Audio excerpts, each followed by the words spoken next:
for joining us. I'm Morgan Radford. I'm Vicki Wynn. I'm Kate Snow. And I'm Zinklea Samwan. Get in-depth reporting from across the country. We have breaking news out of the White House and around the world. Questions about the rebellion inside Russia. And ways you can take care of your health. What are symptoms that people should be on the lookout for? And your wallet. Some really great last-minute deals if you have flexibility. NBC News Daily. Weekdays from 12 to 4 p.m. Eastern on NBC News Now. The new discovery Israel says its troops made after raiding Gaza's largest hospital, a tunnel right outside the facility. What President Biden has to say about the other disturbing discovery nearby. Congressman George Santos facing a scathing report from the House Ethics Committee. The investigation finding the lawmaker blatantly stole funds to pay for Botox, OnlyFans, and luxury goods. Our team in D.C. joins us with a look at his future on the Hill. Something to give thanks for this year. Your Thanksgiving feast will likely be easier on your wallet. Why it's not just food helping curb American budgets. A Thursday night battle in Baltimore. The Bengals and Ravens face off on the gridiron. We'll break down the game that sent a star quarterback packing. The Mall of America welcomes back an iconic toy retailer just in time for the holidays. Why Toys R Us is making a comeback in Minnesota. It's Friday, November 17th. Early today starts right now. Good morning and happy Friday. I'm Frances Rivera. And I'm Philip Mena. We begin on Capitol Hill, where George Santos' time in Congress could soon run out. The New York lawmaker, accused of fabricating much of his own life story, says he will not run for a second term. His announcement came after the release of a devastating report from the House Ethics Committee.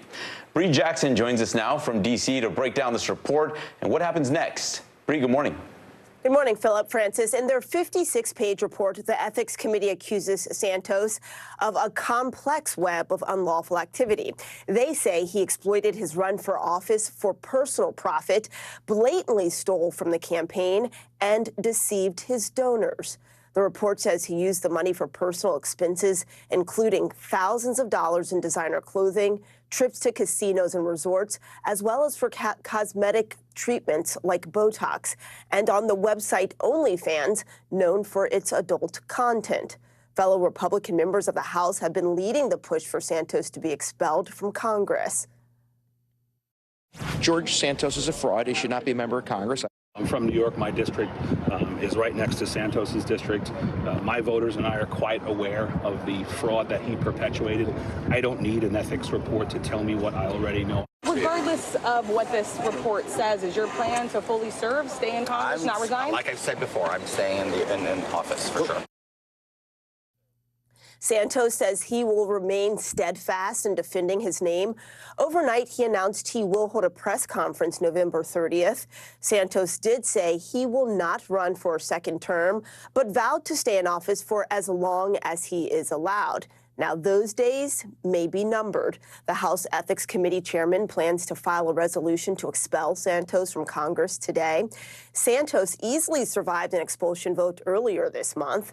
It takes 2/3 of the members of the House to pass. Philip, Francis. What a story. All right, Bree, thank you. David Dupop has been found guilty in the Paul Pelosi hammer attack case. A federal jury convicted the 43-year-old Canadian citizen of attempted kidnapping. Our Steve Patterson has the details. What's going on, man? A guilty verdict for the man accused of breaking into the home of Nancy Pelosi and assaulting her husband with a hammer. What is going on right now? After just 8 hours of deliberation, the jury unanimously found David Dupop guilty on both federal charges. What this guilty verdict on all counts sends is a clear message that regardless of what your beliefs are, what you cannot do is physically attack a member of Congress or their immediate family. During the trial, prosecutors painted Dupop as a man warped by conspiracy theories like QAnon and Pizzagate. His public defender agreed, but argued he was not guilty because the attack was wholly unrelated to Nancy Pelosi's official duties. When 83-year-old Paul Pelosi took the stand, he recounted the horror of last October's home invasion, saying after the attack, he remembers waking up in a pool of blood. In a shocking move, the defense countered by calling Dupop to the stand, arguing he's a man so radicalized by disinformation. DePape says the Pelosi home was just one stop on a long hit list, and attacking Pelosi was a desperate act as police arrived, adding Paul was never a target. But the federal jury disagreed, and DePape, who is a Canadian citizen, faces up to 50 years behind bars. Our thanks to Steve Patterson for that report. The military is investigating after a family of 4 was found dead in Georgia. They were found in one of the Army's housing units at Fort Stewart. Officials say military police conducted a welfare check, and they found a female soldier, her husband, and their 2 children, all unresponsive. Their deaths are under investigation, but authorities say this was an isolated incident, and there's no threat to the base. This morning, all eyes are on the Al-Shifa hospital in Gaza as Israel seeks to justify a military raid into what's supposed to be a humanitarian safe zone. After first claiming a modest haul of firearms and explosives that Israel says was stashed in the hospital by Hamas, the IDF now also saying they found tunnel entrances. NBC News foreign correspondent Raf Sanchez has this report. This, Israel says, is the proof it's been searching for, releasing video of what it claims is a Hamas tunnel shaft on the grounds of Al-Shifa, Gaza's largest hospital. NBC News cannot independently verify that claim, but we can confirm this opening is located near the hospital. And this is what Hamas is trying to hide from you. The announcement came after Israel faced a day of intense international condemnation for raiding the hospital, where staff are struggling to keep premature babies alive without power for their incubators, and civilian bodies are being buried in mass graves. There is an AK-47. Both Israel and the U.S. say Hamas operates a command center below Al-Shifa, but the raid at first turned up only sparse signs of militants. Israel says there'll be more evidence to come. The Israeli military also says it found the body of Yehudit Weiss, a mother of 5 taken hostage on October 7th. Her husband Shmuel was murdered during the terror attack. Israel releasing no details on the cause of death, but says her body was found in a building adjacent to the hospital. All week, we've been calling doctors there by phone. One of the people who are in Shifa Hospital has been shot in his chest. But phone and internet service is down across the strip as telecoms companies say they have no fuel left amid Israel's siege. Our team sending this footage of wounded Palestinian children just before the blackout. NBC's Peter Alexander pressing President Biden. On the hostages, though, you said we're coming for you. What do you mean to the American hostages when you said, hang tight, we're coming for you? What I meant was I'm doing everything in my power to get you out. 5, 6 times a day, I'm working on how I can be helpful in getting the hostages released. And fears the violence in Gaza will spread. Hamas claiming responsibility for this shooting attack near Jerusalem that left an Israeli soldier dead. Israel says 3 guns. For 4 hours, a dozen protesters managed to shut down the westbound lane of the Bay Bridge in San Francisco. The activists were calling for an immediate ceasefire in Gaza and Israel. Authorities had to tow at least 15 vehicles that had been purposely abandoned to block traffic. The California Highway Patrol said the drivers threw their car keys in the bay before starting the protest. Music mogul Sean Diddy Combs is facing accusations of sex trafficking and sexual assault in a new lawsuit filed by Cassandra Ventura, known by her stage name Cassie. She met Combs when she was 19, later signing to his record label. The pair had been romantically involved.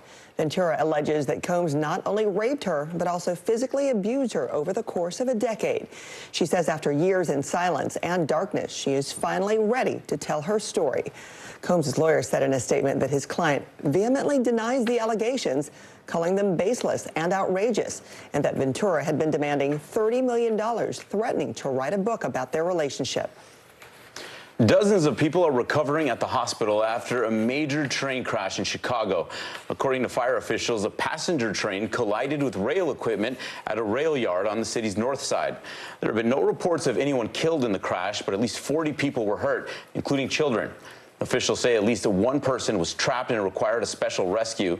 So far, no word on what caused the crash, but it does not appear that speed was a factor. The traffic nightmare in Los Angeles is coming to an end much earlier than expected. California's governor announced that Interstate 10 will reopen on Tuesday at the latest. A massive fire scorched the freeway last weekend, damaging over 100 columns. But the governor said the bridge structure itself was in better shape than anticipated. Officials originally expected repairs to take up to 6 weeks, so it's good news for holiday travelers. Odds are you're going to want an umbrella today. Much of the country is kicking off the weekend on a wet note. NBC meteorologist Michelle Grossman is here tracking the rain across the country. Morning, Michelle. Morning, guys. Yeah, we have some soggy spots, especially on the East Coast, the West Coast, too. We have a powerful storm moving on shore. So starting with the East Coast, we are unsettled throughout the Midwest, the Great Lakes, the Ohio Valley, into parts of the Northeast. And that's going to be today, extending into the early parts of Saturday. And we also have an area of low pressure that brought the soggy conditions to Florida that's moving over the Atlantic, but bringing some lingering showers to parts of the Carolinas today. Shouldn't amount to much, but still could see some wet weather as we head throughout this Friday. As far as the rainfall goes, we're looking anywhere from a quarter inch to half inch. Some spots could see up to an inch. We could see some heavier downpours and even some storms, too, throughout the Ohio Valley. Now, on the West Coast, we're looking at a powerful system moving on shore once again. It's an atmospheric river that's been happening all week long. So we're going to see showers rotating into California, also some mountain snow in the Sierra Nevada, especially tomorrow. So speaking of tomorrow, we're looking at wet in the west. We're looking at lots of green throughout the Rockies, the Southwest, into parts of the West and the Pacific Northwest. Really gorgeous throughout the South Central states into the Central Plains and Northern Plains, and looking lingering showers in parts of New England. That's a look at the big weather stories of the day. Here's a closer look at your day ahead. All right, we're looking at some wet weather in the Ohio Valley, the Midwest, Grand Rapids. You're looking at some showers today. Could see some thunderstorms, too, throughout the Ohio Valley. And then we're nice and warm throughout the South Central states. We're looking at temperatures in the 70s and 80s. And that's your Friday forecast. Okay, Michelle, thank you. A kitten in Virginia Beach may have used one of his 9 lives. The orange tabby was trapped underground drains for around 12 days. A rescue crew was finally able to lure him out using his favorite food. That was shrimp scampi. The little orange furball is doing just fine now, besides needing a little bit of medication for a worm issue he's dealing with, but all looking adorable and cute and on his way back to health. That sure is cute. All right, coming up, Major League Baseball is swinging into Sin City while fans in Oakland have struck out. But first, there's plenty to be thankful for, from the travel to turkey, why Thanksgiving is gobbling up less money this year.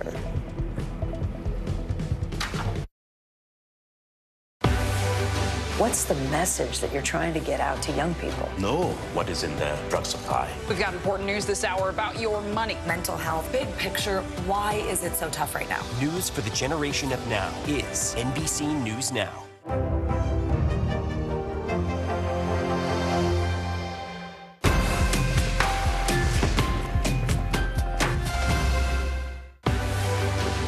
News lives in the now. It's coming at us every second from all over the world. We have a full team. News is more now than ever. Look at this. You can't even see anything anymore. Our house is no longer here, but we are here. Now is raw.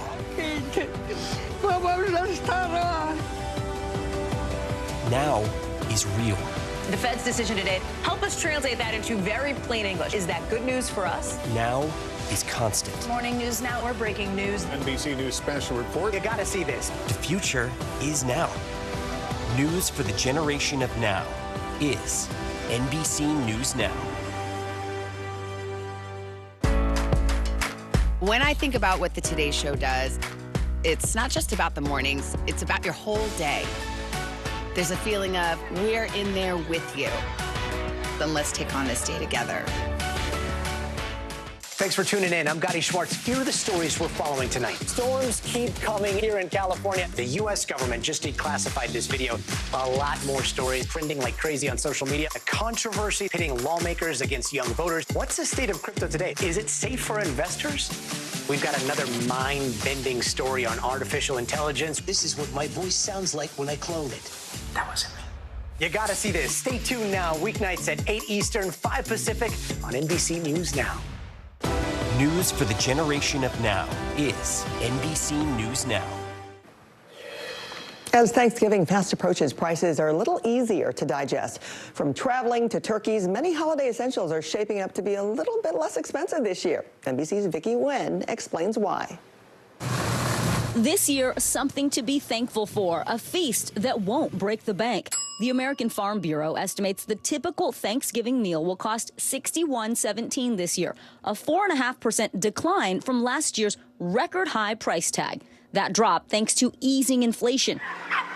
And the big bird at the center of it all is cheaper too, down 5.6% this year. This year we're in a kind of a recovery year. We were battling one of the largest outbreaks of high-path avian influenza, and luckily that's subsided to some extent. Side dish staples like cranberries and cubed stuffing down too. It's a good thing the big meal is affordable because you might find more folks at your dinner table. A lot more crowded. Everyone's definitely coming back from COVID and making up for lost time. According to the travel app Hopper, Thanksgiving airfare is down 14% this year, averaging just $2.68 a ticket. This year, airlines have added much more capacity. They're flying more flights, more seats, and at the same time, travelers are back to regular travel patterns. And once you get there, the rental car might not cost as much. The price for your holiday weekend wheels down 17%, averaging just $42 a day. Right now, a lot of prices are incredibly low because rental car agencies aren't buying new fleets. For those hitting the roads, some welcome news at the pump. AAA reports the national average is down to $3.34 a gallon. We're probably anywhere from 30 to 60 cents less per gallon than where we were last year. And with overall inflation cooling, shoppers are seeing a slowdown in price increases and even some price drops ahead of Black Friday. The nation's largest retailer, Walmart, says it's cutting prices on apparel, home items, and toys. Small signs of relief heading into this holiday season. Vicki Nguyen, NBC News. And still to come, find out the best players in the MLB. And it might be the final nail in the coffin for Oakland baseball. A bad day for the A's right after this.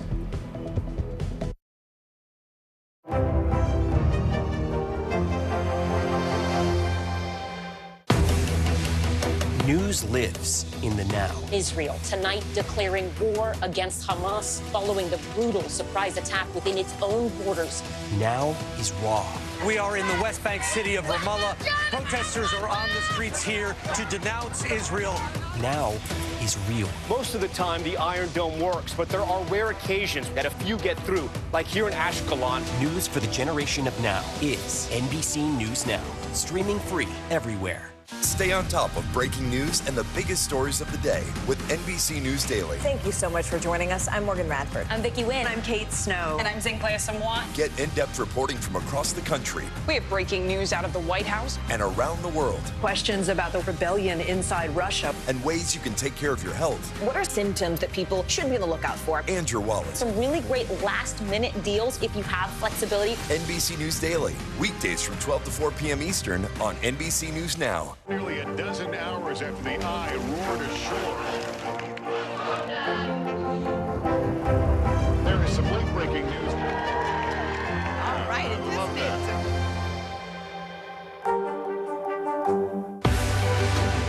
We're talking possibly a trillion galaxies. Yes. That is a number that is just so hard to compute. Whether it's the moon, whether it's Mars, it feels like we're on the cusp of something big. Were you calling the shots, though, Mr. President, ultimately? Was the Biden administration caught off guard by this latest surge of migrants? Is it clear who's going to govern Gaza once this war is over? If it's Sunday, it's Meet the Press. We're talking possibly a trillion galaxies. Yes. That is a number that is just so hard to compute. Whether it's the moon, whether it's Mars, it feels like we're on the cusp of something big.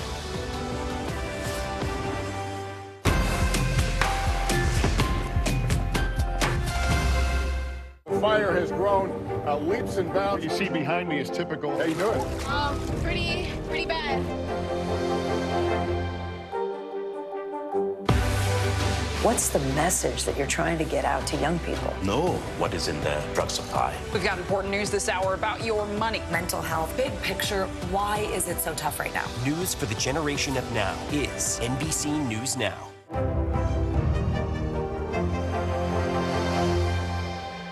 Kristen Welker hosts Meet the Press every Sunday on NBC.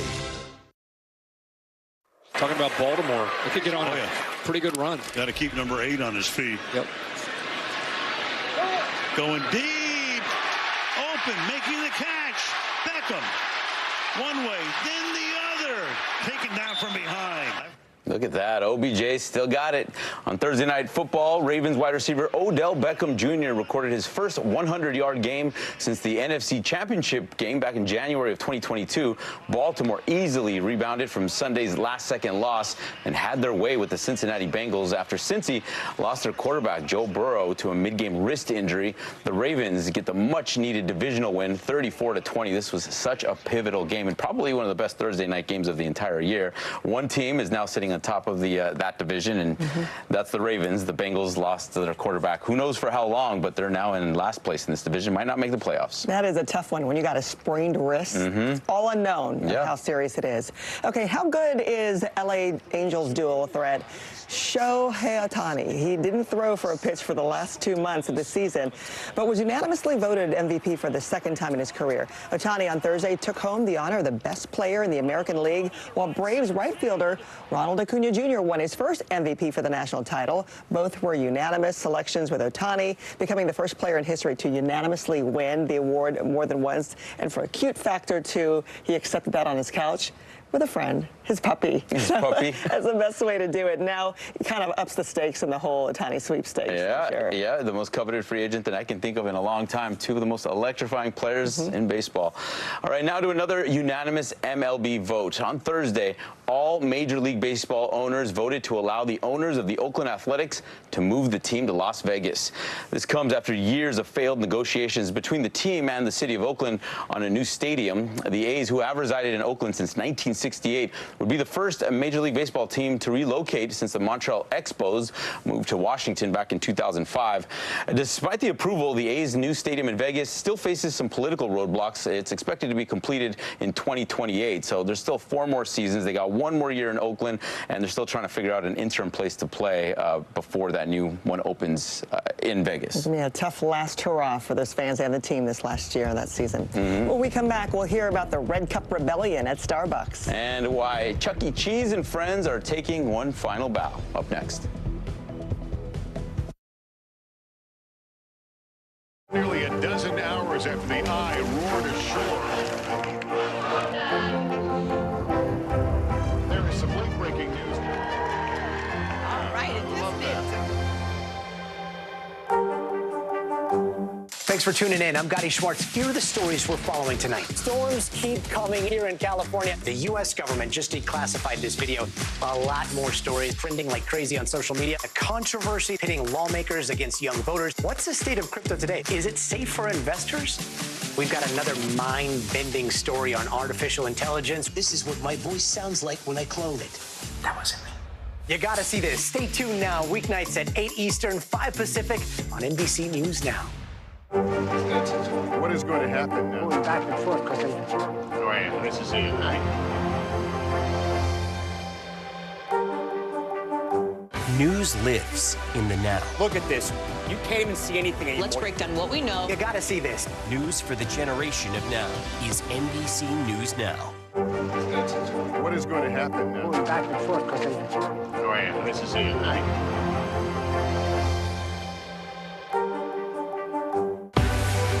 What's the message that you're trying to get out to young people? Know what is in the drug supply. We've got important news this hour about your money. Mental health, big picture, why is it so tough right now? News for the generation of now is NBC News Now.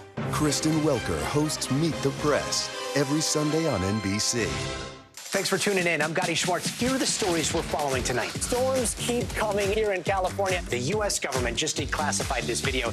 A lot more stories trending like crazy on social media. A controversy pitting lawmakers against young voters. What's the state of crypto today? Is it safe for investors?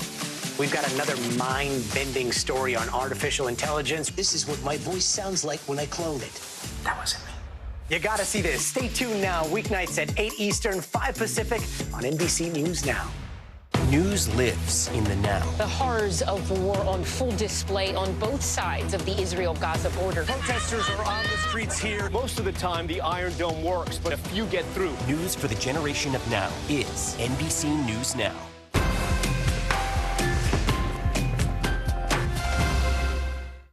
News for the generation of now is NBC News Now.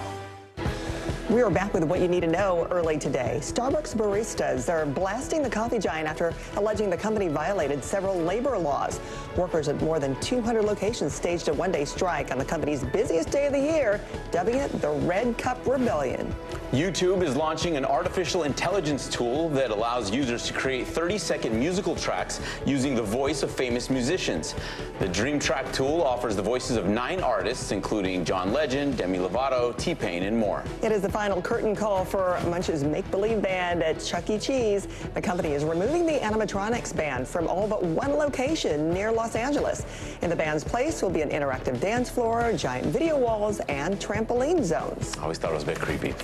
Macy's Herald Square has unveiled its annual holiday windows, and Tiptoe the Reindeer is front and center with details of that winter wonderland. It'll remain there until the new year. We'll be right back.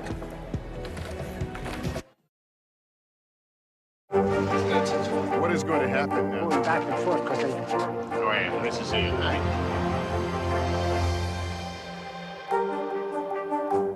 The NBC News mobile app. Get connected to your favorite news shows. For the top stories, breaking news, and live video, download the NBC News mobile app now.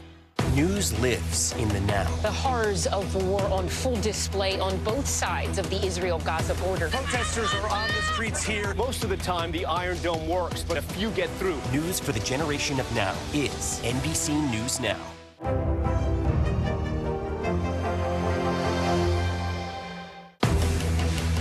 News lives in the now. Israel tonight declaring war against Hamas following the brutal surprise attack within its own borders. Now is raw. We are in the West Bank city of Ramallah. Protesters are on the streets here to denounce Israel. Now is real. Most of the time, the Iron Dome works, but there are rare occasions that a few get through, like here in Ashkelon. News for the generation of now is NBC News Now. Streaming free everywhere. Nearly a dozen hours after the eye roared ashore. There is some late-breaking news. All right, it just did. News for the generation of now is NBC News Now. Coming on the air with breaking news. We are live tonight from Juarez, Mexico. Reporting over the skies of Lahaina. Here in Florida. The time to evacuate has come and gone. You were seeing people just running for their lives? People running for their lives. We've seen this almost unbelievable power struggle. What does this mean for Ukraine? It's the battle off the field that's inspired the world. Every night, it's your news playlist. Top Story with Tom Llamas. Streaming weeknights at 7 on NBC News Now. Don't call it a comeback. Toys R Us is returning to Minnesota after the popular retailer filed for bankruptcy 5 years ago, closing all of its stores. From our Minneapolis affiliate, Sharon Yu has more on the store's big return for the holidays. This is the former home of Toys R Us in Bloomington. It was one of more than 700 stores in the U.S. that closed in 2018 after the company filed for bankruptcy in 2017. Now in 2023 and a few miles that way, Toys R Us is making a great comeback. 3.6 miles away from this very location, to be exact, at the Mall of America, you can expect to see Toys R Us back from the ashes, a location that surprises University of Minnesota marketing professor George John. It's a bigger move than you would expect. A lot of times when they try to resuscitate a brand, they'll start small and try to grow. This one's the other way around. They're saying, hey, if we can make it go here, that gives us the pad, the launch pad to spread it out to other places. John says a coming back of a brand in brick and mortar form is actually not that rare. A lot of brands go out of business and the company goes out of business. But in marketing, we think of the brand having value in of itself. And some of these brands still have value even though the company went out of business. The warm and fuzzy memories of shopping at Toys R Us as a kid or Christmas shopping there for your kid, that's value. I think what Toys R Us has, it's a toy destination. Look at the title of the name of the store. So the setting, and especially families or children, you can imagine that was always a happy place.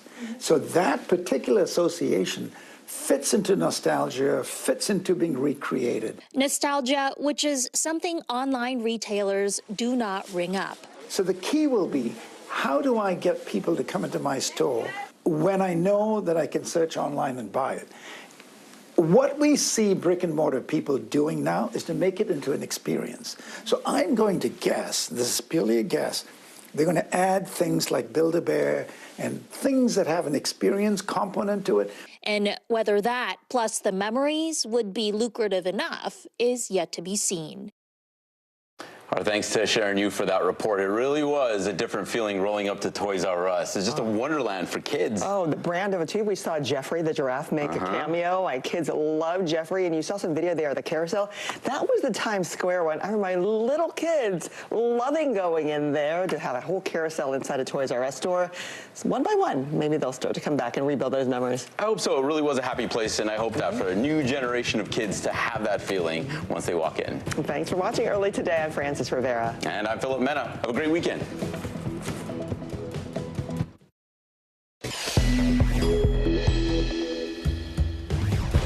Israeli forces intensify their search after raiding Gaza's largest hospital. New video shared by the IDF shows what they say is the entrance to a Hamas tunnel near the facility. But is there evidence there was a hidden command center on the grounds? Congressman George Santos under fire after a scathing House ethics report. The investigation finding evidence that the Republican used stolen campaign funds for everything from Botox to high-end shopping sprees. How he's responding now to the report. Stunning allegations against a rap mogul, a former girlfriend accusing Sean Diddy Combs of rape and physical abuse. The details from the bombshell lawsuit. New troubles taking flight. Why a record holiday travel season could push airlines to the brink. Amazon is wheeling and dealing. How the tech titan is steering toward car sales to prove you really can't get anything on the site. We made it to Friday, y'all. Early Today starts right now. Good morning. I'm Philip Mena. Thanks for ending the week with us. I'm Francis Rivera. This morning, all eyes are on the Al-Shifa hospital in Gaza as Israel seeks to justify a military raid into what's supposed to be a humanitarian safe zone. After first claiming a modest haul of firearms and explosives that Israel says was stashed in the hospital by Hamas, the IDF now also saying they found a tunnel entrance not inside the hospital, but outside on the hospital grounds. Let's bring in NBC News foreign correspondent Claudio Labongo. Claudio, good morning. What more do we know about this supposed tunnel?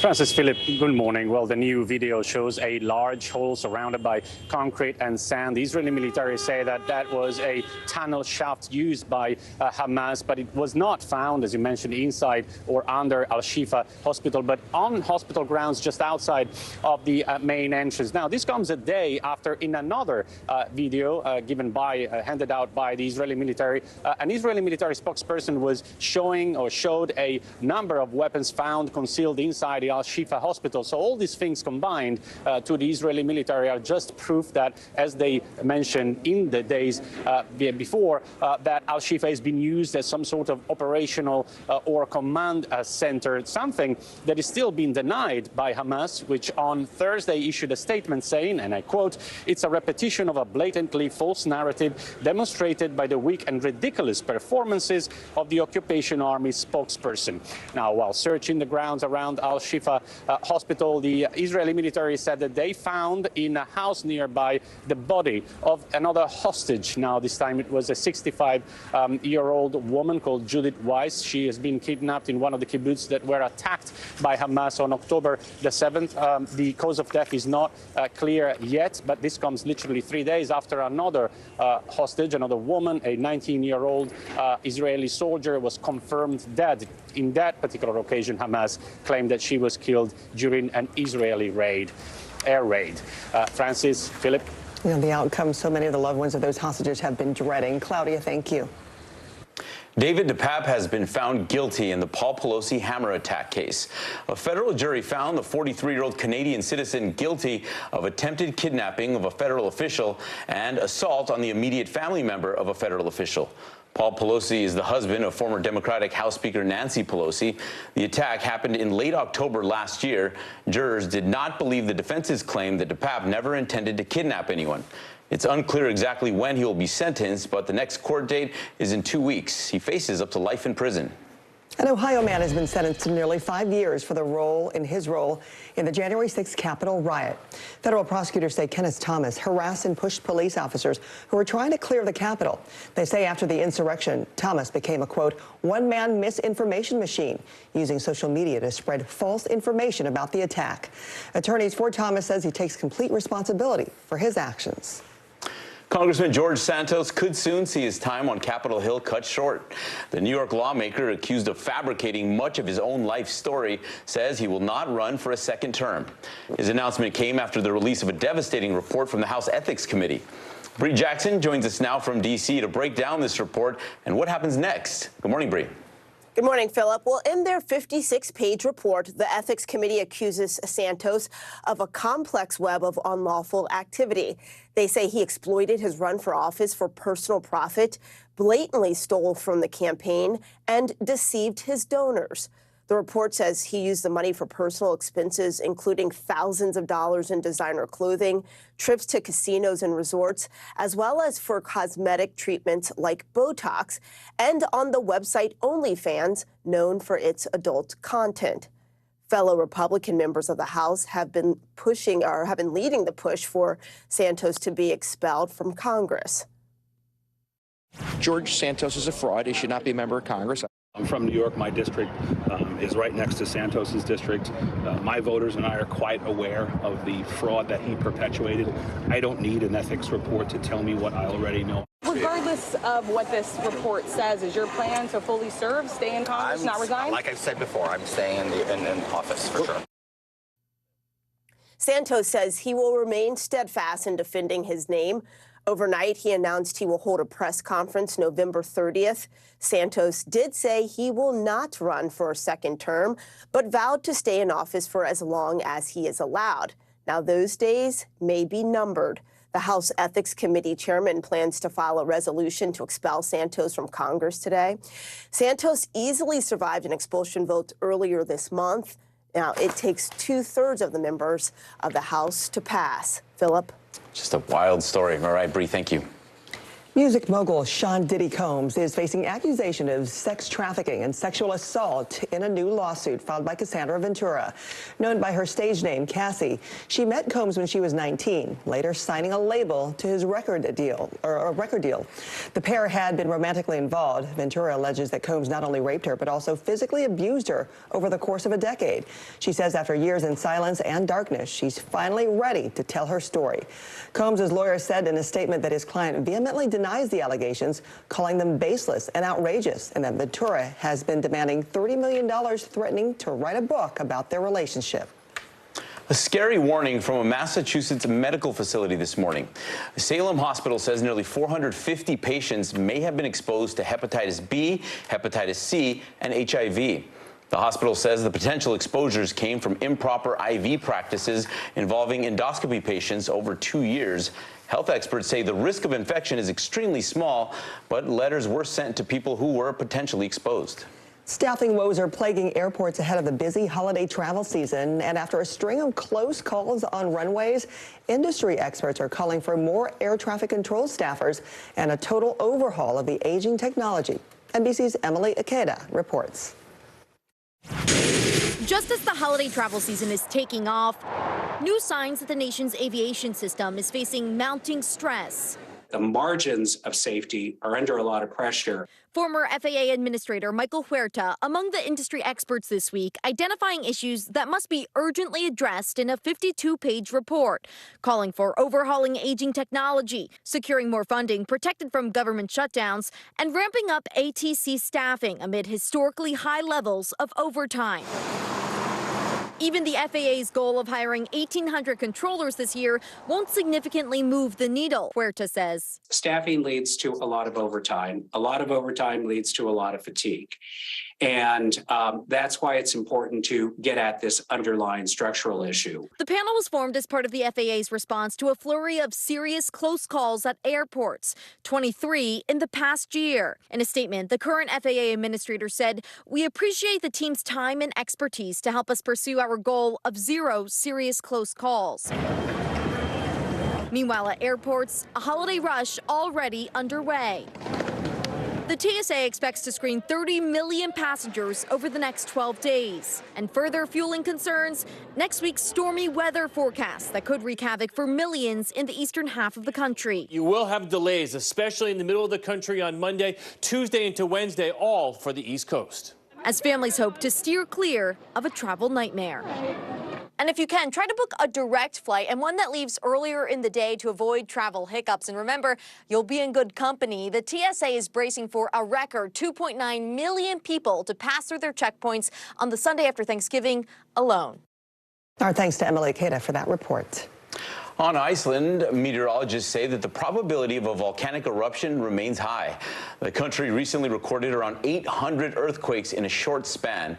Nearly 4,000 people have been evacuated from Grindavik, a village just a 25-minute drive from the country's main airport. Back in 2010, a major eruption and ash cloud paralyzed air travel to and from Europe for weeks. Okay, much of the country kicking off the weekend on a wet note. NBC meteorologist Michelle Grossman is here tracking those storms. Hi, Michelle.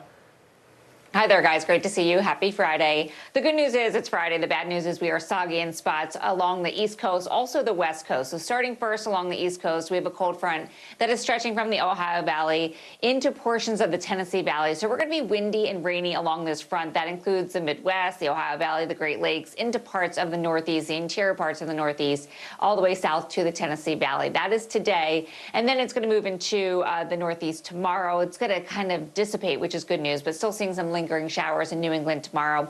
Rainfall forecast, not a whole lot of rain, but still soggy on this Friday in Pittsburgh, Columbus, Cleveland, also into portions of New England. Now, the West Coast, we're looking at a powerful storm. This is a cross-country storm that Bill talked about in Emily's story, and it's going to move across the country next week. But today, we're looking at showers and some higher mountain snow into portions of California, the Sierra Nevada mountains. And we're looking at coastal highways looking slick today, and that's going to extend into portions of Saturday. So frequent downpours along the West Coast. We're also looking at sunny and bright conditions in the South and also the Central Plains on Saturday.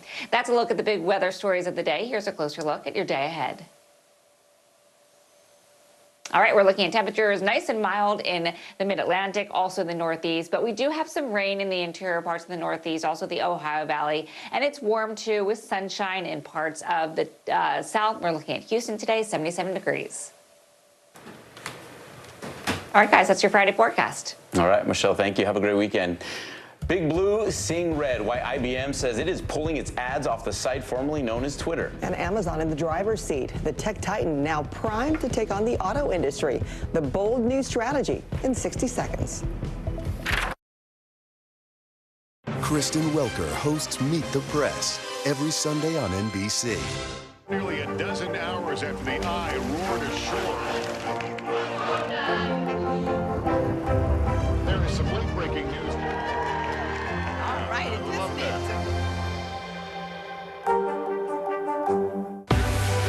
What's the message that you're trying to get out to young people? Know what is in the drug supply. We've got important news this hour about your money. Mental health, big picture, why is it so tough right now? News for the generation of now is NBC News Now. The fire has grown leaps and bounds. What you see behind me is typical. How you doing? Pretty bad. Morning, Al. I think when you open your eyes, you get to decide, how's my day going to be? We want to be a way to start your day, lighten your load, every single morning. They told him I rejected him because he wanted to be female. This is the story of a family divided, a fringe religious movement blurring the lines between church and state, and a teacher caught in the middle. This is Grapevine, an NBC News podcast. Listen now. What's the message that you're trying to get out to young people? Know what is in the drug supply. We've got important news this hour about your money. Mental health, big picture, why is it so tough right now? News for the generation of now is NBC News Now. Top stories coming to you live from Juarez, Mexico. Reporting over the skies of Lahaina. Every weeknight, it's your news playlist. Top Story with Tom Llamas, streaming weeknights at 7 on NBC News Now. Morning, Al. I think when you open your eyes, you get to decide, how's my day going to be? We want to be a way to start your day, lighten your load, every single morning. IBM says it has immediately suspended all advertising on the social media platform X, formerly known as Twitter, after it was revealed that the tech company's ads had appeared next to, quote, content promoting Adolf Hitler and the Nazi Party. That's according to Reuters.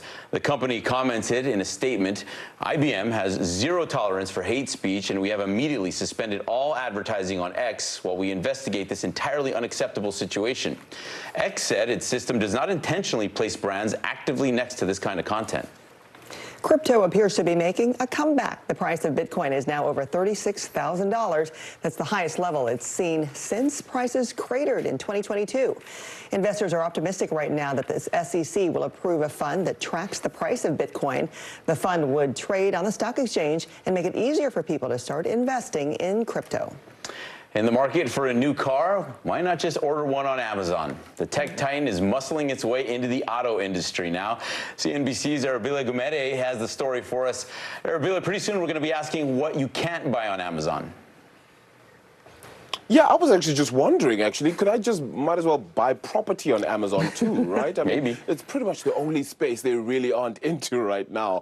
Who knows? Rocket ships could even be sold on Amazon too. It's the everything store, and now they've added cars. Yes, for now it is only a partnership that they're going to have with Hyundai. So from early next year, you'll be able to buy a Hyundai vehicle off Amazon. And this does come off the back of the worry that maybe online sales of vehicles weren't necessarily going to pick up, particularly during the COVID-19 pandemic of 2-3 years ago. But actually, sales did manage to still remain resilient. The likes of Carvana, who actually spoke to CNBC just yesterday, made note of how they've been selling cars online since 2013, and it clearly has worked for them as a business model, and they welcome this because there's a lot of space to cover, and there could be continued growth in the sector. For now, it is only Hyundai, but who knows? I might be ordering my next limousine or the next Maserati off of Amazon. Yeah, but you won't be able to return it at a Whole Foods drop-off when it comes to that. No, but you might get it in 2 days. Yep. We'll see. Only. All right, Arabila, thank you. Still to come, you won't believe what Snoop Dogg is up to and dropping like it's hot. The major lifestyle change for the rapper.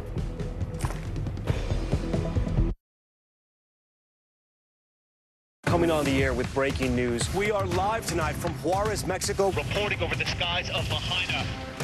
Here in Florida. The time to evacuate has come and gone.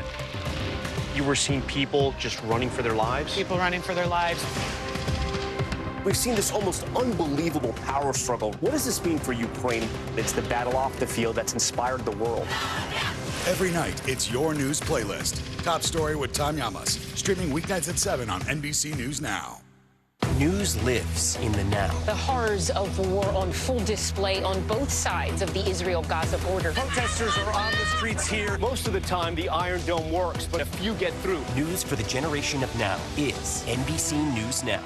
Still to come on the Channel 2 News. Well, the waters are certainly receding now. Still too close to call. Lester Holt reporting from Ground Zero, as it's being referred to. It is, in fact, the taste of freedom. The Haitian people know a little something about resiliency. What's the biggest risk right now? Some of the troops who have been proud. I want to welcome you to the first presidential debate. In fact, we've been told we can't go any farther. You are some resilient folks. Let me get in.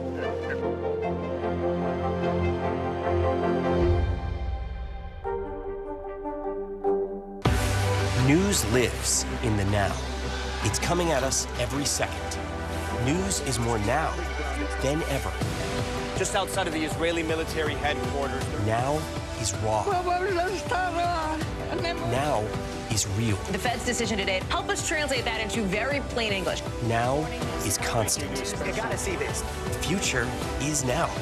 News for the generation of now is NBC News Now. Top Story is coming to you live from Juarez, Mexico. Reporting over the skies of Lahaina.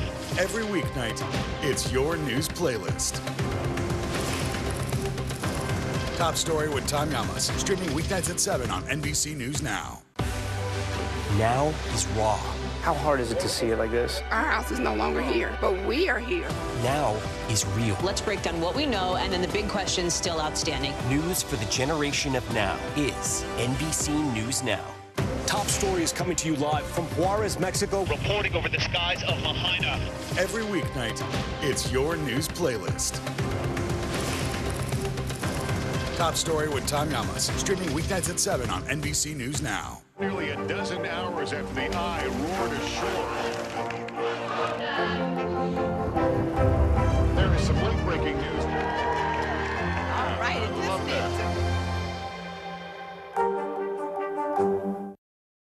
Future Ted. It's me, 1993 Ted. If you're reading this, it means we got a new series on the most successful streaming platform ever.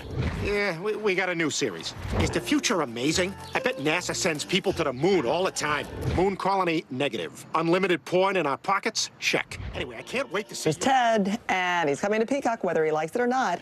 An 8-episode prequel series to the 2012 smash comedy Ted is set to debut on the streamer on January 11th. Seth MacFarlane returns as the voice of the bear-loving Bostonian bear and will feature Ted and his best friend John's adventures in the early 90s. I know you're seeing clips from the movie here where you see Mark Wahlberg. So great, one of my favorites. Mark Wahlberg's not going to be in this. It makes sense because it's a prequel, but Seth MacFarlane, it's going to be great to see. And if you see, it said MA TV, MA, like the rating. So they're going to have the, you know, not suitable for work or kids. It's got to be. That's what made Ted so funny. All right, while it may not be a new show on Peacock, Kevin Hart, still, he's getting something just as prestigious. The superstar comedian has been chosen to receive the Kennedy Center's Mark Twain Prize for American Humor. This award is given to performers who have made a lasting impact on humor and culture.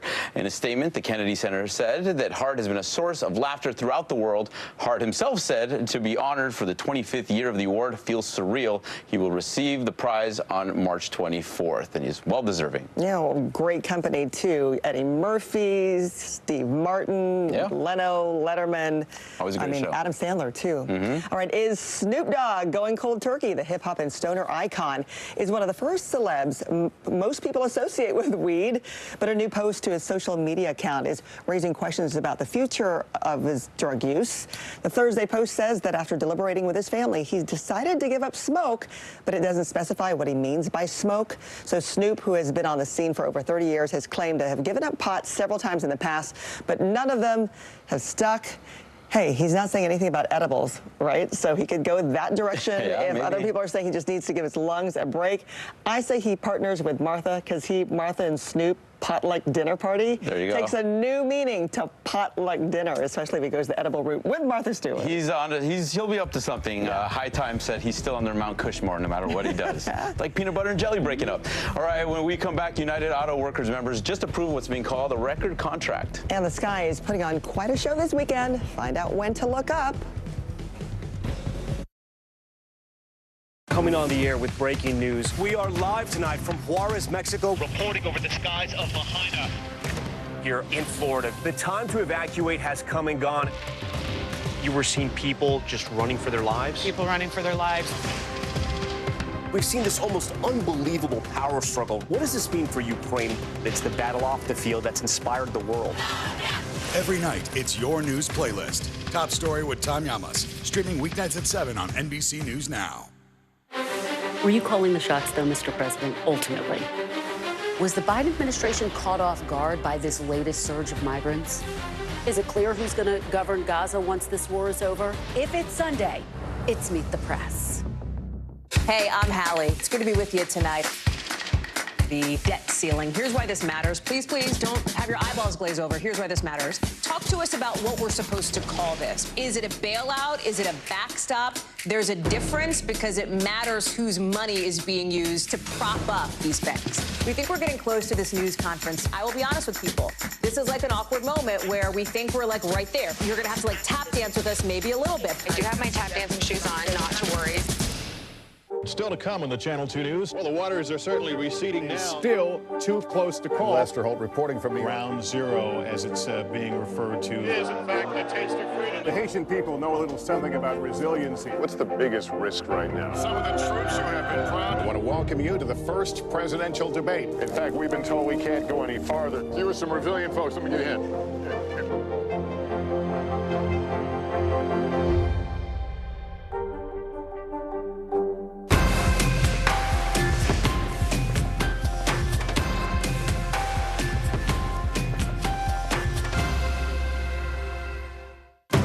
Story is coming to you live from Juarez, Mexico. Reporting over the skies of Lahaina. Every weeknight, it's your news playlist. Top Story with Tom Yamas, streaming weeknights at 7 on NBC News Now. The NBC News mobile app. Get connected to your favorite news shows. For the top stories, breaking news, and live video, download the NBC News mobile app now. Kristen Welker hosts Meet the Press every Sunday on NBC.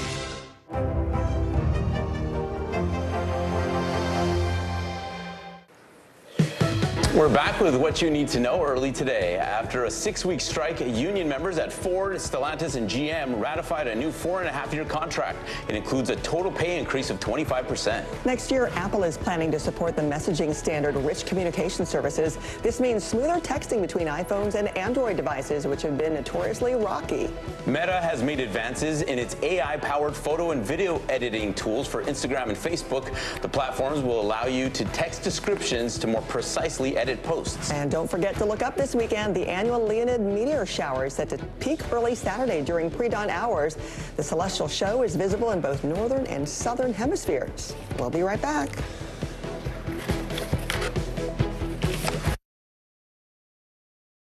Kristen Welker hosts Meet the Press every Sunday on NBC. This is what a country in war looks like. You came to get blood. The sound of incoming shells. So many stories of heroism and heartbreak emerging from here.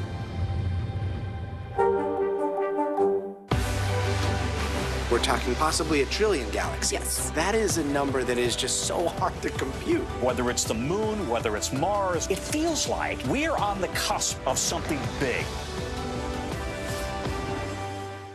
The NBC News mobile app. Get connected to your favorite news shows. For the top stories, breaking news, and live video, download the NBC News mobile app now. Now is raw. How hard is it to see it like this? Our house is no longer here, but we are here. Now is real. Let's break down what we know and then the big questions still outstanding. News for the generation of now is NBC News Now. The NBC News mobile app. Get connected to your favorite news shows. For the top stories, breaking news, and live video, download the NBC News mobile app now. What is going to happen now? Going back and forth because they... Go ahead, this is it.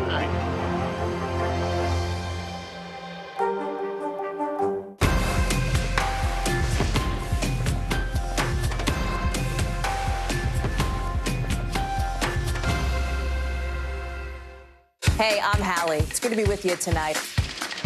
The debt ceiling. Here's why this matters. Please, please don't have your eyeballs glaze over. Here's why this matters. Talk to us about what we're supposed to call this. Is it a bailout? Is it a backstop?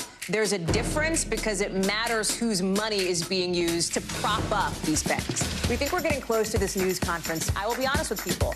This is like an awkward moment where we think we're like right there. You're going to have to like tap dance with us maybe a little bit. I do have my tap dancing shoes on, not to worry.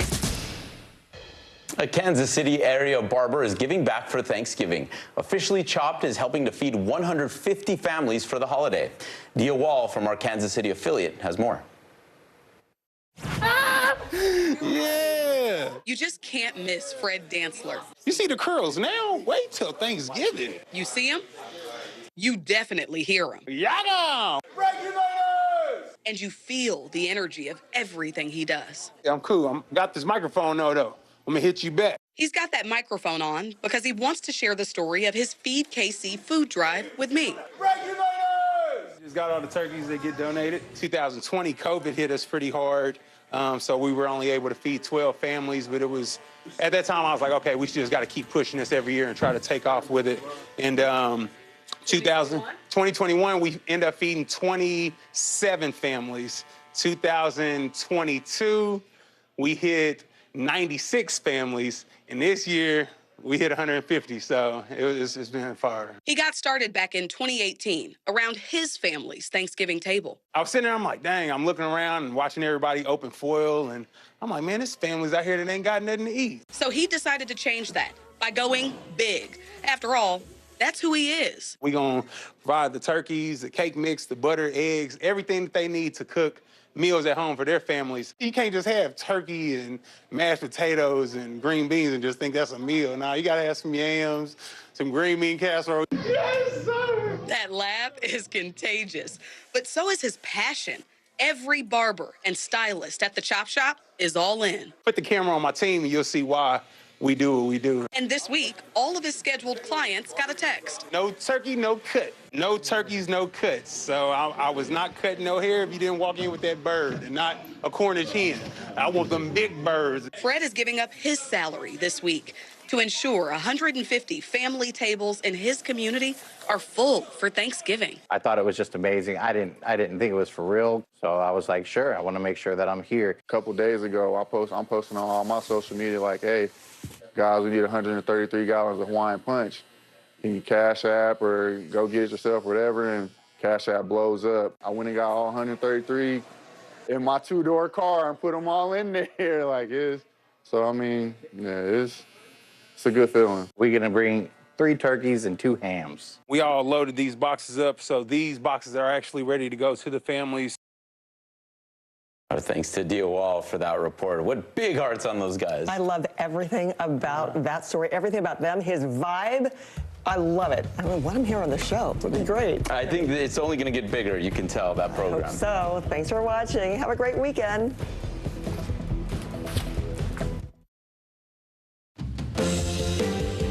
Right now on Morning News Now, Israel storming Gaza's main hospital again for the second time in 2 days. This after Israeli officials claim they discovered a tunnel underneath hospital grounds, as well as AK-47s, hand grenades, and a photo of a kidnapped Israeli soldier inside. And grim new developments on the hostage situation in Gaza. We'll bring you the latest. Also this morning, embattled Congressman George Santos facing the fallout after a damning ethics report. I think I said this very clear to you. I will take whatever comes my way the way it comes. More on what the House Ethics Committee calls substantial evidence that Santos broke the law, including misuse of campaign funds and the growing calls for him to resign. Plus, trouble on the tarmac, why an outdated aviation system could leave travelers with little to be thankful for this holiday season. And more women making the decision to delay motherhood and freeze their eggs. But the process comes at a cost. We're not just talking about the money. What some women wish they'd known before they had gone through it. Important conversation, one that makes it easier for everyone if we talk about it. Definitely. Good to have you with us on this Friday. Not just any Friday, but next week's a shorter week, so it's even more to celebrate as we head into the weekend. And then everyone will agree with me. It's Christmas time by next week. Exactly. Good morning. Good to have you with us. I'm Joe Fryer. And I'm Savannah Saj. We're going to begin this morning with the dire warnings from international organizations over the worsening conditions inside Gaza. The United Nations says Gazans are facing, quote, an immediate possibility of starvation. The World Food Program says only 10% of the necessary food supplies needed in the region have entered through the Rafah border since the war began.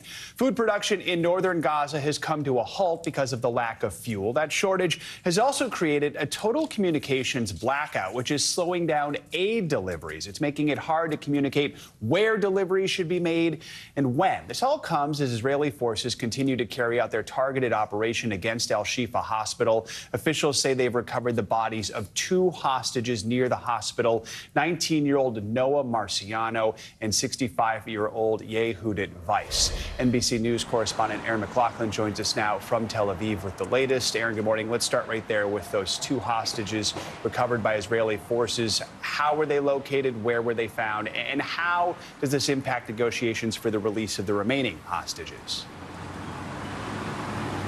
Well, Joe, overnight, the Israeli military announced that it had recovered the body of 19-year-old Corporal Noah Marciano. They had confirmed her death earlier in the week, originally announced by Hamas. They're saying they recovered her body from a building near the Al-Shifa hospital complex. Her remains have been brought to Israel and returned to her family. Now, it's unclear if her body was found in the same building as 64-year-old Yehudit Weiss. Yehudit Weiss is an Israeli hostage. She was kidnapped on October 7th from kibbutz Be'eri when Hamas militants stormed her kibbutz, killing her husband and kidnapping her. She'd just been diagnosed with breast cancer and was due to receive radiation treatment. Then this week, the Israeli military confirming that her remains had been recovered in a building near the Al-Shifa hospital complex, along with weapons, RPGs, as well as guns. Now, news of their deaths are likely to place even more pressure on these ongoing hostage negotiations. They've been going on for weeks now, with the President of the United States saying he's mildly optimistic about the outcome of those negotiations. Joe.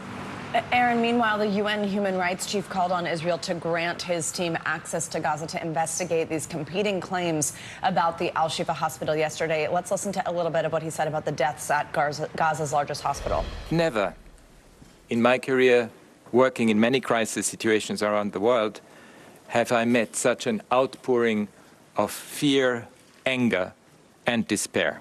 The killing of so many civilians cannot be dismissed as collateral damage, not in a kibbutz, not in a refugee camp, and not in a hospital. So this comes after Israel released a photo alleging they found an operational tunnel shaft at Al-Shifa. What more are we learning about the situation at the hospital this morning? Are Israeli forces close to ending what they're calling this targeted operation on Al-Shifa? Well, it's unclear. It's difficult to paint a picture of exactly what's happening at the hospital complex, given this network-wide mobile phone outage striking the Gaza Strip after the main mobile phone provider, network provider there in Gaza, said that it has a fuel shortage. It ran out of fuel to power its backup generators. Very difficult to reach anyone that we've been in contact with inside the Al-Shifa complex. What we know is that the Israeli military says they raided the complex for a second day yesterday, uncovering that tunnel shaft as well as a vehicle full of weapons. On Wednesday, I had spoken with the head of the hospital's burn unit. He painted just this desperate and dire humanitarian situation. He described his 600 patients were dying at a much higher rate. They lacked food, water, electricity, as well as oxygen. And it's unclear when the hospital is going to be evacuated. The WHO this morning releasing a statement saying the WHO and partners are exploring the possibility of evacuation of patients,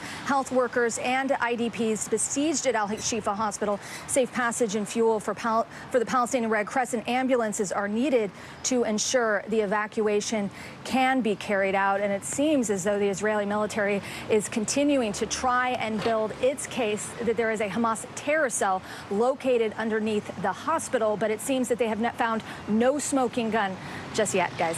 All right, Aaron McLaughlin in Tel Aviv. Aaron, thank you. Thank you. Well, the U.S. is facing a growing call to support a ceasefire in Gaza as officials continue to negotiate extended humanitarian pauses. Secretary Antony Blinken sat down with Nightly News anchor Lester Holt to discuss the ongoing bombardments and the latest from the Al-Shifa hospital. Secretary Blinken, if I can ask you about the war in Gaza. Israel is showing video of weapons it says were recovered at the Al-Shifa hospital, video of what may be a tunnel, but it's clear that the evidence doesn't necessarily point to a Hamas command and control center, as Israel and the U.S. have maintained. What's happening there? Two things. One, exactly why there should be assault rifles located next to an MRI machine escapes me. And this is compelling evidence of the fact that Hamas embeds itself in civilian infrastructure of one kind or another. We have our own information that command and control nodes are located either in or under hospitals. There's several of them. And this is something that's really monstrous in what Hamas has done to try to embed itself among civilians. But based on what you've seen, does it warrant the bombardment that we've seen, the level of bombardment against the hospitals? Well, these are what's going on now are ground operations, not bombardments. And as I've said before, we have seen far too many Palestinian civilians killed. And we have been urging Israel all along to do everything possible to minimize civilian casualties. They've opened up corridors so that people can get out of harm's way. They've been bringing supplies into the hospitals as they've tried very deliberately to clear them of any Hamas fighters. And all of this is incredibly hard. What is your level of confidence that we could see more hostages released soon? We're working this intensively, and we have been for weeks. I remain hopeful, but the less said, the better. Secretary Blinken, thank you so much for spending time with us tonight. Good to be with you. Thank you. And our thanks to Lester Holt for that interview. Now to the economic toll that the Israel-Hamas war is taking on the region. In Israel, there's been a shift in how many young workers are available as the nation rapidly mobilizes its military. That is leading credit rating agency S&P to predict that the country's economy will shrink 5% in the last quarter of this year. NBC's Josh Letterman shows us how those economic woes will be felt both in Israel and in Gaza. It takes about 100 workers to sow the fields and harvest the crops at Chavivian Organic Farm in southern Israel. On October 7th, the day Hamas attacked, much of the workforce disappeared. First to leave were, of course, the Palestinian workers and the workers from Gaza. They just vanished one day. They're not here. Then foreign workers from Asia and Africa.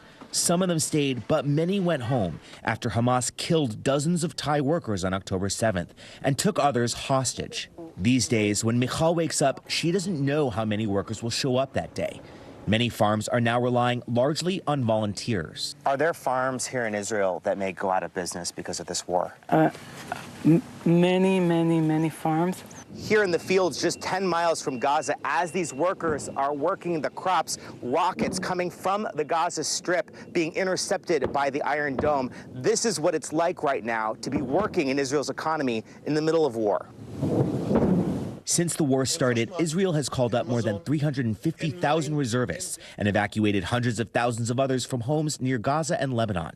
Together, that's 18% of the workforce off the job, Israel's Labor Department says. Still, the economic blow pales in comparison to Gaza, where the UN says 6 in 10 jobs have been lost during the war, and at least 45% of homes damaged, adding to an already sky-high poverty rate. In Israel, the military call-up has emptied young, educated workers out of Israel's famed tech sector, says Don Ben-David, an economist at Tel Aviv University. Israel is highly dependent on high tech. It's only about 10% of the workforce, but that 10% accounts for half of our exports. Are there comparisons between Israel's wartime economy and what we saw during COVID? Oh, yeah. The fact that missiles are raining down all over the place means that you don't really venture out if you don't have to. In other words, people are spending less. Israel's Statistics Bureau says half of businesses have lost at least 50% of their income. At this restaurant in the commuter town of Modi'in, it is far from business as usual. It's a very somber atmosphere, she says. Customers come in, head down. No one smiles. People are sad, worried. Naama's cafe closed after the terror attacks for nearly a month and only recently reopened. But it's been a struggle. Staff are in short supply, ingredients are hard to come by, and so are the customers. We went through a tough experience, she says. If this war continues, I don't know how much longer our business will survive. Israel's central bank says this war is costing more than $500 million per week, which in a country this size is a massive amount. But the real question now is, how much longer will this war last? Josh Letterman, thank you so much for that report. Well, not in California, where the man who attacked Paul Pelosi is awaiting his sentencing. Yesterday, a federal jury delivered a unanimous verdict finding David DePape guilty on federal assault and attempted kidnapping charges. It came at the end of a 4-day trial. NBC News correspondent Steve Patterson is in San Francisco with the details. What's going on, man? A guilty verdict for the man accused of breaking into the home of Nancy Pelosi and assaulting her husband with a hammer. What is going on right now? After just 8 hours of deliberation, the jury unanimously found David DePape guilty on both federal charges. What this guilty verdict on all counts sends is a clear message that regardless of what your beliefs are, what you cannot do is physically attack a member of Congress or their immediate family. During the trial, prosecutors painted DePape as a man warped by conspiracy theories like QAnon and Pizzagate. His public defender agreed, but argued he was not guilty because the attack was wholly unrelated to Nancy Pelosi's official duties. When 83-year-old Paul Pelosi took the stand, he recounted the horror of last October's home invasion, saying after the attack, he remembers waking up in a pool of blood. In a shocking move, the defense countered by calling DePape to the stand, arguing he's a man so radicalized by disinformation. DePape says the Pelosi home was just one stop on a long hit list, and attacking Pelosi was a desperate act as police arrived, adding Paul was never a target. But the federal jury disagreed, and DePape, who is a Canadian citizen, faces up to 50 years behind bars. DePape also faces state charges, including attempted murder, burglary, and false imprisonment. Proceedings for that case expected to be underway at the end of the month. All right, Steve, thank you so much. The special counsel appointed to investigate President Joe Biden's handling of classified documents has interviewed his son, Hunter Biden, according to a source familiar with the matter. The investigation is looking at how President Biden ended up with classified documents in his Wilmington, Delaware home. Hunter Biden listed that address on his driver's license at the time the documents were stored there. The special prosecutor is expected to deliver a report with his findings at the conclusion of his investigation, which is now in its 11th month. Spokespeople for both the Justice Department and the White House have declined requests for comments. Well, embattled New York Congressman George Santos says he won't seek re-election next year after the release of a damning report by the House Ethics Committee. The report concluded that there were, quote, substantial evidence that Santos violated federal criminal laws, including the use of campaign funds for personal expenses. NBC News congressional correspondent Julie Sirkin joins us on this now. Hey, Julie, good morning. So this was the scathing report by the Ethics Committee. Tell us more about the findings in this and what they say Santos was spending campaign money on. Yeah, hey, good morning, guys. Well, the Ethics Committee certainly brought receipts. They allege that Santos spent thousands of dollars on designer goods. That includes $6,000 at Ferragamo, more at Hermes. He spent money on Botox, on OnlyFans, at Sephora. Essentially, they said that he, quote, exploited the House candidacy for personal profit at nearly every turn. He even moved hundreds of thousands of dollars from a consulting firm that he actually was affiliated with to his personal bank accounts. Now, all of that said, the ethics panel is all but recommending that Santos be expelled from Congress. The reason they didn't include that in the report, the chair of the ethics panel, Michael Guest, told us was because it would take months, additional months before the report could be released. But really just in the scathing 56-page report, the committee had found that Santos essentially profited on his House candidacy and discredited the House as an institution. So, Julie, how is Santos reacting to the report? And looking ahead, could we now see this renewed effort to expel him from the House, perhaps very quickly? Certainly. You already see dual efforts. There's one that could be introduced this morning by the chairman of the ethics panel. For Santos's part, he really is doing an about-face here. He said yesterday after the release of this report that he would actually not be seeking re-election. That's certainly a change from what we've been hearing from him even after he was indicted last month. He still said he planned on staying in this seat, running for it once again in this competitive district. Now his colleagues might kick him out of Congress regardless of that fact. There is frustration, there is anger, certainly not only from his New York Republican colleagues, but even Speaker Johnson's office releasing a statement yesterday, all but allowing members to vote as they please. When you'll just remember 2 weeks ago, you had the initial vote to expel Santos. A lot of members voted against that, in part because they wanted him to have his due process. Now, since the release of this report, we've already seen dozens of members, Democrats and Republicans, say they will vote to expel Santos. The question is when, not if. Julie, we know you'll stay on this for us. Obviously, there's a lot to continue to unpack there. But quickly, I do want to switch gears to the fact that the president signed that stopgap funding bill yesterday. It officially averted a government shutdown. Tell us about that. Yeah, well ahead of the deadline tonight, guys. When have we seen this happen in Congress in the past few years? Look, this will set up certainly a fight when Congress is back after the Thanksgiving break. They have a lot to pass, including aid for Ukraine, Israel, the border, the Indo-Pacific region as well. But also, when you look at how this measure was staggered, they'll have two funding clips, meaning one in mid-January when they run out of, some agencies run out of money, another one February 2nd when those agencies run out of money. So essentially, Congress is just punching the can down the road. They're really just saving the hardest assignment for later. So we're certainly going to see more of these spending fights in the future. Unfortunately, to our audience, who I'm sure is getting tired of this conversation, and many Americans who certainly don't want to be toyed with. All right, Julie Sirkin, as always, thank you. From coast to coast, some soggy weather could rain on your parade this weekend. So let's get a closer look at your morning news now forecast. That's right. Michelle Grossman is with us this Friday. Hey, Michelle, good morning. Hey there, guys. Happy Friday. And yeah, we have some soggy spots on this Friday, and we're going to have some soggy spots into Thanksgiving week that could impact some travel. So first, we're looking at radar, and we're seeing some rain falling throughout the Ohio Valley. It's a cold front that is stretching from the Great Lakes all the way down to the lower Mississippi Valley. So along that front, we're going to see some rain. We're going to see some wind as well. It's going to drop some temperatures. So that's for the Ohio Valley into the interior parts of the Northeast, also the Tennessee Valley, lower Mississippi Valley. And then back to the west, we're watching a powerful storm system. It's that atmospheric river that continues to move on shore, and we're going to see some rain, some mountain snow in the west, not only today but also tomorrow. Then that storm system is going to make its way across country, and that's going to impact our Thanksgiving week. But first, unsettled East Coast, you notice two things on this map. We have that cold front, that's the blue line, and that area of low pressure.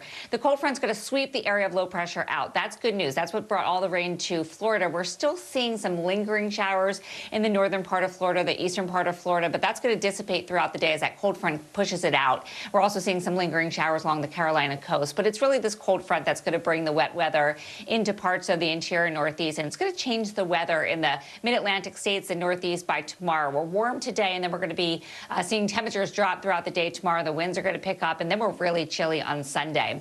So this is Saturday. Notice that most of that cold front is off the coast at the later Saturday, but we're going to see some lingering showers, some higher mountain snow in portions of Maine on Saturday. It's going to be windy too. Temperatures are going to drop, so we're not talking about a whole lot of rain, but still could see an inch in some spots. You noticed on radar earlier we saw some brighter colors, and that's indicating where that heavier rain is falling. So airport impacts for today. I know some people are lucky enough to be making their Thanksgiving travel now. We're going to see some possible impacts in Cleveland, Cincinnati, Nashville, the West Coast. We're going to see it in San Francisco, Las Vegas, and also Los Angeles. And that's because we're watching that area of low pressure in the West Coast. It's a big one, and it's bringing big impacts, especially along the coast and also the mountains of the Sierra Nevada mountains. So showers continue to rotate into California. That will be the case as we go throughout tomorrow as well, guys. We're going to see some wet weather in the Pacific Northwest, and then we're going to watch this move across the country next week, and that's going to cause some problems in terms of travel. So we'll talk more about that next hour. Back to you. Yeah, I think we'll talk a lot about it next week, too. All right, Michelle. Hopefully not too much of a problem. Thank you.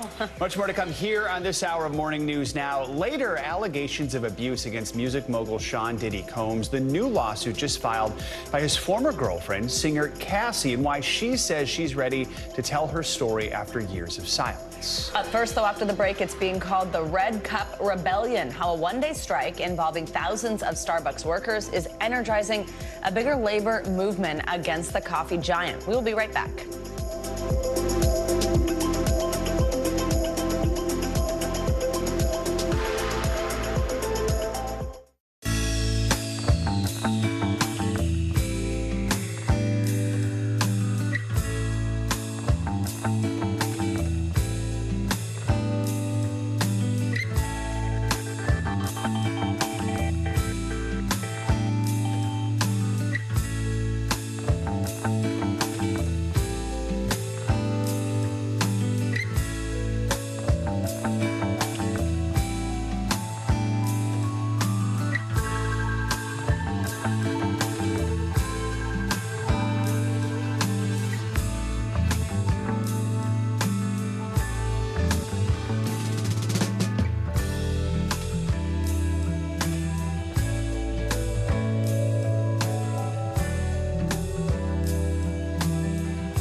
Thanks for tuning in. I'm Gotti Schwartz. Here are the stories we're following tonight. Storms keep coming here in California. The U.S. government just declassified this video.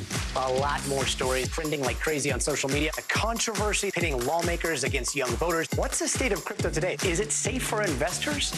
We've got another mind-bending story on artificial intelligence. This is what my voice sounds like when I clone it. That wasn't me. You gotta see this. Stay tuned now, weeknights at 8 Eastern, 5 Pacific on NBC News Now. We are back with a look at staffing issues that are hitting airports hard at the start of the busy holiday travel season.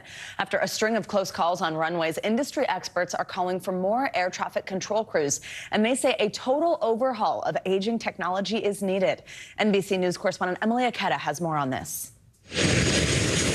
Just as the holiday travel season is taking off, new signs that the nation's aviation system is facing mounting stress.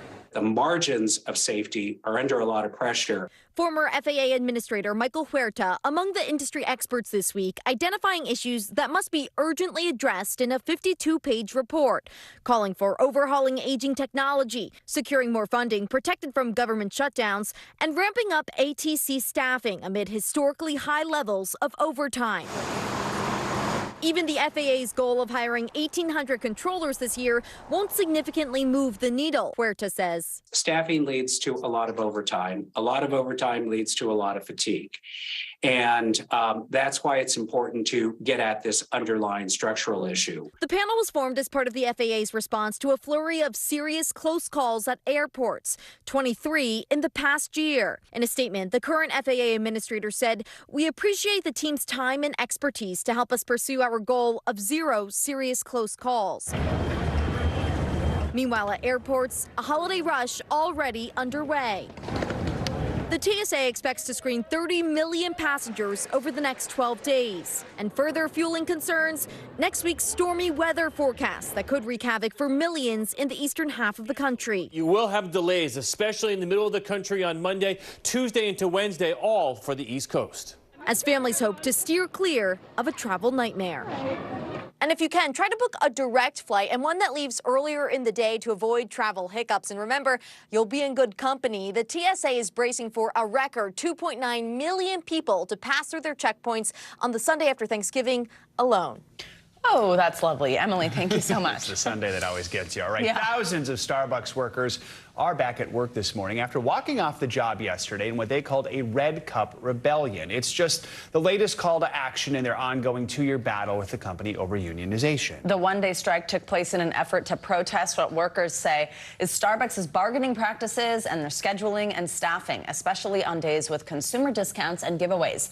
Like yesterday's Red Cup Day. That's an annual promotion where customers can get a reusable red cup if they order a holiday drink. Joining us now to discuss is Josh Idelson. He's a labor reporter for Bloomberg News and Business Week. Josh, good to have you with us. So Starbucks has seen this labor wave, really, you could say, over the last couple of years with more than 360 stores in 41 states voting to create unions. That's since late 2021. What were the workers hoping to get out of this walkout yesterday? So the context here is that it's been almost 2 years since that first landmark win in Buffalo, New York. This has been one of the more stunning organizing successes in modern U.S. history, that Starbucks has gone from having no corporate-owned unionized stores in the U.S. to hundreds. But in those almost 2 years, none of those stores that organized with Starbucks Workers United has come close to actually negotiating a collective bargaining agreement with the company, and the pace of the union's growth has slowed. The union argues that Starbucks is responsible for that lack of progress, that the company is refusing to fairly negotiate, and the National Labor Relations Board's prosecutors have accused the company of refusing to negotiate fairly with the union, as well as illegally retaliating, firing activists, shutting down stores. The company has denied wrongdoing and is fighting those allegations. And the process for the labor board cases to be investigated and appealed can drag on for years and has relatively little serious penalty potentially for the company in general. There's no punitive damages. There's no liability for executives at the company. And so the union has been trying to find ways to keep pressure on Starbucks and force the company to change its behavior. So that's included outreach to politicians. We saw Howard Schultz called before the Senate to discuss the company's actions. It's included outreach to students on campuses where Starbucks has contracts. We saw Cornell, in response to student activists, say it would not continue its contract with Starbucks. And we see walkouts like the strike, which the union says was the largest one in the company's history. And Josh, quickly tell us on the other side of this, how Starbucks is responding to this strike and any plans that they have to work with employees here. Starbucks has said that the impact was minimal in terms of the effect on customers, in terms of the number of workers participating. And Starbucks has argued that the union is the one that's not fairly negotiating, including by insisting on workers being able to participate via video conference in the negotiations. Starbucks says it complies with labor law. All right, Josh Idelson, thanks so much for joining us this morning. We appreciate it. Thank you. Let's get you some international headlines now, starting with a landmark nuclear deal between the United States and the Philippines. NBC News foreign correspondent Claudio Lavanga has that and other world news. Claudio, good morning. Joe, Savannah, good morning. That's right. This nuclear cooperation pact will allow Washington to export nuclear technology to Manila, and in turn, it will help the Philippines to transition to cleaner energy. Now, the U.S. Secretary of State Antony Blinken signed a major deal at the APEC conference currently going on now in San Francisco. Now, Philippine President Ferdinand Marcos Jr., who witnessed the groundbreaking signing, said, quote, "We see nuclear energy becoming a part of the Philippines' energy mix by 2032. Now let's fly over to Spain, where Pedro Sánchez was just re-elected as prime minister. The socialist leader was backed by 179 lawmakers, but not everyone is happy.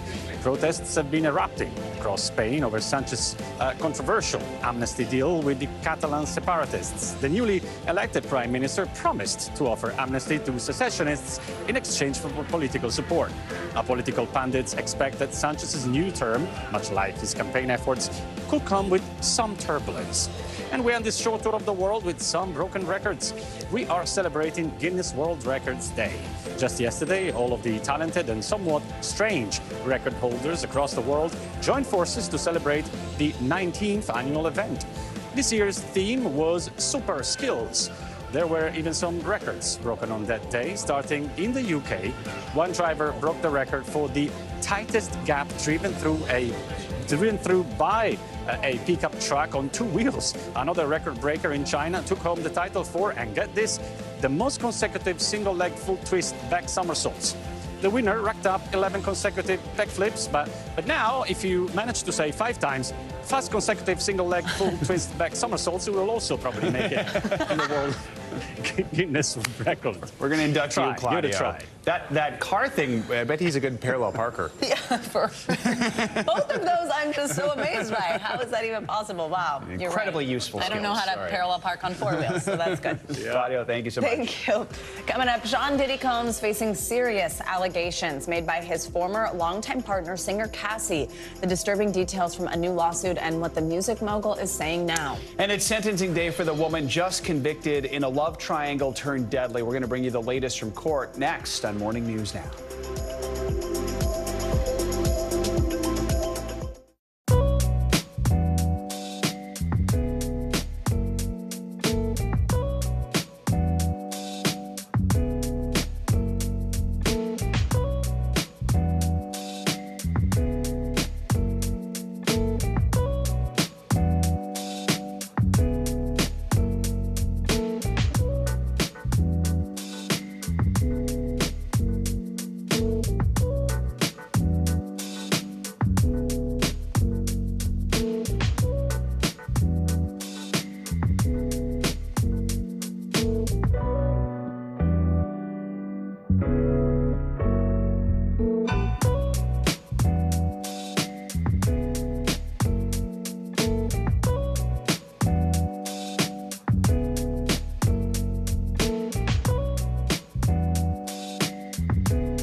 Were you calling the shots, though, Mr. President, ultimately?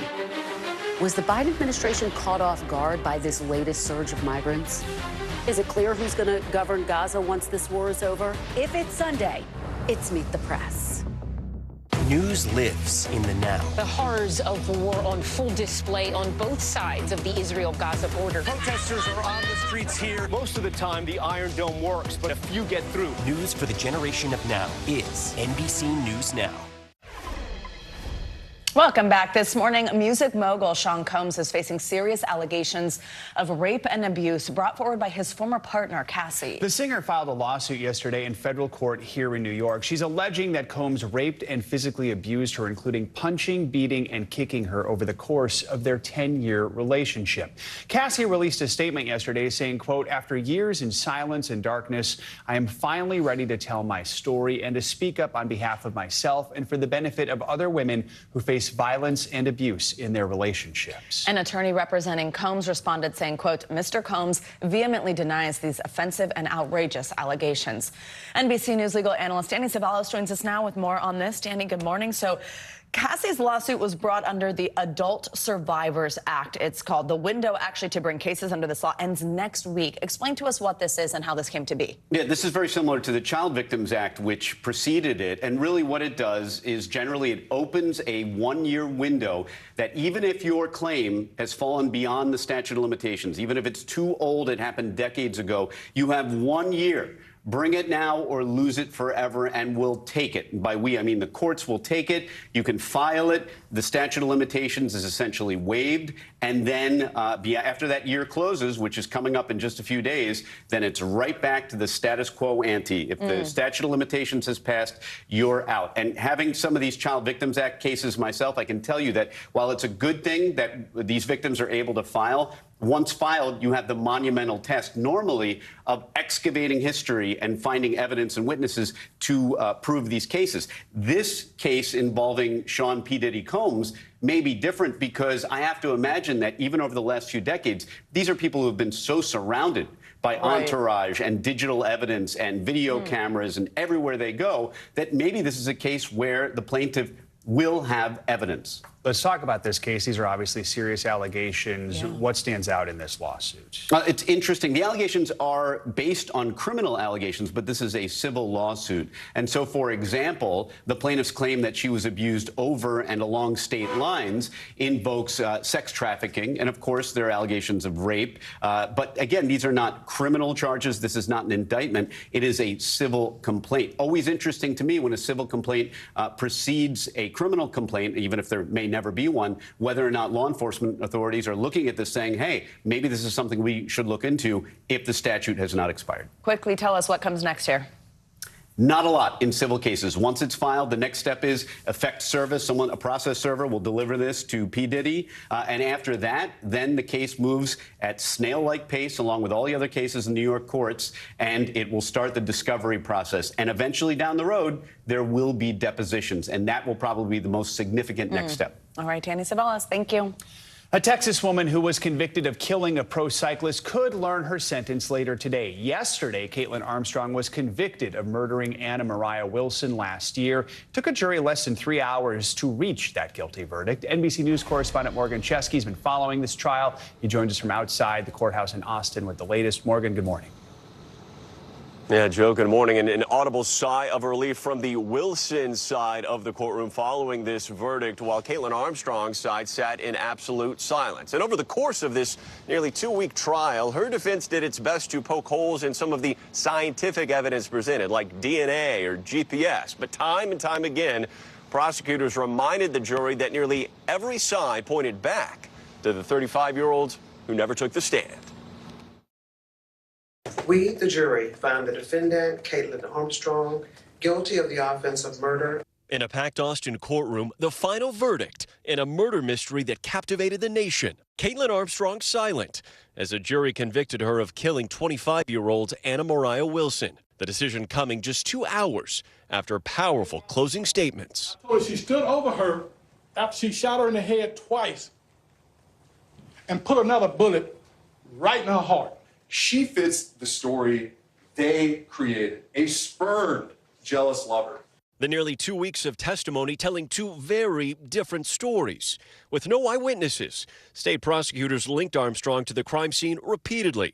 GPS showing her black Jeep circling the block.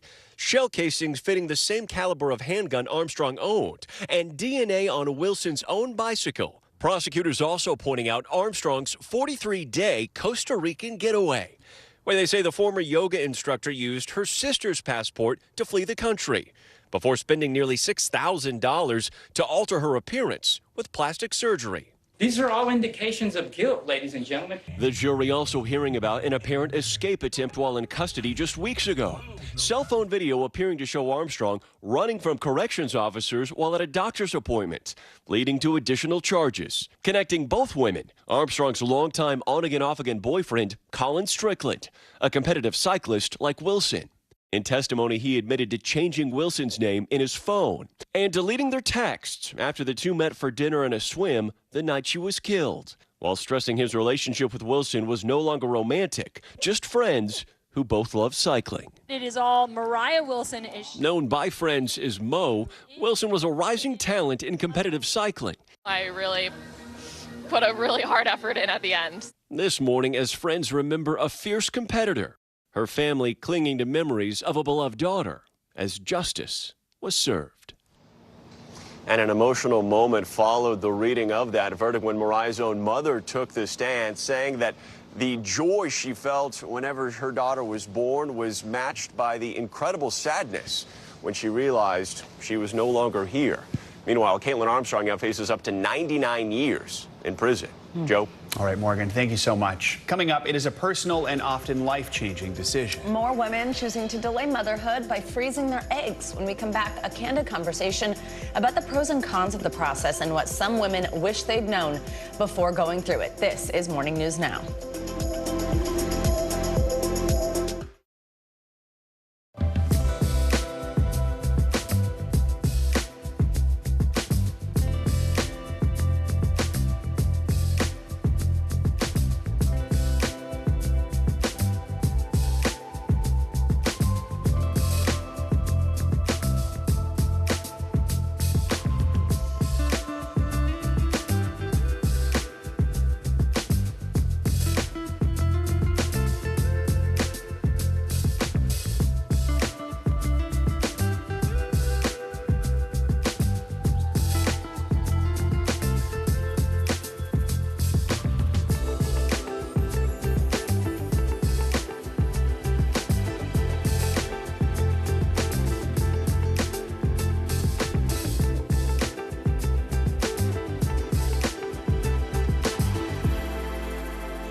Stay on top of breaking news and the biggest stories of the day with NBC News Daily. Thank you so much for joining us. I'm Morgan Radford. I'm Vicki Wynn. I'm Kate Snow. And I'm Sinclair Samwat. Get in-depth reporting from across the country. We have breaking news out of the White House and around the world. Questions about the rebellion inside Russia. And ways you can take care of your health. What are symptoms that people should be on the lookout for? Andrew Wallace. Some really great last-minute deals if you have flexibility. NBC News Daily. Weekdays from 12 to 4 p.m. Eastern on NBC News Now.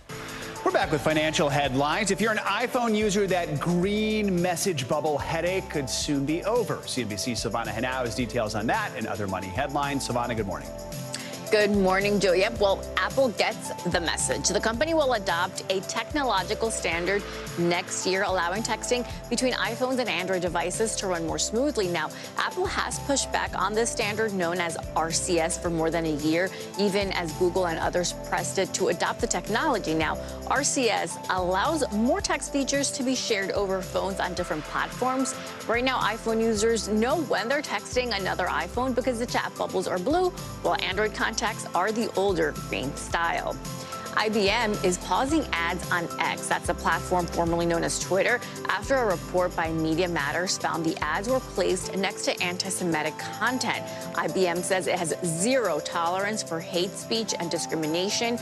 Media Matters also found hate posts paired with ads from Apple and Oracle, as well as Bravo and Xfinity, which are owned by Comcast, the parent of NBC Universal. And this follows the backlash against Elon Musk for comments he made on X supporting anti-Semitic rhetoric. Alexa, buy me a car. Amazon will start selling cars on the site next year in a partnership with Hyundai. Customers will be able to browse vehicles in their area, choose various color and trim options, buy it online, and either pick it up or have it delivered from a local dealer. Hyundai will also start equipping cars with Alexa, although that won't start until 2025, and it's the first time Amazon will offer vehicles for sale, but the company has had partnerships with other car brands. It has an online showroom for customers to browse different brands, and it sells car service and equipment through Amazon Automotive, Joe. So if that were in place now, Savannah, you would have just bought a lot of How many cars do you think I just bought? Yeah. So many cars. All right, thanks, Savannah. Appreciate it. You got it. Well, egg freezing, it's a procedure that can potentially help women prolong their window to have a baby or delay having one. It's grown in popularity. In fact, according to the Society for Assisted Reproductive Technology, there's been a 46% increase in egg freezing procedures in the United States. That was back from 2020 to 2021. And because of the growing interest, Allure released a project focused on egg freezing. They sat down with 26 women to discuss the ins and outs of the process. Joining us now on this is Jenny Biley. She's the executive beauty director at Allure, and also Dr. Lucky Seacon, a double board certified reproductive endocrinologist and OBGYN at RMA of New York. Good morning to both of you. Thank you very much for joining us today. Jenny, I will start with you. This is such an important topic, and I just love the fact that Allure did this and you spoke with 26 women about the egg freezing process, really try to capture how women are really feeling about this, kind of all over the spectrum. I also really liked it. It wasn't just positive, it wasn't just negative. Tell us what they had to say. Sure. Well, this story was written by Paige Stables, who's one of our senior editors, who herself froze her egg several years ago after a cancer diagnosis. And she really felt like, as someone who had been through it, as it becomes more mainstream, women just needed more information about what the process is really like. And a common thread that we saw, as you said, that's a wide variety of stories, but a common thread was that a lot of women felt like, despite all the talk and the TikTok videos, they went into the process feeling underinformed, or in some cases, they said they felt misled into thinking it would be easier or more successful or more of a guarantee than it is. I think something we heard again and again in our reporting was an egg is not an embryo, is not a baby. And I think people didn't totally realize that as they started out. Oh, it's such a good point, and something that I want to ask the doctor about in just a moment. But quickly, Jenny, also, did you hear from women about why we're seeing more and more of them take advantage of this option? Yes, there were different reasons. Some came to it after a life-changing diagnosis like Paige did, some after a life-changing breakup, some we talked to actually more than one doctor who had really spent their 20s and early 30s in, it's at school, residency, just hadn't had a chance really to start a family. And a lot of it, honestly, is just women who are not finding partners in that kind of peak fertile window. I think I saw a headline recently, why aren't more people getting married, and ask women what it's like dating. So I think that lack of a partner is a big part of it. Absolutely. Doctor, let's bring you in here to first just talk through the process. I know if you, as Jenny mentioned, see on TikTok and things like that, the different videos and you see the shots and all that kind of stuff. But what is it exactly that's going on and how invasive is it? Yes. So egg freezing is basically removing the eggs from the ovaries where they sit from the time that you're in your mother's womb. You're born with all the eggs that you're ever going to have. And over time, our bodies lack the ability to generate new eggs or repair them. So they break down and quantity and quality decline with age. So egg freezing is the process by which you take medications that mimic the signal your brain normally sends to the ovaries to mature one egg and ovulate a single egg, but we're trying to mature all of the eggs that are available. Now, a common misconception is that we're depleting your egg count, but we're not. A lot of people don't know this, but a very limited subset of your eggs at any given moment are pulled to the surface of the ovary, and those are the only ones that I can get to. And if I don't get to them and extract them and freeze them, they're just kind of dissolving and going away. So egg freezing is kind of like salvaging whatever eggs we can get to in a given cycle, removing them from this environment where they're exposed to the effects of aging and degradation over time, and freezing them so that you're holding on to a larger cohort of eggs that are healthier from a younger age as a backup plan. If and should you ever run into any fertility issues or need IVF for any reason, you can get a head start and have a much more efficient process starting with a larger number of healthier eggs. Jenny just mentioned that many women brought up the fact an egg is not an embryo, Yes. an embryo is not a baby. So first of all, if we could just kind of break that down in layman's terms. But I think even me, okay, I'm a 32-year-old woman, I don't have kids, I have not done this procedure, I've thought about this a lot. I think even in the last, I don't know, 5-6 years since it's been something that I have thought about, since I've heard a lot about, in the beginning, it felt like it was presented very much as a sure thing, like an insurance policy. You don't know when you want to have kids, just freeze your eggs and then it's all good. But the truth is you might go through this process that is A, expensive, and B, not nothing on your body. And it's ultimately not going to lead to a baby, right? And I do think people need to understand that. I think saying insurance policy is a misnomer. I think it's giving you a head start if and should you need IVF. I think egg freezing does get a bad rap, and I see all the headlines, and I can't speak for everyone's counseling, but I know when I speak to patients, I take almost a full hour to talk about human reproduction, the reality of how inefficient it is, and you need to know that in order to level set expectations about egg freezing. When you ovulate one egg every month, if you're someone that gets a regular period, there's about a 15% chance that that could result in a pregnancy. And even if you're in your 20s, it might be about 20%. And that's because not every egg and sperm are going to actually get together and fertilize successfully. Not every fertilized egg turns into an embryo, and not every embryo is genetically normal and capable of implanting.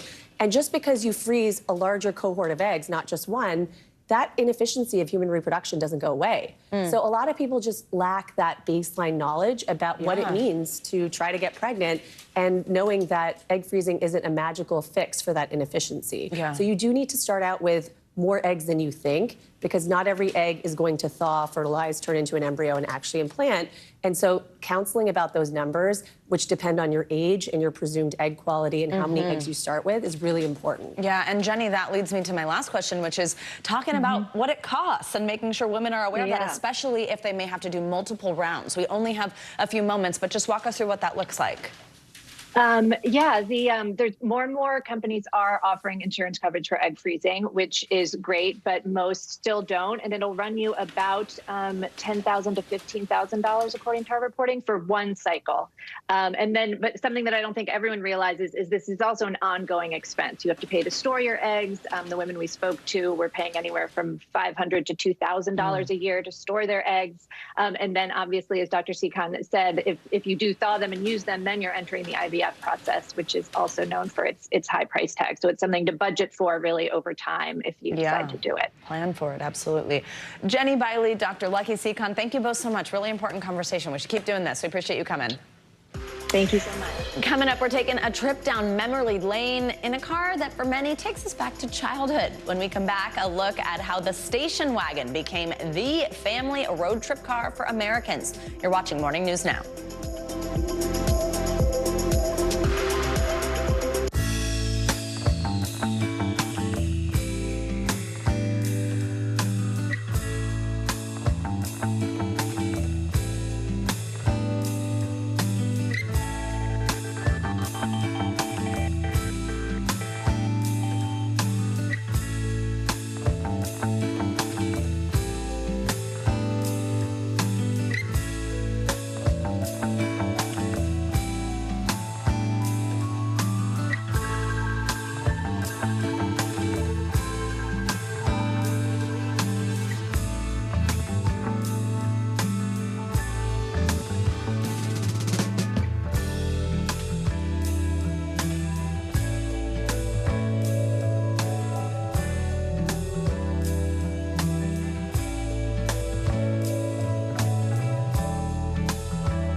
coming on the air with breaking news. We are live tonight from Juarez, Mexico, reporting over the skies of Lahaina here in Florida. The time to evacuate has come and gone. You were seeing people just running for their lives? People running for their lives. We've seen this almost unbelievable power struggle. What does this mean for Ukraine? It's the battle off the field that's inspired the world. Every night, it's your news playlist. Top Story with Tom Llamas, streaming weeknights at 7 on NBC News Now. Well, she is already defrosted for the holiday season and started her Christmas tour. Now Mariah Carey has another reason to celebrate. The singer has become a Barbie doll. Today, Mattel released the Mariah Carey Barbie, priced at $75. She's dressed in that iconic red dress based on the one the real Mariah wore in the video for All I Want for Christmas Is You. She has a butterfly ring on one finger, of course, and is holding a microphone. Carey called it a once-in-a-lifetime dream. Mattel, of course, having a great year with sales for Barbies up 16% last quarter, thanks in part to the hit Barbie movie. Yeah, we cannot stop talking about all forms of Barbie. I love this one. Anything Christmas. Thanks, Joe. Yep. Well, finally at this hour, as millions prepare to hit the road for the Thanksgiving holiday, nothing hits you quite in the feels like some deeply rooted nostalgia, right?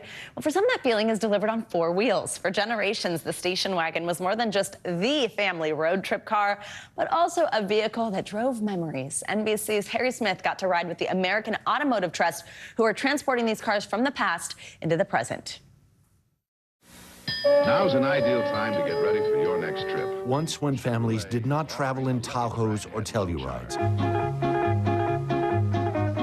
In that age before minivans and mandatory seatbelts. Roomy enough to hold as many as 4 children.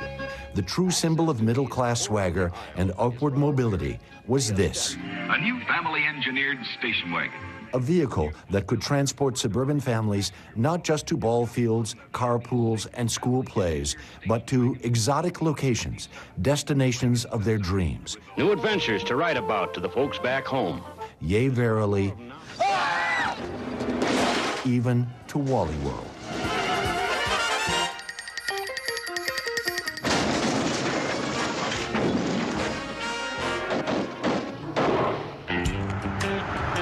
Had you been out west this past summer, you might have seen a few true classics on the road from Jackson Hole to Detroit.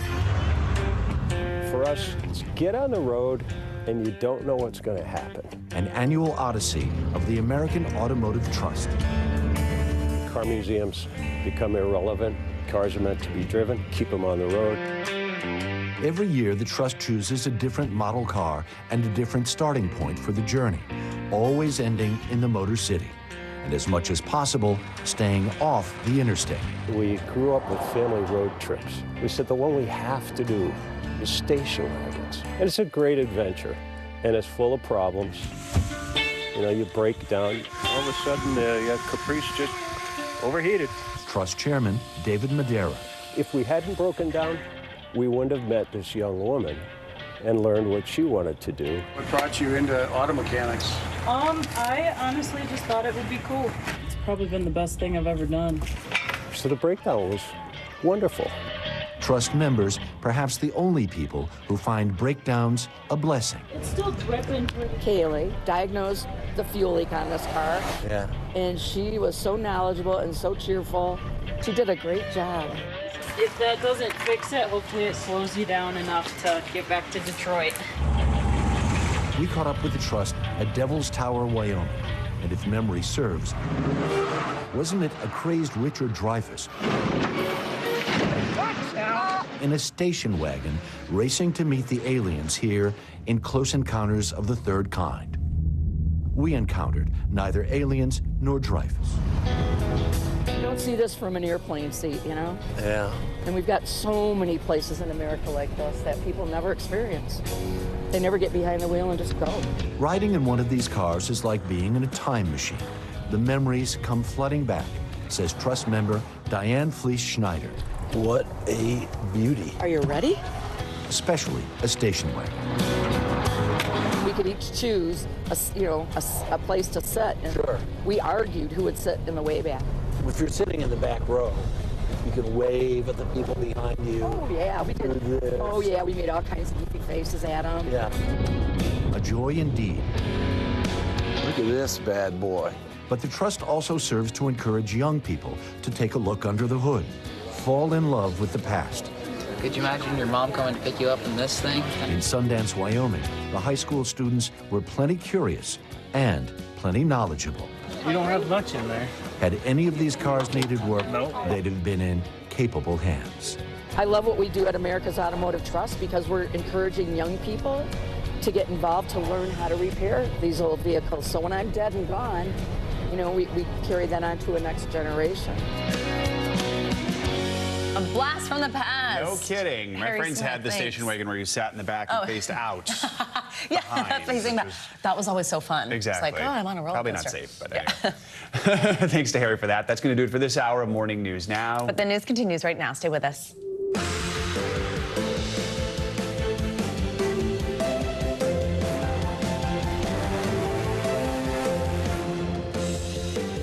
Good morning and good news. It's Friday. I'm Savannah Sellers. I'm Joe Fryer. Right now on Morning News Now, the turkey trot begins. This Thanksgiving holiday getaway could be one for the record books. We've got all you need to know whether you're heading out the door today or next week, including that all-important travel forecast. More trouble on Capitol Hill as embattled New York Congressman George Santos announces he will not seek re-election. Comes in the wake of that scathing ethics report released yesterday, but the story goes deeper. Santos could be out of office as soon as today. More on that in a moment.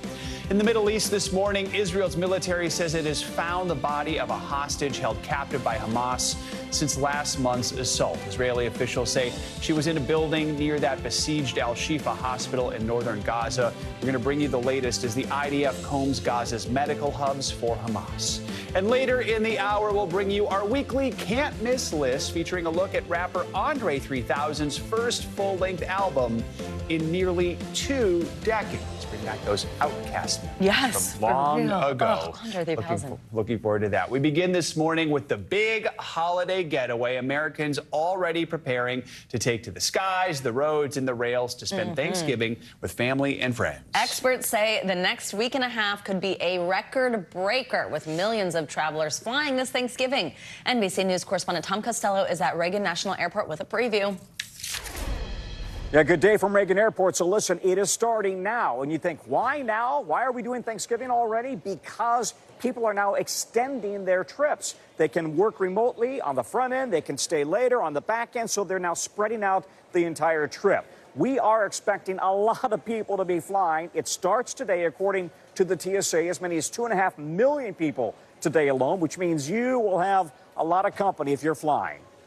Just a reminder, you're allowed one carry-on bag, one personal item. 6 days till Thanksgiving. It's the start of the travel rush crescendo, with the TSA expecting to screen about 30 million passengers over the next 12 days. That would make it the busiest holiday travel period ever. Airports are going to be very busy, and preparation is key. At Chicago O'Hare, some travelers are on a pre-Thanksgiving trip and already thinking about next week's crowds. We have 2 trips back to back. We're visiting my mom here in Chicago, then we're flying back to D.C., and then we're driving to Connecticut for Thanksgiving. So you got a lot of travel. Yeah, we got a lot of travel. I'm flying on Monday for Thanksgiving, that's right. And what are you thinking? Are you worried about the crowds? Yeah, I am worried. But, you know, you have to be home for Thanksgiving. The busiest days to fly next Tuesday and Wednesday before the holiday, and Sunday after Thanksgiving, when the TSA says 2.9 million passengers could pass through checkpoints. In Orlando, they're anticipating a 17% increase over last year's travel volume, and say passengers should arrive even earlier than they would for a typical trip. Remember to follow 321. Passengers should be at the airport ticket counter 3 hours before their flight, at the checkpoint 2 hours before their flight, and at the gate 1 hour before departure. From the skyways to the highways, where AAA projects more than 55 million people will drive to their Thanksgiving destinations over 5 days. The worst times to hit the road: late afternoon Wednesday, midday Thanksgiving, and then starting around noon the Friday after.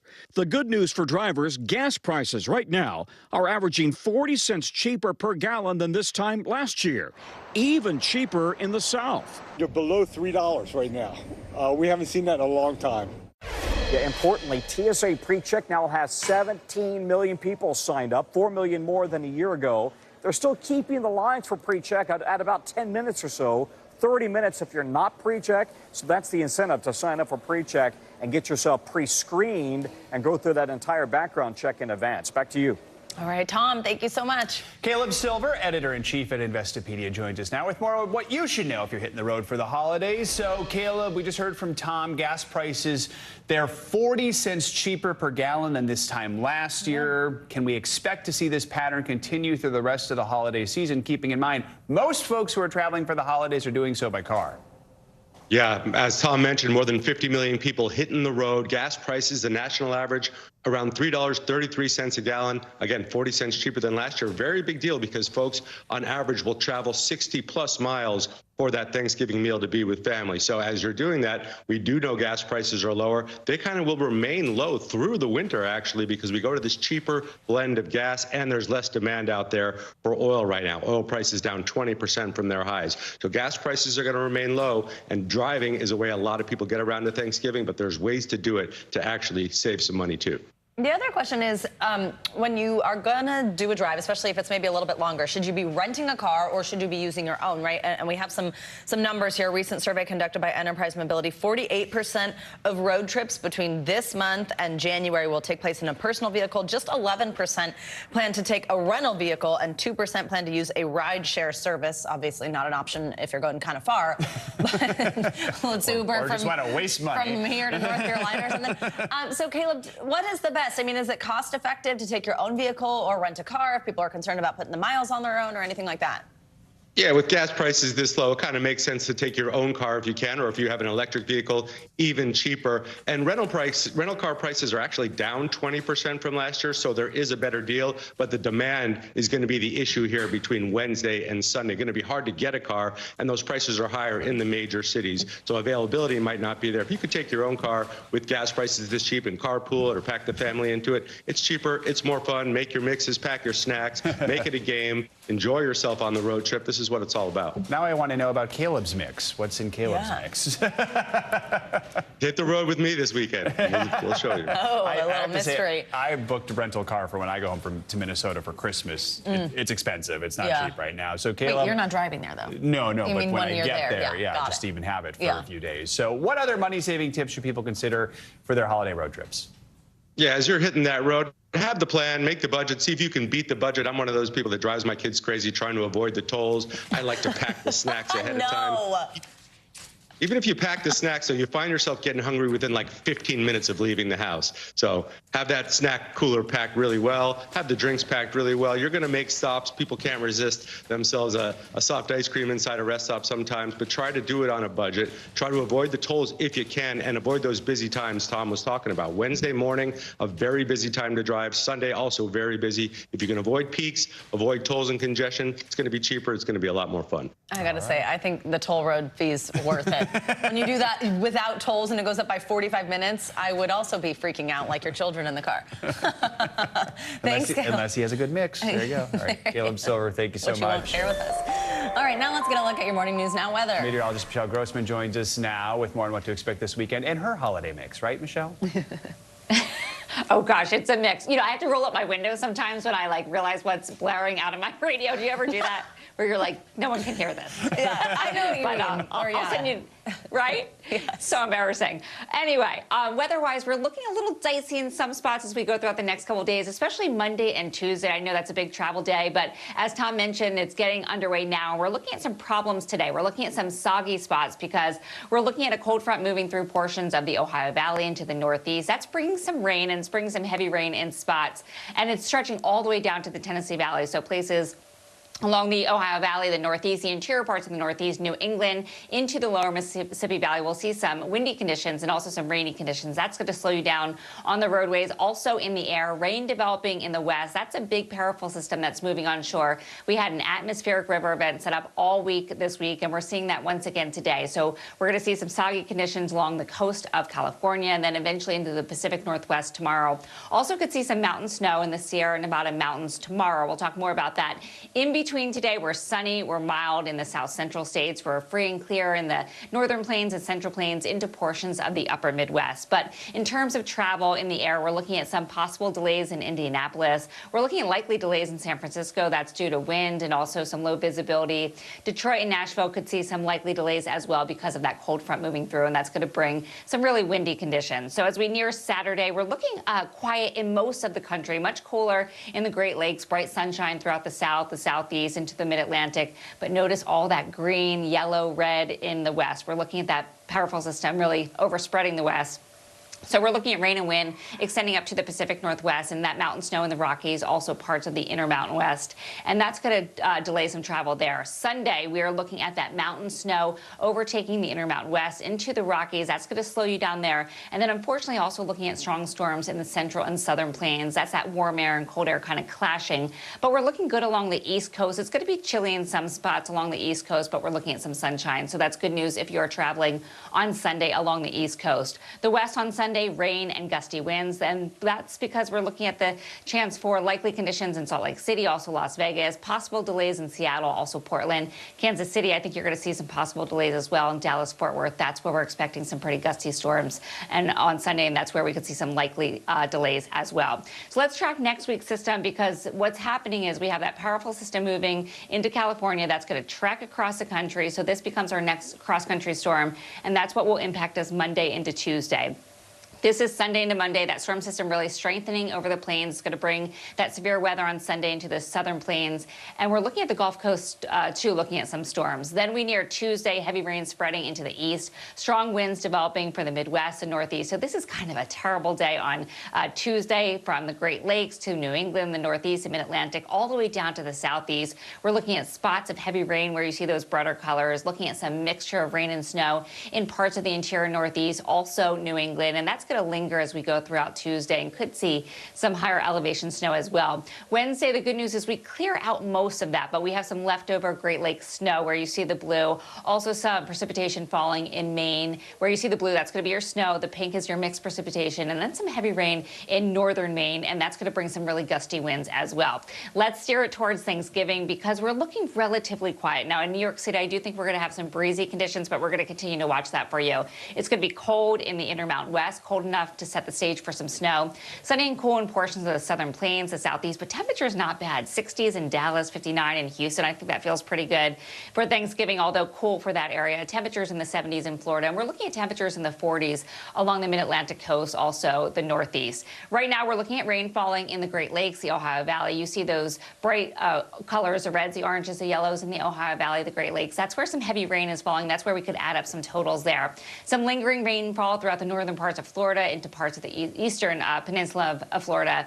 And that's going to be moving off, guys, as we go throughout the day, because that cold front that's in the Ohio Valley is going to push it out of here, and that's good news for people in Florida. Otherwise, we're looking at that powerful storm in California. Back to you both. All right, Michelle, thank you so much. In Washington, a scathing report by the House Ethics Committee could signal the beginning of the end for New York Congressman George Santos. The report found the first-term Republican spent campaign funds on personal expenses and luxury goods, likely breaking federal laws. NBC News senior Capitol Hill correspondent Garrett Hake joins us now. And Garrett, the impact of this report has been swift, right? Yeah, that's right, Joe. Not long after this jaw-dropping report was released on Thursday, Santos announced that he would no longer seek re-election and would in fact leave Congress after this term. But he may be leaving much sooner than that, as the chairman of the Ethics Committee is expected to file a motion to remove him from Congress as soon as this morning. That would mean something that hasn't happened in decades, a removal of a sitting congressman. Even for a congressman dogged by scandal since his first days in office, the salacious details of the new Ethics Committee report on New York Republican George Santos are stunning. The bipartisan committee report concluding Santos, quote, blatantly stole from his campaign, spending campaign donations lavishly on everything from his rent and credit card bills to thousands of dollars in purchases at luxury retailers Ferragamo and Hermes, even Botox and spa treatments in Las Vegas. Some of Santos' fellow Republicans had already moved for his expulsion. My voters and I are quite aware of the fraud that he perpetuated. I don't need an ethics report to tell me what I already know. He's a fraud. He shouldn't be a member of Congress. I called for his resignation. But the sordid details of the report, including campaign cash spent on the website OnlyFans, known for its adult content, and withdrawn from casino ATMs, led members of both parties who had voted against an earlier expulsion effort to announce they now supported Santos' removal. I'm hoping that George does the right thing and resigns and leaves Congress. The Thanksgiving break is a great time to do that, clean out his office. I think the bottom line is the level of misconduct here, criminal conduct, is off the charts. The committee voting unanimously to refer its findings to the Department of Justice. Santos is already facing federal charges for wire fraud, money laundering, and theft of public funds, to which he has pleaded not guilty. On Thursday, the embattled congressman posting on social media that the report was a, quote, politicized smear, but that he would no longer seek re-election and would stay in Congress, quote, up until I am allowed. Now, we won't see any kind of vote on Santos' removal until after Thanksgiving. Losing his vote in Congress would shrink the GOP's margin of control even further. But in a statement released Thursday, new Speaker Mike Johnson called the report's findings, quote, very troubling, and seemed to suggest he would not try to protect the troublesome freshman Republican. Joe? All right, Garrett, thank you so much. Well, turning now to the Israel-Hamas war and the ongoing military operations against a hospital in Gaza. This morning, Israeli forces say they've located a Hamas tunnel inside Al-Shifa Hospital, along with additional weapons. NBC News has not independently verified that claim. This comes as Israeli officials say 2 bodies of hostages have been recovered nearby the facility. NBC News chief international correspondent Keir Simmons joins us now from Tel Aviv with all these latest updates. Hey, Keir, good morning. Hey, good morning to you. And the focus is on multiple hospitals, tension and fighting this morning, both in Gaza and in the West Bank. In Gaza, the Israelis say that they have found evidence of Hamas at 4 hospitals. In the West Bank, the Palestinians say ambulances were stopped outside a hospital. The Palestinian Red Crescent says its crews were detained. This morning, medical staff emerging from Ibn Sina Hospital in the West Bank, their hands raised. Israel saying gunmen may have run there to hide after what Israel says is a counter-terror operation where at least 5 were killed, and Palestinian officials say 47 arrested in the West Bank today. While inside Gaza, operations continue in Al-Shifa Hospital, where Israeli Defense Forces have been for days and now say they have found the bodies of 2 hostages close by. 19-year-old Israeli soldier Noah Marciano and 65-year-old hostage Yehudit Weiss, who had been suffering from cancer. We believed we would welcome her back, her daughter cries. The Israeli Defense Force says these images it filmed show the entrance to a tunnel in the hospital complex.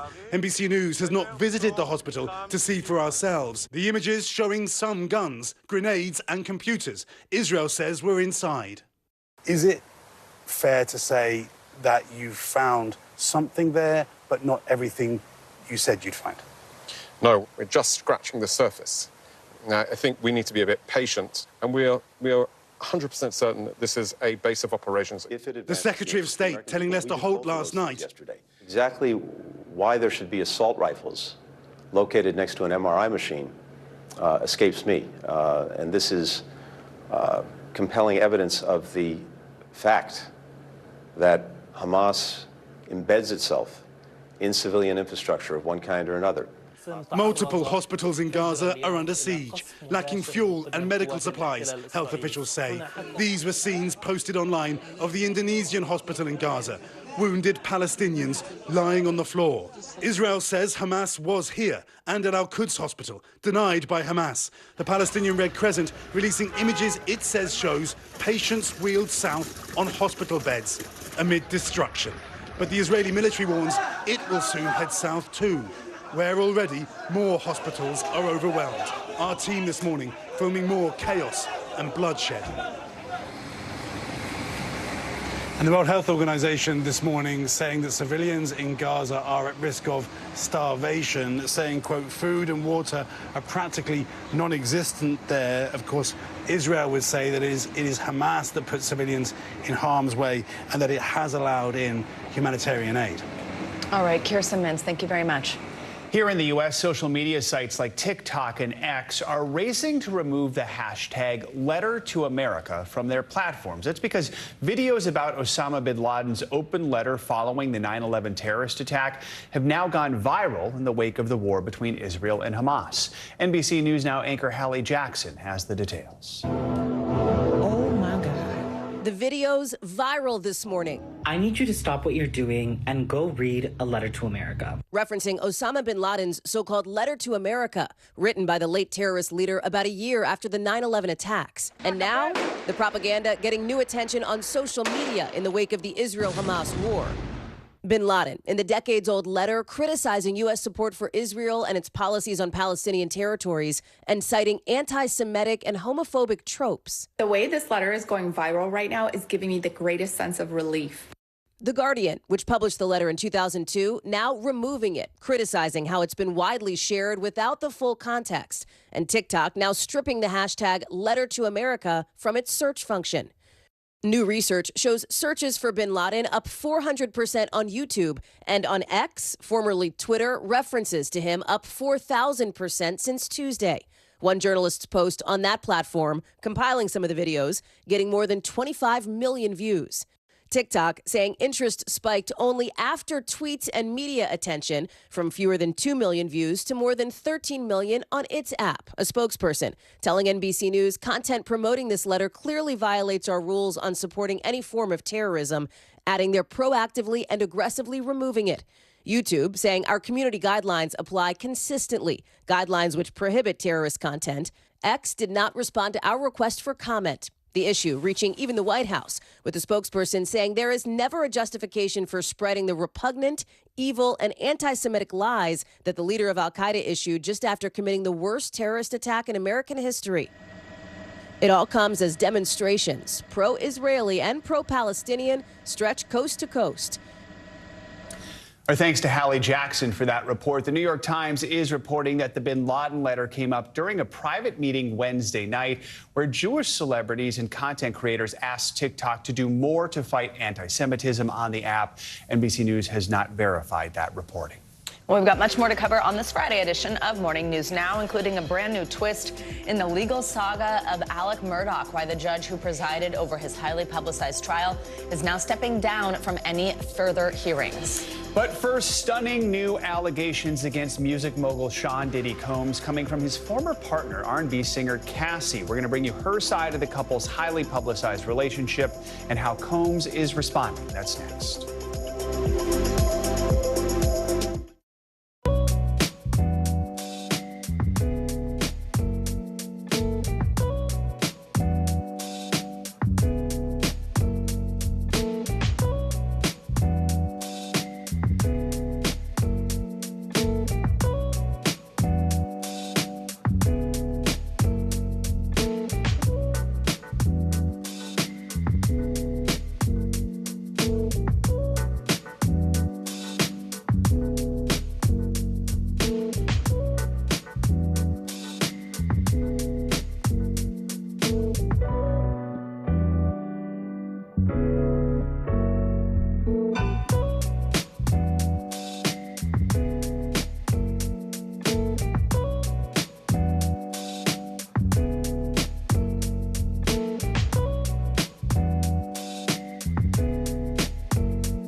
in the now. It's coming at us every second. News is more now than ever. Just outside of the Israeli military headquarters. Now is raw. Now is real. The Fed's decision today, help us translate that into very plain English. Now is constant. You gotta see this. The future is now. News for the generation of now is NBC News Now. Welcome back. This morning, rapper and producer Sean Combs is facing a bombshell lawsuit from his former partner, R&B singer Cassie. She is suing Combs, alleging their 10-year relationship was filled with abuse and violence. Combs vehemently denies the allegations. NBC News entertainment correspondent Chloe Malas has the details. That's right. Cassie says she's finally ready to tell her story after living in what she calls years of silence and darkness. The rapper denying all wrongdoing, his team calling the allegations outrageous. This morning, music mogul Sean Diddy Combs facing a slew of allegations, including rape and sex trafficking, in a stunning new civil lawsuit filed Thursday by his longtime partner, singer Cassie. According to the complaint, Cassie, whose real name is Cassandra Ventura, alleges Combs asserted complete control over her personal and professional life. Throughout their relationship, Ventura says that she endured a cycle of abuse and violence for more than a decade.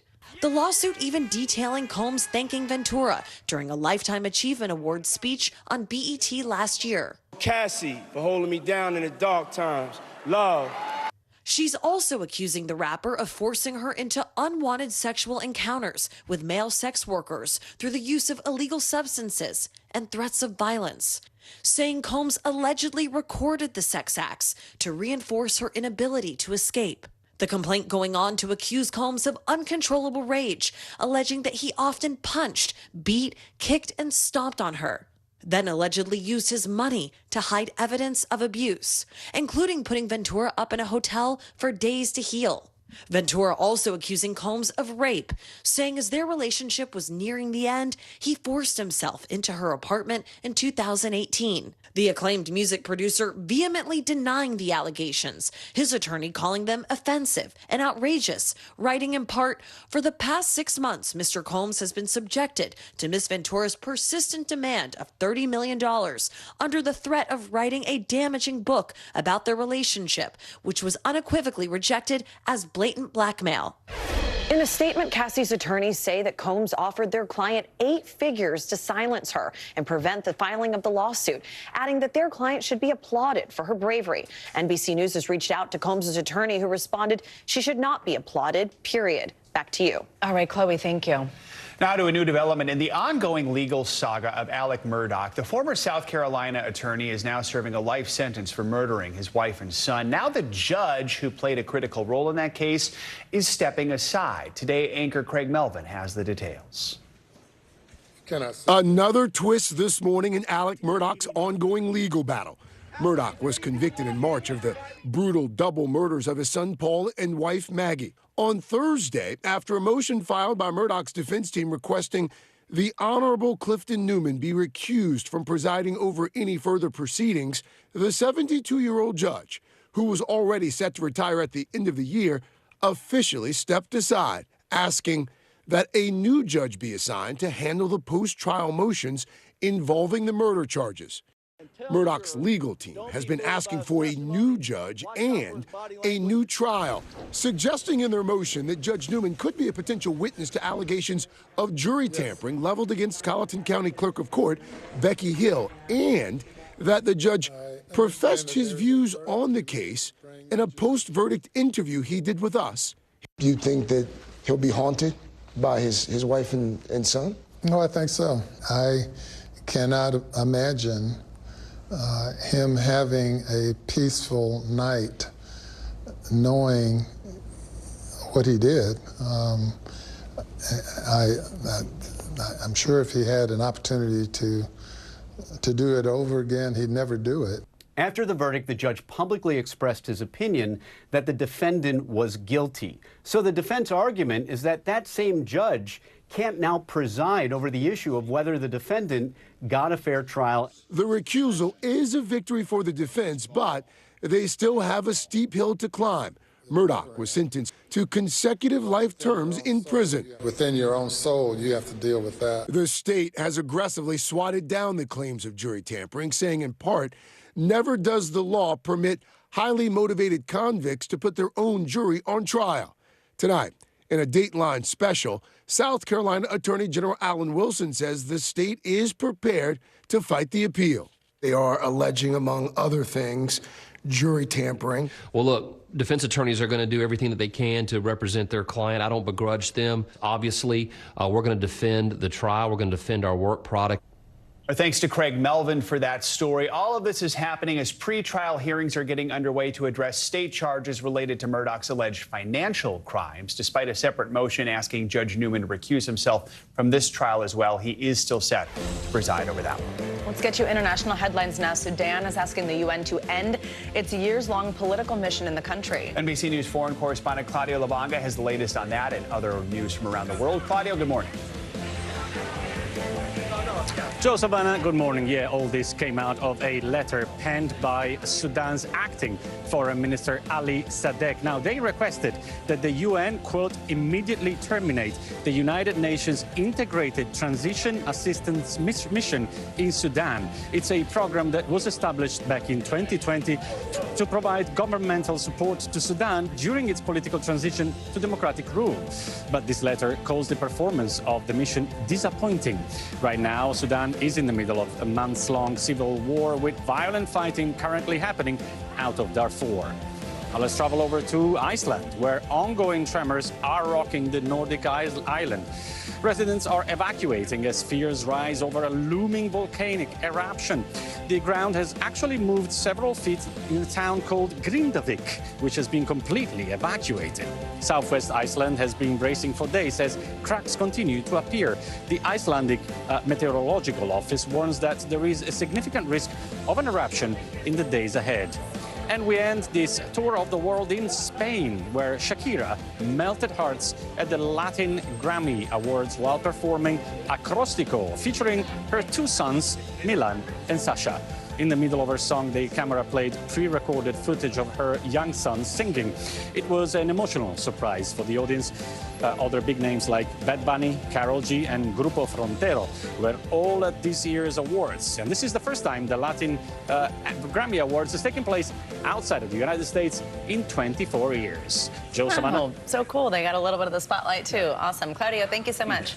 Coming up, a high-profile suspension agreement that is rocking the world of college football. After the break, an investigation into alleged sign stealing that's left one Michigan coach sidelined for now. That's next on Morning News Now.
Hey, I'm Hallie. It's good to be with you tonight.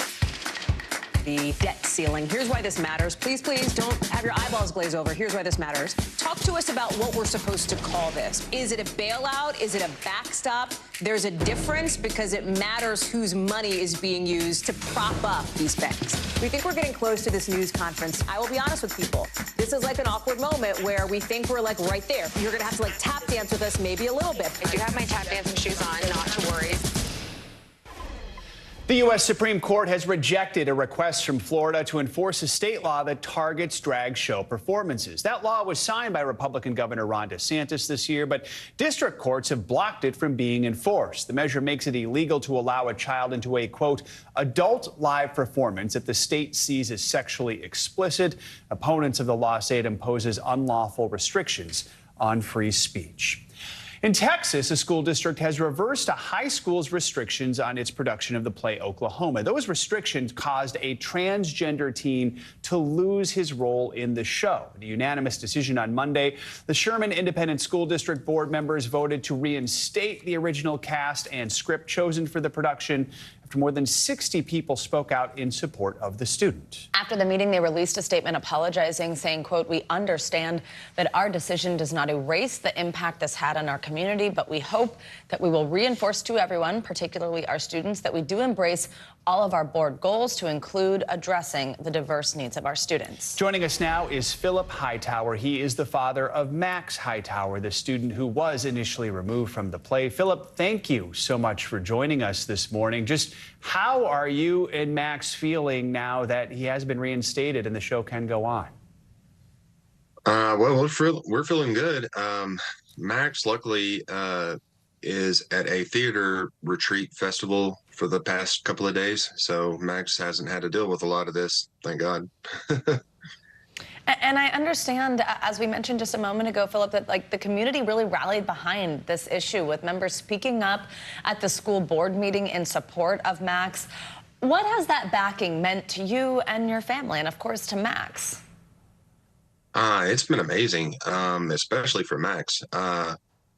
Initially, Max is a fighter, and Max wanted us to fight. But Max was also, wanting to kind of let us do the fighting at first. But after the outpouring of support that we got, Max was like, no, Dad, let's go do this, And Max went to the board meeting, where, he was the center of attention, and he was cool with it. So Max has been reinstated. I understand that was goal number one, but you still have a couple more things that you would like to achieve. What do you hope comes next? Well, first and foremost, we need a policy that protects these kids. All of this started from a policy that didn't exist, a fake policy. But we need a real policy that, protects these kids and gives them the right to, be in the role that is the gender they identify with. This, I think. Beyond that. Oh, go ahead. Oh, I'm sorry. Nope, go ahead. Beyond that, we need accountability. We need accountability because for 10 days, these kids, marginalized, at-risk kids that are more prone to hurt themselves or have, really dark thoughts, were left hanging in the wind. And so we need accountability for that. So often this is an educational process for parents in your community who may not know much about trans kids in the trans community. Do you feel a lot of people, whether it's school board members and other parents, have learned a lot from you during this process? I hope so. There were a lot of people speaking, and there's been a lot of attention. So if they haven't learned it, it isn't for lack of information. All right. Philip Hightower, thank you so much for joining us this morning. We appreciate it. We're thinking of Max, whose passion for theater is very clear right now at a theater. Yeah, there you go. Theater camp. Thank you. Thanks. Well, the University of Michigan announced an agreement with the Big Ten Conference on Thursday to drop litigation against the conference and to suspend football coach Jim Harbaugh. Harbaugh will continue to serve out a 3-game suspension that came as the result of a sign-stealing investigation into the Wolverines football program. In a written statement, Michigan said, quote, Coach Harbaugh, with the university's support, decided to accept this sanction to return the focus to our student athletes and their performance on the field. Joining us now for more on this story is senior writer writer at The Athletic, Chris Vanini. Chris, good to have you with us. So there is so far no information that directly links Coach Harbaugh to involvement in the alleged sign stealing, but for both sides to pretty much walk away from the dispute does raise some eyebrows. So tell us why this is significant and what we know about this legal battle. Well, it's significant because just about right now, the sides would have been in court arguing over whether or not the Big Ten had the right to suspend Jim Harbaugh. Michigan's entire case specific to the Big Ten was that the conference doesn't have the right to do this. Only the NCAA has to do this. The conference said it did. It laid down its suspension last week, right as Michigan was landing its plane in State College, Pennsylvania. Michigan says, eventually, we're going to drop the litigation. Harbaugh's going to accept the suspension. The Big Ten will step back and let the NCAA finish off its investigation. Is there any sense that Michigan may have developed evidence that other schools might have been doing the same thing?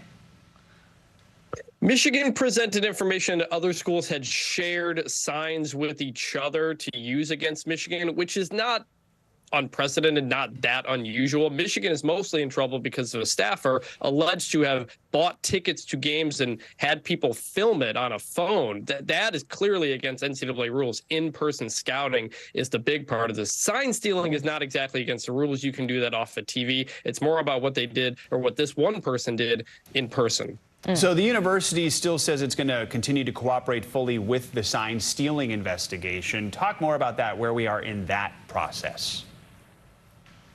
That remains ongoing. The NCAA is looking into Connor Stalions, the staffer who did that. Stalions has resigned. He has said no other coaches knew about this whole scheme. Central Michigan University is involved as well because there was a person on the sideline for their game against Michigan State that kind of looked like Connor Stalions. They have not clarified who that is, so the NCAA is still looking into it. It'll take a while before that is resolved, certainly after the season. What does this mean for Michigan football for the rest of the season?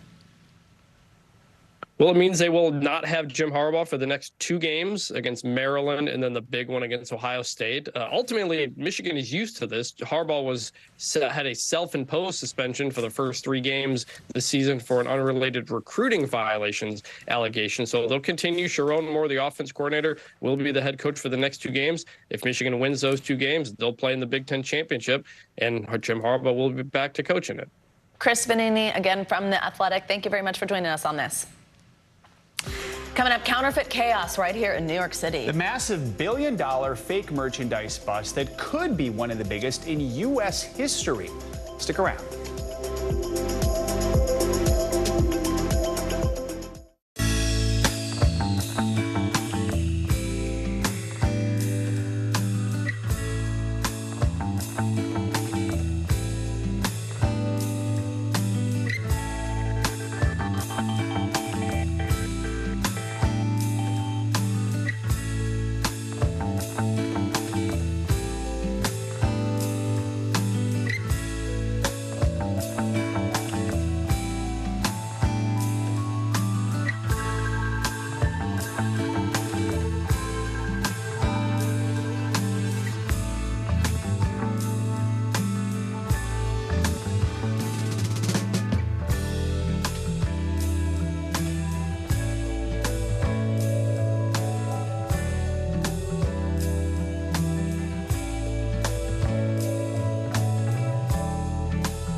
It's being called the biggest counterfeit merchandise bust ever in the U.S. Hundreds of thousands of fake bags, clothes, and shoes were seized from an alleged black market operation in Manhattan. And experts say this is still just a small piece of the knockoff product problem. NBC's Stephen Romo has the details. Staggering images of $1 billion bust, one that federal authorities are calling the largest seizure of counterfeit goods in U.S. history. Inside multiple storage units raided by Homeland Security and the NYPD, cluttered shelves packed with nearly 220,000 knockoff purses, clothes, and accessories. It hurts people. And it's not innocent. The fake bags, rip-offs of high-end brands including Louis Vuitton, Burberry, Gucci, and Marc Jacobs. This bag, a knockoff of a Christian Dior tote bag, sells for more than $3,000. NYPD's Commissioner Edward Caban saying in a press release, quote, "The trafficking of counterfeit goods is anything but a victimless crime because it harms legitimate businesses, governments, and consumers." It's a dangerous business.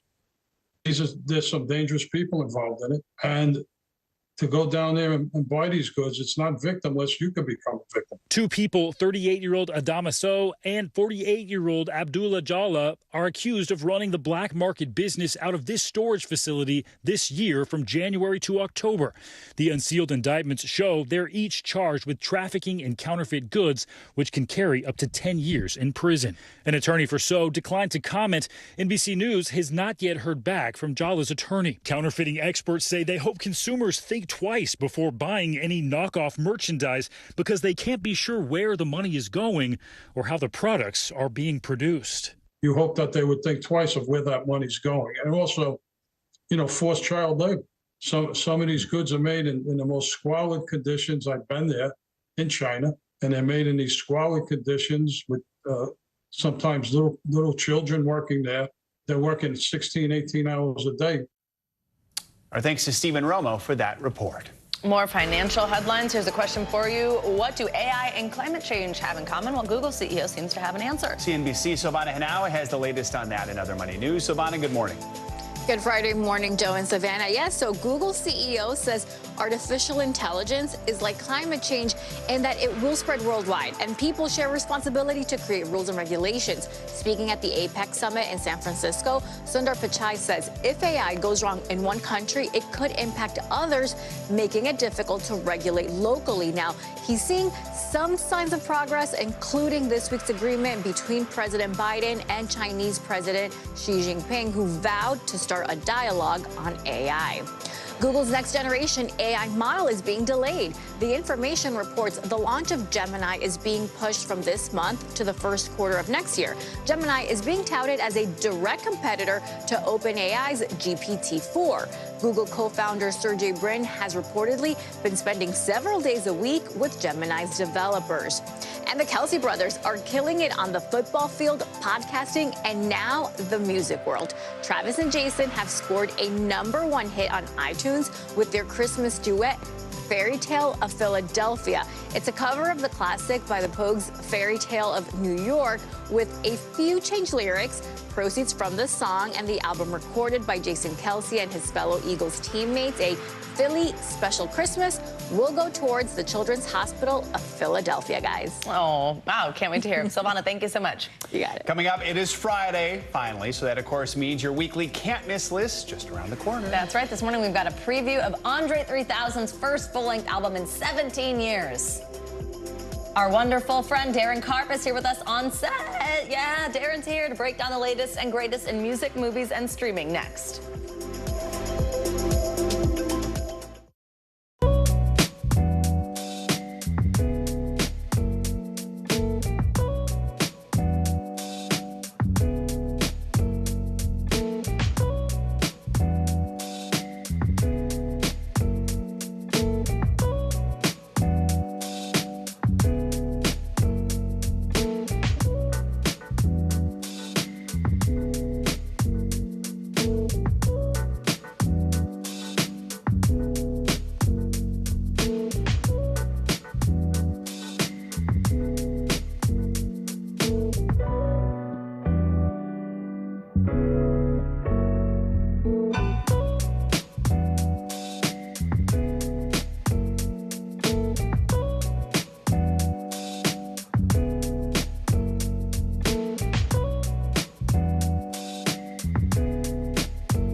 think when you open your eyes, you get to decide, how's my day going to be? We want to be a way to start your day, lighten your load, every single morning.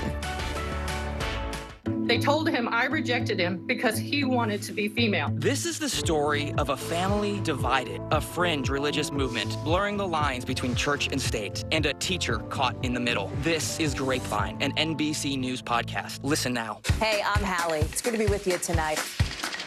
The debt ceiling. Here's why this matters. Please, please don't have your eyeballs glaze over. Here's why this matters. Talk to us about what we're supposed to call this. Is it a bailout? Is it a backstop? There's a difference because it matters whose money is being used to prop up these banks. We think we're getting close to this news conference. I will be honest with people. This is like an awkward moment where we think we're like right there. You're going to have to like tap dance with us maybe a little bit. I do have my tap dancing shoes on, not to worry. Thanks for tuning in. I'm Gotti Schwartz. Here are the stories we're following tonight. Storms keep coming here in California. The U.S. government just declassified this video. A lot more stories trending like crazy on social media. A controversy pitting lawmakers against young voters. What's the state of crypto today? Is it safe for investors? We've got another mind-bending story on artificial intelligence. This is what my voice sounds like when I clone it. That wasn't me. You gotta see this. Stay tuned now. Weeknights at 8 Eastern, 5 Pacific on NBC News Now. News lives in the now. It's coming at us every second. News is more now than ever. Just outside of the Israeli military headquarters. Now is raw. Now is real. The Fed's decision today, help us translate that into very plain English. Now is constant. You gotta see this. The future is now. News for the generation of now is NBC News Now. Let's high kick our way into the holidays now. The Okay, iconic Rockettes are, and I have to go to the hospital now, are back for this year's Radio City Christmas Spectacular show. Dang, that was funny. Going into its 90th season. Jackie Beckford from our NBC station here in New York takes us behind the curtain.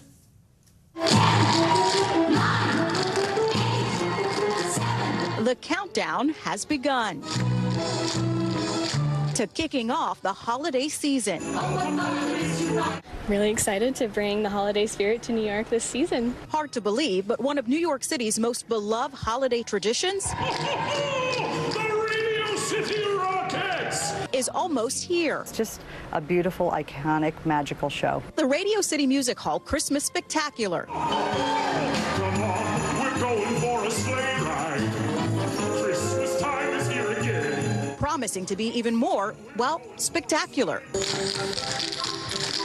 And the Rockettes kicking it up a notch this year, all the way up. This year's show incorporating drones that will fly overhead. Director and choreographer Julie Branham says the addition is illuminating. And they have wings on their backs. It's going to look amazing. We light up the whole ceiling, so they were flying around over your heads in the audiences. The drones will accompany Rockettes in the dance of the Frost Fairies. We rehearsed for 6 hours a day, 6 days a week. For a full 6 weeks leading up to Friday's debut. We bring all of that together for this incredible immersive number, and it's really exciting. A show expected to take audiences to new heights.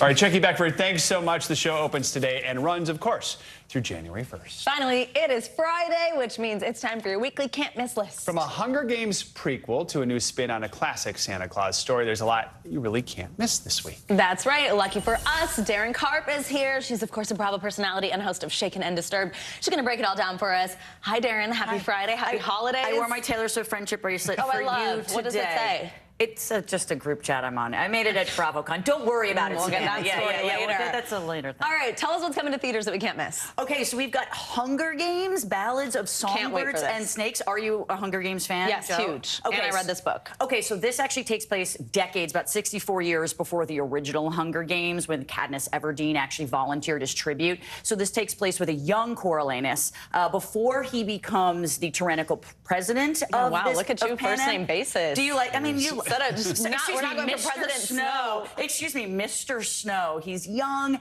He's trying to help his failing family lineage, and he gets kind of tapped into being this mentor to this young to this young tribute from Poor District 12, who's played by Rachel Zegler. And he's kind of battling between good and evil. He kind of comes under her auspices and charm. And the real question is he going to be a songbird or a snake, Savannah? We don't know. Joe's more of a songbird. Yeah. You know. Well, I kind of know because I read the book. Yeah. All these villain origin stories are just like a thing now, aren't they? I like it. Yeah. Okay, there's other stuff in theaters, right? Yes, there is other stuff in theaters. We've got a lot. We've got, Joe, this is right up your alley. We've got Trolls Band Together, okay? This seems like a Joe Fryer pick if I've ever picked one. I picked it this morning, and I was like, this one's for Joe. I mean, I like their hair. It's really cute, actually. It's a really, really funny. They had amazing promos for this of like behind the music, and they were talking about this music. They were talking about this movie, so it's got good music in it. But basically, they've got Poppy, and then they've got Branch, and they are a couple now. Hashtag Broppy. And we discover that Branch has kind of a sordid past, okay? He used to be in a boy band called Brozone. Savannah, you're going to have to get through this segment without laughing. I'm looking at Joe here. Will this get an origin story? This is yes, because, okay, Branch had siblings. They were in a boy band. He hasn't spoken to his siblings since. So hashtag Broppy goes on the lookout for the brothers after one of them gets kidnapped by this evil, tyrannical, like, music cult. And they try and find Floyd, and they try and rescue him, and it's a journey as tale as old as time. Can I just say the real reason that I'm laughing so hard is because the last time you were here, you said a title of one of the new Taylor Swift songs that's a little interesting. Yes. And we got it out of Joe. And right now when you go, we have one for you, Joe, Trolls. He goes, oh. I like really breaking Joe's. It's my goal here. It's a can't miss. It's a can't miss. Joe's favorite. All right, let's talk about if you're staying in because you're doing all the Thanksgiving preps this weekend and you can't possibly go out. Of course, The Crown, that has dropped, getting some controversy. And then there's also something funny, too, right? Yes, I mean, so The Crown dropped the first 4 episodes, and this is the final season of it. It kind of covers the years between 1997 and 2005, and the first 4 really center on the lead up to Princess Diana's death and of course, the Queen kind of disappearing after her death in the public eye. So quite a bit of controversy there. I think the public have kind of been waiting to see how Netflix was really going to handle this. And then the final 6 episodes kind of handle everything later, and that drops in December 14th, in mid-December. That can cover, you know, the Golden Jubilee, the marriage of Camilla Parker Bowles with Prince Charles, and of course the budding romance between Prince William and Kate Middleton. So this is kind of when I started paying attention to the royal family. Exactly. Right. When the last episode of The Crown. The last episode that we all wanted to see. The pop culture moment, of course. Don't you wish they would go on to all the next drama after that? I think they could keep it up in perpetuity, but I don't even know how they kind of pull it off with like the living royal family. It's and them just being so anti. Yeah, it is kind of anti. And then the flip side of that is actually something I wanted to talk about. It's an 11-minute documentary on Netflix called The Dads. It's super heartwarming. It's super touching. It takes place with 5 fathers who are all fathers of trans children, and they meet with Dennis Shepard, who is the father who's the father of the slain college student Matthew Shepard, who got killed in the late 90s.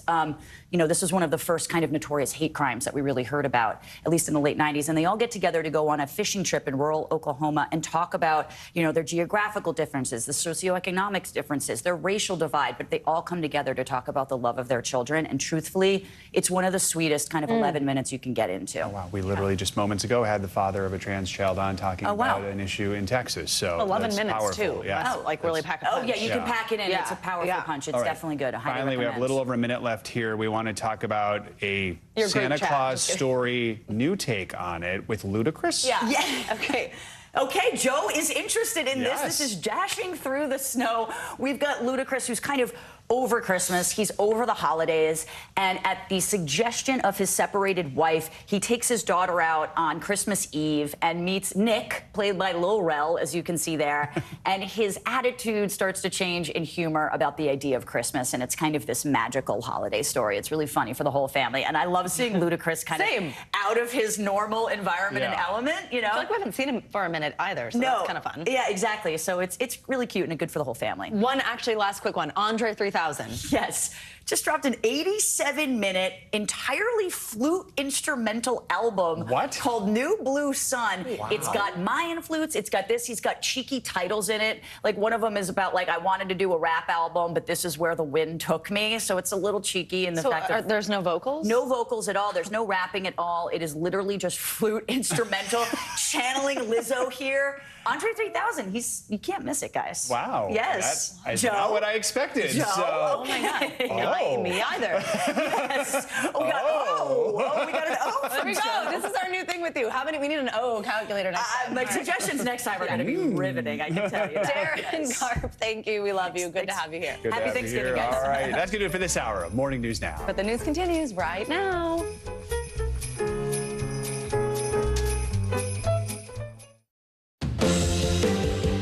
Right now on Morning News Now, Israel storming Gaza's main hospital again for the second time in 2 days. This after Israeli officials claim they discovered a tunnel underneath hospital grounds, as well as AK-47s, hand grenades, and a photo of a kidnapped Israeli soldier inside. And grim new developments on the hostage situation in Gaza. We'll bring you the latest. Also this morning, embattled Congressman George Santos facing the fallout after a damning ethics report. I think I said this very clear to you. I will take whatever comes my way the way it comes. More on what the House Ethics Committee calls substantial evidence that Santos broke the law, including misuse of campaign funds and the growing calls for him to resign. Plus, trouble on the tarmac, why an outdated aviation system could leave travelers with little to be thankful for this holiday season. And more women making the decision to delay motherhood and freeze their eggs. But the process comes at a cost. We're not just talking about the money. What some women wish they'd known before they had gone through it. Important conversation, one that makes it easier for everyone if we talk about it. Definitely. Good to have you with us on this Friday. Not just any Friday, but next week's a shorter week, so it's even more to celebrate as we head into the weekend. And then everyone will agree with me. It's Christmas time by next week. Exactly. Good morning. Good to have you with us. I'm Joe Fryer. And I'm Savannah Slouch. We're going to begin this morning with the dire warnings from international organizations over the worsening conditions inside Gaza. The United Nations says Gazans are facing, quote, an immediate possibility of starvation. The World Food Program says only 10% of the necessary food supplies needed in the region have entered through the Rafah border since the war began.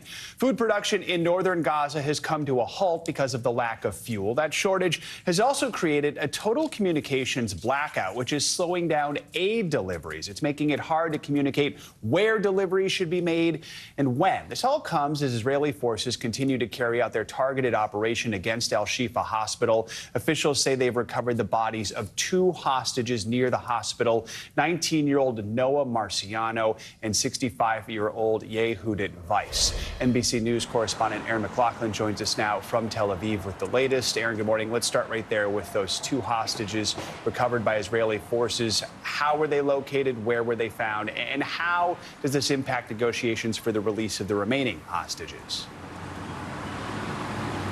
Well, Joe, overnight, the Israeli military announced that it had recovered the body of 19-year-old Corporal Noah Marciano. They had confirmed her death earlier in the week, originally announced by Hamas. They're saying they recovered her body from a building near the Al-Shifa hospital complex. Her remains have been brought to Israel and returned to her family. Now, it's unclear if her body was found in the same building as 64-year-old Yehudit Weiss.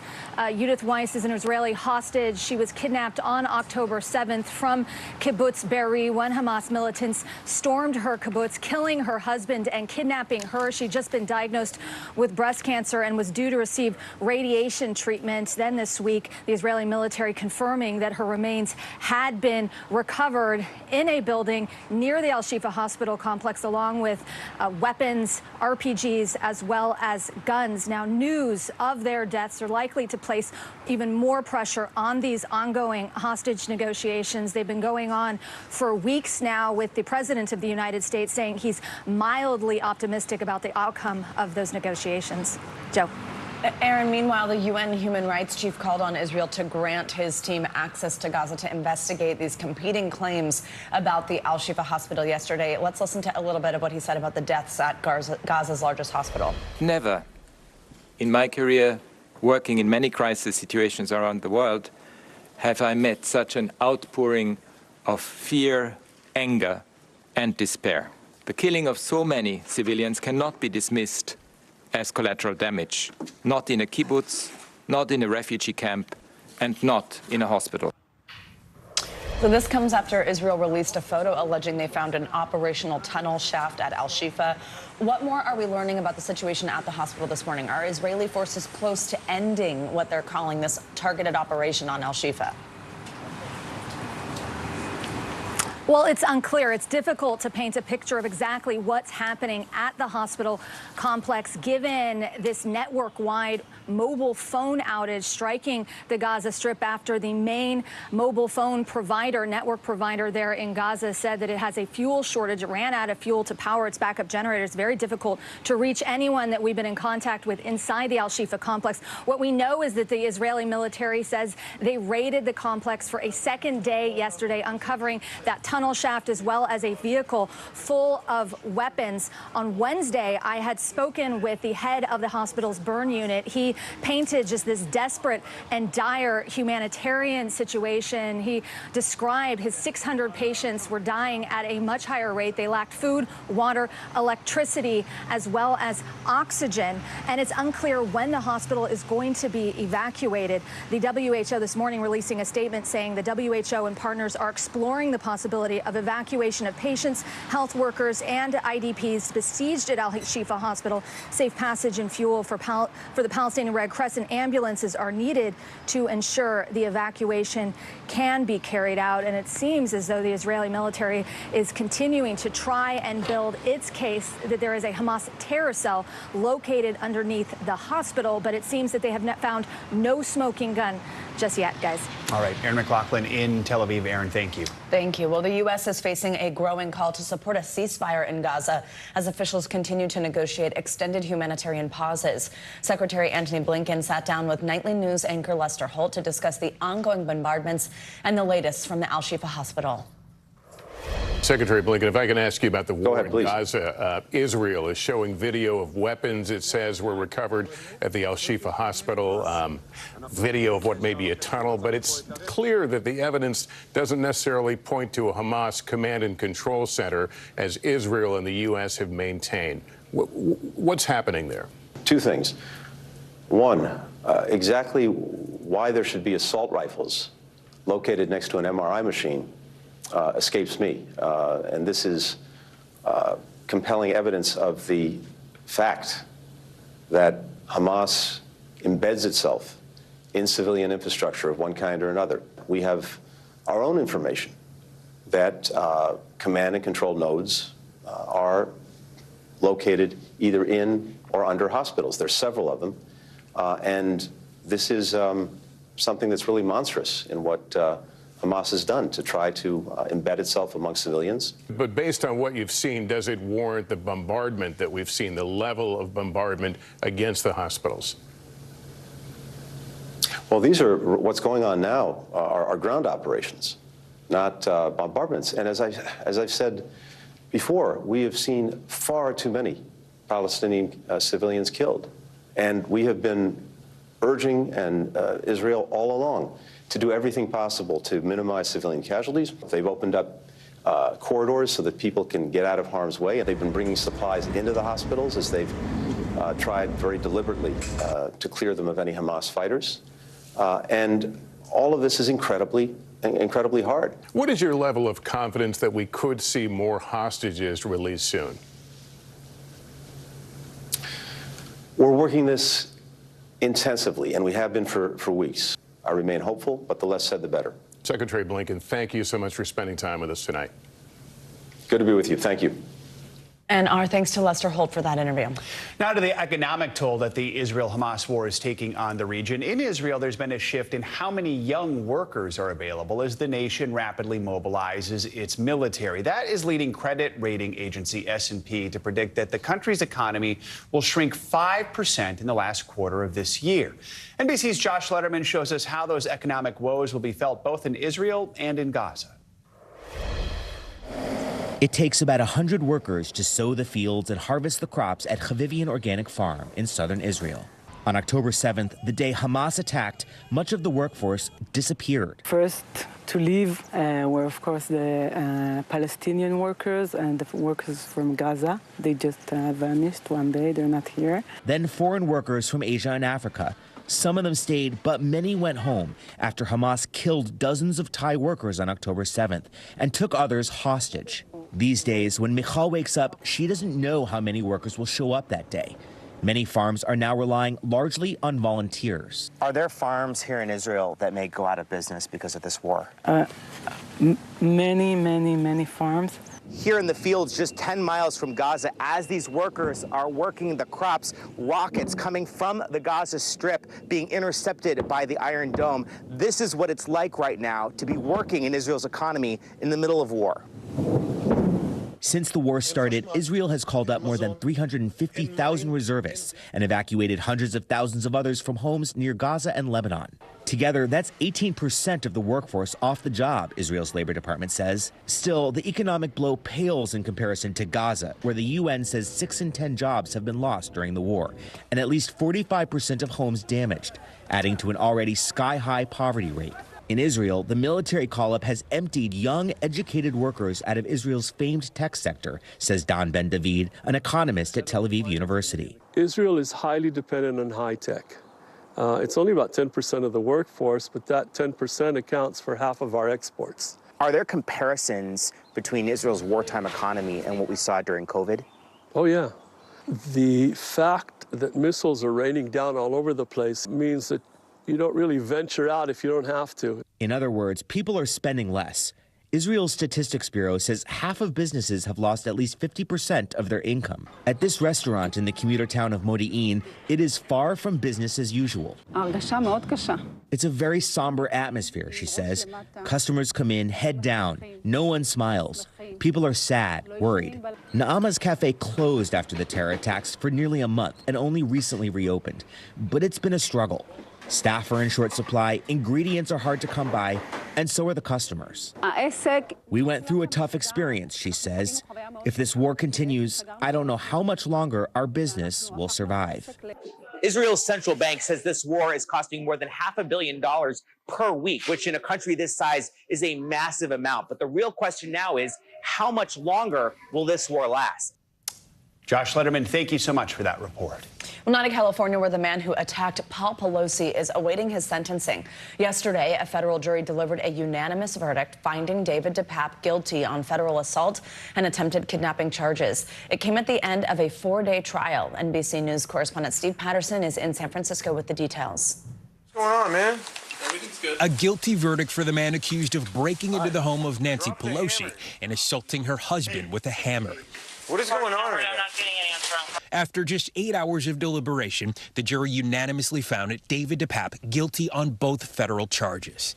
What this guilty verdict on all counts sends is a clear message that regardless of what your beliefs are, what you cannot do is physically attack a member of Congress or their immediate family. During the trial, prosecutors painted DePape as a man warped by conspiracy theories like QAnon and Pizzagate. His public defender agreed, but argued he was not guilty because the attack was wholly unrelated to Nancy Pelosi's official duties. When 83-year-old Paul Pelosi took the stand, he recounted the horror of last October's home invasion, saying after the attack, he remembers waking up in a pool of blood.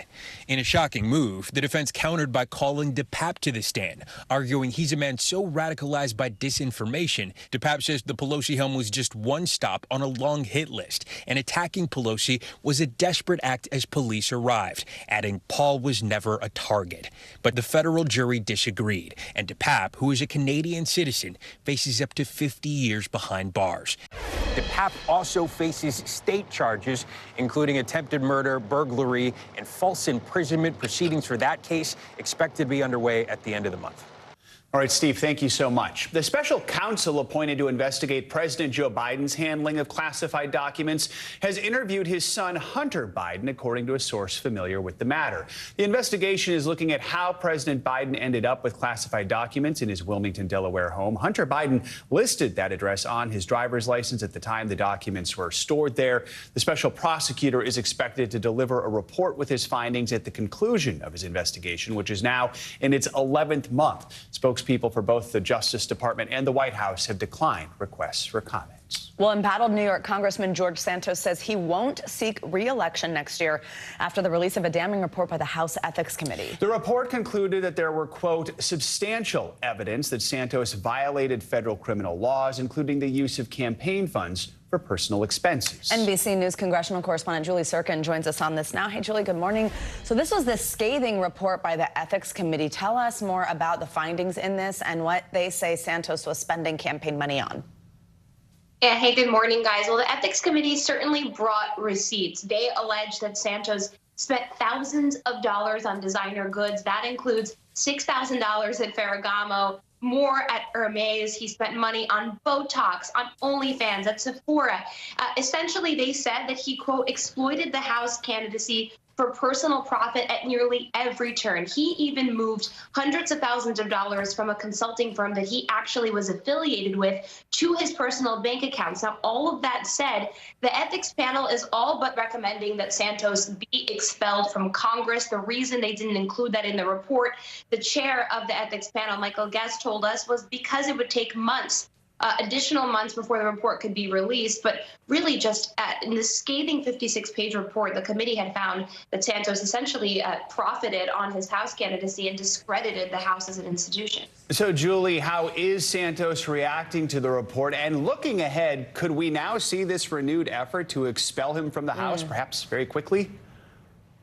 Certainly. You already see dual efforts. There's one that could be introduced this morning by the chairman of the ethics panel. For Santos's part, he really is doing an about-face here. He said yesterday after the release of this report that he would actually not be seeking re-election. That's certainly a change from what we've been hearing from him even after he was indicted last month. He still said he planned on staying in this seat, running for it once again in this competitive district. Now his colleagues might kick him out of Congress regardless of that fact. There is frustration, there is anger, certainly not only from his New York Republican colleagues, but even Speaker Johnson's office releasing a statement yesterday, all but allowing members to vote as they please. When you'll just remember 2 weeks ago, you had the initial vote to expel Santos. A lot of members voted against that, in part because they wanted him to have his due process. Now, since the release of this report, we've already seen dozens of members, Democrats and Republicans, say they will vote to expel Santos. The question is when, not if. Julie, we know you'll stay on this for us. Obviously, there's a lot to continue to unpack there. But quickly, I do want to switch gears to the fact that the president signed that stopgap funding bill yesterday. It officially averted a government shutdown. Tell us about that. Yeah, well ahead of the deadline tonight, guys. When have we seen this happen in Congress in the past few years? Look, this will set up certainly a fight when Congress is back after the Thanksgiving break. They have a lot to pass, including aid for Ukraine, Israel, the border, the Indo-Pacific region as well. But also, when you look at how this measure was staggered, they'll have two funding clips, meaning one in mid-January when they run out of, some agencies run out of money, another one February 2nd when those agencies run out of money. So essentially, Congress is just punching the can down the road. They're really just saving the hardest assignment for later. So we're certainly going to see more of these spending fights in the future. Unfortunately, to our audience, who I'm sure is getting tired of this conversation, and many Americans who certainly don't want to be toyed with. All right, Julie Sirkin, as always, thank you. From coast to coast, some soggy weather could rain on your parade this weekend. So let's get a closer look at your Morning News Now forecast. That's right. Michelle Grossman is with us this Friday. Hey, Michelle, good morning.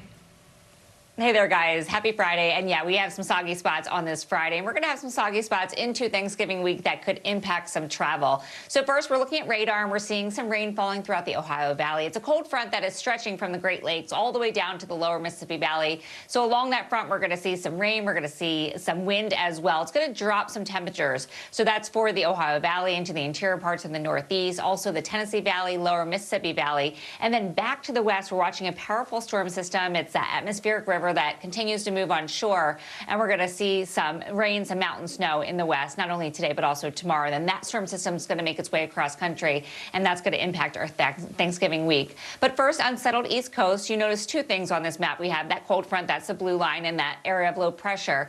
The cold front's going to sweep the area of low pressure out. That's good news. That's what brought all the rain to Florida. We're still seeing some lingering showers in the northern part of Florida, the eastern part of Florida, but that's going to dissipate throughout the day as that cold front pushes it out. We're also seeing some lingering showers along the Carolina coast, but it's really this cold front that's going to bring the wet weather into parts of the interior Northeast, and it's going to change the weather in the mid-Atlantic states, the Northeast, by tomorrow. We're warm today, and then we're going to be seeing temperatures drop throughout the day tomorrow. The winds are going to pick up, and then we're really chilly on Sunday. So this is Saturday. Notice that most of that cold front is off the coast at the later Saturday, but we're going to see some lingering showers, some higher mountain snow in portions of Maine on Saturday. It's going to be windy, too. Temperatures are going to drop, so we're not talking about a whole lot of rain, but still could see an inch in some spots. You noticed on radar earlier we saw some brighter colors, and that's indicating where that heavier rain is falling. So airport impacts for today. I know some people are lucky enough to be making their Thanksgiving travel now. We're going to see some possible impacts in Cleveland, Cincinnati, Nashville, the West Coast. We're going to see it in San Francisco, Las Vegas, and also Los Angeles. And that's because we're watching that area of low pressure in the West Coast. It's a big one, and it's bringing big impacts, especially along the coast and also the mountains of the Sierra Nevada mountains. So showers continue to rotate into California. That will be the case as we go throughout tomorrow as well, guys. We're going to see some wet weather in the Pacific Northwest, and then we're going to watch this move across the country next week, and that's going to cause some problems in terms of travel. So we'll talk more about that next hour. Back to you. Yeah, I think we'll talk a lot about it next week, too. All right, Michelle. Hopefully not too much of a problem. Thank you.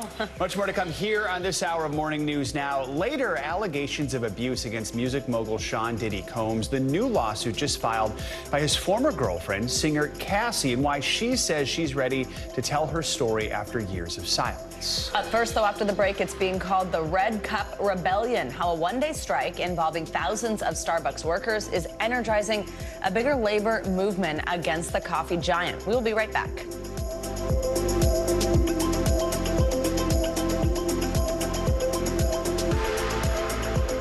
Top Story is coming to you live from Juarez, Mexico, reporting over the skies of Lahaina. Every weeknight, it's your news playlist. Top Story with Tom Llamas, streaming weeknights at 7 on NBC News Now. Stay on top of breaking news and the biggest stories of the day with NBC News Daily. Thank you so much for joining us. I'm Morgan Radford. I'm Vicki Wynn. I'm Kate Snow. And I'm Zinklea Samwa. Get in-depth reporting from across the country. We have breaking news out of the White House and around the world. Questions about the rebellion inside Russia. And ways you can take care of your health. What are symptoms that people should be on the lookout for? And your wallet. Some really great last-minute deals if you have flexibility. NBC News Daily. Weekdays from 12 to 4 p.m. Eastern on NBC News Now. Nearly a dozen hours after the eye roared ashore. There is some late-breaking news. All right, Thanks for tuning in. I'm Gotti Schwartz. Here are the stories we're following tonight. Storms keep coming here in California. The U.S. government just declassified this video. A lot more stories trending like crazy on social media. A controversy pitting lawmakers against young voters. What's the state of crypto today? Is it safe for investors? We've got another mind-bending story on artificial intelligence. This is what my voice sounds like when I clone it. That wasn't me. You gotta see this. Stay tuned now. Weeknights at 8 Eastern, 5 Pacific on NBC News Now. Fire has grown leaps and bounds. You see behind me is typical. How you doing? Pretty bad. Kristen Welker hosts Meet the Press every Sunday on NBC. Nearly a dozen hours after the eye roared ashore. There is some late-breaking news. All right, Hey, I'm Hallie. It's good to be with you tonight. The debt ceiling. Here's why this matters. Please, please don't have your eyeballs glaze over. Here's why this matters. Talk to us about what we're supposed to call this. Is it a bailout? Is it a backstop? There's a difference because it matters whose money is being used to prop up these banks. We think we're getting close to this news conference. I will be honest with people. This is like an awkward moment where we think we're like right there. You're going to have to like tap dance with us maybe a little bit. I do have my tap dancing shoes on, not to worry. What's the message that you're trying to get out to young people? Know what is in the drug supply. We've got important news this hour about your money. Mental health, big picture, why is it so tough right now? News for the generation of now is NBC News Now. Were you calling the shots, though, Mr. President, ultimately? Was the Biden administration caught off guard by this latest surge of migrants? Is it clear who's going to govern Gaza once this war is over? If it's Sunday, it's Meet the Press. We are back with a look at staffing issues that are hitting airports hard at the start of the busy holiday travel season. After a string of close calls on runways, industry experts are calling for more air traffic control crews, and they say a total overhaul of aging technology is needed. NBC News correspondent Emily Aketa has more on this. Just as the holiday travel season is taking off, new signs that the nation's aviation system is facing mounting stress. The margins of safety are under a lot of pressure. Former FAA Administrator Michael Huerta among the industry experts this week, identifying issues that must be urgently addressed in a 52-page report, calling for overhauling aging technology, securing more funding protected from government shutdowns, and ramping up ATC staffing amid historically high levels of overtime. Even the FAA's goal of hiring 1,800 controllers this year won't significantly move the needle, Huerta says. Staffing leads to a lot of overtime. A lot of overtime leads to a lot of fatigue. And that's why it's important to get at this underlying structural issue. The panel was formed as part of the FAA's response to a flurry of serious close calls at airports, 23 in the past year. In a statement, the current FAA administrator said, "We appreciate the team's time and expertise to help us pursue our goal of 0 serious close calls." Meanwhile, at airports, a holiday rush already underway. The TSA expects to screen 30 million passengers over the next 12 days. And further fueling concerns, next week's stormy weather forecast that could wreak havoc for millions in the eastern half of the country. You will have delays, especially in the middle of the country on Monday, Tuesday into Wednesday, all for the East Coast. As families hope to steer clear of a travel nightmare. And if you can, try to book a direct flight and one that leaves earlier in the day to avoid travel hiccups. And remember, you'll be in good company. The TSA is bracing for a record 2.9 million people to pass through their checkpoints on the Sunday after Thanksgiving alone. Oh, that's lovely. Emily, thank you so much. It's the Sunday that always gets you. All right, Yeah. Thousands of Starbucks workers are back at work this morning after walking off the job yesterday in what they called a red cup rebellion. It's just the latest call to action in their ongoing 2-year battle with the company over unionization. The one-day strike took place in an effort to protest what workers say is Starbucks' bargaining practices and their scheduling and staffing, especially on days with consumer discounts and giveaways. Like yesterday's Red Cup Day. That's an annual promotion where customers can get a reusable red cup if they order a holiday drink. Joining us now to discuss is Josh Idelson. He's a labor reporter for Bloomberg News and Business Week. Josh, good to have you with us. So Starbucks has seen this labor wave, really, you could say, over the last couple of years with more than 360 stores in 41 states voting to create unions. That's since late 2021. What were the workers hoping to get out of this walkout yesterday? So the context here is that it's been almost 2 years since that first landmark win in Buffalo, New York. This has been one of the more stunning organizing successes in modern U.S. history, that Starbucks has gone from having no corporate-owned unionized stores in the U.S. to hundreds. But in those almost 2 years, none of those stores that organized with Starbucks Workers United has come close to actually negotiating a collective bargaining agreement with the company, and the pace of the union's growth has slowed. The union argues that Starbucks is responsible for that lack of progress, that the company is refusing to fairly negotiate, and the National Labor Relations Board's prosecutors have accused the company of refusing to negotiate fairly with the union, as well as illegally retaliating, firing activists, shutting down stores. The company has denied wrongdoing and is fighting those allegations.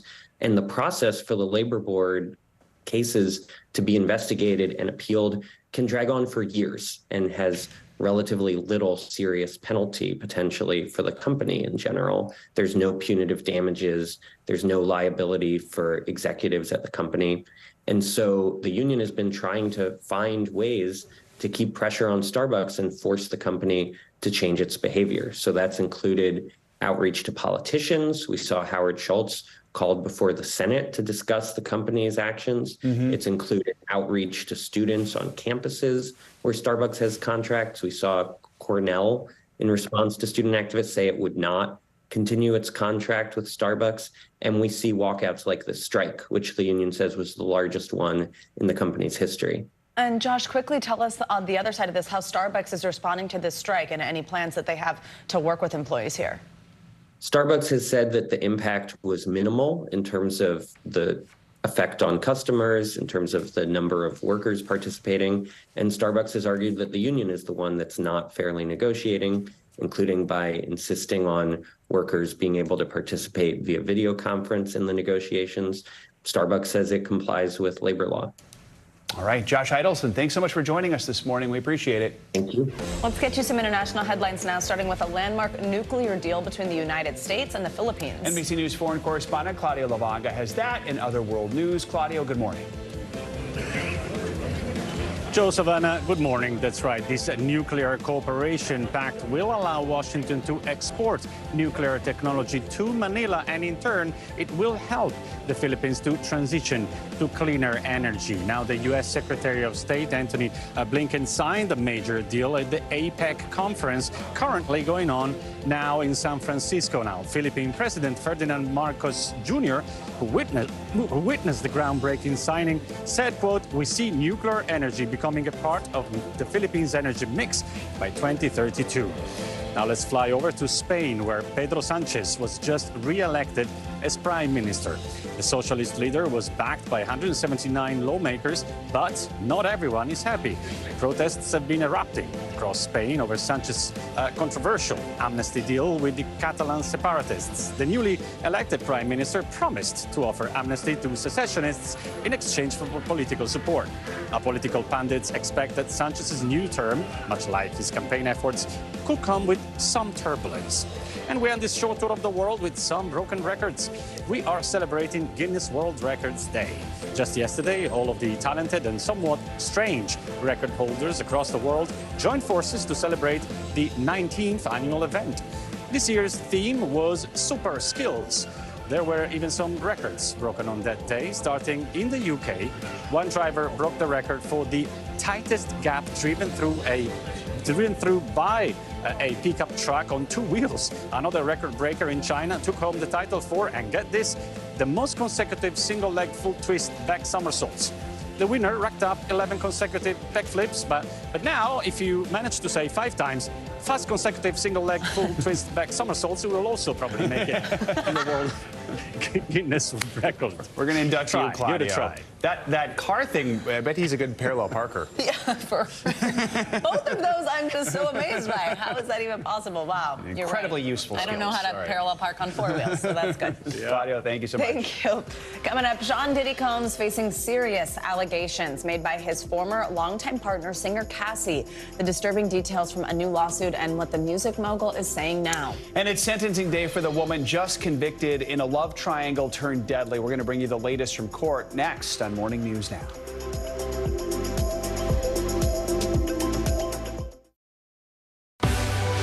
Now is raw. How hard is it to see it like this? Our house is no longer here, but we are here. Now is real. Let's break down what we know and then the big questions still outstanding. News for the generation of now is NBC News Now. They told him I rejected him because he wanted to be female. This is the story of a family divided, a fringe religious movement blurring the lines between church and state, and a teacher caught in the middle. This is Grapevine, an NBC News podcast. Listen now. News lives in the now. Israel tonight declaring war against Hamas following the brutal surprise attack within its own borders. Now is raw. We are in the West Bank city of Ramallah. Protesters are on the streets here to denounce Israel. Now is real. Most of the time, the Iron Dome works, but there are rare occasions that a few get through, like here in Ashkelon. News for the generation of now is NBC News Now, streaming free everywhere. The NBC News mobile app. Get connected to your favorite news shows. For the top stories, breaking news, and live video, download the NBC News mobile app now. News lives in the now. Look at this. You can't even see anything anymore. Let's break down what we know. You gotta see this. News for the generation of now is NBC News Now. Coming on the air with breaking news. We are live tonight from Juarez, Mexico, reporting over the skies of Lahaina here in Florida. The time to evacuate has come and gone. You were seeing people just running for their lives? People running for their lives. We've seen this almost unbelievable power struggle. What does this mean for Ukraine? It's the battle off the field that's inspired the world. Every night, it's your news playlist. Top Story with Tom Llamas, streaming weeknights at 7 on NBC News Now.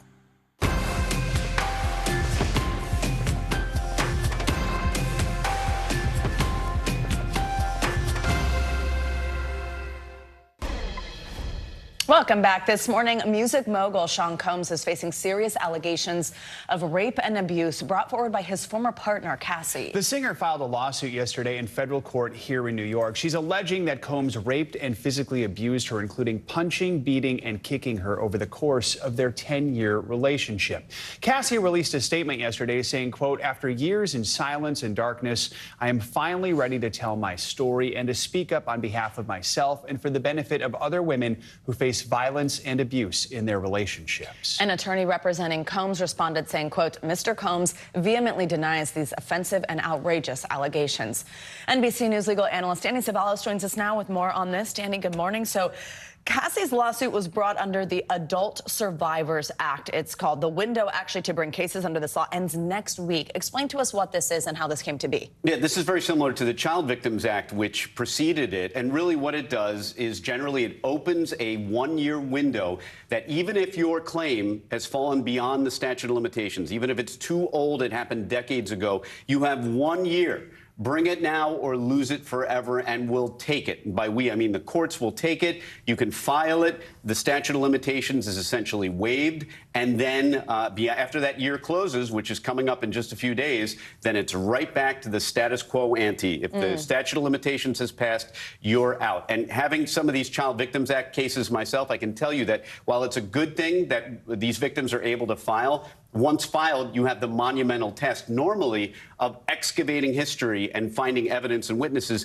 to prove these cases. This case involving Sean P. Diddy Combs may be different because I have to imagine that even over the last few decades, these are people who have been so surrounded by entourage and digital evidence and video cameras and everywhere they go that maybe this is a case where the plaintiff will have evidence. Let's talk about this case. These are obviously serious allegations. Yeah. What stands out in this lawsuit? It's interesting. The allegations are based on criminal allegations, but this is a civil lawsuit. And so, for example, the plaintiff's claim that she was abused over and along state lines invokes sex trafficking. And, of course, there are allegations of rape. But, again, these are not criminal charges. This is not an indictment. It is a civil complaint. Always interesting to me when a civil complaint precedes a criminal complaint, even if there may never be one, whether or not law enforcement authorities are looking at this saying, hey, maybe this is something we should look into if the statute has not expired. Quickly tell us what comes next here.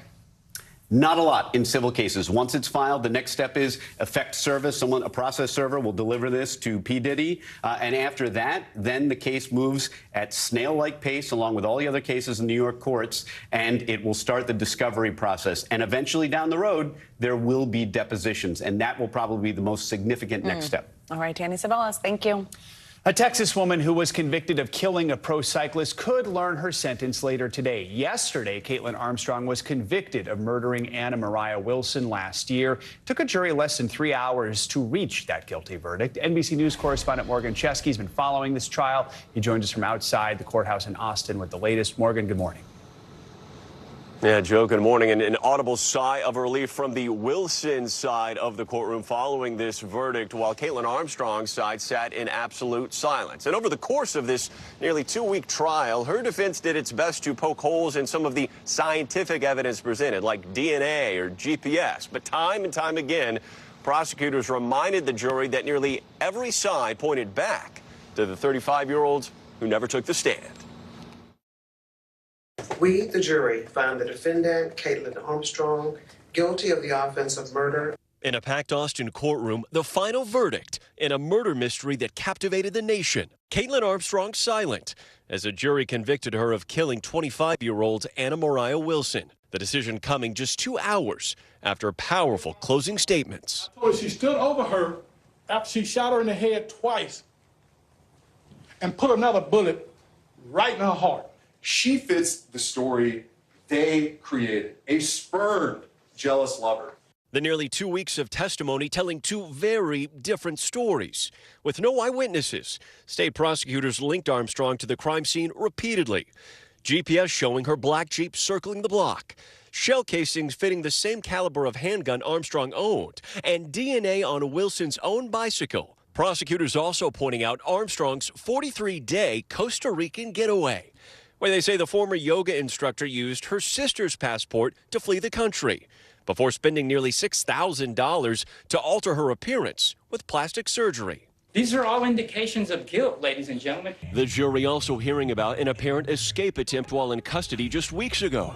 Cell phone video appearing to show Armstrong running from corrections officers while at a doctor's appointment, leading to additional charges. Connecting both women, Armstrong's longtime on-again, off-again boyfriend, Colin Strickland, a competitive cyclist like Wilson.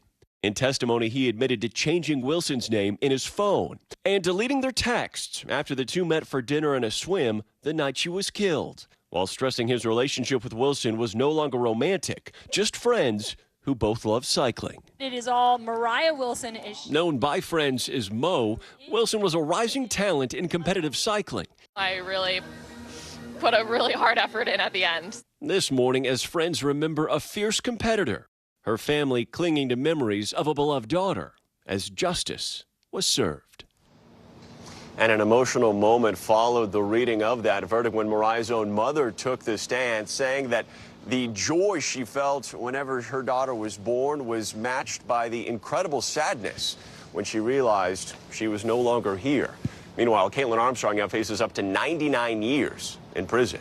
Joe? All right, Morgan, thank you so much. Coming up, it is a personal and often life-changing decision. More women choosing to delay motherhood by freezing their eggs. When we come back, a candid conversation about the pros and cons of the process and what some women wish they'd known before going through it. This is Morning News Now.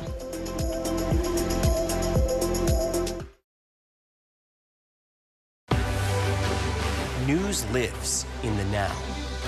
It's coming at us every second from all over the world. We have a full team. News is more now than ever. Look at this. You can't even see anything anymore. Our house is no longer here, but we are here. Now is raw.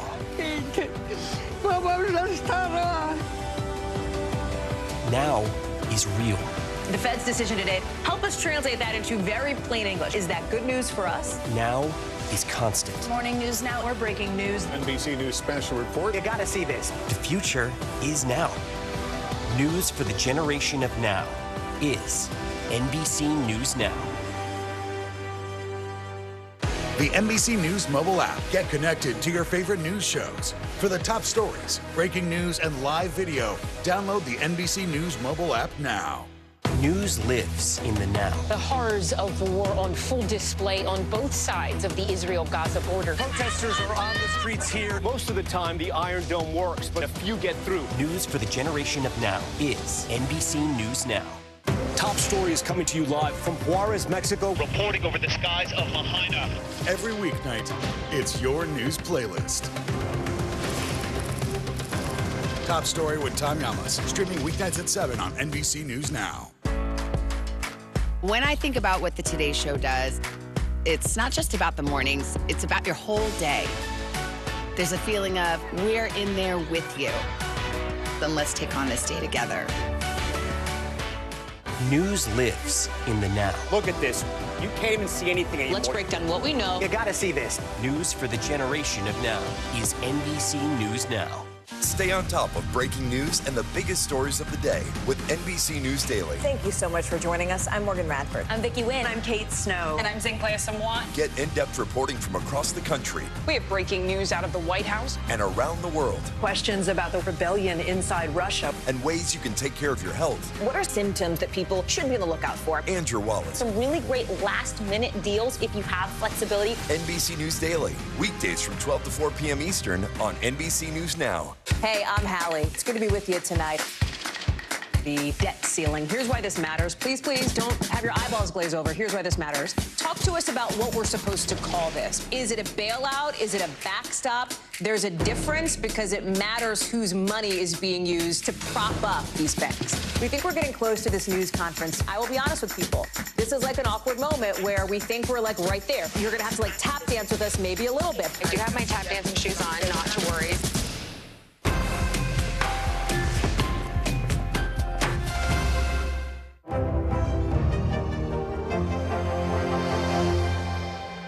We're back with financial headlines. If you're an iPhone user, that green message bubble headache could soon be over. CNBC's Savannah Henao has details on that and other money headlines. Savannah, good morning. Good morning, Joe. Yep, well, Apple gets the message. The company will adopt a technological standard next year, allowing texting between iPhones and Android devices to run more smoothly. Now, Apple has pushed back on this standard known as RCS for more than a year, even as Google and others pressed it to adopt the technology. Now, RCS allows more text features to be shared over phones on different platforms. Right now, iPhone users know when they're texting another iPhone because the chat bubbles are blue, while Android contacts are the older green style. IBM is pausing ads on X, that's a platform formerly known as Twitter, after a report by Media Matters found the ads were placed next to anti-Semitic content. IBM says it has zero tolerance for hate speech and discrimination. Media Matters also found hate posts paired with ads from Apple and Oracle, as well as Bravo and Xfinity, which are owned by Comcast, the parent of NBC Universal. And this follows the backlash against Elon Musk for comments he made on X supporting anti-Semitic rhetoric. Alexa, buy me a car. Amazon will start selling cars on the site next year in a partnership with Hyundai. Customers will be able to browse vehicles in their area, choose various color and trim options, buy it online, and either pick it up or have it delivered from a local dealer. Hyundai will also start equipping cars with Alexa, although that won't start until 2025, and it's the first time Amazon will offer vehicles for sale, but the company has had partnerships with other car brands. It has an online showroom for customers to browse different brands, and it sells car service and equipment through Amazon Automotive, Joe. So if that were in place now, Savannah, you would have just bought a lot of How many cars do you think I just bought? Yeah. So many cars. All right, thanks, Savannah. Appreciate it. You got it. Well, egg freezing, it's a procedure that can potentially help women prolong their window to have a baby or delay having one. It's grown in popularity. In fact, according to the Society for Assisted Reproductive Technology, there's been a 46% increase in egg freezing procedures in the United States. That was back from 2020 to 2021. And because of the growing interest, Allure released a project focused on egg freezing. They sat down with 26 women to discuss the ins and outs of the process. Joining us now on this is Jenny Biley. She's the executive beauty director at Allure, and also Dr. Lucky Seacon, a double board certified reproductive endocrinologist and OBGYN at RMA of New York. Good morning to both of you. Thank you very much for joining us today.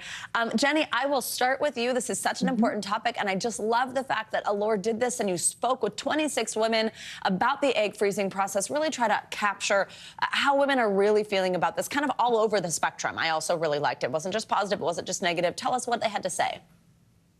Sure. Well, this story was written by Paige Stables, who's one of our senior editors, who herself froze her egg several years ago after a cancer diagnosis. And she really felt like, as someone who had been through it, as it becomes more mainstream, women just needed more information about what the process is really like. And a common thread that we saw, as you said, it's a wide variety of stories, but a common thread was that a lot of women felt like, despite all the talk and the TikTok videos, they went into the process feeling underinformed, or in some cases, they said they felt misled into thinking it would be easier or more successful or more of a guarantee than it is. I think something we heard again and again in our reporting was an egg is not an embryo, is not a baby. And I think people didn't totally realize that as they started out. Oh, that's such a good point, and something that I want to ask the doctor about in just a moment. But quickly, Jenny, also, did you hear from women about why we're seeing more and more of them take advantage of this option? Yes, there were different reasons. Some came to it after a life-changing diagnosis like Paige did, some after a life-changing breakup, some we talked to actually more than one doctor who had really spent their 20s and early 30s in, it's at school, residency, just hadn't had a chance really to start a family. And a lot of it, honestly, is just women who are not finding partners in that kind of peak fertile window. I think I saw a headline recently, why aren't more people getting married, and ask women what it's like dating. So I think that lack of a partner is a big part of it. Absolutely. Doctor, let's bring you in here to first just talk through the process.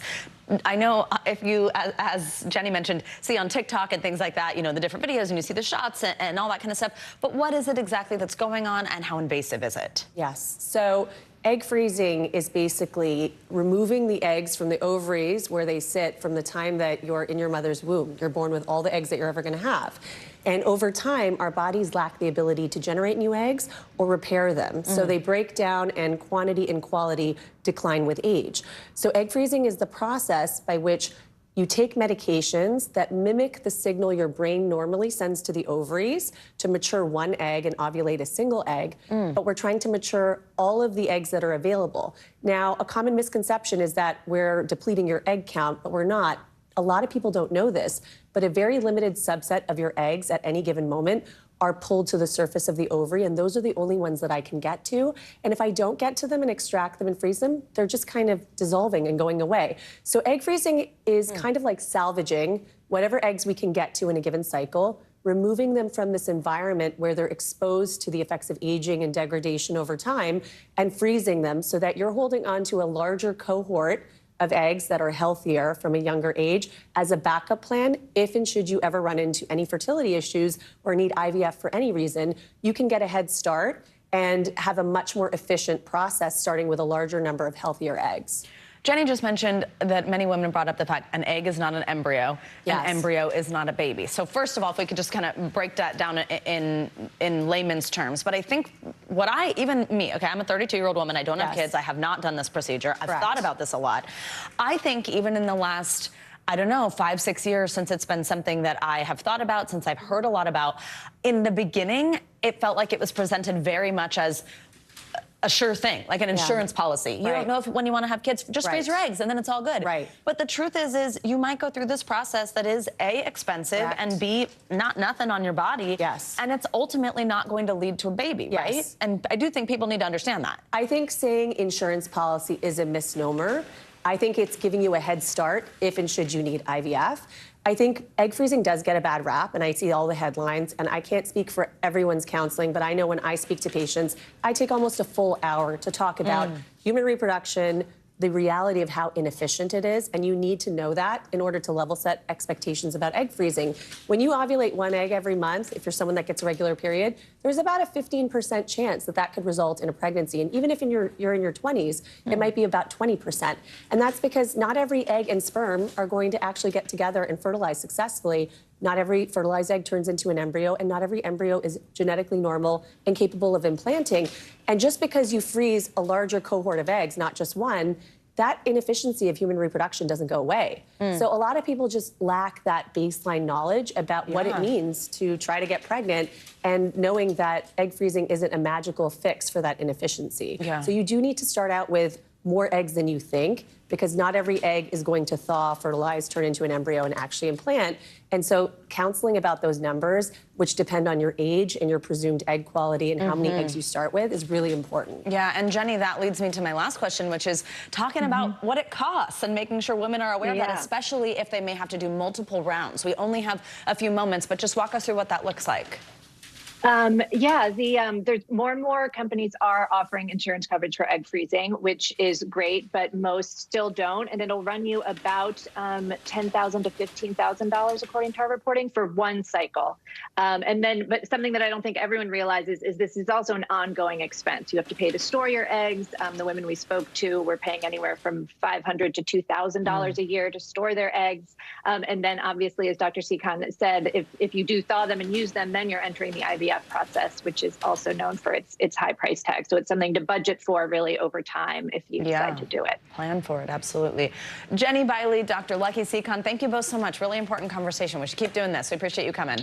Thank you so much. Coming up, we're taking a trip down memory lane in a car that for many takes us back to childhood. When we come back, a look at how the station wagon became the family road trip car for Americans. You're watching Morning News Now.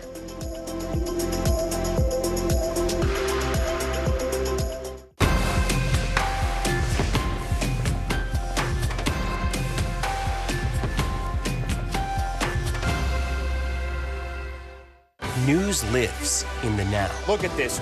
You can't even see anything anymore. Let's break down what we know. You gotta see this. News for the generation of now is NBC News Now.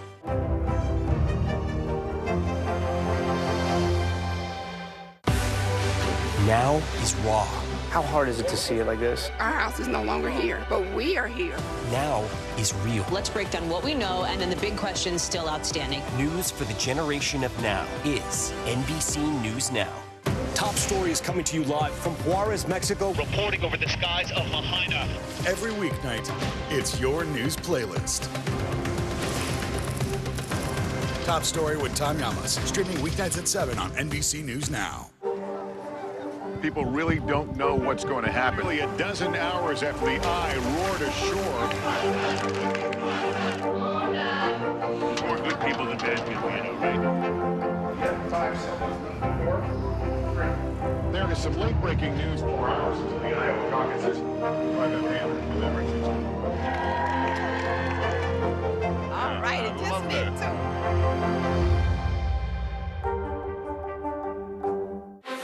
Were you calling the shots, though, Mr. President, ultimately? Was the Biden administration caught off guard by this latest surge of migrants? Is it clear who's going to govern Gaza once this war is over? If it's Sunday, it's Meet the Press. News lives in the now. The horrors of the war on full display on both sides of the Israel-Gaza border. Protesters are on the streets here. Most of the time, the Iron Dome works, but a few get through. News for the generation of now is NBC News Now.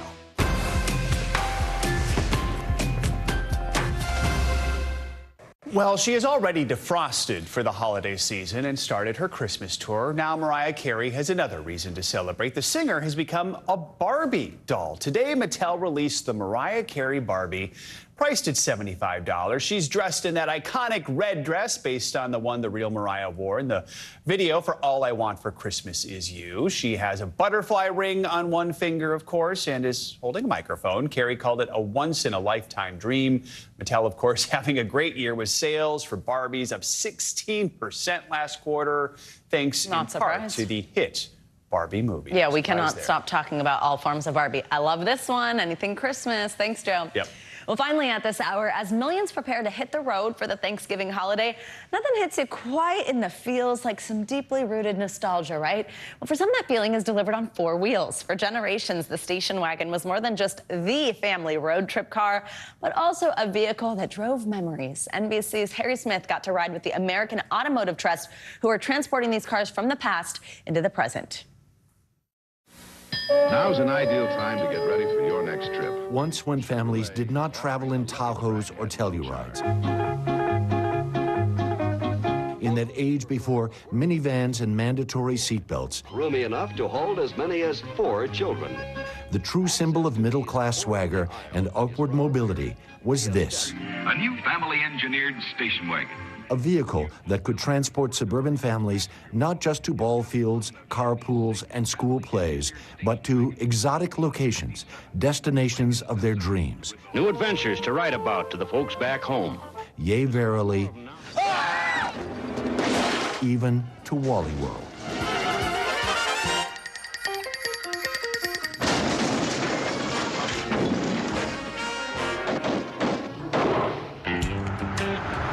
Had you been out west this past summer, you might have seen a few true classics on the road from Jackson Hole to Detroit.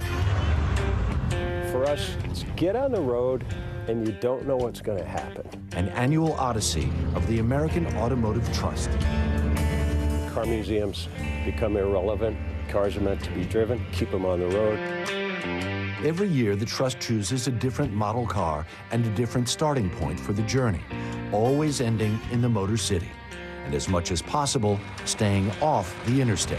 We grew up with family road trips. We said the one we have to do is station wagons. And it's a great adventure, and it's full of problems. You know, you break down. All of a sudden, your Caprice just overheated. Trust Chairman David Madera. If we hadn't broken down, we wouldn't have met this young woman and learned what she wanted to do. What brought you into auto mechanics? I honestly just thought it would be cool. It's probably been the best thing I've ever done. So the breakdown was wonderful. Trust members, perhaps the only people who find breakdowns a blessing. It's still dripping. Kaylee diagnosed the fuel leak on this car. Yeah. And she was so knowledgeable and so cheerful. She did a great job. If that doesn't fix it, hopefully it slows you down enough to get back to Detroit. We caught up with the Trust at Devil's Tower, Wyoming. And if memory serves, wasn't it a crazed Richard Dreyfuss in a station wagon racing to meet the aliens here in Close Encounters of the Third Kind? We encountered neither aliens nor Dreyfuss. You don't see this from an airplane seat, you know? Yeah. And we've got so many places in America like this that people never experience. They never get behind the wheel and just go. Riding in one of these cars is like being in a time machine. The memories come flooding back, says Trust member Diane Fleece Schneider. What a beauty. Are you ready? Especially a station wagon. We could each choose a place to sit. And sure. We argued who would sit in the way back. If you're sitting in the back row, you can wave at the people behind you. Oh, yeah, we did. Oh, yeah, we made all kinds of goofy faces at them. Yeah. A joy indeed. Look at this bad boy. But the Trust also serves to encourage young people to take a look under the hood, fall in love with the past. Could you imagine your mom coming to pick you up in this thing? In Sundance, Wyoming, the high school students were plenty curious and plenty knowledgeable. We don't have much in there. Had any of these cars needed work, no, they'd have been in capable hands. I love what we do at America's Automotive Trust because we're encouraging young people to get involved to learn how to repair these old vehicles. So when I'm dead and gone, you know, we carry that on to a next generation. A blast from the past. No kidding. My Harry friends Smith, had the thanks. station wagon where you sat in the back and faced out. Yeah, facing back. That was always so fun. Exactly. It's like, oh, I'm on a roller Probably coaster. not safe, but anyway. Thanks to Harry for that. That's going to do it for this hour of Morning News Now. But the news continues right now. Stay with us.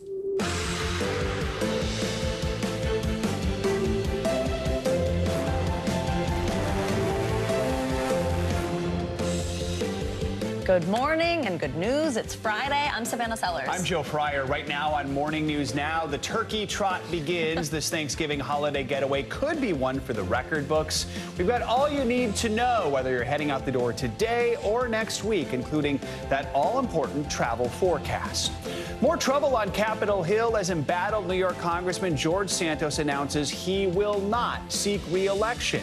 Comes in the wake of that scathing ethics report released yesterday, but the story goes deeper. Santos could be out of office as soon as today. More on that in a moment.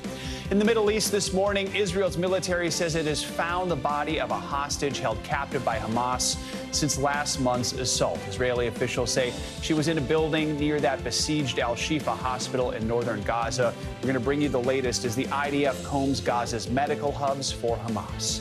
And later in the hour, we'll bring you our weekly Can't Miss list featuring a look at rapper Andre 3000's first full-length album in nearly 2 decades. Bring back those Outcast members Yes, from long ago. Oh, Andre 3000. Looking forward to that. We begin this morning with the big holiday getaway. Americans already preparing to take to the skies, the roads, and the rails to spend Thanksgiving with family and friends. Experts say the next week and a half could be a record breaker with millions of travelers flying this Thanksgiving.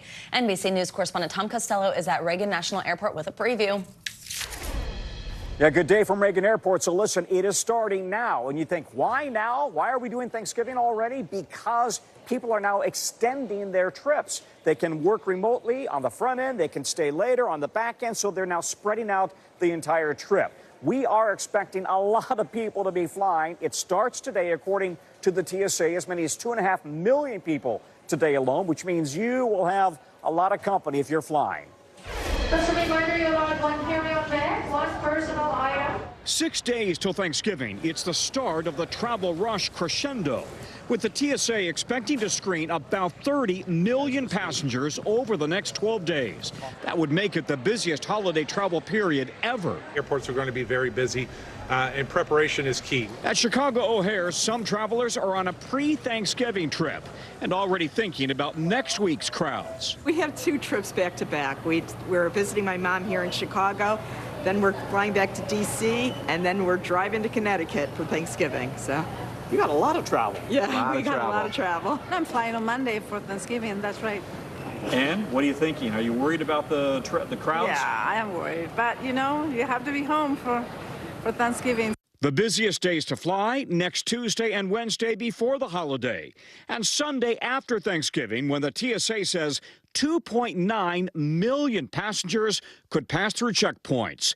In Orlando, they're anticipating a 17% increase over last year's travel volume, and say passengers should arrive even earlier than they would for a typical trip. Remember to follow 321. Passengers should be at the airport ticket counter 3 hours before their flight, at the checkpoint 2 hours before their flight, and at the gate 1 hour before departure. From the skyways to the highways, where AAA projects more than 55 million people will drive to their Thanksgiving destinations over 5 days. The worst times to hit the road: late afternoon Wednesday, midday Thanksgiving, and then starting around noon the Friday after.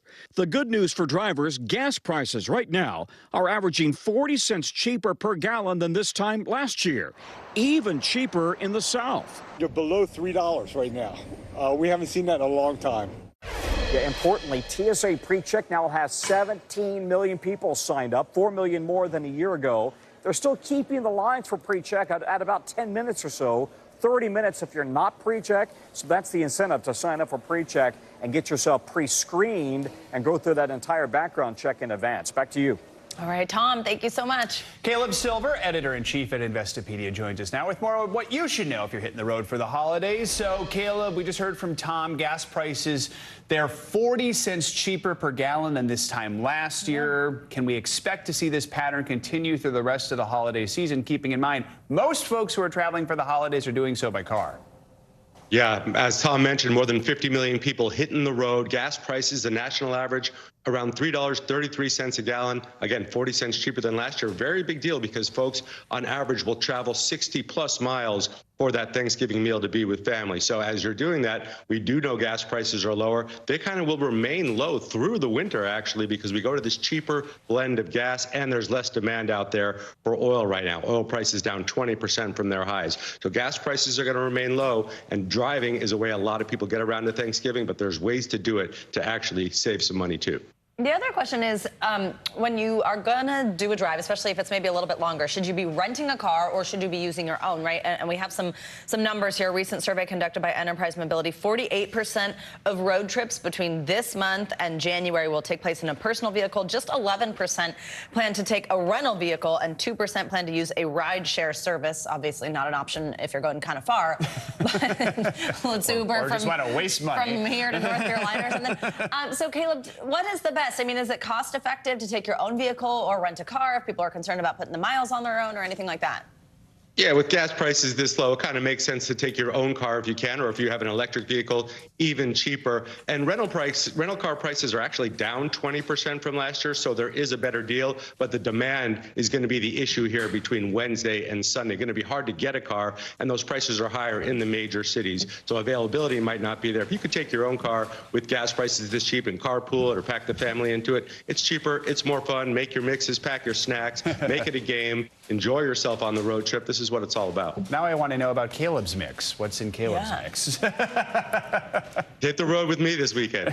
We'll show you. Oh, a little mystery. Say, I booked a rental car for when I go home to Minnesota for Christmas. It's expensive. It's not cheap right now. So Caleb, wait, you're not driving there though? No, you but mean when I get there, just even have it for a few days. So what other money-saving tips should people consider for their holiday road trips? Yeah, as you're hitting that road, have the plan, make the budget, see if you can beat the budget. I'm one of those people that drives my kids crazy trying to avoid the tolls. I like to pack the snacks ahead of time.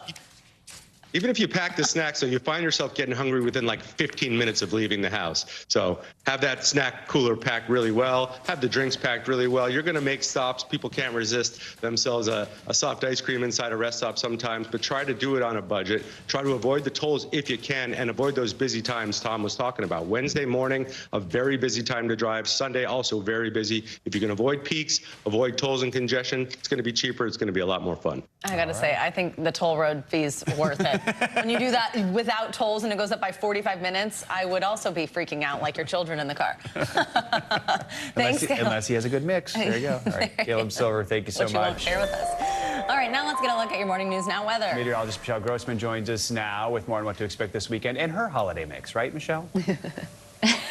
Oh gosh, it's a mix. You know, I have to roll up my window sometimes when I realize what's blaring out of my radio. Do you ever do that? Where you're like, no one can hear this. Yeah, I know what you mean. All of a sudden you, right? Yes. So embarrassing. Anyway, weather-wise, we're looking a little dicey in some spots as we go throughout the next couple of days, especially Monday and Tuesday. I know that's a big travel day, but as Tom mentioned, it's getting underway now. We're looking at some problems today. We're looking at some soggy spots because we're looking at a cold front moving through portions of the Ohio Valley into the northeast. That's bringing some rain and bringing some heavy rain in spots, and it's stretching all the way down to the Tennessee Valley. So places along the Ohio Valley, the northeast, the interior parts of the northeast, New England, into the lower Mississippi Valley, we'll see some windy conditions and also some rainy conditions. That's going to slow you down on the roadways. Also in the air, rain developing in the west. That's a big powerful system that's moving onshore. We had an atmospheric river event set up all week this week, and we're seeing that once again today. So we're going to see some soggy conditions along the coast of California and then eventually into the Pacific Northwest tomorrow. Also could see some mountain snow in the Sierra Nevada mountains tomorrow. We'll talk more about that. In between today, we're sunny, we're mild in the south central states. We're free and clear in the northern plains and central plains into portions of the upper Midwest. But in terms of travel in the air, we're looking at some possible delays in Indianapolis. We're looking at likely delays in San Francisco. That's due to wind and also some low visibility.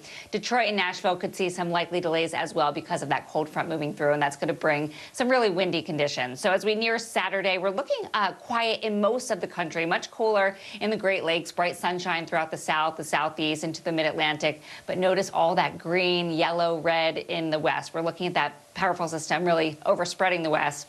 So we're looking at rain and wind extending up to the Pacific Northwest and that mountain snow in the Rockies, also parts of the inner Mountain West. And that's going to delay some travel there. Sunday, we are looking at that mountain snow overtaking the inner Mountain West into the Rockies. That's going to slow you down there. And then unfortunately also looking at strong storms in the central and southern plains. That's that warm air and cold air kind of clashing. But we're looking good along the East Coast. It's going to be chilly in some spots along the East Coast, but we're looking at some sunshine. So that's good news if you're traveling on Sunday along the East Coast. The West on Sunday, rain and gusty winds, and that's because we're looking at the chance for likely conditions in Salt Lake City, also Las Vegas, possible delays in Seattle, also Portland. Kansas City, I think you're going to see some possible delays as well. In Dallas, Fort Worth, that's where we're expecting some pretty gusty storms and on Sunday, and that's where we could see some likely delays as well. So let's track next week's system, because what's happening is we have that powerful system moving into California that's going to track across the country. So this becomes our next cross-country storm, and that's what will impact us Monday into Tuesday. This is Sunday into Monday. That storm system really strengthening over the plains. It's going to bring that severe weather on Sunday into the southern plains. And we're looking at the Gulf Coast, too, looking at some storms. Then we near Tuesday, heavy rain spreading into the east, strong winds developing for the Midwest and Northeast. So this is kind of a terrible day on Tuesday, from the Great Lakes to New England, the Northeast and Mid-Atlantic, all the way down to the Southeast. We're looking at spots of heavy rain where you see those brighter colors, looking at some mixture of rain and snow in parts of the interior Northeast, also New England. And that's going to linger as we go throughout Tuesday, and could see some higher elevation snow as well. Wednesday, the good news is we clear out most of that, but we have some leftover Great Lakes snow where you see the blue. Also some precipitation falling in Maine. Where you see the blue, that's going to be your snow. The pink is your mixed precipitation, and then some heavy rain in northern Maine, and that's going to bring some really gusty winds as well. Let's steer it towards Thanksgiving, because we're looking relatively quiet. Now in New York City, I do think we're going to have some breezy conditions, but we're going to continue to watch that for you. It's going to be cold in the inner Mountain West, cold enough to set the stage for some snow. Sunny and cool in portions of the southern plains, the southeast, but temperature is not bad. 60s in Dallas, 59 in Houston. I think that feels pretty good for Thanksgiving, although cool for that area. Temperatures in the 70s in Florida, and we're looking at temperatures in the 40s along the mid-Atlantic coast, also the northeast. Right now, we're looking at rain falling in the Great Lakes, the Ohio Valley. You see those bright colors, the reds, the oranges, the yellows in the Ohio Valley, the Great Lakes. That's where some heavy rain is falling. That's where we could add up some totals there. Some lingering rainfall throughout the northern parts of Florida into parts of the eastern peninsula of Florida. And that's going to be moving off, guys, as we go throughout the day, because that cold front that's in the Ohio Valley is going to push it out of here, and that's good news for people in Florida. Otherwise, we're looking at that powerful storm in California. Back to you both. All right, Michelle, thank you so much. In Washington, a scathing report by the House Ethics Committee could signal the beginning of the end for New York Congressman George Santos. The report found the first-term Republican spent campaign funds on personal expenses and luxury goods, likely breaking federal laws. NBC News senior Capitol Hill correspondent Garrett Hake joins us now. And Garrett, the impact of this report has been swift, right? Yeah, that's right, Joe. Not long after this jaw-dropping report was released on Thursday, Santos announced that he would no longer seek re-election and would in fact leave Congress after this term. But he may be leaving much sooner than that, as the chairman of the Ethics Committee is expected to file a motion to remove him from Congress as soon as this morning. That would mean something that hasn't happened in decades, a removal of a sitting congressman. Even for a congressman dogged by scandal since his first days in office, the salacious details of the new Ethics Committee report on New York Republican George Santos are stunning. The bipartisan committee report concluding Santos, quote, blatantly stole from his campaign, spending campaign donations lavishly on everything from his rent and credit card bills to thousands of dollars in purchases at luxury retailers Ferragamo and Hermes, even Botox and spa treatments in Las Vegas. Some of Santos' fellow Republicans had already moved for his expulsion. My voters and I are quite aware of the fraud that he perpetuated. I don't need an ethics report to tell me what I already know. He's a fraud. He shouldn't be a member of Congress. I called for his resignation. But the sordid details of the report, including campaign cash spent on the website OnlyFans, known for its adult content, and withdrawn from casino ATMs, led members of both parties who had voted against an earlier expulsion effort to announce they now supported Santos' removal. I'm hoping that George does the right thing and resigns and leaves Congress. The Thanksgiving break is a great time to do that, clean out his office. I think the bottom line is the level of misconduct here, criminal conduct, is off the charts. The committee voting unanimously to refer its findings to the Department of Justice. Santos is already facing federal charges for wire fraud, money laundering, and theft of public funds, to which he has pleaded not guilty. On Thursday, the embattled congressman posting on social media that the report was a, quote, politicized smear, but that he would no longer seek re-election and would stay in Congress, quote, up until I am allowed. Now, we won't see any kind of vote on Santos' removal until after Thanksgiving. Losing his vote in Congress would shrink the GOP's margin of control even further. But in a statement released Thursday, new Speaker Mike Johnson called the report's findings, quote, very troubling, and seemed to suggest he would not try to protect the troublesome freshman Republican. Joe? All right, Garrett, thank you so much. Well, turning now to the Israel-Hamas war and the ongoing military operations against a hospital in Gaza. This morning, Israeli forces say they've located a Hamas tunnel inside Al-Shifa Hospital, along with additional weapons. NBC News has not independently verified that claim. This comes as Israeli officials say 2 bodies of hostages have been recovered nearby the facility. NBC News chief international correspondent Keir Simmons joins us now from Tel Aviv with all these latest updates. Hey, Keir, good morning. Hey, good morning to you. And the focus is on multiple hospitals, tension and fighting this morning, both in Gaza and in the West Bank. In Gaza, the Israelis say that they have found evidence of Hamas at 4 hospitals. In the West Bank, the Palestinians say ambulances were stopped outside a hospital. The Palestinian Red Crescent says its crews were detained. This morning, medical staff emerging from Ibn Sina Hospital in the West Bank, their hands raised. Israel saying gunmen may have run there to hide after what Israel says is a counter-terror operation where at least 5 were killed, and Palestinian officials say 47 arrested in the West Bank today. While inside Gaza, operations continue in Al-Shifa Hospital, where Israeli Defense Forces have been for days and now say they have found the bodies of 2 hostages close by. 19-year-old Israeli soldier Noah Marciano and 65-year-old hostage Yehudit Weiss, who had been suffering from cancer. We believed we would welcome her back, her daughter cries. The Israeli Defense Force says these images it filmed show the entrance to a tunnel in the hospital complex. NBC News has not visited the hospital to see for ourselves. The images showing some guns, grenades and computers Israel says were inside. Is it fair to say that you found something there, but not everything you said you'd find? No, we're just scratching the surface. Now, I think we need to be a bit patient, and we are 100% certain that this is a base of operations. The Secretary of State telling Lester Holt last night. Exactly why there should be assault rifles located next to an MRI machine escapes me. And this is compelling evidence of the fact that Hamas embeds itself in civilian infrastructure of one kind or another. Multiple hospitals in Gaza are under siege, lacking fuel and medical supplies, health officials say. These were scenes posted online of the Indonesian hospital in Gaza. Wounded Palestinians lying on the floor. Israel says Hamas was here and at Al-Quds hospital, denied by Hamas. The Palestinian Red Crescent releasing images it says shows patients wheeled south on hospital beds amid destruction. But the Israeli military warns it will soon head south too, where already more hospitals are overwhelmed. Our team this morning filming more chaos and bloodshed.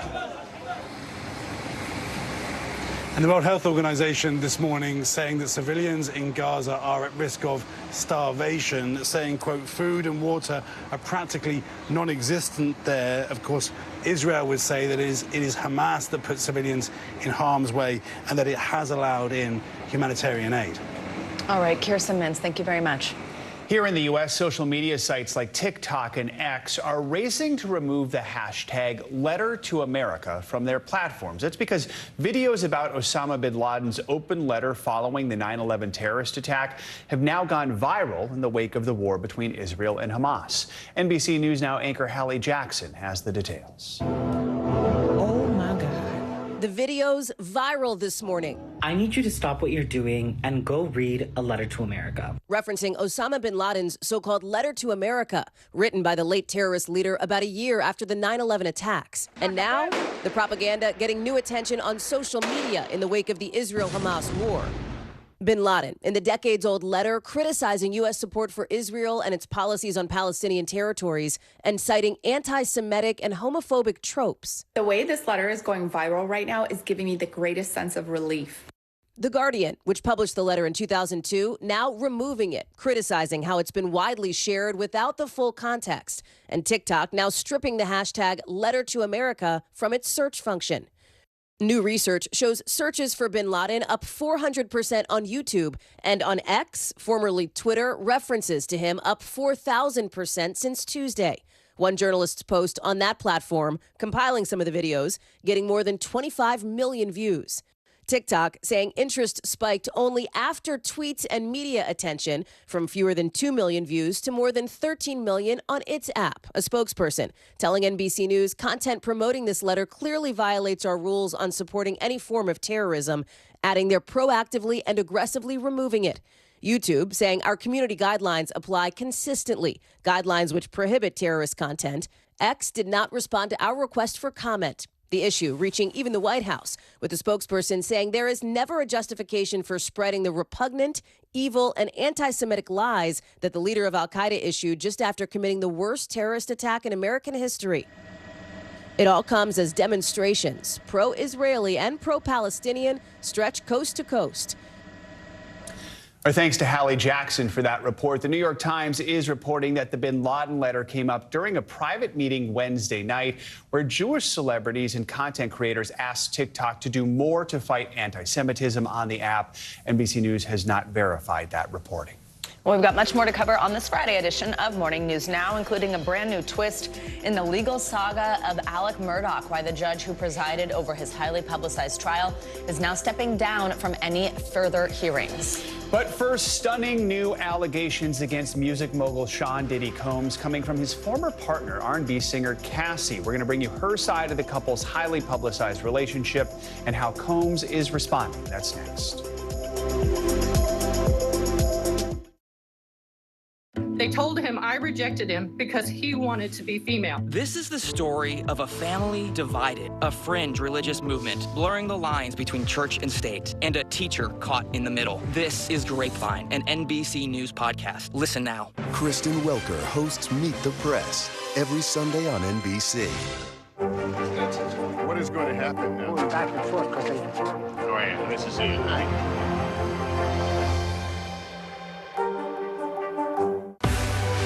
Now he's raw. How hard is it to see it like this? Our house is no longer here, but we are here. Now he's real. Let's break down what we know and then the big questions still outstanding. News for the generation of now is NBC News Now.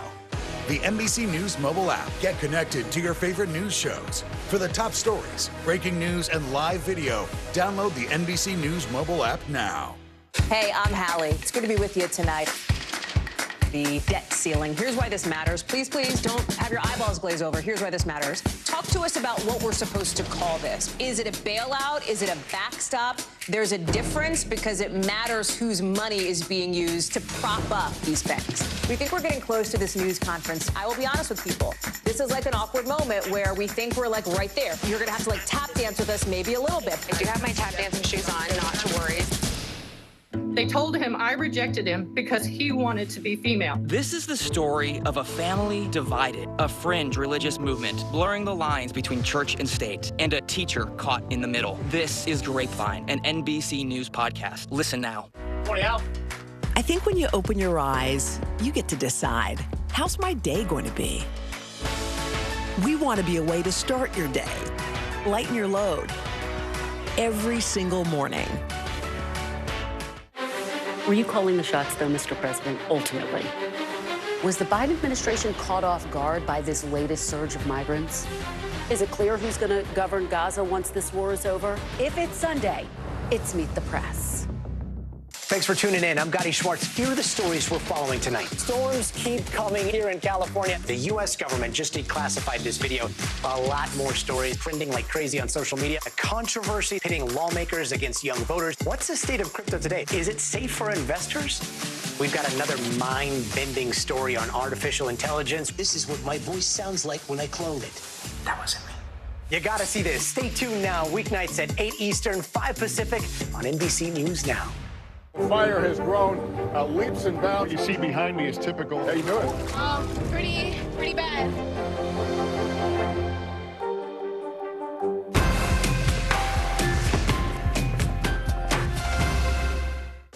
News for the generation of now is NBC News Now.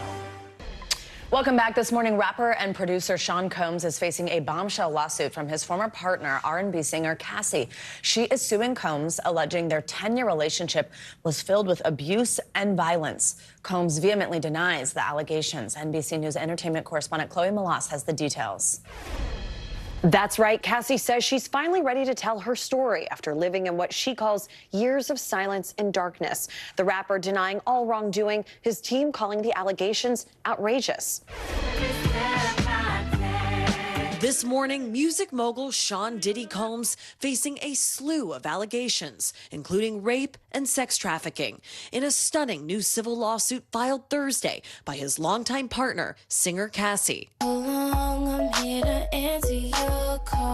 According to the complaint, Cassie, whose real name is Cassandra Ventura, alleges Combs asserted complete control over her personal and professional life.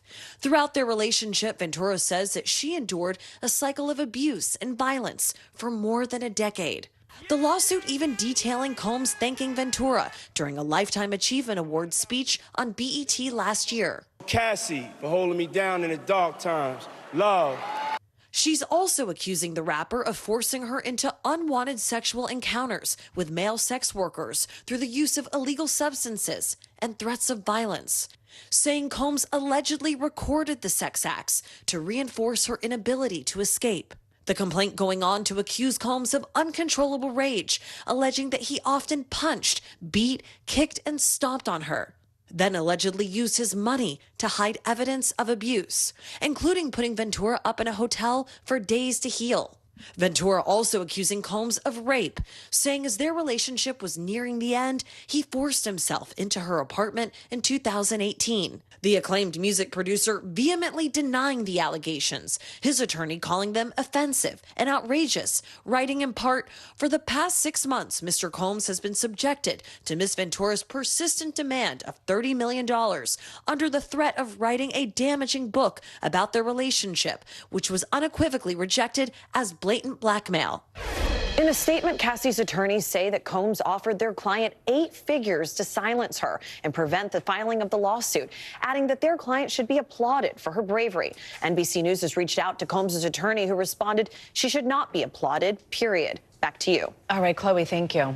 Now to a new development in the ongoing legal saga of Alec Murdaugh. The former South Carolina attorney is now serving a life sentence for murdering his wife and son. Now the judge who played a critical role in that case is stepping aside. Today, anchor Craig Melvin has the details. Another twist this morning in Alec Murdaugh's ongoing legal battle. Murdaugh was convicted in March of the brutal double murders of his son Paul and wife Maggie. On Thursday, after a motion filed by Murdaugh's defense team requesting the Honorable Clifton Newman be recused from presiding over any further proceedings, the 72-year-old judge, who was already set to retire at the end of the year, officially stepped aside, asking that a new judge be assigned to handle the post-trial motions involving the murder charges. Murdaugh's legal team has been asking for a new judge and a new trial, suggesting in their motion that Judge Newman could be a potential witness to allegations of jury tampering leveled against Colleton County Clerk of Court Becky Hill, and that the judge professed his views on the case in a post-verdict interview he did with us. Do you think that he'll be haunted by his wife and son? No, I think so. I cannot imagine him having a peaceful night knowing what he did. I'm sure if he had an opportunity to do it over again, he'd never do it. After the verdict, the judge publicly expressed his opinion that the defendant was guilty. So the defense argument is that that same judge can't now preside over the issue of whether the defendant got a fair trial. The recusal is a victory for the defense, but they still have a steep hill to climb.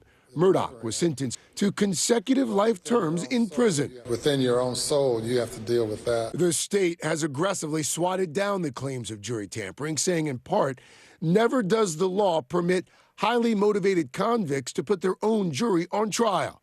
Tonight, in a Dateline special, South Carolina Attorney General Alan Wilson says the state is prepared to fight the appeal. They are alleging, among other things, jury tampering. Well, look, defense attorneys are going to do everything that they can to represent their client. I don't begrudge them. Obviously, we're going to defend the trial. We're going to defend our work product.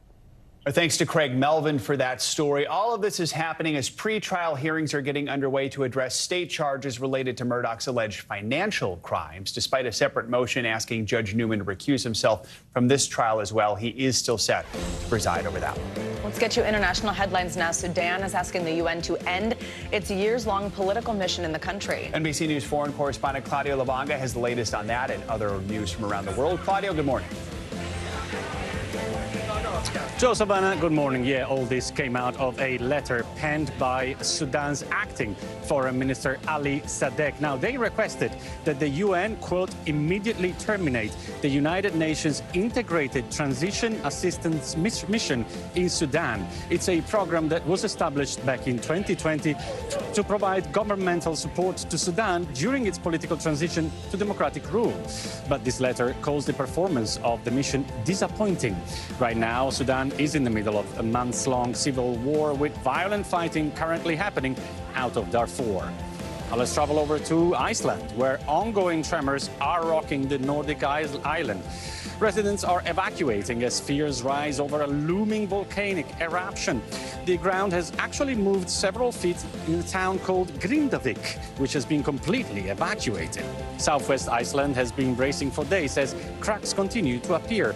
The Icelandic Meteorological Office warns that there is a significant risk of an eruption in the days ahead. And we end this tour of the world in Spain, where Shakira melted hearts at the Latin Grammy Awards while performing Acróstico, featuring her two sons, Milan and Sasha. In the middle of her song, the camera played pre-recorded footage of her young son singing. It was an emotional surprise for the audience. Other big names like Bad Bunny, Karol G and Grupo Frontero were all at this year's awards. And this is the first time the Latin Grammy Awards has taken place outside of the United States in 24 years. Joe Savannah. So cool. They got a little bit of the spotlight, too. Awesome. Claudio, thank you so much.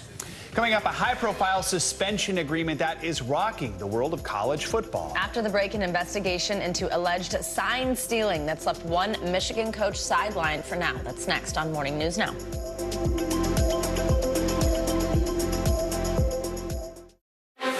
Were you calling the shots, though, Mr. President, ultimately? Was the Biden administration caught off guard by this latest surge of migrants?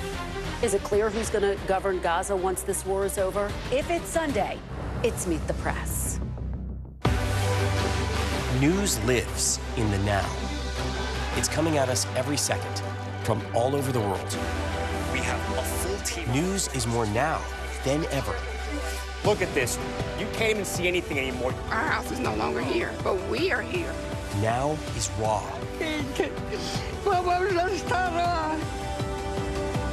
Now is real.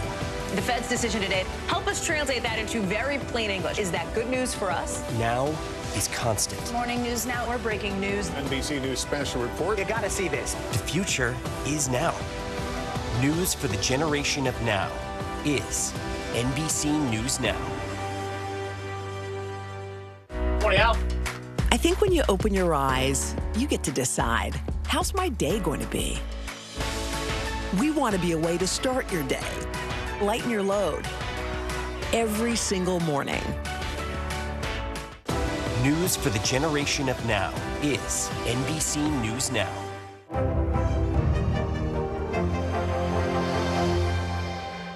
They told him I rejected him because he wanted to be female. This is the story of a family divided, a fringe religious movement blurring the lines between church and state, and a teacher caught in the middle. This is Grapevine, an NBC News podcast. Listen now.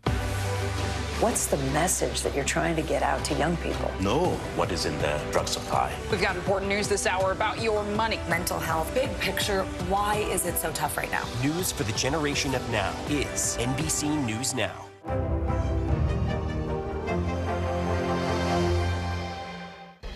The U.S. Supreme Court has rejected a request from Florida to enforce a state law that targets drag show performances. That law was signed by Republican Governor Ron DeSantis this year, but district courts have blocked it from being enforced. The measure makes it illegal to allow a child into a, quote, adult live performance that the state sees as sexually explicit. Opponents of the law say it imposes unlawful restrictions on free speech. In Texas, a school district has reversed a high school's restrictions on its production of the play Oklahoma. Those restrictions caused a transgender teen to lose his role in the show. In a unanimous decision on Monday, the Sherman Independent School District board members voted to reinstate the original cast and script chosen for the production after more than 60 people spoke out in support of the student. After the meeting, they released a statement apologizing, saying, quote, "We understand that our decision does not erase the impact this had on our community, but we hope that we will reinforce to everyone, particularly our students, that we do embrace all of our board goals to include addressing the diverse needs of our students." Joining us now is Philip Hightower. He is the father of Max Hightower, the student who was initially removed from the play. Philip, thank you so much for joining us this morning. Just how are you and Max feeling now that he has been reinstated and the show can go on? Well, we're feeling good. Max, luckily, is at a theater retreat festival for the past couple of days, so Max hasn't had to deal with a lot of this, thank God. And I understand, as we mentioned just a moment ago, Philip, that like the community really rallied behind this issue with members speaking up at the school board meeting in support of Max. What has that backing meant to you and your family, and of course to Max? It's been amazing, especially for Max. Initially, Max is a fighter, and Max wanted us to fight. But Max was also, wanting to kind of let us do the fighting at first. But after the outpouring of support that we got, Max was like, "No, Dad, let's go do this," And Max went to the board meeting, where, he was the center of attention, and he was cool with it. So Max has been reinstated. I understand that was goal number one, but you still have a couple more things that you would like to achieve. What do you hope comes next? Well, first and foremost, we need a policy that protects these kids. All of this started from a policy that didn't exist, a fake policy. But we need a real policy that, protects these kids and gives them the right to, be in the role that is the gender they identify with. This, I think. Beyond that. Oh, go ahead. Oh, I'm sorry. Nope, go ahead. Beyond that, we need accountability. We need accountability because for 10 days, these kids, marginalized, at-risk kids, that are more prone to hurt themselves or have, you know, really dark thoughts were left hanging in the wind. And so we need accountability for that. So often this is an educational process for parents in your community who may not know much about trans kids in the trans community. Do you feel a lot of people, whether it's school board members and other parents, have learned a lot from you during this process? I hope so. There were a lot of people speaking, and there's been a lot of attention. So if they haven't learned it, it isn't for lack of information. All right. Philip Hightower, thank you so much for joining us this morning. We appreciate it. We're thinking of Max, whose passion for theater is very clear right now at a theater. Yeah, there you go. Theater camp. Thank you. Thanks. Well, the University of Michigan announced an agreement with the Big Ten Conference on Thursday to drop litigation against the conference and to suspend football coach Jim Harbaugh. Harbaugh will continue to serve out a 3-game suspension that came as the result of a sign-stealing investigation into the Wolverines football program. In a written statement, Michigan said, quote, Coach Harbaugh, with the university's support, decided to accept this sanction to return the focus to our student athletes and their performance on the field. Joining us now for more on this story is senior writer at The Athletic, Chris Vanini. Chris, good to have you with us. So there is so far no information that directly links Coach Harbaugh to involvement in the alleged sign stealing, but for both sides to pretty much walk away from the dispute does raise some eyebrows. So tell us why this is significant and what we know about this legal battle. Well, it's significant because just about right now, the sides would have been in court arguing over whether or not the Big Ten had the right to suspend Jim Harbaugh. Michigan's entire case specific to the Big Ten was that the conference doesn't have the right to do this. Only the NCAA has to do this. The conference said it did. It laid down its suspension last week, right as Michigan was landing its plane in State College, Pennsylvania. Michigan says, eventually, we're going to drop the litigation. Harbaugh's going to accept the suspension. The Big Ten will step back and let the NCAA finish off its investigation. Is there any sense that Michigan may have developed evidence that other schools might have been doing the same thing? Michigan presented information that other schools had shared signs with each other to use against Michigan, which is not unprecedented, not that unusual. Michigan is mostly in trouble because of a staffer alleged to have bought tickets to games and had people film it on a phone. That is clearly against NCAA rules. In-person scouting is the big part of this. Sign stealing is not exactly against the rules. You can do that off the TV. It's more about what they did or what this one person did in person. So the university still says it's going to continue to cooperate fully with the sign stealing investigation. Talk more about that, where we are in that process.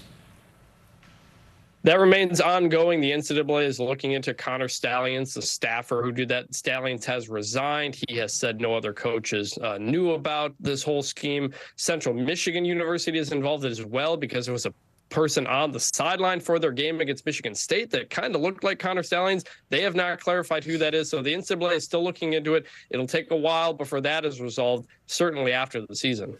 What does this mean for Michigan football for the rest of the season?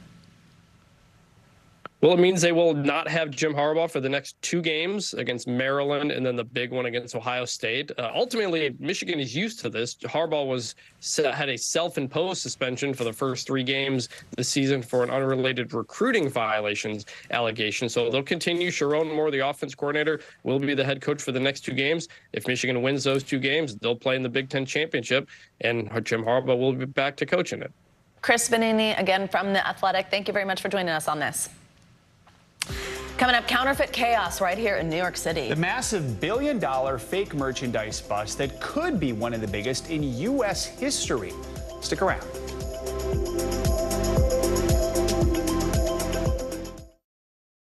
Morning, Al. I think when you open your eyes, you get to decide, how's my day going to be?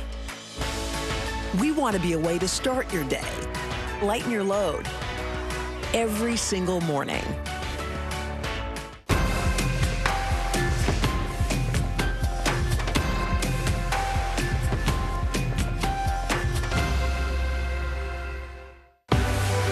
What's the message that you're trying to get out to young people? Know what is in the drug supply. We've got important news this hour about your money. Mental health, big picture, why is it so tough right now? News for the generation of now is NBC News Now. Hey, I'm Hallie. It's good to be with you tonight. the debt ceiling. Here's why this matters. Please, please don't have your eyeballs glaze over. Here's why this matters. Talk to us about what we're supposed to call this. Is it a bailout? Is it a backstop? There's a difference because it matters whose money is being used to prop up these banks. We think we're getting close to this news conference. I will be honest with people. This is like an awkward moment where we think we're like right there. You're going to have to like tap dance with us maybe a little bit. I do have my tap dancing shoes on, not to worry. Now is raw. How hard is it to see it like this? Our house is no longer here, but we are here. Now is real. Let's break down what we know and then the big questions still outstanding. News for the generation of now is NBC News Now.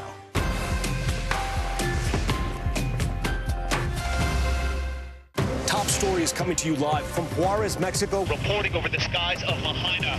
Every weeknight, it's your news playlist. Top Story with Tom Llamas, streaming weeknights at 7 on NBC News Now. Now is raw. How hard is it to see it like this? Our house is no longer here, but we are here. Now is real. Let's break down what we know and then the big questions still outstanding. News for the generation of now is NBC News Now.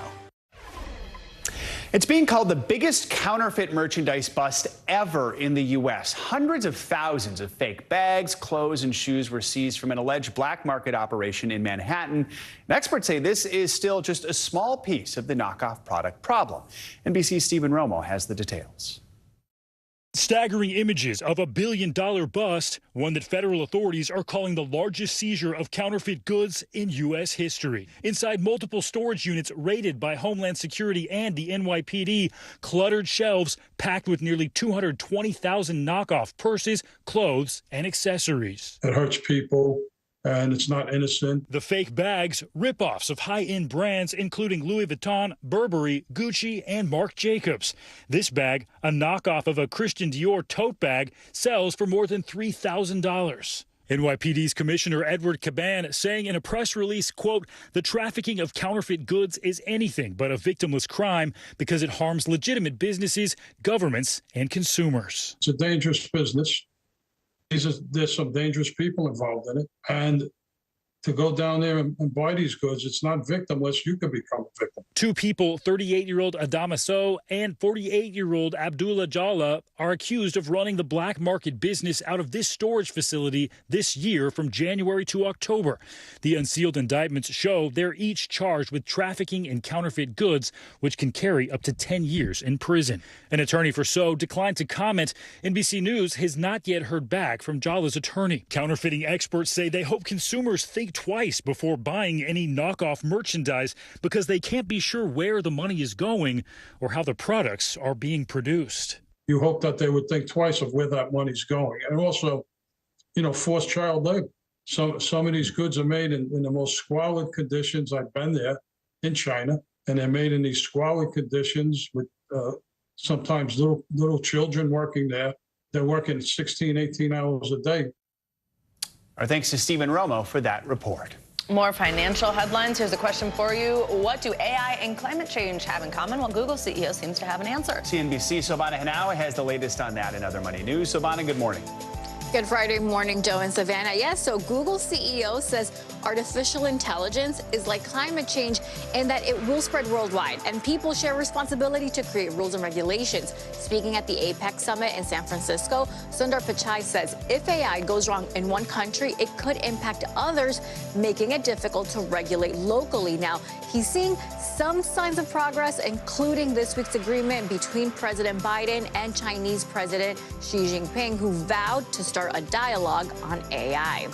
Google's next generation AI model is being delayed. The information reports the launch of Gemini is being pushed from this month to the first quarter of next year. Gemini is being touted as a direct competitor to OpenAI's GPT-4. Google co-founder Sergey Brin has reportedly been spending several days a week with Gemini's developers. And the Kelsey brothers are killing it on the football field, podcasting, and now the music world. Travis and Jason have scored a #1 hit on iTunes with their Christmas duet, Fairy Tale of Philadelphia. It's a cover of the classic by the Pogues' Fairy Tale of New York with a few changed lyrics. Proceeds from the song and the album recorded by Jason Kelsey and his fellow Eagles teammates, a Philly Special Christmas, will go towards the Children's Hospital of Philadelphia, guys. Oh, wow. Can't wait to hear. Silvana, thank you so much. You got it. Coming up, it is Friday, finally, so that, of course, means your weekly can't-miss list just around the corner. That's right. This morning, we've got a preview of Andre 3000's first full-length album in 17 years. Our wonderful friend Darren Karp is here with us on set. Yeah, Darren's here to break down the latest and greatest in music, movies, and streaming next. Coming on the air with breaking news. We are live tonight from Juarez, Mexico. Reporting over the skies of Lahaina. Here in Florida, the time to evacuate has come and gone. You were seeing people just running for their lives? People running for their lives. We've seen this almost unbelievable power struggle. What does this mean for Ukraine? It's the battle off the field that's inspired the world. Every night, it's your news playlist. Top Story with Tom Llamas. Streaming weeknights at 7 on NBC News Now. Morning, Al. I think when you open your eyes, you get to decide, how's my day going to be? We want to be a way to start your day, lighten your load, every single morning. What's the message that you're trying to get out to young people? Know what is in the drug supply. We've got important news this hour about your money. Mental health, big picture, why is it so tough right now? News for the generation of now is NBC News Now.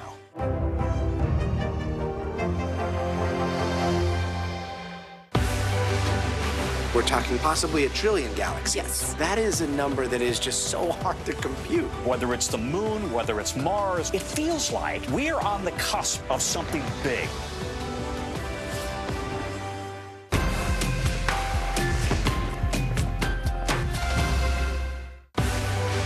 Now is raw. How hard is it to see it like this? Our house is no longer here, but we are here. Now is real. Let's break down what we know and then the big questions still outstanding. News for the generation of now is NBC News Now. Thanks for tuning in. I'm Gotti Schwartz. Here are the stories we're following tonight. Storms keep coming here in California. The U.S. government just declassified this video. A lot more stories trending like crazy on social media. A controversy pitting lawmakers against young voters. What's the state of crypto today? Is it safe for investors? We've got another mind-bending story on artificial intelligence. This is what my voice sounds like when I clone it. That wasn't me. You gotta see this. Stay tuned now. Weeknights at 8 Eastern, 5 Pacific on NBC News Now. What's the message that you're trying to get out to young people? Know what is in the drug supply. We've got important news this hour about your money. Mental health, big picture, why is it so tough right now? News for the generation of now is NBC News Now. They told him I rejected him because he wanted to be female. This is the story of a family divided, a fringe religious movement blurring the lines between church and state, and a teacher caught in the middle. This is Grapevine, an NBC News podcast. Listen now. News lives in the now. It's coming at us every second from all over the world. We have a full team. News is more now than ever. Look at this. You can't even see anything anymore. Our house is no longer here, but we are here. Now is raw.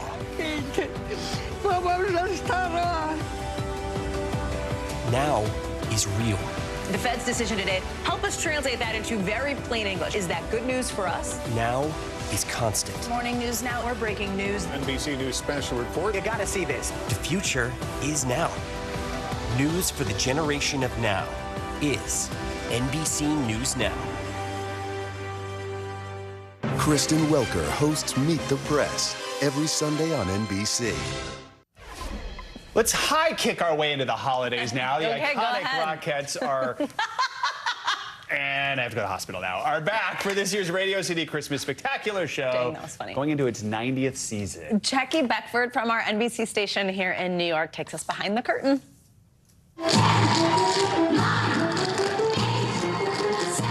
The countdown has begun. to kicking off the holiday season. Really excited to bring the holiday spirit to New York this season. Hard to believe, but one of New York City's most beloved holiday traditions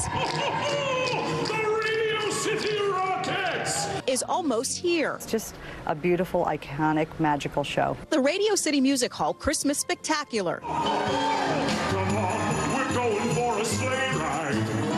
Christmas time is here again. Promising to be even more, well, spectacular. And the Rockettes kicking it up a notch this year, all the way up. This year's show incorporating drones that will fly overhead. Director and choreographer Julie Branham says the addition is illuminating. And they have wings on their backs. It's going to look amazing. We light up the whole ceiling, so they were flying around over your heads in the audiences. The drones will accompany Rockettes in the Dance of the Frost Fairies. We rehearsed for 6 hours a day, 6 days a week. For a full 6 weeks leading up to Friday's debut. We bring all of that together for this incredible immersive number, and it's really exciting. A show expected to take audiences to new heights. All right, Chucky Beckford, thanks so much. The show opens today and runs, of course, through January 1st. Finally, it is Friday, which means it's time for your weekly can't miss list. From a Hunger Games prequel to a new spin on a classic Santa Claus story, there's a lot you really can't miss this week. That's right. Lucky for us, Darren Karp is here. She's, of course, a Bravo personality and host of Shaken and Disturbed. She's going to break it all down for us. Hi, Darren. Happy Friday. Happy holidays. I wore my Taylor Swift friendship bracelet for you today. What does it say? It's just a group chat I'm on. I made it at BravoCon. Don't worry about it. We'll get that story later. That's a later thing. All right, tell us what's coming to theaters that we can't miss. Okay, so we've got Hunger Games, Ballads of Songbirds and Snakes. Are you a Hunger Games fan? Yes, Joe? huge. Okay, and I read this book. Okay, so this actually takes place decades, about 64 years before the original Hunger Games, when Katniss Everdeen actually volunteered as tribute. So this takes place with a young Coriolanus before he becomes the tyrannical president of wow, this, look at you, first name basis. Do you like, I mean, you said it just we're not going for President Snow. Excuse me, Mr. Snow. He's young. He's trying to help his failing family lineage, and he gets kind of tapped into being this mentor to this young tribute from Poor District 12, who's played by Rachel Zegler. And he's kind of battling between good and evil. He kind of comes under her auspices and charm. And the real question is he going to be a songbird or a snake, Savannah? We don't know. Joe's more of a songbird. Yeah. You know. Well, I kind of know because I read the book. Yeah. All these villain origin stories are just like a thing now, aren't they? I like it. Yeah. Okay, there's other stuff in theaters, right? Yes, there is other stuff in theaters. We've got a lot. We've got, Joe, this is right up your alley. We've got Trolls Band Together, okay? This seems like a Joe Fryer pick if I've ever picked one. I picked it this morning, and I was like, this one's for Joe. I mean, I like their hair. It's really cute, actually. It's a really, really funny. They had amazing promos for this of like behind the music, and they were talking about this music. They were talking about this movie, so it's got good music in it. But basically, they've got Poppy, and then they've got Branch, and they are a couple now. Hashtag Broppy. And we discover that Branch has kind of a sordid past, okay? He used to be in a boy band called Brozone. Savannah, you're going to have to get through this segment without laughing. I'm looking at Joe here. Will this get an origin story? This is yes, because, okay, Branch had siblings. They were in a boy band. He hasn't spoken to his siblings since. So hashtag Broppy goes on the lookout for the brothers after one of them gets kidnapped by this evil, tyrannical, like, music cult. And they try and find Floyd, and they try and rescue him, and it's a journey as tale as old as time. Can I just say the real reason that I'm laughing so hard is because the last time you were here, you said a title of one of the new Taylor Swift songs that's a little interesting. Yes. And we got out of Joe. And right now when you go, we have one for you, Joe, Trolls. He goes, oh. I like really breaking Joe's. It's my goal here. It's a can't miss. It's a can't miss. Joe's favorite. All right, let's talk about if you're staying in because you're doing all the Thanksgiving preps this weekend and you can't possibly go out. Of course, The Crown, that has dropped, getting some controversy. And then there's also something funny, too, right? Yes, I mean, so The Crown dropped the first 4 episodes, and this is the final season of it. It kind of covers the years between 1997 and 2005, and the first 4 really center on the lead up to Princess Diana's death and of course, the Queen kind of disappearing after her death in the public eye. So quite a bit of controversy there. I think the public have kind of been waiting to see how Netflix was really going to handle this. And then the final final 6 episodes kind of handle everything later, and that drops in December 14th, in mid-December. That can cover, you know, the Golden Jubilee, the marriage of Camilla Parker Bowles with Prince Charles, and of course the budding romance between Prince William and Kate Middleton. So this is kind of when I started paying attention to the royal family. Exactly. Right. When the last episode of The Crown. The last episode that we all wanted to see. The pop culture moment, of course. Don't you wish they would go on to all the next drama after that? I think they could keep it up in perpetuity, but I don't even know how they kind of pull it off with like the living royal family. It's and them just being so anti. Yeah, it is kind of anti. And then the flip side of that is actually something I wanted to talk about. It's an 11-minute documentary on Netflix called The Dads. It's super heartwarming. It's super touching. It takes place with 5 fathers who are all fathers of trans children, and they meet with Daniel Shepard, who is the father, Dennis Shepard, excuse me, who's the father of the slain college student Matthew Shepard, who got killed in the late 90s. You know, this was one of the first kind of notorious hate crimes that we really heard about, at least in the late 90s. And they all get together to go on a fishing trip in rural Oklahoma and talk about, you know, their geographical differences, the socioeconomics differences, their racial divide, but they all come together to talk about the love of their children. And truthfully, it's one of the sweetest kind of 11 minutes you can get into. Oh, wow. We literally just moments ago had the father of a trans child on talking about an issue in Texas. So 11 minutes powerful. too. Yeah. Oh, like really pack a punch. Oh, yeah, you can pack it in. It's a powerful punch. It's definitely good. I highly Finally, we have a little over a minute left here. We want to talk about a Santa Claus story, new take on it with Ludacris. Okay. Okay, Joe is interested in this. This is dashing through the snow. We've got Ludacris, who's kind of over Christmas. He's over the holidays. And at the suggestion of his separated wife, he takes his daughter out on Christmas Eve and meets Nick, played by Lil Rel, as you can see there.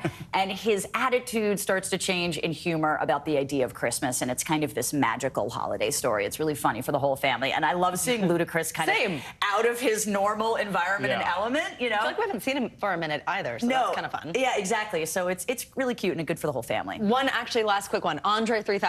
Yes. Just dropped an 87-minute entirely flute instrumental album called New Blue Sun. Wow. It's got Mayan flutes. It's got this. He's got cheeky titles in it. Like one of them is about like, I wanted to do a rap album, but this is where the wind took me. So it's a little cheeky in the fact that there's no vocals? No vocals at all. There's no rapping at all. It is literally just flute instrumental, channeling Lizzo here. Andre 3000, you can't miss it, guys. Wow. Yes. That's not what I expected. Joe. So. Oh my God. Me either. Yes. Oh, we got an O. Oh, we got an O. There we go. This is our new thing with you. We need an O calculator next time. Like suggestions next time are going to be riveting, I can tell you that. Darren Garp, thank you. We love you. Good to have you here. Good Happy Thanksgiving, guys. All right. That's going to do it for this hour of Morning News Now. But the news continues right now.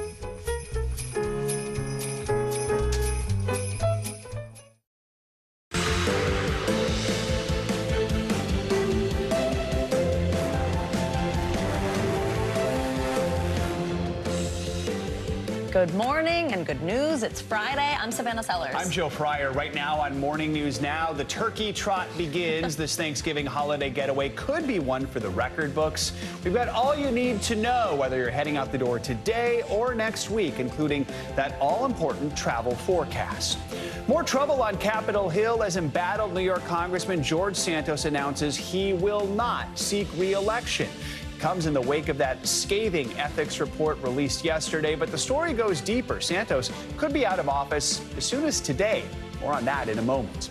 In the Middle East this morning, Israel's military says it has found the body of a hostage held captive by Hamas since last month's assault. Israeli officials say she was in a building near that besieged Al-Shifa hospital in northern Gaza. We're going to bring you the latest as the IDF combs Gaza's medical hubs for Hamas.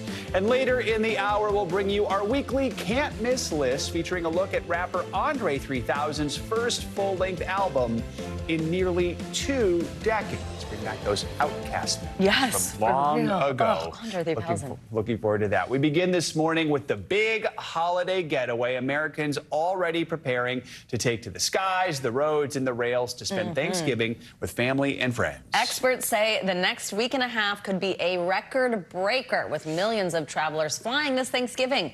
NBC News correspondent Tom Costello is at Reagan National Airport with a preview.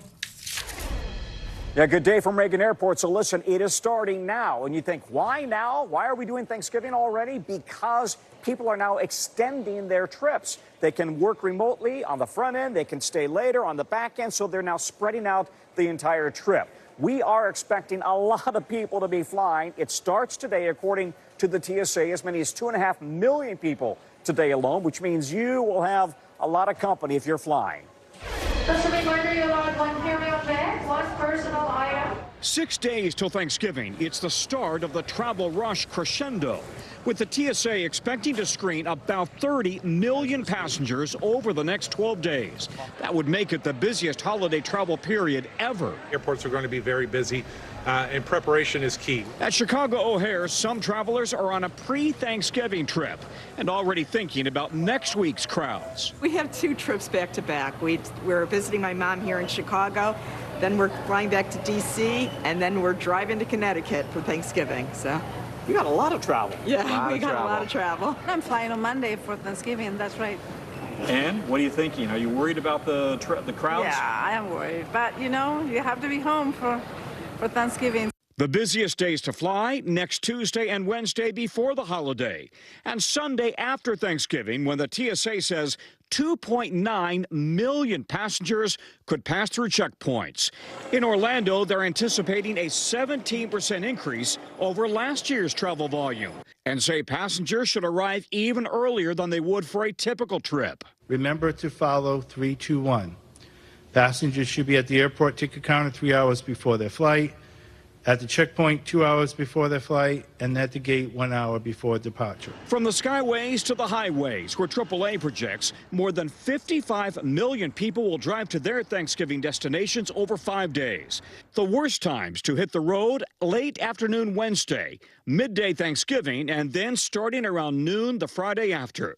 The good news for drivers: gas prices right now are averaging 40 cents cheaper per gallon than this time last year. Even cheaper in the South. You're below $3 right now. We haven't seen that in a long time. Yeah, importantly, TSA PreCheck now has 17 million people signed up, 4 million more than a year ago. They're still keeping the lines for PreCheck at about 10 minutes or so, 30 minutes if you're not PreCheck. So that's the incentive to sign up for PreCheck and get yourself pre-screened and go through that entire background check in advance. Back to you.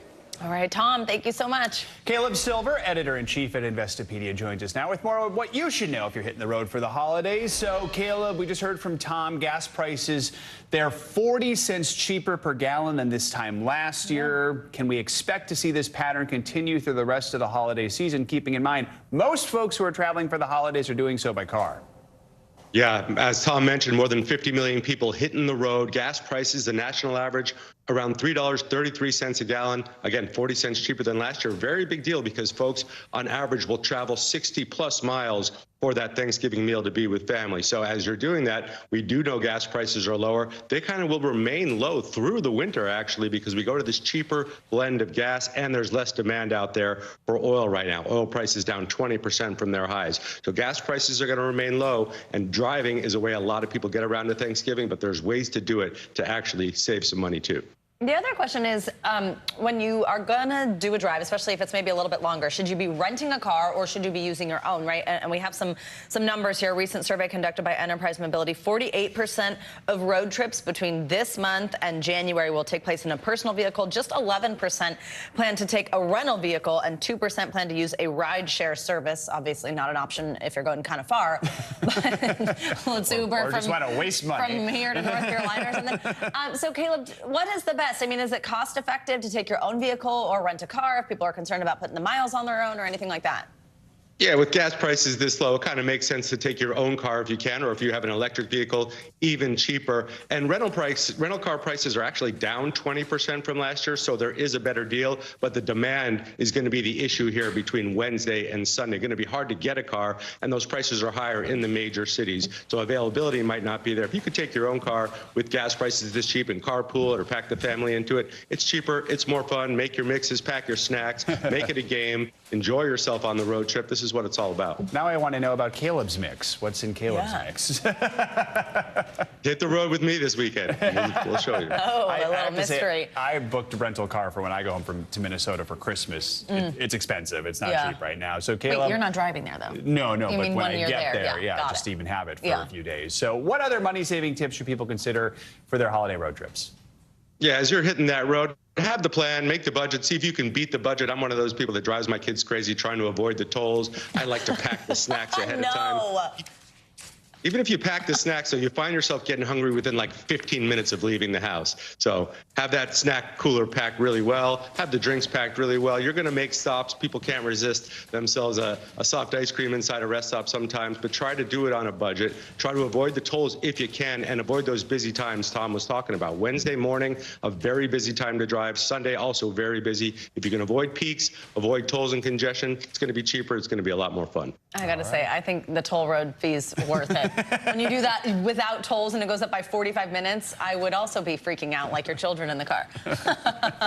Thanks, unless he has a good mix. There you go. All right, Caleb Silver, thank you so much. Which you won't share with us. All right, now let's get a look at your Morning News Now weather. Meteorologist Michelle Grossman joins us now with more on what to expect this weekend and her holiday mix, right, Michelle? Oh gosh, it's a mix. You know, I have to roll up my window sometimes when I realize what's blaring out of my radio. Do you ever do that? Where you're like, no one can hear this. Yeah, I know what you mean. I'll send you, right? Yes. So embarrassing. Anyway, weather-wise, we're looking a little dicey in some spots as we go throughout the next couple of days, especially Monday and Tuesday. I know that's a big travel day, but as Tom mentioned, it's getting underway now. We're looking at some problems today. We're looking at some soggy spots because we're looking at a cold front moving through portions of the Ohio Valley into the Northeast. That's bringing some rain and it's bringing some heavy rain in spots, and it's stretching all the way down to the Tennessee Valley. So places along the Ohio Valley, the Northeast, the interior parts of the Northeast, New England, into the lower Mississippi Valley, we'll see some windy conditions and also some rainy conditions. That's going to slow you down on the roadways. Also in the air, rain developing in the west. That's a big powerful system that's moving onshore. We had an atmospheric river event set up all week this week, and we're seeing that once again today. So we're going to see some soggy conditions along the coast of California and then eventually into the Pacific Northwest tomorrow. Also could see some mountain snow in the Sierra Nevada mountains tomorrow. We'll talk more about that. In between today, we're sunny, we're mild in the south central states, we're free and clear in the northern plains and central plains into portions of the upper Midwest. But in terms of travel in the air, we're looking at some possible delays in Indianapolis. We're looking at likely delays in San Francisco. That's due to wind and also some low visibility. Detroit and Nashville could see some likely delays as well because of that cold front moving through, and that's going to bring some really windy conditions. So as we near Saturday, we're looking quiet in most of the country, much cooler in the Great Lakes, bright sunshine throughout the south, the southeast, into the mid-Atlantic. But notice all that green, yellow, red in the west. We're looking at that powerful system really overspreading the west. So we're looking at rain and wind extending up to the Pacific Northwest and that mountain snow in the Rockies, also parts of the inner Mountain West. And that's going to delay some travel there. Sunday, we are looking at that mountain snow overtaking the inner Mountain West into the Rockies. That's going to slow you down there. And then unfortunately also looking at strong storms in the central and southern plains. That's that warm air and cold air kind of clashing. But we're looking good along the East Coast. It's going to be chilly in some spots along the East Coast, but we're looking at some sunshine. So that's good news if you're traveling on Sunday along the East Coast. The West on Sunday, rain and gusty winds, and that's because we're looking at the chance for likely conditions in Salt Lake City, also Las Vegas, possible delays in Seattle, also Portland. Kansas City, I think you're going to see some possible delays as well. In Dallas, Fort Worth, that's where we're expecting some pretty gusty storms and on Sunday, and that's where we could see some likely delays as well. So let's track next week's system, because what's happening is we have that powerful system moving into California that's going to track across the country. So this becomes our next cross-country storm, and that's what will impact us Monday into Tuesday. This is Sunday into Monday. That storm system really strengthening over the plains. It's going to bring that severe weather on Sunday into the southern plains. And we're looking at the Gulf Coast, too, looking at some storms. Then we near Tuesday, heavy rain spreading into the east, strong winds developing for the Midwest and Northeast. So this is kind of a terrible day on Tuesday from the Great Lakes to New England, the Northeast and Mid-Atlantic, all the way down to the Southeast. We're looking at spots of heavy rain where you see those brighter colors, looking at some mixture of rain and snow in parts of the interior Northeast, also New England. And that's going to linger as we go throughout Tuesday and could see some higher elevation snow as well. Wednesday, the good news is we clear out most of that, but we have some leftover Great Lakes snow where you see the blue. Also some precipitation falling in Maine. Where you see the blue, that's going to be your snow. The pink is your mixed precipitation, and then some heavy rain in northern Maine, and that's going to bring some really gusty winds as well. Let's steer it towards Thanksgiving because we're looking relatively quiet. Now in New York City, I do think we're going to have some breezy conditions, but we're going to continue to watch that for you. It's going to be cold in the inner Mountain West, cold cold enough to set the stage for some snow.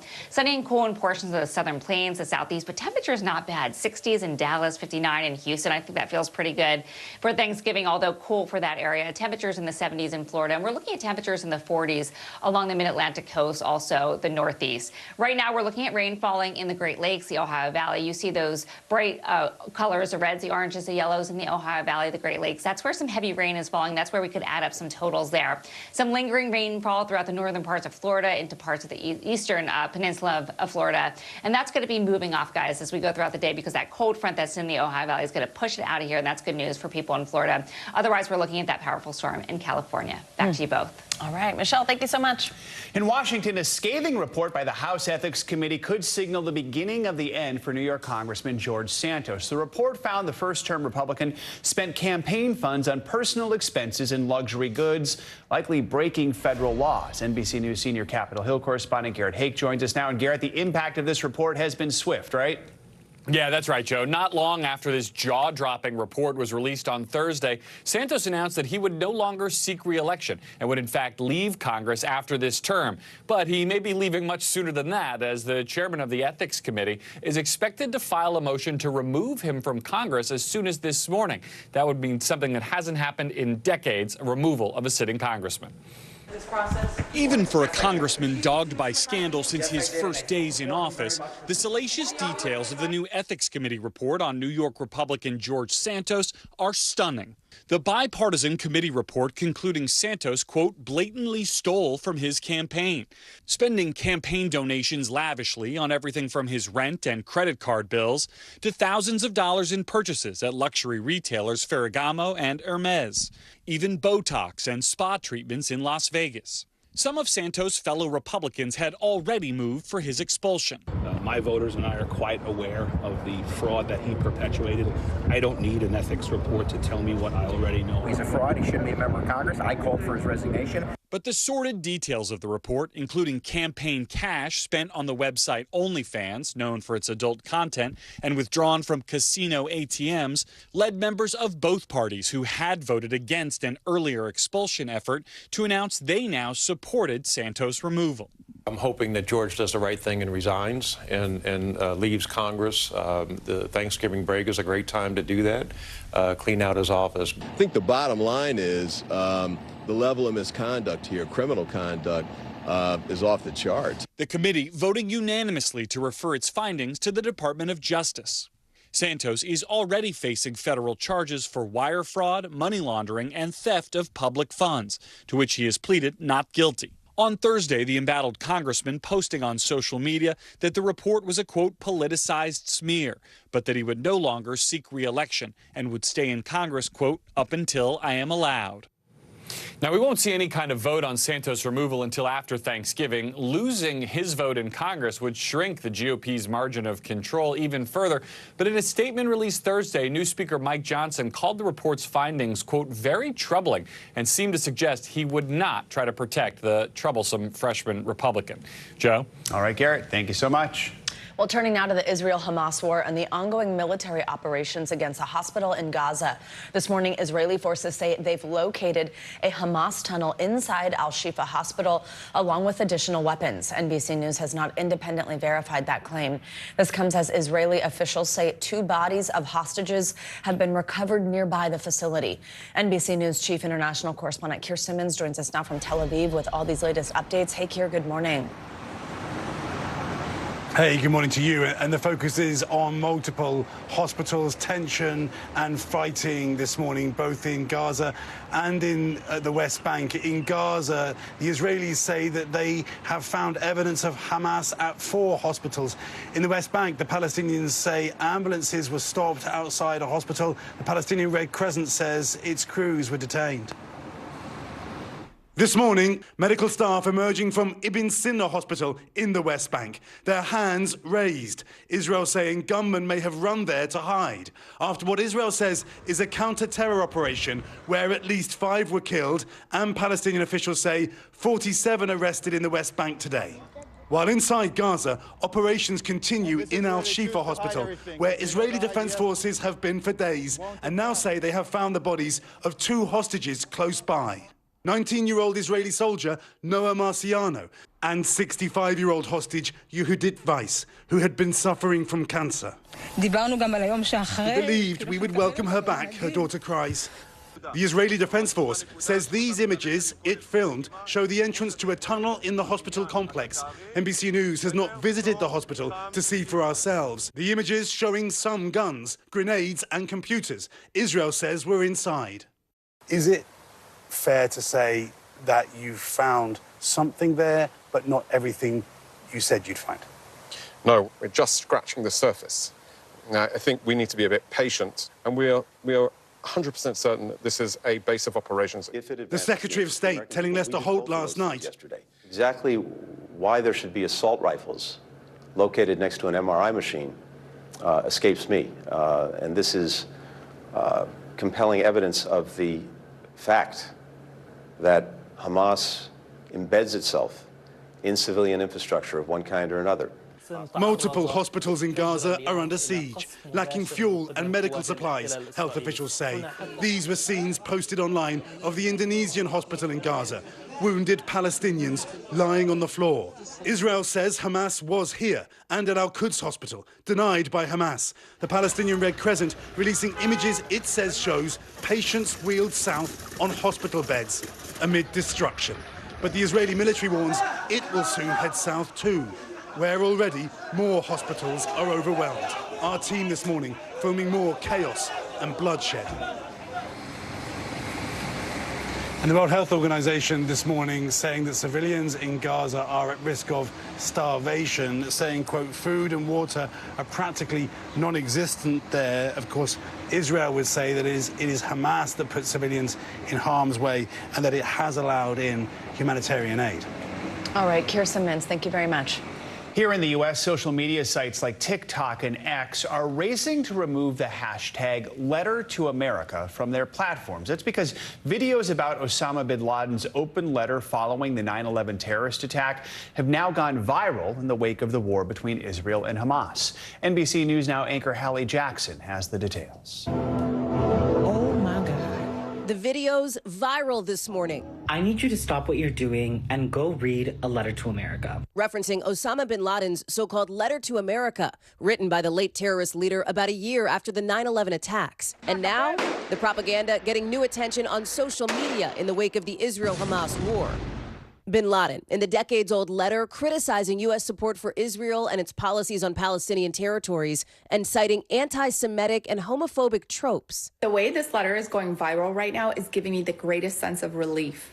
The Guardian, which published the letter in 2002, now removing it, criticizing how it's been widely shared without the full context. And TikTok now stripping the hashtag Letter to America from its search function.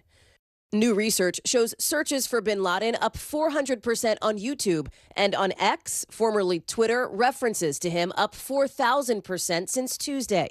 One journalist's post on that platform, compiling some of the videos, getting more than 25 million views. TikTok saying interest spiked only after tweets and media attention, from fewer than 2 million views to more than 13 million on its app. A spokesperson telling NBC News content promoting this letter clearly violates our rules on supporting any form of terrorism, adding they're proactively and aggressively removing it. YouTube saying our community guidelines apply consistently, guidelines which prohibit terrorist content. X did not respond to our request for comment. The issue reaching even the White House, with the spokesperson saying there is never a justification for spreading the repugnant, evil, and anti-Semitic lies that the leader of al-Qaeda issued just after committing the worst terrorist attack in American history. It all comes as demonstrations, pro-Israeli and pro-Palestinian, stretch coast to coast. Our thanks to Hallie Jackson for that report. The New York Times is reporting that the bin Laden letter came up during a private meeting Wednesday night where Jewish celebrities and content creators asked TikTok to do more to fight anti-Semitism on the app. NBC News has not verified that reporting. Well, we've got much more to cover on this Friday edition of Morning News Now, including a brand new twist in the legal saga of Alec Murdaugh, why the judge who presided over his highly publicized trial is now stepping down from any further hearings. But first, stunning new allegations against music mogul Sean Diddy Combs coming from his former partner, R&B singer Cassie. We're going to bring you her side of the couple's highly publicized relationship and how Combs is responding. That's next.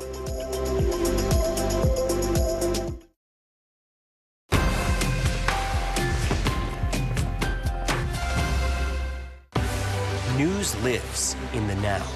It's coming at us every second. News is more now than ever. Just outside of the Israeli military headquarters. Now is raw. Now is real. The Fed's decision today, help us translate that into very plain English. Now is constant. You gotta see this. The future is now. News for the generation of now is NBC News Now. They told him I rejected him because he wanted to be female. This is the story of a family divided, a fringe religious movement blurring the lines between church and state, and a teacher caught in the middle. This is Grapevine, an NBC News podcast. Listen now. Nearly a dozen hours after the eye roared ashore. There is some late-breaking news. All right, it is.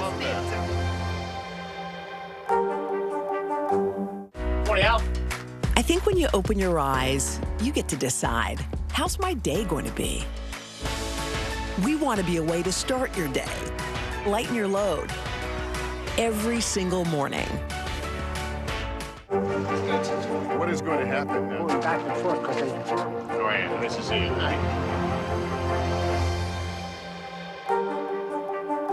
Hey, I'm Hallie. It's good to be with you tonight.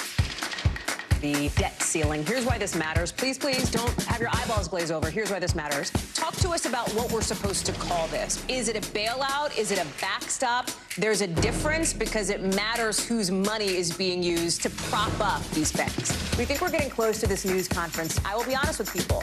This is like an awkward moment where we think we're like right there. You're gonna have to like tap dance with us maybe a little bit. I do have my tap dancing shoes on, not to worry.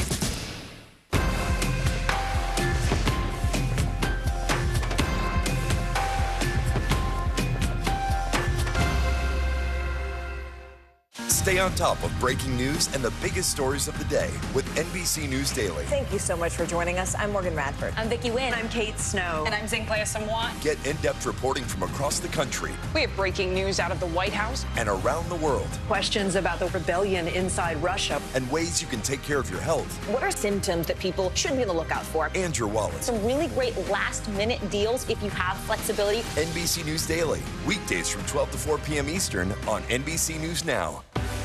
News lives in the now. It's coming at us every second. News is more now than ever. Just outside of the Israeli military headquarters. Now is raw. Now is real. The Fed's decision today, help us translate that into very plain English. Now is constant.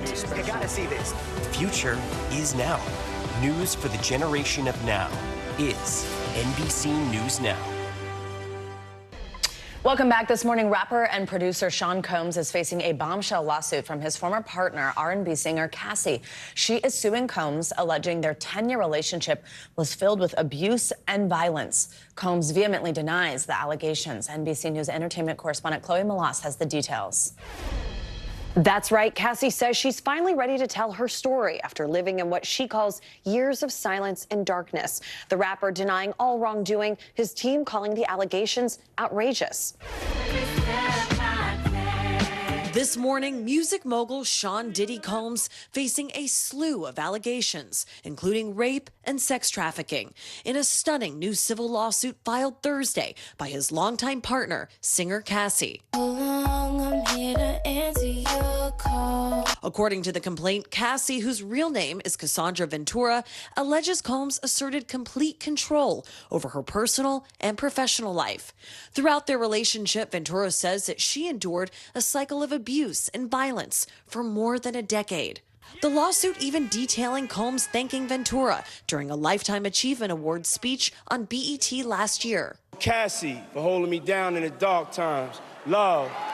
She's also accusing the rapper of forcing her into unwanted sexual encounters with male sex workers through the use of illegal substances and threats of violence, saying Combs allegedly recorded the sex acts to reinforce her inability to escape. The complaint going on to accuse Combs of uncontrollable rage, alleging that he often punched, beat, kicked, and stomped on her, then allegedly used his money to hide evidence of abuse, including putting Ventura up in a hotel for days to heal. Ventura also accusing Combs of rape, saying as their relationship was nearing the end, he forced himself into her apartment in 2018. The acclaimed music producer vehemently denying the allegations, his attorney calling them offensive and outrageous, writing in part, "For the past 6 months, Mr. Combs has been subjected to Ms. Ventura's persistent demand of $30 million under the threat of writing a damaging book about their relationship, which was unequivocally rejected as blatant blackmail." In a statement, Cassie's attorneys say that Combs offered their client 8 figures to silence her and prevent the filing of the lawsuit, adding that their client should be applauded for her bravery. NBC News has reached out to Combs' attorney, who responded she should not be applauded, period. Back to you. All right, Chloe, thank you. Now to a new development in the ongoing legal saga of Alec Murdaugh. The former South Carolina attorney is now serving a life sentence for murdering his wife and son. Now the judge who played a critical role in that case is stepping aside. Today, anchor Craig Melvin has the details. Another twist this morning in Alec Murdaugh's ongoing legal battle. Murdaugh was convicted in March of the brutal double murders of his son Paul and wife Maggie. On Thursday, after a motion filed by Murdaugh's defense team requesting the Honorable Clifton Newman be recused from presiding over any further proceedings, the 72-year-old judge, who was already set to retire at the end of the year, officially stepped aside, asking that a new judge be assigned to handle the post-trial motions involving the murder charges. Murdaugh's legal team has been asking for a new judge and a new trial, suggesting in their motion that Judge Newman could be a potential witness to allegations of jury tampering leveled against Colleton County Clerk of Court Becky Hill, and that the judge professed his views on the case in a post-verdict interview he did with us. Do you think that he'll be haunted by his wife and son? No, I think so. I cannot imagine him having a peaceful night knowing what he did. I'm sure if he had an opportunity to do it over again, he'd never do it. After the verdict, the judge publicly expressed his opinion that the defendant was guilty. So the defense argument is that that same judge can't now preside over the issue of whether the defendant got a fair trial. The recusal is a victory for the defense, but they still have a steep hill to climb. Murdaugh was sentenced to consecutive life terms in prison. Within your own soul, you have to deal with that. The state has aggressively swatted down the claims of jury tampering, saying in part, never does the law permit highly motivated convicts to put their own jury on trial. Tonight, in a Dateline special, South Carolina Attorney General Alan Wilson says the state is prepared to fight the appeal. They are alleging, among other things, jury tampering. Well, look, defense attorneys are going to do everything that they can to represent their client. I don't begrudge them. Obviously, we're going to defend the trial. We're going to defend our work product. Thanks to Craig Melvin for that story. All of this is happening as pretrial hearings are getting underway to address state charges related to Murdaugh's alleged financial crimes. Despite a separate motion asking Judge Newman to recuse himself from this trial as well, he is still set to preside over that one. Let's get you international headlines now. Sudan is asking the UN to end its years-long political mission in the country. NBC News foreign correspondent Claudio Lavanga has the latest on that and other news from around the world. Claudio, good morning.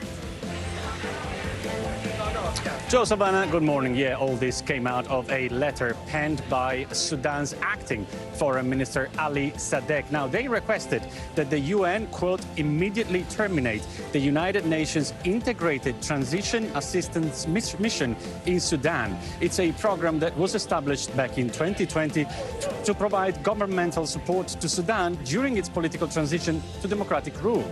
But this letter calls the performance of the mission disappointing.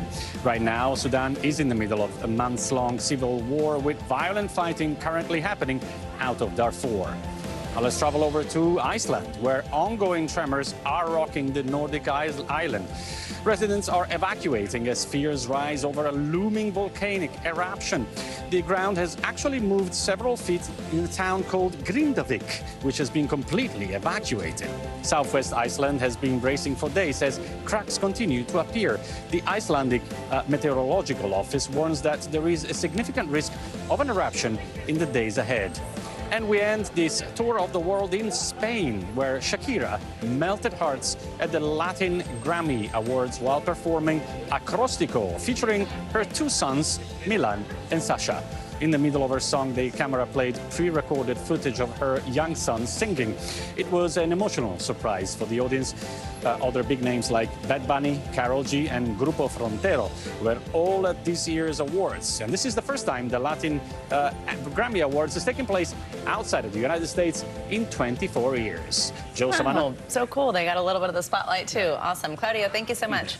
Coming up, a high-profile suspension agreement that is rocking the world of college football. After the break, an investigation into alleged sign stealing that's left one Michigan coach sidelined for now. That's next on Morning News Now.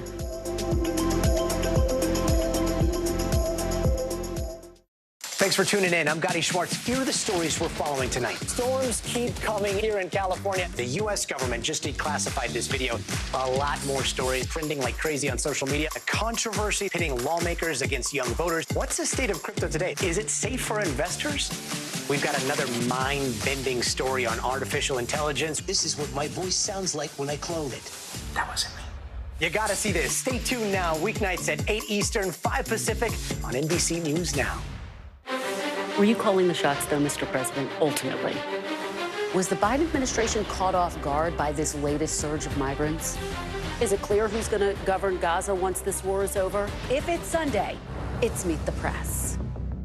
Stay on top of breaking news and the biggest stories of the day with NBC News Daily. Thank you so much for joining us. I'm Morgan Radford. I'm Vicki Wynn. I'm Kate Snow. And I'm Zinklaya Samwa. Get in-depth reporting from across the country. We have breaking news out of the White House and around the world. Questions about the rebellion inside Russia. And ways you can take care of your health. What are symptoms that people should be on the lookout for? And your wallet. Some really great last-minute deals if you have flexibility. NBC News Daily. Weekdays from 12 to 4 p.m. Eastern on NBC News Now.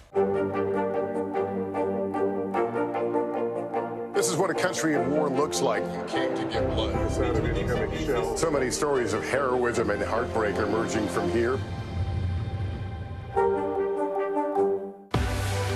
What's the message that you're trying to get out to young people? Know what is in the drug supply. We've got important news this hour about your money. Mental health, big picture. Why is it so tough right now? News for the generation of now is NBC News Now.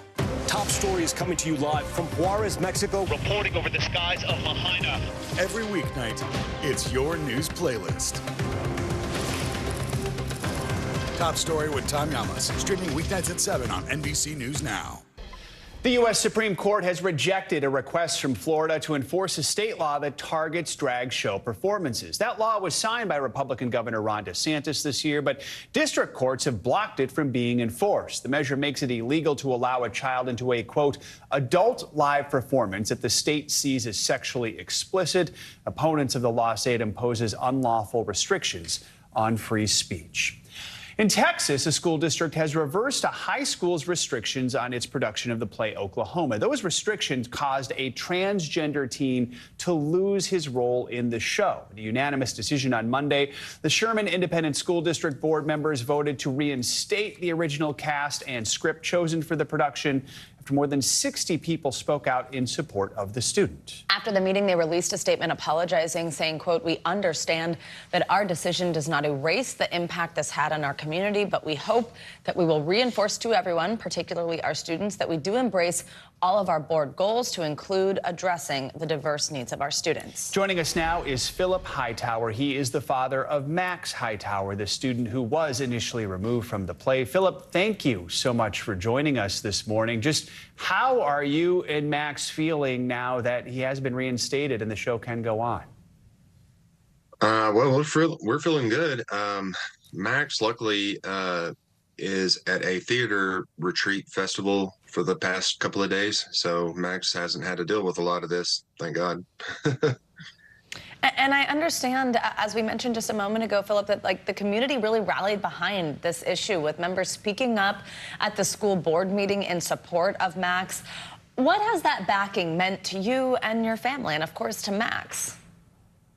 It's been amazing, especially for Max. Initially, Max is a fighter, and Max wanted us to fight. But Max was also, wanting to kind of let us do the fighting at first. But after the outpouring of support that we got, Max was like, no, Dad, let's go do this, and Max went to the board meeting, where, he was the center of attention, and he was cool with it.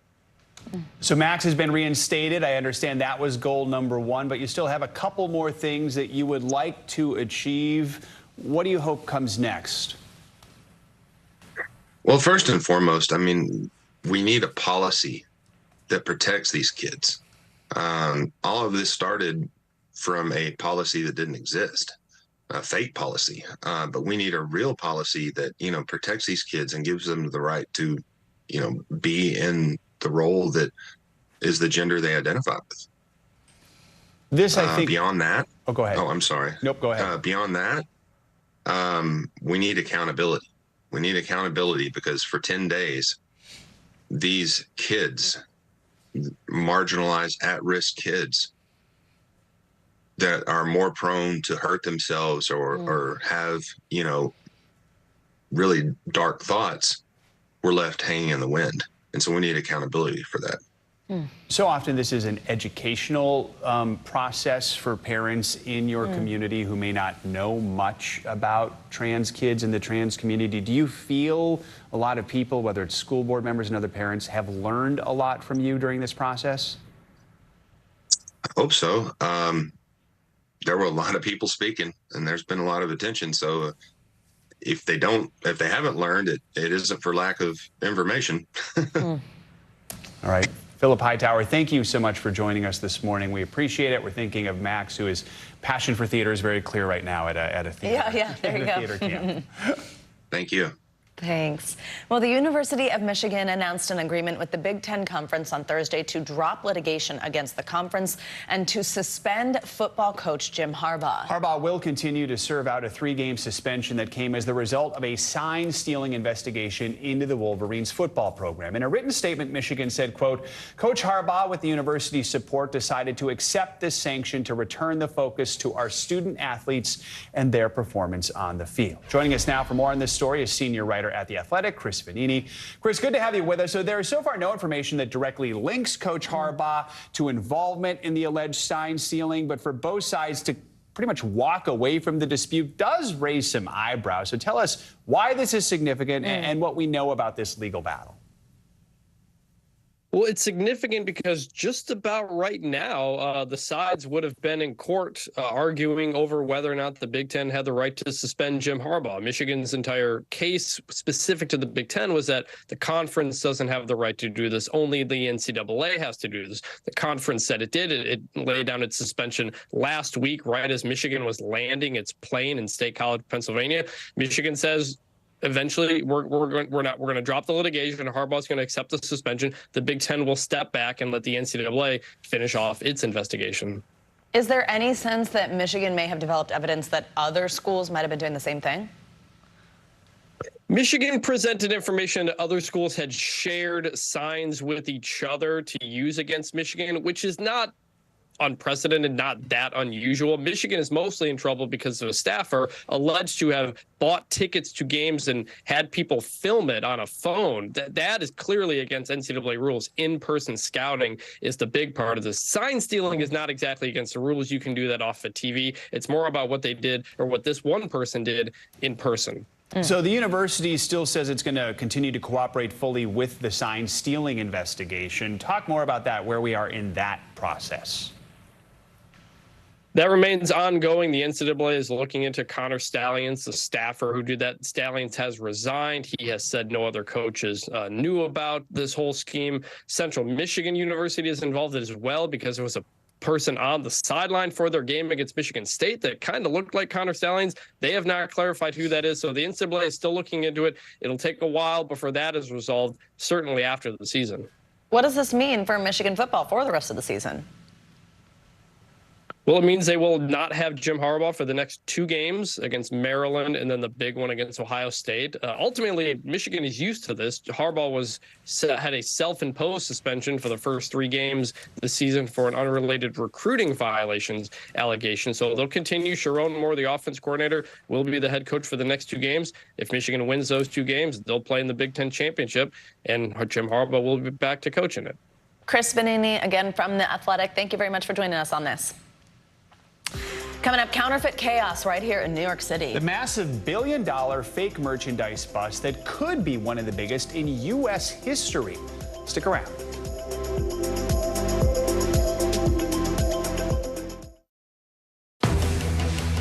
News lives in the now. Israel tonight declaring war against Hamas following the brutal surprise attack within its own borders. Now is raw. We are in the West Bank city of Ramallah.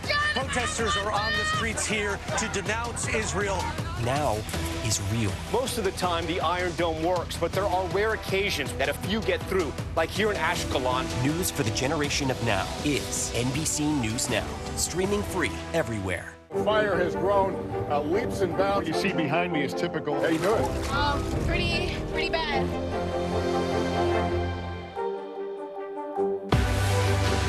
News lives in the now. It's coming at us every second from all over the world. We have a full team. News is more now than ever. Look at this. You can't even see anything anymore. Our house is no longer here, but we are here. Now is raw.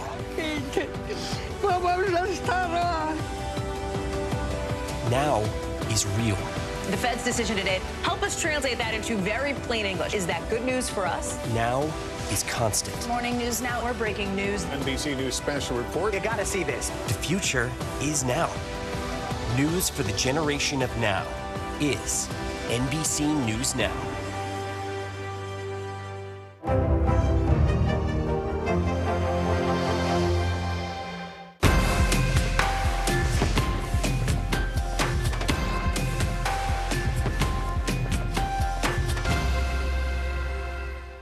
Kristen Welker hosts Meet the Press every Sunday on NBC. News lives in the now. The horrors of war on full display on both sides of the Israel-Gaza border. Protesters are on the streets here. Most of the time, the Iron Dome works, but a few get through. News for the generation of now is NBC News Now. It's being called the biggest counterfeit merchandise bust ever in the U.S. Hundreds of thousands of fake bags, clothes, and shoes were seized from an alleged black market operation in Manhattan. And experts say this is still just a small piece of the knockoff product problem. NBC's Stephen Romo has the details. Staggering images of a billion-dollar bust, one that federal authorities are calling the largest seizure of counterfeit goods in U.S. history. Inside multiple storage units raided by Homeland Security and the NYPD, cluttered shelves packed with nearly 220,000 knockoff purses, clothes, and accessories. It hurts people, and it's not innocent. The fake bags, rip-offs of high-end brands, including Louis Vuitton, Burberry, Gucci, and Marc Jacobs. This bag, a knockoff of a Christian Dior tote bag, sells for more than $3,000. NYPD's Commissioner Edward Caban saying in a press release, quote, "The trafficking of counterfeit goods is anything but a victimless crime because it harms legitimate businesses, governments, and consumers." It's a dangerous business. There's some dangerous people involved in it. And to go down there and buy these goods, it's not victimless. You can become a victim. Two people, 38-year-old Adama Sow and 48-year-old Abdullah Jalla, are accused of running the black market business out of this storage facility this year from January to October.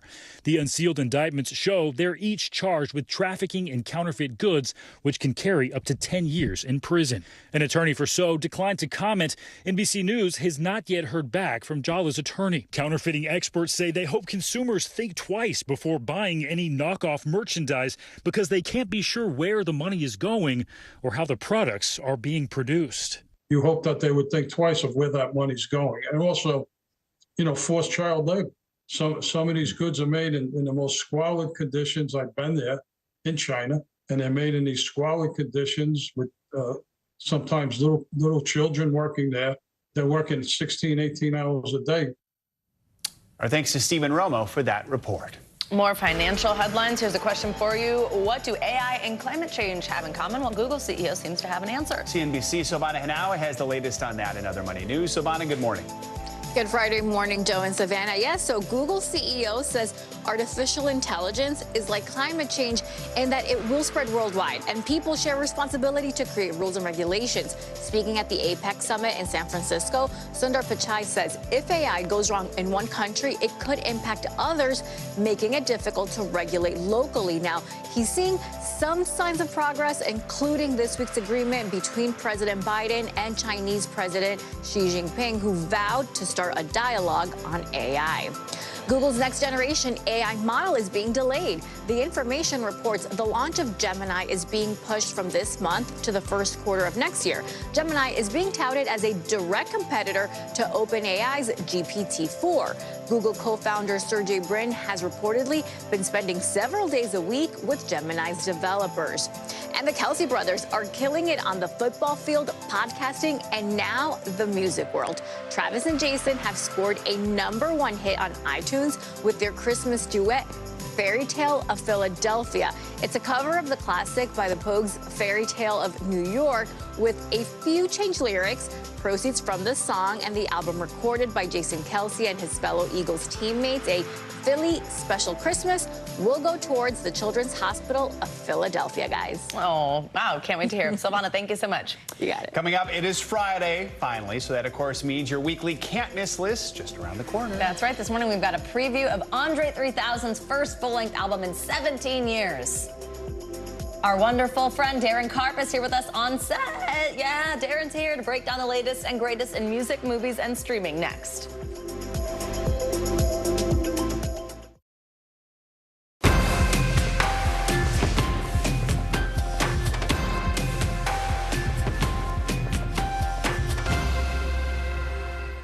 The fire has grown leaps and bounds. What you see behind me is typical. How you doing? Pretty bad. Coming on the air with breaking news. We are live tonight from Juarez, Mexico. Reporting over the skies of Lahaina. Here in Florida. The time to evacuate has come and gone. You were seeing people just running for their lives? People running for their lives. We've seen this almost unbelievable power struggle. What does this mean for Ukraine? It's the battle off the field that's inspired the world. Every night, it's your news playlist. Top Story with Tom Llamas. Streaming weeknights at 7 on NBC News Now. This is what a country in war looks like. You came to get blood. The sound of incoming shells. So many stories of heroism and heartbreak emerging from here. Now is raw. How hard is it to see it like this? Our house is no longer here, but we are here. Now is real. Let's break down what we know and then the big questions still outstanding. News for the generation of now is NBC News Now. The NBC News mobile app. Get connected to your favorite news shows. For the top stories, breaking news, and live video, download the NBC News mobile app now. Hey, I'm Hallie. It's good to be with you tonight. The debt ceiling. Here's why this matters. Please, please don't have your eyeballs glaze over. Here's why this matters. Talk to us about what we're supposed to call this. Is it a bailout? Is it a backstop? There's a difference because it matters whose money is being used to prop up these banks. We think we're getting close to this news conference. I will be honest with people. This is like an awkward moment where we think we're like right there. You're going to have to like tap dance with us maybe a little bit. I do have my tap dancing shoes on, not to worry. News for the generation of now is NBC News Now.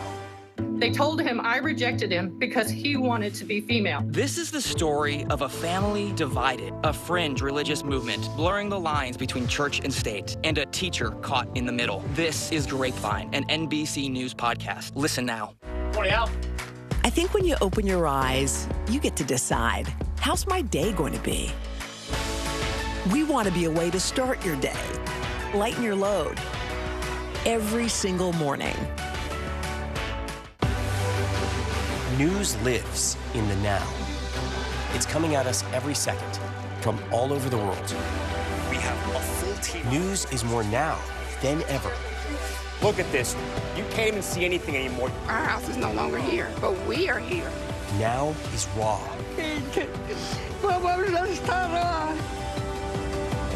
Now is real.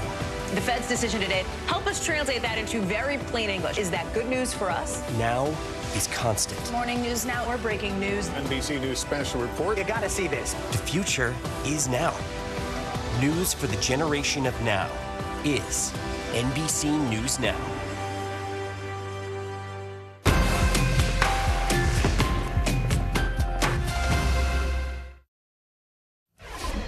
Let's high kick our way into the holidays now. The Okay, go iconic ahead. Rockettes are, and I have to go to the hospital now, are back for this year's Radio City Christmas Spectacular show. Dang, that was funny. Going into its 90th season. Jackie Beckford from our NBC station here in New York takes us behind the curtain.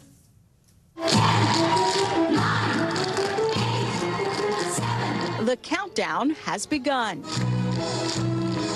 to kicking off the holiday season. Really excited to bring the holiday spirit to New York this season. Hard to believe, but one of New York City's most beloved holiday traditions is almost here. It's just a beautiful, iconic, magical show. The Radio City Music Hall Christmas Spectacular. Come on, we're going for a sleigh ride. Christmas time is here again. Promising to be even more, well, spectacular. And the Rockettes kicking it up a notch this year, all the way up. This year's show incorporating drones that will fly overhead. Director and choreographer Julie Branham says the addition is illuminating. And they have wings on their backs. It's going to look amazing. We light up the whole ceiling, so they were flying around over your heads in the audiences. The drones will accompany Rockettes in the Dance of the Frost Fairies. We rehearsed for 6 hours a day, 6 days a week. For a full 6 weeks leading up to Friday's debut. We bring all of that together for this incredible immersive number, and it's really exciting. A show expected to take audiences to new heights.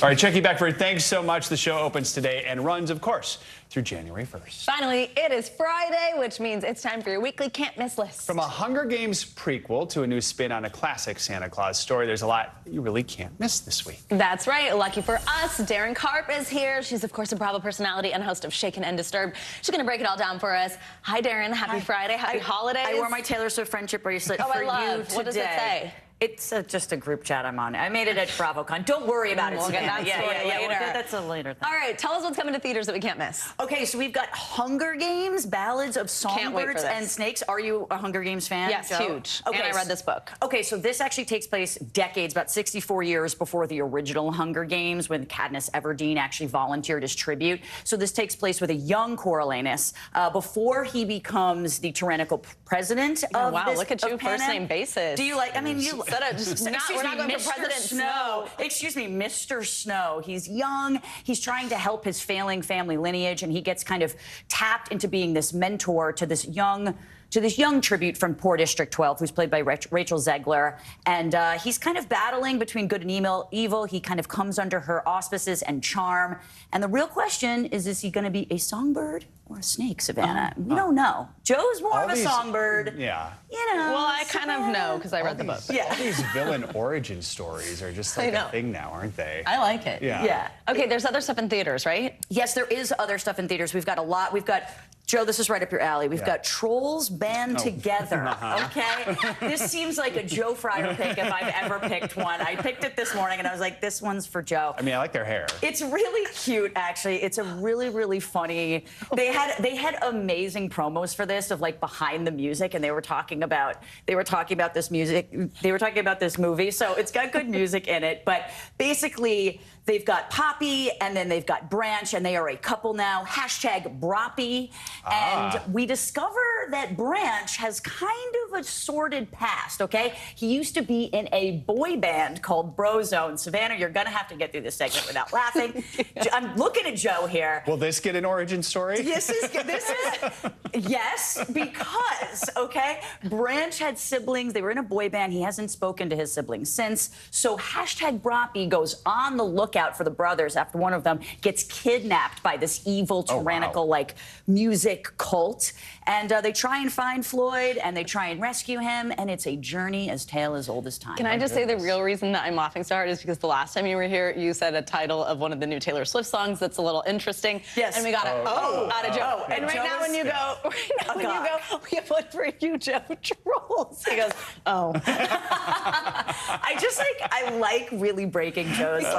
It's my goal here. It's a can't miss. It's a can't miss. Joe's favorite. All right, let's talk about if you're staying in because you're doing all the Thanksgiving preps this weekend and you can't possibly go out. Of course, The Crown, that has dropped, getting some controversy. And then there's also something funny, too, right? Yes, I mean, so The Crown dropped the first 4 episodes, and this is the final season of it. It kind of covers the years between 1997 and 2005, and the first 4 really center on the lead up to Princess Diana's death and of course, the Queen kind of disappearing after her death in the public eye. So quite a bit of controversy there. I think the public have kind of been waiting to see how Netflix was really going to handle this. And then the final 6 episodes kind of handle everything later, and that drops in December 14th, in mid-December. That can cover, you know, the Golden Jubilee, the marriage of Camilla Parker Bowles with Prince Charles, and of course the budding romance between Prince William and Kate Middleton. So this is kind of when I started paying attention to the royal family. Exactly. Right, when the last episode of The Crown. The last episode that we all wanted to see. The pop culture moment, of course. Don't you wish they would go on to all the next drama after that? I think they could keep it up in perpetuity, but I don't even know how they kind of pull it off with like the living royal family. It's and them just being so anti. It is kind of anti. And then the flip side of that is actually something I wanted to talk about. It's an 11-minute documentary on Netflix called The Dads. It's super heartwarming. It's super touching. It takes place with 5 fathers who are all fathers of trans children, and they meet with Daniel Shepard, who is the father, Dennis Shepard, excuse me, who's the father of the slain college student Matthew Shepard, who got killed in the late 90s. You know, this is one of the first kind of notorious hate crimes that we really heard about, at least in the late 90s. And they all get together to go on a fishing trip in rural Oklahoma and talk about, you know, their geographical differences, the socioeconomics differences, their racial divide, but they all come together to talk about the love of their children. And truthfully, it's one of the sweetest kind of 11 minutes you can get into. Oh, wow. We literally just moments ago had the father of a trans child on talking about an issue in Texas. So 11 minutes, powerful. too. Yeah. Oh, like really pack a punch. Oh, yeah, you can pack it in. It's a powerful punch. It's definitely good. I highly Finally, we have a little over a minute left here. We want to talk about a Santa Claus story, new take on it with Ludacris. Okay. Okay, Joe is interested in this. This is dashing through the snow. We've got Ludacris, who's kind of over Christmas. He's over the holidays. And at the suggestion of his separated wife, he takes his daughter out on Christmas Eve and meets Nick, played by Lil Rel, as you can see there.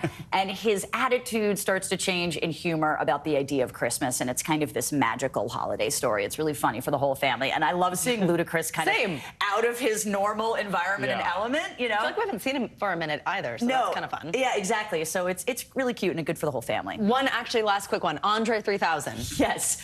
Just dropped an 87-minute entirely flute instrumental album called New Blue Sun. Wow. It's got Mayan flutes. It's got this. He's got cheeky titles in it. Like one of them is about like, I wanted to do a rap album, but this is where the wind took me. So it's a little cheeky in the fact that there's no vocals? No vocals at all. There's no rapping at all. It is literally just flute instrumental.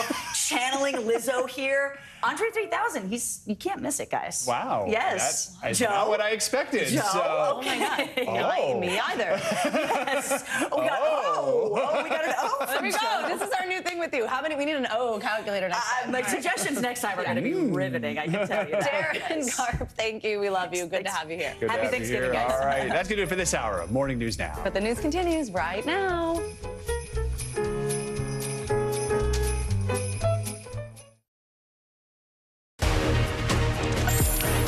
Hey everyone, and happy Friday. We're so happy you're ending your week with us. I'm Vicki Wynn. Thanks for joining us. I'm Morgan Radford, and NBC News Daily starts right now.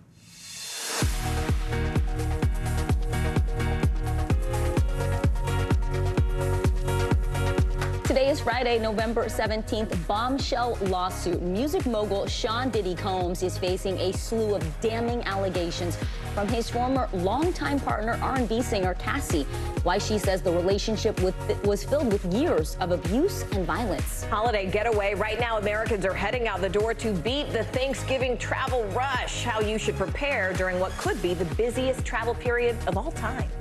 Getting invested teens are starting to plan for their financial futures at an earlier age. We're going to talk to an actor and businesswoman, Sarah Michelle Gellar, about how she is working to help young people manage their own money. Heart health. New research shows that deaths from sudden cardiac arrest are declining in college athletes. The reason for the drop and whether certain people are in fact more prone. Welcome to NBC News Daily. We're going to start with the Thanksgiving travel rush that is set to begin over the course of the next few days. A potentially record-breaking number of Americans will be leaving home to reach their Turkey Day destinations. And with so many people being able to work remotely now, the normal travel period has been extended. In fact, the TSA is expecting to screen about 30 million passengers over the next couple of weeks, which would make it the busiest holiday travel period ever. Yes, ever. Meanwhile, AAA estimates that more than 55 million people will hit the road over just 5 days. NBC News correspondent George Solis joins us now from Philadelphia International Airport. George, this is a lot of people hitting the roads. Which days do travel watchers sort of expect to be the busiest, not only the airports, but also on those roads? Yeah, Morgan and Nikki, good afternoon to you, and happy early Thanksgiving.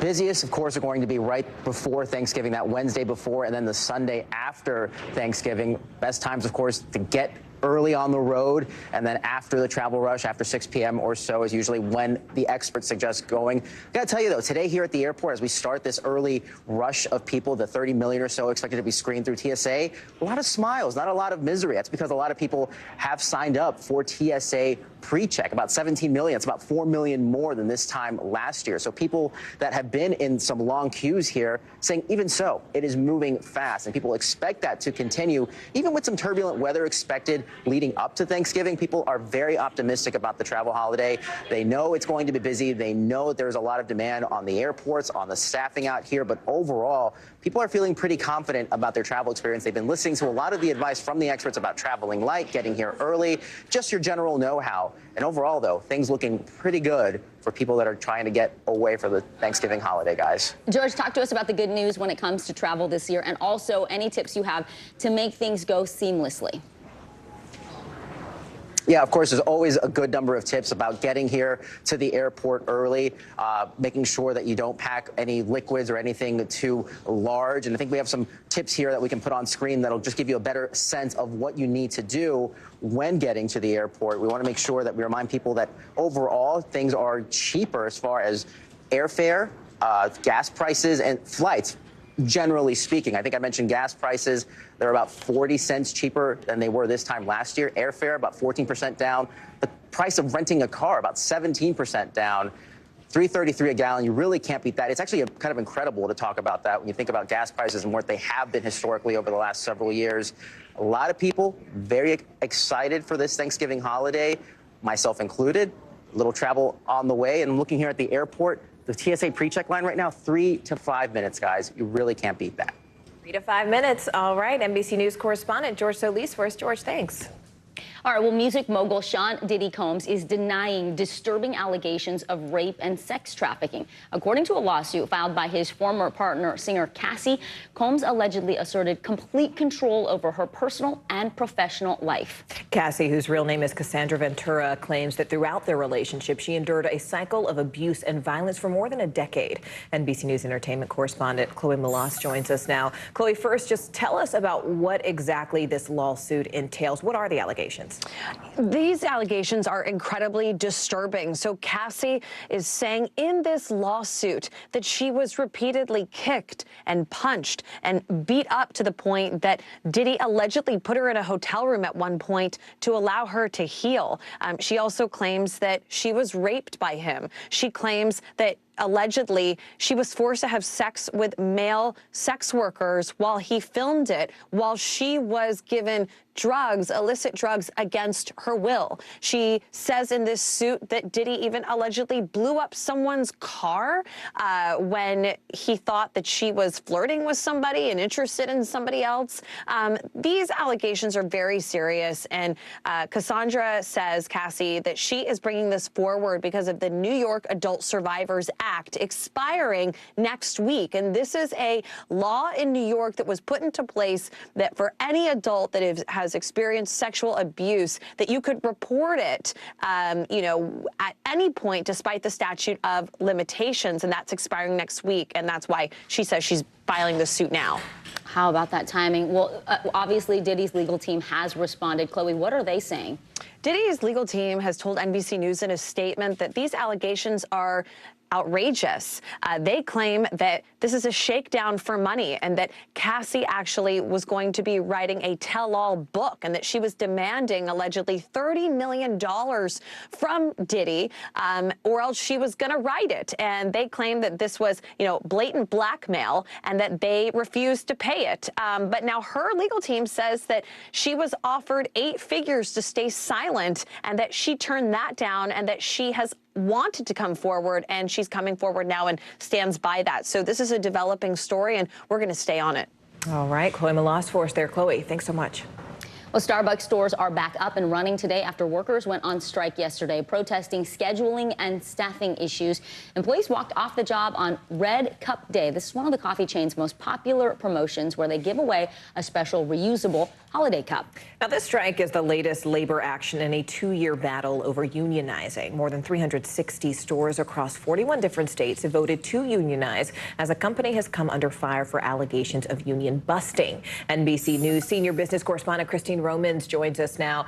Christine, what exactly are these workers asking for? They want fair scheduling, they want a contract, and especially on this Red Cup Day, many of these workers told me it's a really grueling day and they'd like more people on the job and they'd like to turn off the mobile ordering on that day because they face sometimes very angry customers who are buying, ordering complicated drinks and get angry when they have to wait in line. What I'll say about Starbucks says this is a very small number of stores here and very few workers. There are a lot of other unions around showing solidarity with these workers. So Starbucks downplaying any kind of any kind of problem getting your drinks yesterday. And the unions are saying that they're very happy about how many people showed up. Christine, we know this Starbucks walkout is just the latest in a demonstration of a much larger movement by workers in general. You got pharma, cars, we've seen strikes, healthcare, kind of all across the board. What does that mean for the broader economy and for consumers? It's so interesting because you've got from coffee to cars, teachers, UPS drivers. You know, we've seen the UAW contracts. They're being ratified right now, and that will be a record pay gain for those auto workers. And you even have some auto companies that are non-union that are raising wages now, too. So that's sort of indicative, I think, of the labor movement at the moment. But let's remember, it's still about 10% of the labor force, so it's still historically very, very small. What happens next? Well, these companies that are paying more for wages and more for working conditions, they'll either eat those costs and their profits will be smaller, or they'll pass those costs onto consumers, or some version of both. We don't know yet. We'll have to wait and see. Yeah. All right, Christine Romans, nice thank to see you so much. Great to see you as well. Have a great weekend.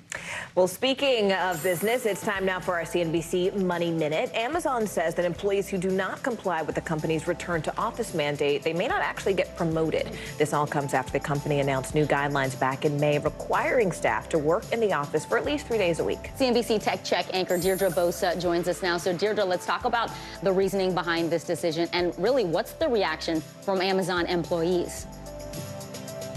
Yeah, this has been a big ongoing topic at the company. And good morning, guys. The decision, this one comes as Amazon's push to get workers back in the office continues to be met with resistance. After the initial mandate, a group of employees at the Seattle headquarters staged a walkout while other employees circulated an internal petition advocating against the policy. Meanwhile, Instagram and Facebook users in Europe can now opt out of seeing ads in their feeds. Meta announced a new feature that will let users in the European Union to pay a monthly subscription to access the platforms without ads. Web versions will cost just over $10, with iOS and Android versions priced at just under $14. And Apple is set to adopt a technological standard next year that allows texting between iPhones and Android devices to run more smoothly. The standard, known as RCS, will bring iMessage features, including read receipts, typing bubbles, and higher quality media sharing to all platforms. The move comes after more than a year of pressure from regulators and competitors to make changes that work seamlessly across operating systems. Guys, this may be the end of the green bubble. If you know any Android users, or if you are one yourselves, you know that you get shamed for that green bubble. It's true. I'm so excited about this. Yeah. This is great. I think it's great, finally. The charger thing was a big deal to me. Just make those all universal, please. And then the green bubble. CNBC Tech Check anchor Deirdre Bosa for us. Deirdre, thanks as always. Coming up, Caitlin Armstrong found guilty in an alleged love triangle murder case. How the jury deliberations played out and what kind of sentence she could face. You are watching NBC News Daily.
Story is coming to you live from Juarez, Mexico. Reporting over the skies of Lahaina. Every weeknight, it's your news playlist. Top Story with Tom Llamas, streaming weeknights at 7 on NBC News Now. News for the generation of now is NBC News Now. A Texas jury has found Caitlin Armstrong guilty of first-degree murder after fatally shooting former pro cyclist Anna Mariah Wilson last year. Now, that murder was motivated by jealousy over a supposed love triangle affair, according to prosecutors. The jury deliberated on the case for just over 2 hours yesterday. The sentencing phase is continuing in court today. All right, we've got Morgan Chesky live in Austin, Texas for us following the very latest. Hey, Morgan. So Caitlin Armstrong's father and sister, they are now testifying on the stand during this sentencing phase. What are they saying? Yeah, Vicki Morgan, good afternoon. The sentencing phase is now in the hands of the jury. They are deliberating after hearing from multiple members of Moriah Wilson's family, both yesterday and this morning. As you can imagine, incredibly emotional testimony going up there on the stand, just detailing the extent of the pain they felt and the loss following the murder of Moriah Wilson in May of 2022. What stood out so far has been the fact that their mother saying this still doesn't feel real, the fact that she doesn't have her daughter. The brother, of course, sharing the fact that his sister was much more than that, best friend who spoke to him on an almost daily basis and helped him fight through depression. And then we also heard from the father of Moriah Wilson going so far as to say that this has torn their family apart and they're struggling to find their way forward here. So hearing that emotional testimony and then also looking at just the history behind this case. You have a defendant in Caitlin Armstrong who does not have a criminal history, and the fact that she was she was a member of the Austin community and was not deemed to be a threat prior to this crime. All of these things are going to be weighing on the minds of jurors as they deliberate this potential sentence, which could range from 5 years to 99 years. Guys. And speaking of that, you mentioned that this conviction carries a sentence of up to 99 years in prison. But what then is the jury sort of taking into consideration when they're deciding whether or not she does get that sentence? Right. They had a chance to hear from her defense team today, who pointed out to the fact that she is, a person who in this Austin community has not done anything remotely close to a crime of this nature. And we also heard from a chaplain in the jail who attested to the fact that she's already helped inmates while she's been behind bars. So these are things that they're going to have to kind of piece together. We do know that the state recommended to start at 40 years and go from there, but we'll be finding out hopefully today where things stand on the fate of Caitlin Armstrong. Guys. All right, NBC News correspondent Morgan Chesky for us there. Morgan, thank you so much. Now to the legal saga of Alec Murdaugh in South Carolina. The former attorney is serving a life sentence after being convicted of murdering his wife and son. But now the presiding judge in that trial announced that he is stepping aside from all post-trial related motions. Today, co-host Craig Melvin has more on how that could really impact the disgraced attorney's case in the future. Another twist in Alec Murdaugh's ongoing legal battle. Murdaugh was convicted in March of the brutal double murders of his son Paul and wife Maggie. On Thursday, after a motion filed by Murdaugh's defense team requesting the Honorable Clifton Newman be recused from presiding over any further proceedings, the 72-year-old judge, who was already set to retire at the end of the year, officially stepped aside, asking that a new judge be assigned to handle the post-trial motions involving the murder charges. Murdaugh's legal team has been asking for a new judge and a new trial, suggesting in their motion that Judge Newman could be a potential witness to allegations of jury tampering leveled against Colleton County Clerk of Court Becky Hill, and that the judge professed his views on the case in a post-verdict interview he did with us. Do you think that he'll be haunted by his wife and son? No, I think so. I cannot imagine him having a peaceful night knowing what he did. I'm sure if he had an opportunity to do it over again, he'd never do it. After the verdict, the judge publicly expressed his opinion that the defendant was guilty. So the defense argument is that that same judge can't now preside over the issue of whether the defendant got a fair trial. The recusal is a victory for the defense, but they still have a steep hill to climb. Murdaugh was sentenced to consecutive life terms in prison. Within your own soul, you have to deal with that. The state has aggressively swatted down the claims of jury tampering, saying in part, never does the law permit highly motivated convicts to put their own jury on trial.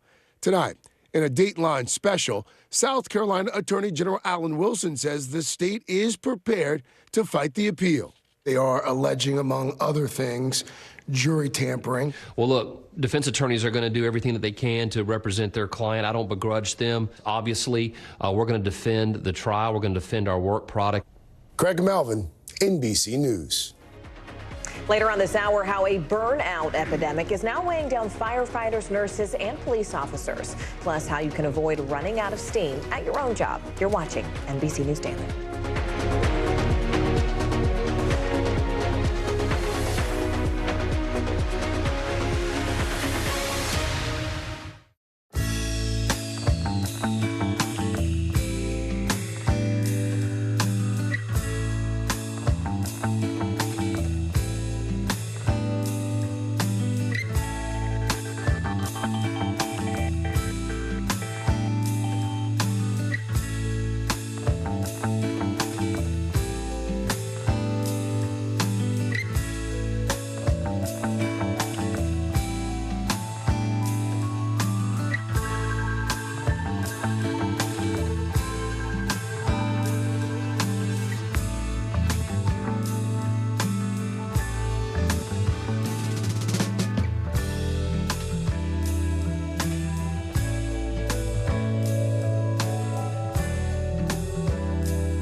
Thanks for tuning in. I'm Gotti Schwartz. Here are the stories we're following tonight. Storms keep coming here in California. The U.S. government just declassified this video.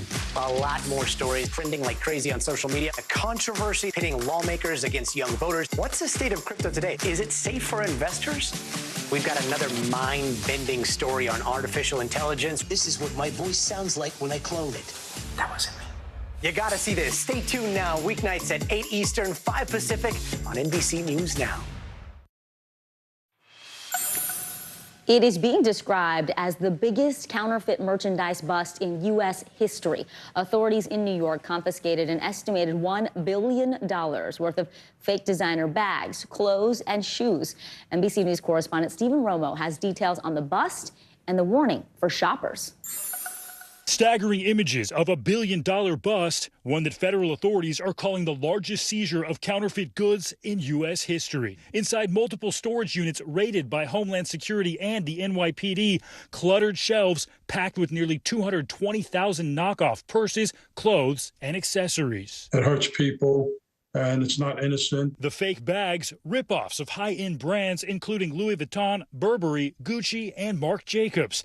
This bag, a knockoff of a Christian Dior tote bag, sells for more than $3,000. NYPD's Commissioner Edward Caban saying in a press release, quote, "The trafficking of counterfeit goods is anything but a victimless crime because it harms legitimate businesses, governments, and consumers." It's a dangerous business.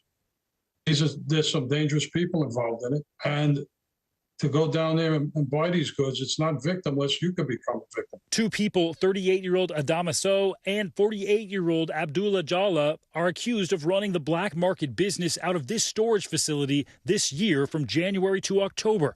The unsealed indictments show they're each charged with trafficking in counterfeit goods, which can carry up to 10 years in prison. An attorney for Sow declined to comment.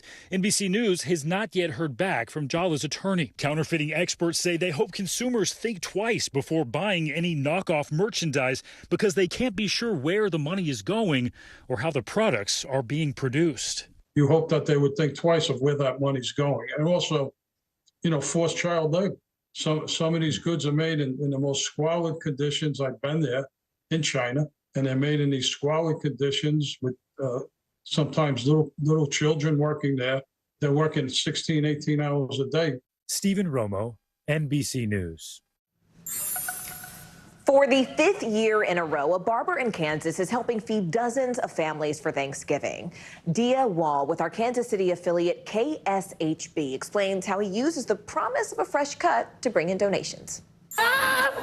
Yeah. You just can't miss Fred Dantzler. You see the curls now? Wait till Thanksgiving. You see him?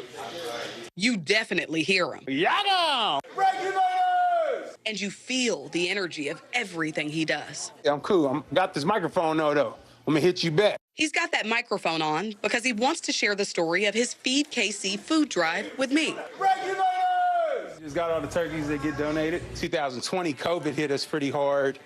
So we were only able to feed 12 families, but it was, at that time I was like, okay, we just got to keep pushing this every year and try to take off with it. And 2021, we ended up feeding 27 families. 2022, we hit 96 families. And this year, we hit 150, so it's been fire. He got started back in 2018 around his family's Thanksgiving table. I was sitting there, I'm like, dang, I'm looking around and watching everybody open foil, and I'm like, man, there's families out here that ain't got nothing to eat. So he decided to change that by going big. After all, that's who he is. We're gonna provide the turkeys, the cake mix, the butter, eggs, everything that they need to cook meals at home for their families. You can't just have turkey and mashed potatoes and green beans and just think that's a meal. Now you gotta have some yams, some green bean casserole. Yes, sir! And this week, all of his scheduled clients got a text. No turkey, no cut. No turkeys, no cuts. So I was not cutting no hair if you didn't walk in with that bird and not a Cornish hen. I want them big birds. Fred is giving up his salary this week to ensure 150 family tables in his community are full for Thanksgiving. I thought it was just amazing. I didn't think it was for real. So I was like, sure, I want to make sure that I'm here. A couple days ago, I'm posting on all my social media like, hey, guys, we need 133 gallons of Hawaiian Punch. Can you Cash App or go get it yourself, whatever, and Cash App blows up. I went and got all 133 in my two-door car and put them all in there like it's. So, I mean, yeah, it's a good feeling. We're going to bring 3 turkeys and 2 hams. We all loaded these boxes up, so these boxes are actually ready to go to the families. Donations are still coming through the door to bring more holiday plates to people who really need them. That was Dia Wall with our Kansas City affiliate KSHB reporting. Thanks. You are watching NBC News Daily.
When I think about what the Today Show does, It's not just about the mornings, it's about your whole day.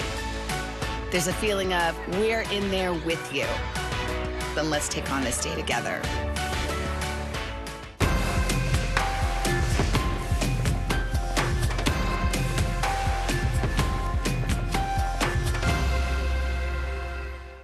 Kristen Welker hosts Meet the Press every Sunday on NBC.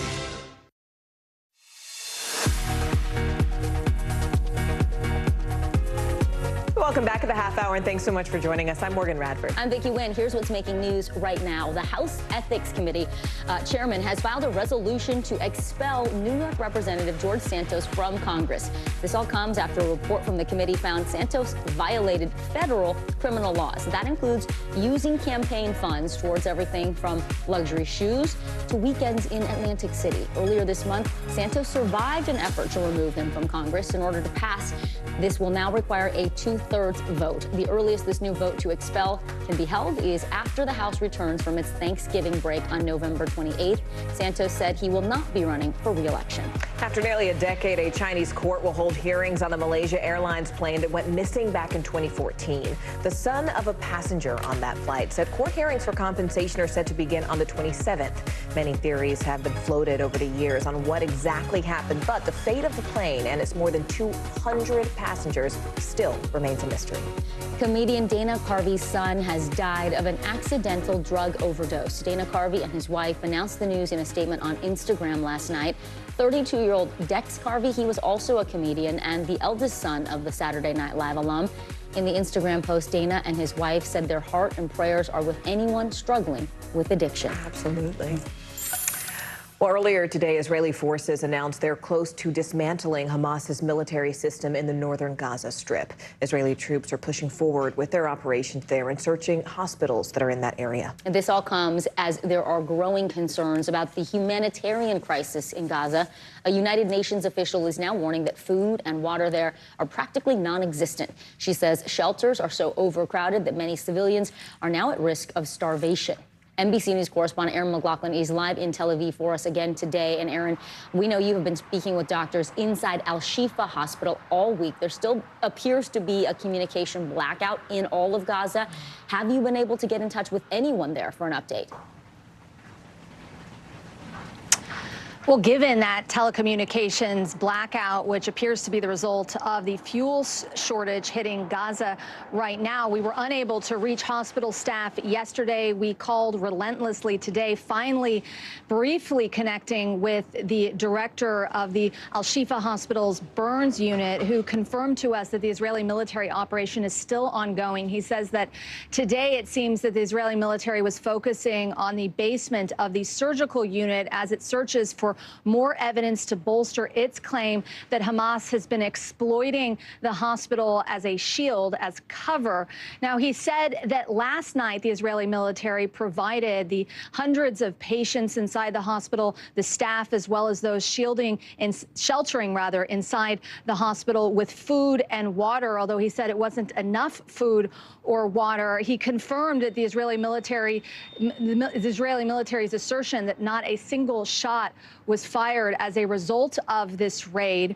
But he described just a desperate humanitarian situation inside the hospital itself due to the lack of fuel, due to a lack of oxygen. He says that the ICU, patients in the ICU have been dying. In the last week, he said 43 of the 63 patients on incubators had died, on ventilators rather, had died as a result of that lack of oxygen. Take a listen to what he told me. Totally surrounded by the Israeli troops, by the tanks. We can't move outside the building. When the attack started, we had 63 patients in the ICU. Now it's down to 20. So we lost 43 patients over a week. Now, he is pleading with the international community for the evacuation of the hospital. I reached out to the WHO, a spokesperson, telling me that they're working with a variety of parties to try and facilitate that evacuation, but do not have anything concrete yet, guys. All right, NBC News correspondent Aaron McLaughlin there on the ground. Aaron, thank you. Well, Morgan, TikTok is pulling videos from its app that are promoting Osama bin Laden's letter to America. The content started gaining momentum on the platform in recent days because of a paragraph in the letter that references Palestine. NBC News technology correspondent Jacob Ward joins us now from San Francisco. Good to see you, Jake. So to be clear, bin Laden wrote this letter back in 2002, a year after 9/11. What does it say? Why is it popping up all over social media right now? Well, Vicky, the letter written by the mastermind of the 9/11 attacks seeks to ask Americans to look at the responsibility they carry as taxpayers in things like wars in Afghanistan and other areas around the world, and then seeks to justify the attacks on civilians that, of course, he masterminded, killing thousands of Americans in the 9/11 attacks.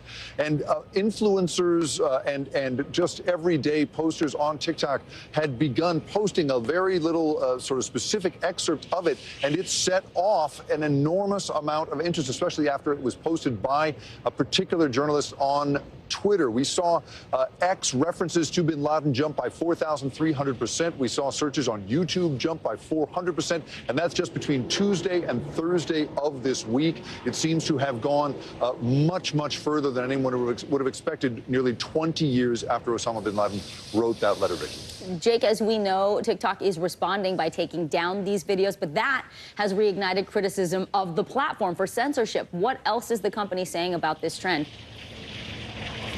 Well, what's so interesting here, Vicky, is that we're always struggling to sort out what is allowed or not allowed on social media. But in this case, the policies of all the major platforms are very clear about not glorifying or in any way supporting terrorist content or content that seeks to promote the views of terrorists. And so in this particular case, that letter falls very squarely inside that. And that's why TikTok has been pulling down references to hashtags like Letter to America. That's true also of Instagram and YouTube. But of course, the conversation continues, and that is continuing to create interest around this, even though the original videos have been pulled down. Criticism videos of those have continued to go. And this is, of course, the nature of social media. Once something gets going, it's very hard to contain it again.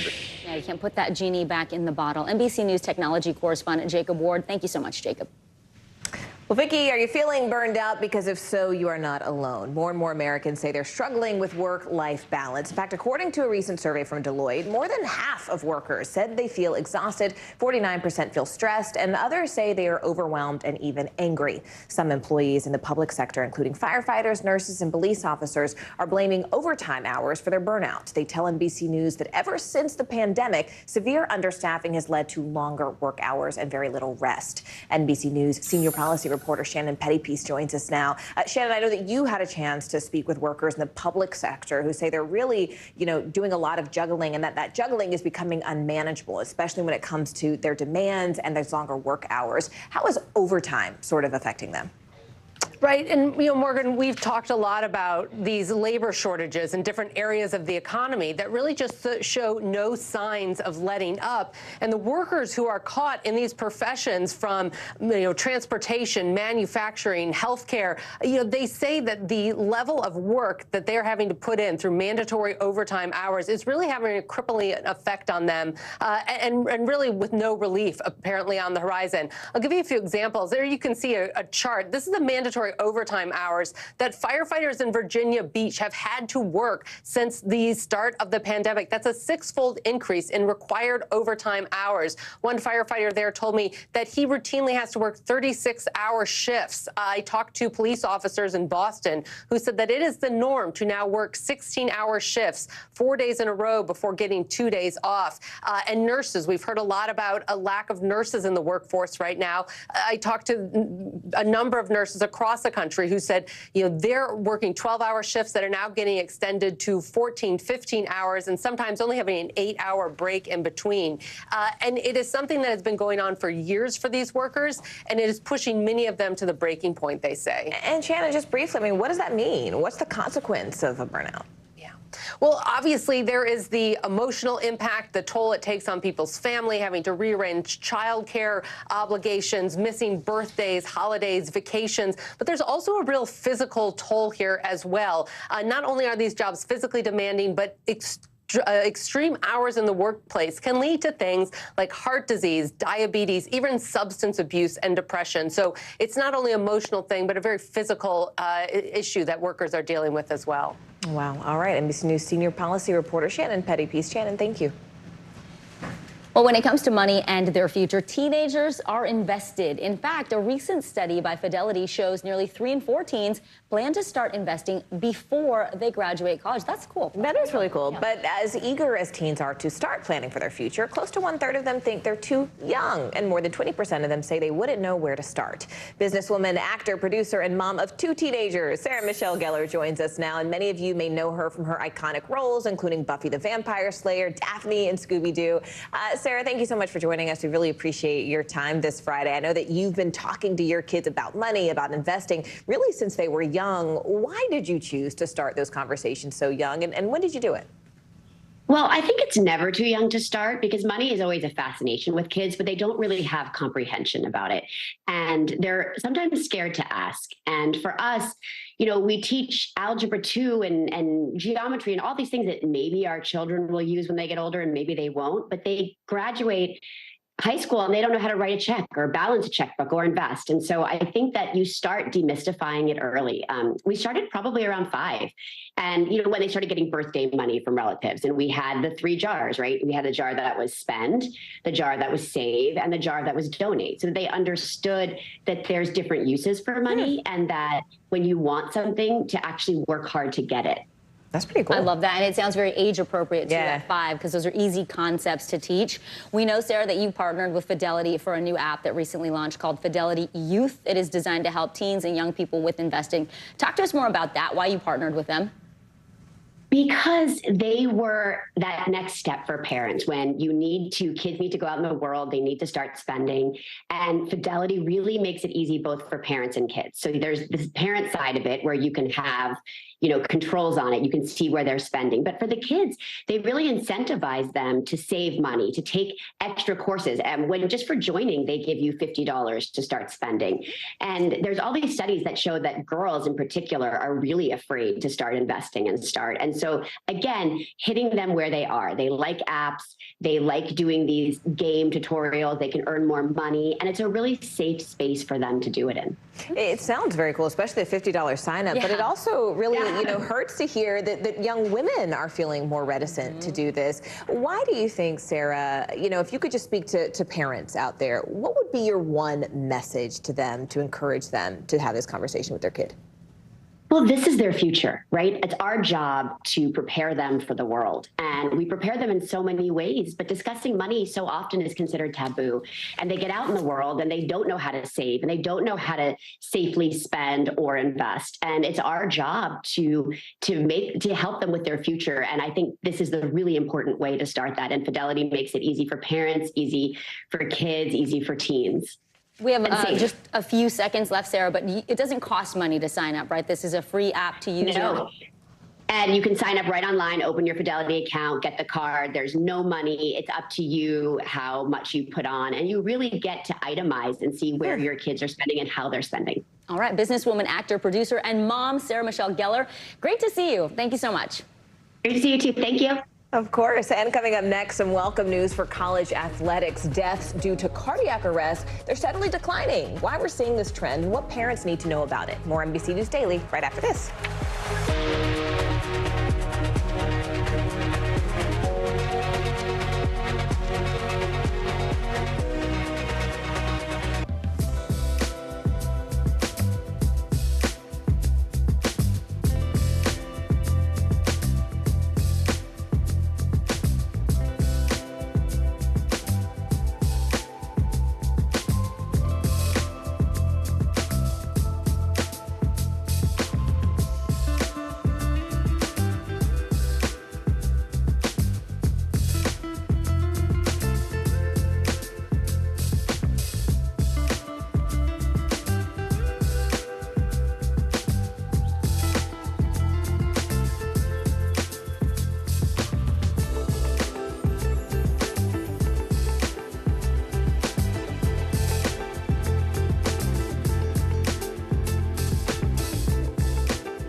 Stay on top of breaking news and the biggest stories of the day with NBC News Daily. Thank you so much for joining us. I'm Morgan Radford. I'm Vicki Wynn. I'm Kate Snow. And I'm Zinklea Samwat. Get in-depth reporting from across the country. We have breaking news out of the White House and around the world. Questions about the rebellion inside Russia. And ways you can take care of your health. What are symptoms that people should be on the lookout for? And your wallet. Some really great last-minute deals if you have flexibility. NBC News Daily. Weekdays from 12 to 4 p.m. Eastern on NBC News Now. Kristen Welker hosts Meet the Press every Sunday on NBC.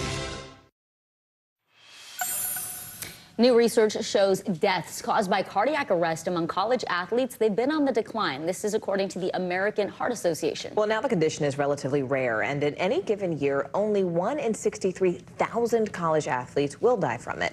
But thanks to the study, we're learning more about which communities are most impacted and which universities and what they can do about it. Joining us now is Dr. Gregory Katz. He's a sports cardiologist and an assistant professor of medicine at NYU Langone. Dr. Katz, first, thank you for joining us this Friday. If you can, just explain what this study found and how do those results differ by sport or even by gender?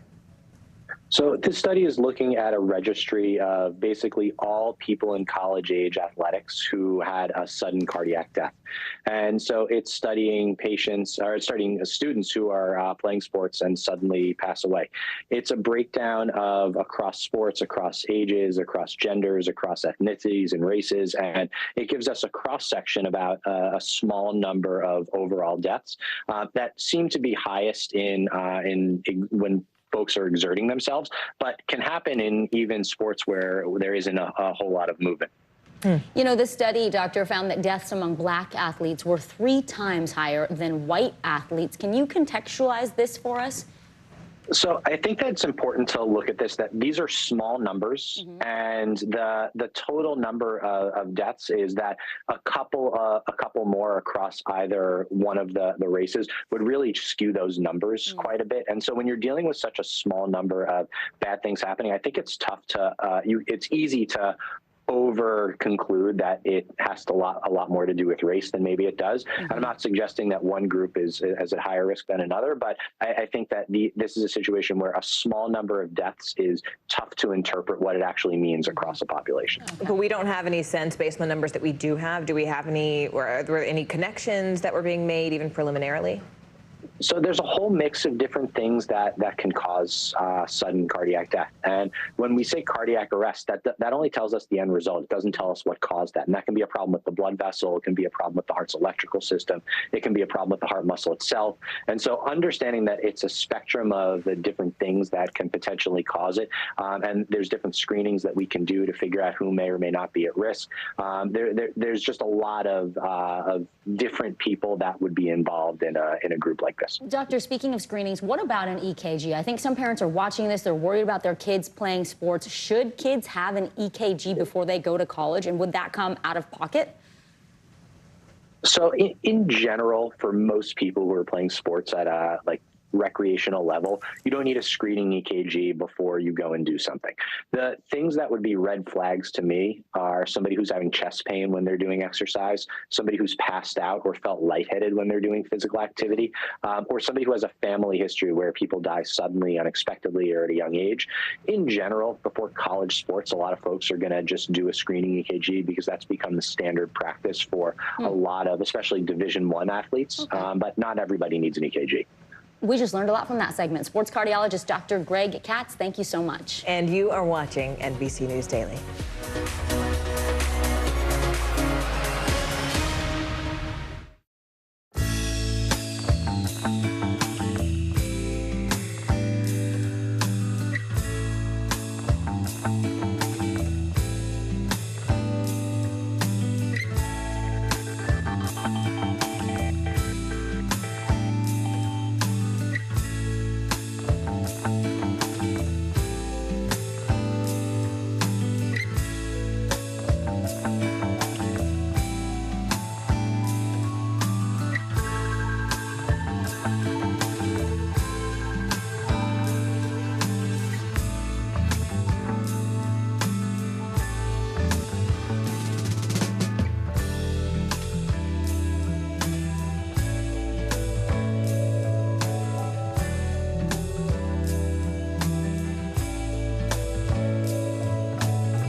People really don't know what's going to happen. Nearly a dozen hours after the eye roared ashore. More good people than bad people, you know, right? There is some late-breaking news 4 hours into the Iowa caucuses by the Hammer Delivery. All right, it just me too.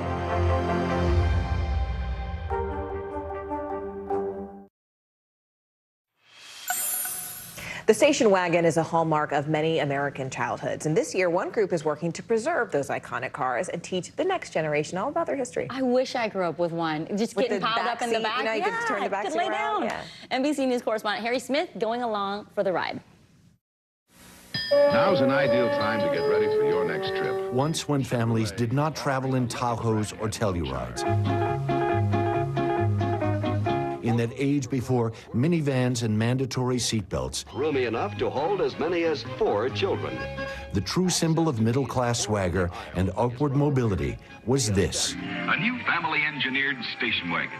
A vehicle that could transport suburban families not just to ball fields, carpools, and school plays, but to exotic locations, destinations of their dreams. New adventures to write about to the folks back home. Yea, verily, even to Wally World.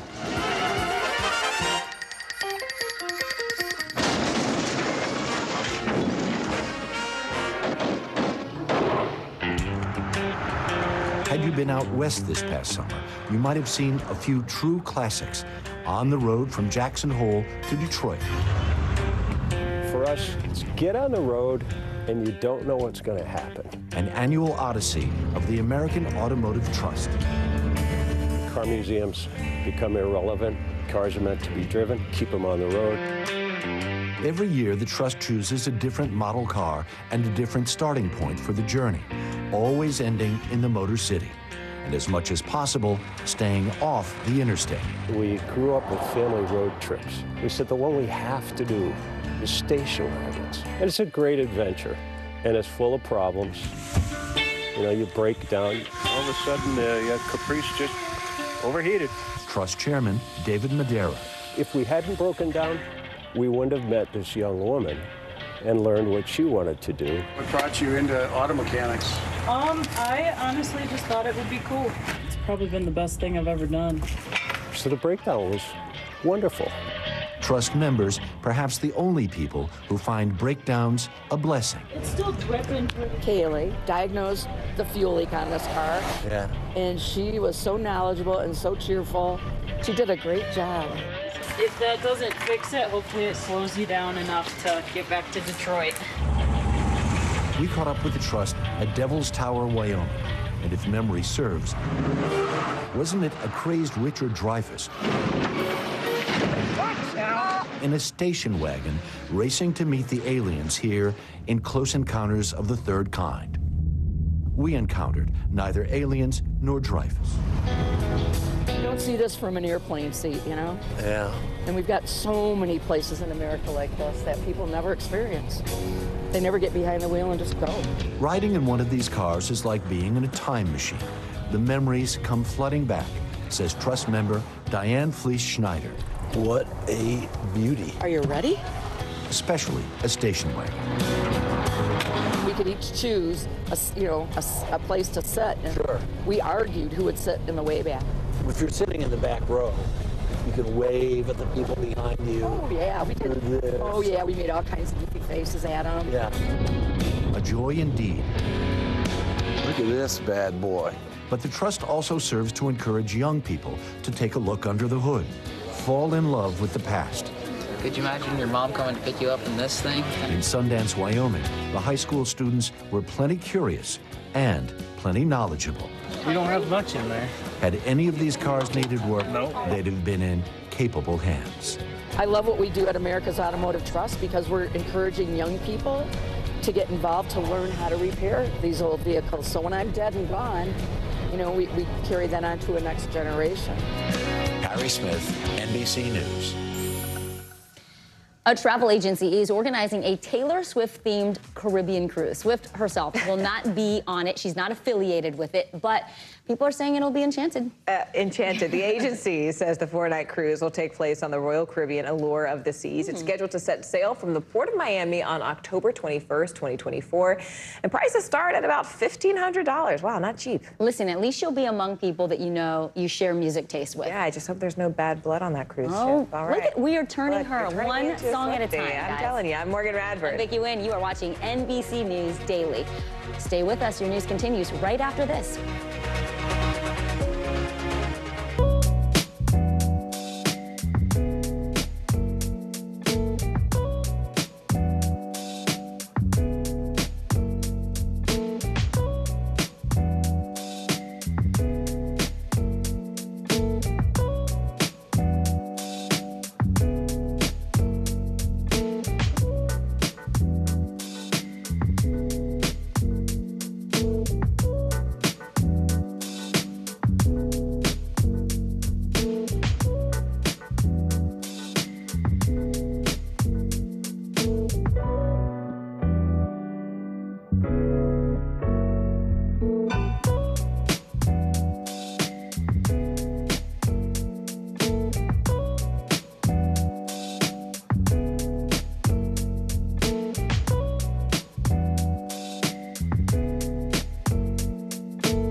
News lives in the now. Israel tonight declaring war against Hamas following the brutal surprise attack within its own borders. Now is raw. We are in the West Bank city of Ramallah. Protesters are on the streets here to denounce Israel.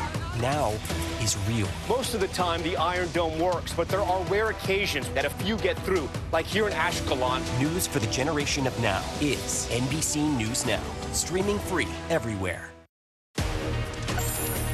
Good Friday to you, and thanks so much for joining us here on NBC News Daily. I'm Morgan Radford. I'm Vicki Wynn. NBC News Daily starts right now.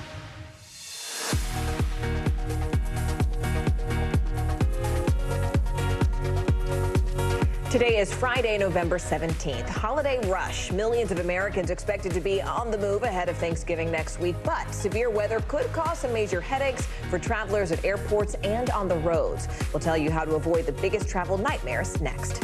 Civil rights complaints. The Department of Education investigating reports of anti-Semitic and Islamophobic incidents at several schools nationwide. What we are learning about the accusations as students describe some of the personal attacks they have faced. Improving air quality. NASA has launched a new satellite into space, and the goal is to track real-time data on pollution levels. Why experts say this could actually save lives. Time to unwind. Many people struggle to find enough time in the day for things outside of work and family life.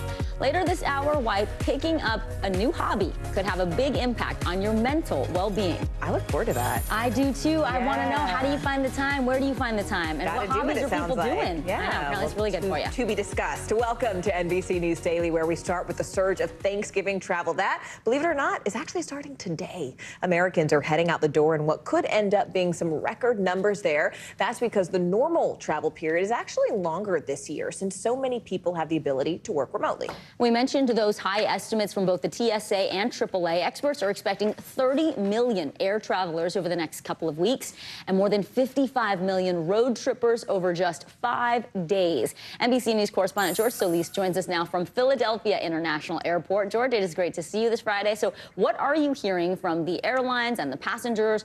You know, are they worried about these lines, the delays and cancellations? Because we have seen some rough spots in recent years.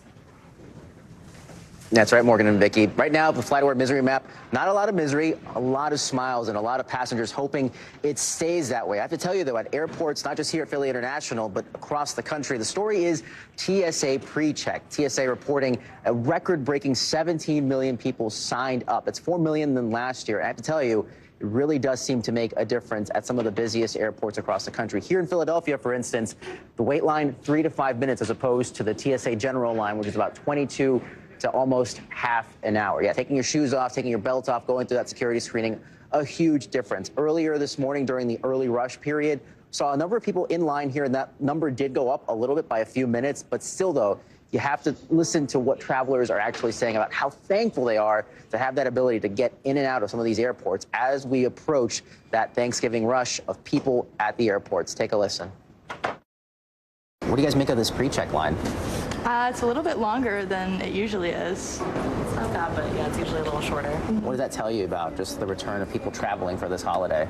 Right, yeah. I think that travel's definitely back. I think certain cities, such as New York, LaGuardia, everyone has TSA PreCheck, so that doesn't really make a difference.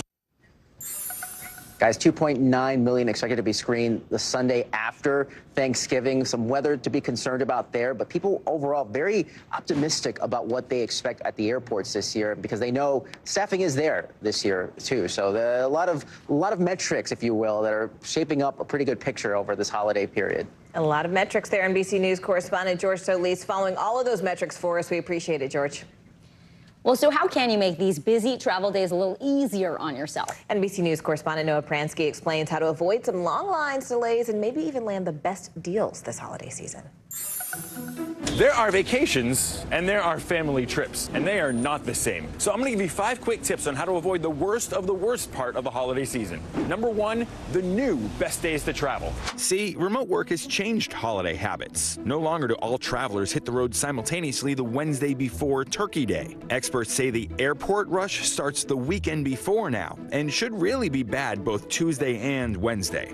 The quietest days of the week, in the skies, it's Monday and Thanksgiving Day. As for the highways, AAA projects crazy volume Wednesday afternoon and midday Thursday, but not so bad outside those windows. And on the backside of the holiday, if you can avoid traveling on the roads or at the airports on the Sunday after Thanksgiving, we recommend it. It is the busiest travel day of the year. Tip number 2, take advantage of price deflation. See, gas is down 5% from a year ago. Airline tickets, 13%. You can actually still score some deals on both Thanksgiving and Christmas travel if you're flexible. And analysts say prices should drop even more right after Thanksgiving. Consider waiting for Travel Deal Tuesday. It's the Tuesday after Thanksgiving, and it's the best day of the year to book travel.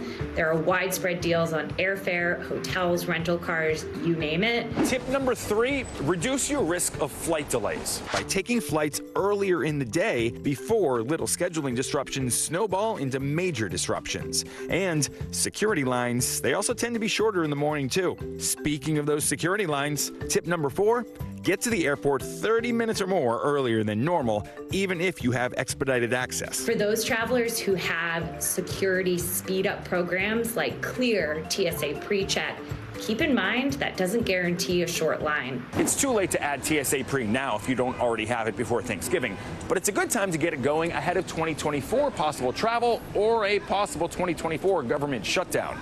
Same goes for those passport renewals too. And tip number 5, the holidays are actually really good times to score deals on staycations, especially at really nice hotels. Typically prices on holiday dates, especially in big cities, are going to drop by anywhere from 25% or more. The 2 exceptions, according to Hopper: New York, home of the Rockefeller Tree and Thanksgiving Parade, and Orlando, home of the Mouse. All right, Noah joins us now. Noah, I admit this happened to me today. What are the few things you can do immediately if your flight does in fact end up getting delayed? So you know it's the Hunger Games when you and 200 other people are trying to get on the few remaining flights. So my advice is act quickly. Get the app for the airline you're flying on, because not only may it alert you quicker that your flight is delayed, but you can get customer service often much faster by texting through the app. Also, you want to try a double barrel approach here. Also, get on the phone, call customer service. But if there's a long line domestically, you can call the international number and sometimes get through even faster. And then another reason you want the app, you can frequently rebook yourself sometimes before you will ever get a customer service agent on the line. Follow these tips. Hopefully, you will help avoid some of those nightmares. Yeah, hopefully it will not be a Hunger Games situation, but we always love that reference. NBC News correspondent Noah Pransky with so much great advice. Thank you, Noah. Sure. Well, the summer of labor strikes, it's continuing into the fall. Starbucks employees hit the picket line yesterday, walking out on one of the company's biggest days of the year. Yeah, they're calling it the Red Cup Rebellion, protesting staffing and scheduling issues on Starbucks Red Cup Day. That is when the coffee chain sees a huge influx of customers as they give away reusable holiday cups. We have NBC News senior business correspondent Christine Romans with us. So, hello, thank you. So we know over the last 2 years, more than 360 stores in 41 states have voted to unionize, but Starbucks has been accused of working against that. Where do things stand right now with both sides? So these workers were trying to use this Red Cup Day to sort of use, I guess, to get some public relations about their fight, they say, against Starbucks. And this Red Cup Day in particular, because this is a day when Starbucks gets just crazy volume, and these workers say it's very difficult to keep up. In fact, it's the employer, the people, the customers who can be so difficult to manage on those days, and they would just like more staffing. Starbucks, for its first part, says that it was a very minimal impact yesterday of these strikes. That there really were more like rallies outside some of these locations. But it really is just another talking point in sort of the summer now into fall, actually a year where labor has really been having a moment, right? I mean, you look at the UAW auto workers, they are ratifying their deal right now, a pretty generous deal that they are ratifying there. I mean, I think it's 25% pay over 4.5 years, right? And you see teachers that are on strike. You see nurses that have made deals. UPS drivers got a deal earlier this summer. So for the first time, really, in maybe a generation, you're seeing workers trying to flex their muscles here. Claw back some of the profits, too. But speaking of that, I mean, why now? Why do you think we are seeing this right now? Well, I think you have a really tight labor market. I think especially for auto workers, you know, they made big concessions after the financial crisis, and so saw the automakers recover, and the auto workers had pretty stagnant wages, and so they will now like a piece of that profit. Getting a piece of that profit, of course, has an impact for investors and also for consumers, because now if you have these companies have to pay more for their workers and for working conditions and all of these concessions, where does the money come from? The workers would say it should come straight out of their profit, but companies could do a variety of things. They could use their profit to pay for it. They could try to raise prices. We'll see. And it's so interesting to see the expectations change. Like, I was speaking to a small business owner in Cass County, North Dakota, and he was saying it's actually hard to attract a lot of workers because workers are looking for companies that just have bigger and better benefits. And he's like, as a small business owner, I actually can't provide that. That's a really interesting point, too. And wages have been rising. And finally, wages are rising faster than inflation. That turn just happened because inflation is starting to cool a little bit, but wages are still growing. So hopefully it's a moment maybe where people in their paychecks can feel a little better, because we know the last couple of years they felt rotten about inflation. You can see it in all the opinion polls. We shall see. All right. Thank you. Christine Romans, thank you so much, Christine. We appreciate it. Well, we're going to turn now to our CNBC Money Minute. Mortgage rates are finally starting to fall. Interest rates for a 30-year fixed mortgage just hit over 6% on Thursday after peaking at more than 8% last month. This according to the government-backed mortgage company Fannie Mae. CNBC senior markets correspondent Dominic Chu joins us now. Dom, this all sounds like some good news for home buyers, but has there sort of been any change in demand for homes since this has all shifted? Right. So Morgan Vicky, the Mortgage Bankers Association reported that demand is actually starting to slowly tick higher, but it's still 12% lower than the same time last year. Now, even with interest rates dropping, limited housing supply is still hampering demand. The cost of home ownership is still way too expensive for a large number of people in America, so we'll wait and see how that all pans out. Meanwhile, a utility company that serves more than 16 million people in California is adding a very hefty surcharge to their bills to counter counter wildfires in the state. This is PG&E. It will increase nat gas bills by about $32 a month, so it can bury some 1,200 miles worth of power lines to reduce the chances of starting another fire. And the Kelsey brothers, yes, they've made their mark on the football field, and now they are making a splash on iTunes. Their Christmas Fairy Tale of Philadelphia just hit #1 on the charts. Now it's a cover of the Pogues' Fairy Tale of New York. Proceeds from the song will go to Philly's Children's Hospital. This is now a cultural and economic phenomenon with Kelsey, Swift, everything else going out there, and now it's affecting the holiday season as well. Next up, they're going to have to feature Taylor on one of those songs. We'll see. CNBC senior markets correspondent Dom Chu, have a great weekend. Well, a shocking new lawsuit filed against music mogul Sean Diddy Combs. The accusations his ex-girlfriend singer Cassie is making, and they include rape, sex trafficking, and all that and more coming up next. You're watching NBC News Daily.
Thanks for tuning in. I'm Gotti Schwartz. Here are the stories we're following tonight. Storms keep coming here in California. The U.S. government just declassified this video.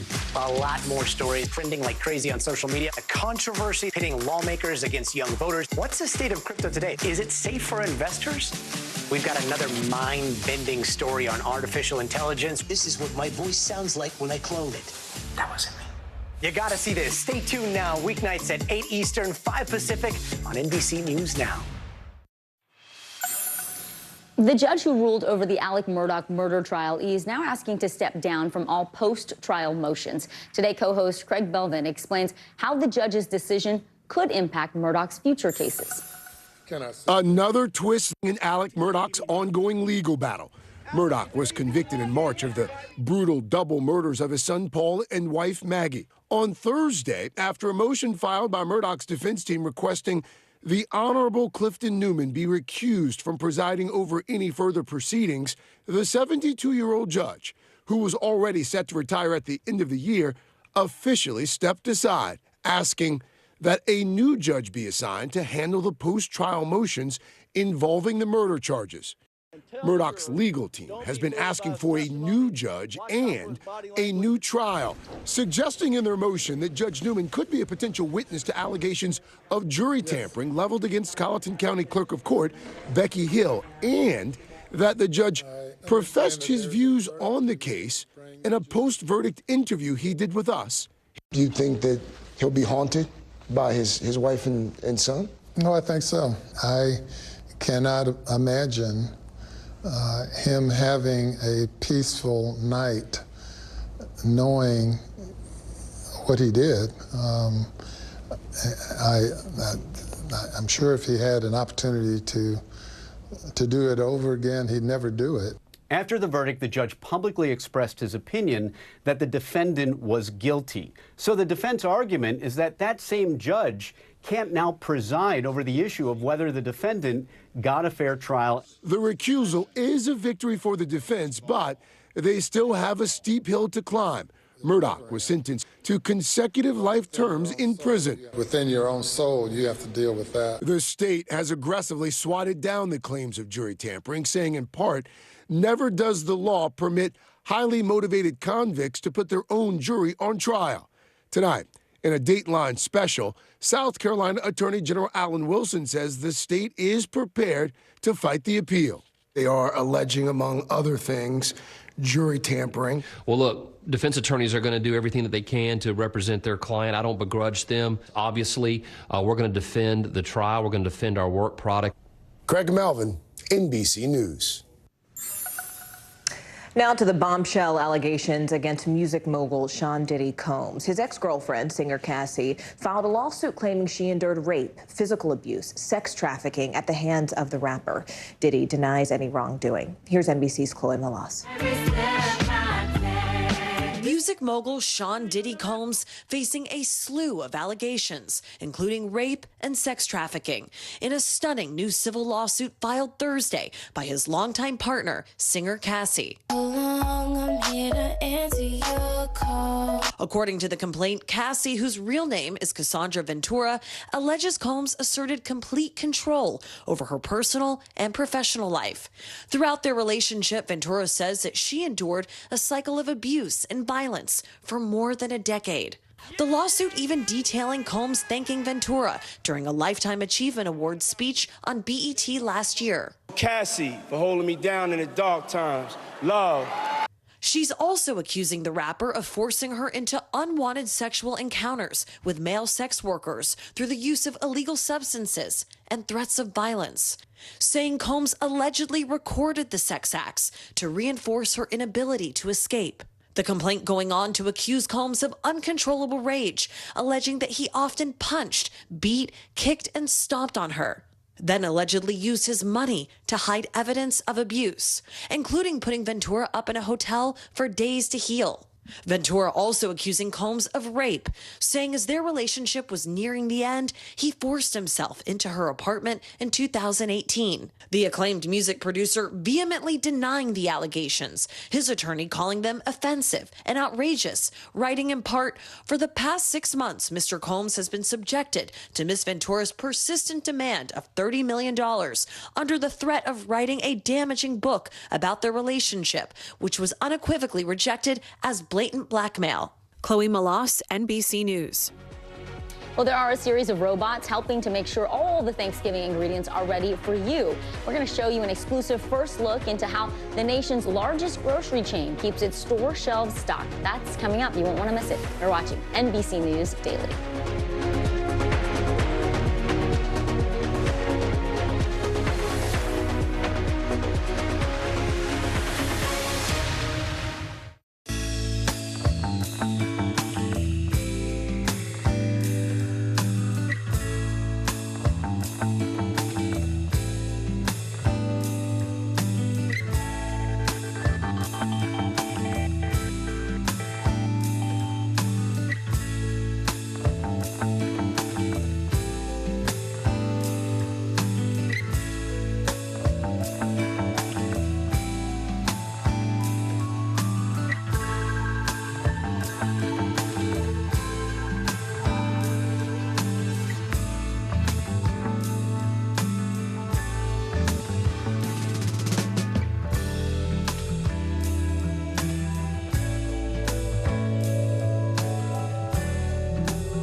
We're talking possibly 1 trillion galaxies. Yes. That is a number that is just so hard to compute. Whether it's the moon, whether it's Mars, it feels like we're on the cusp of something big.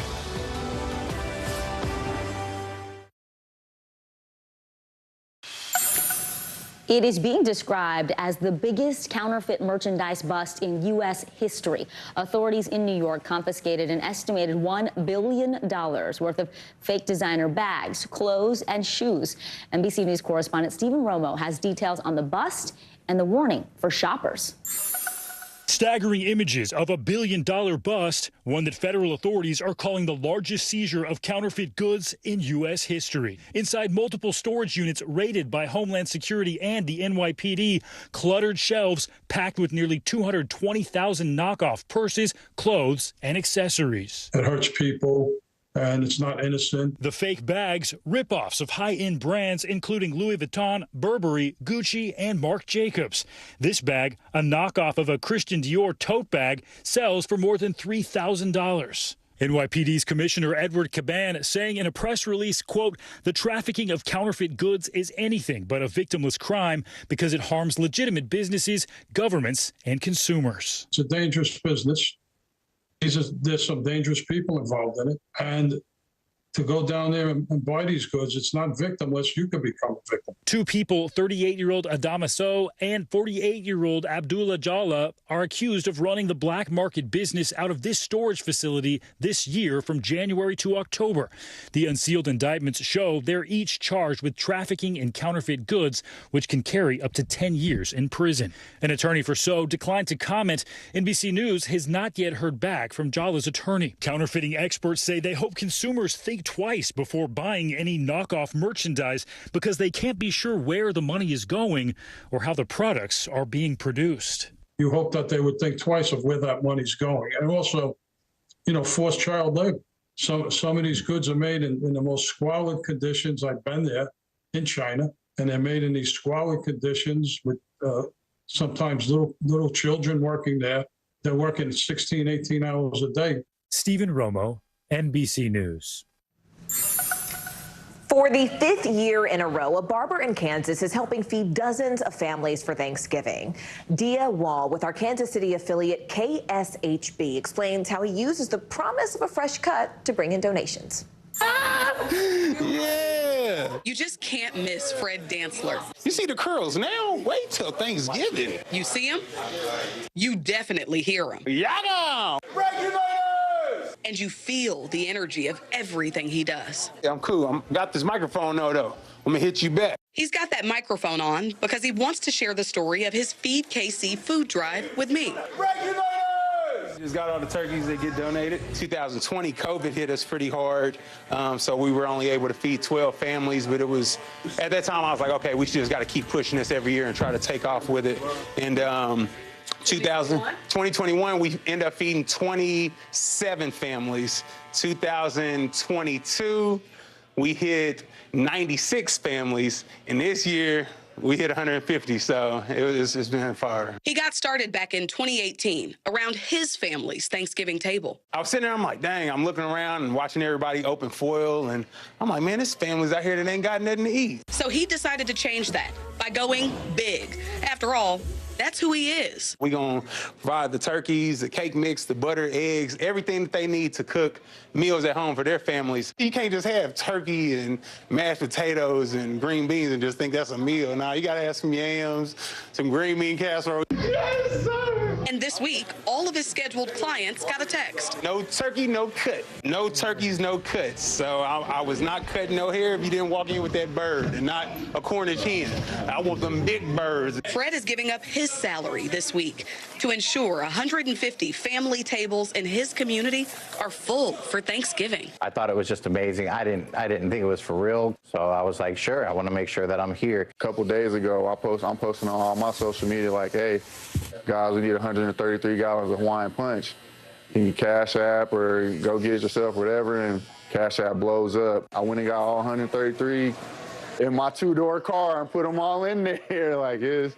So, I mean, yeah, it's It's a good feeling. We're going to bring 3 turkeys and 2 hams. We all loaded these boxes up, so these boxes are actually ready to go to the families. Donations are still coming through the door to bring more holiday plates to people who really need them. That was Dia Wall with our Kansas City affiliate KSHB reporting. Thanks, you are Dia. watching NBC News Daily.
Kristen Welker hosts Meet the Press every Sunday on NBC.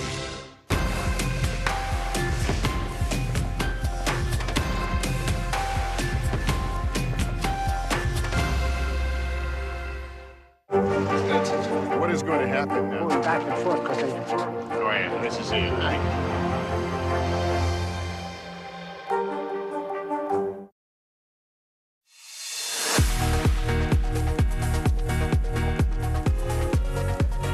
Welcome back. I'm Vicki Wynn. I'm Morgan Radford. Thanks so much for joining us here at the half hour. And here's what's making news right now.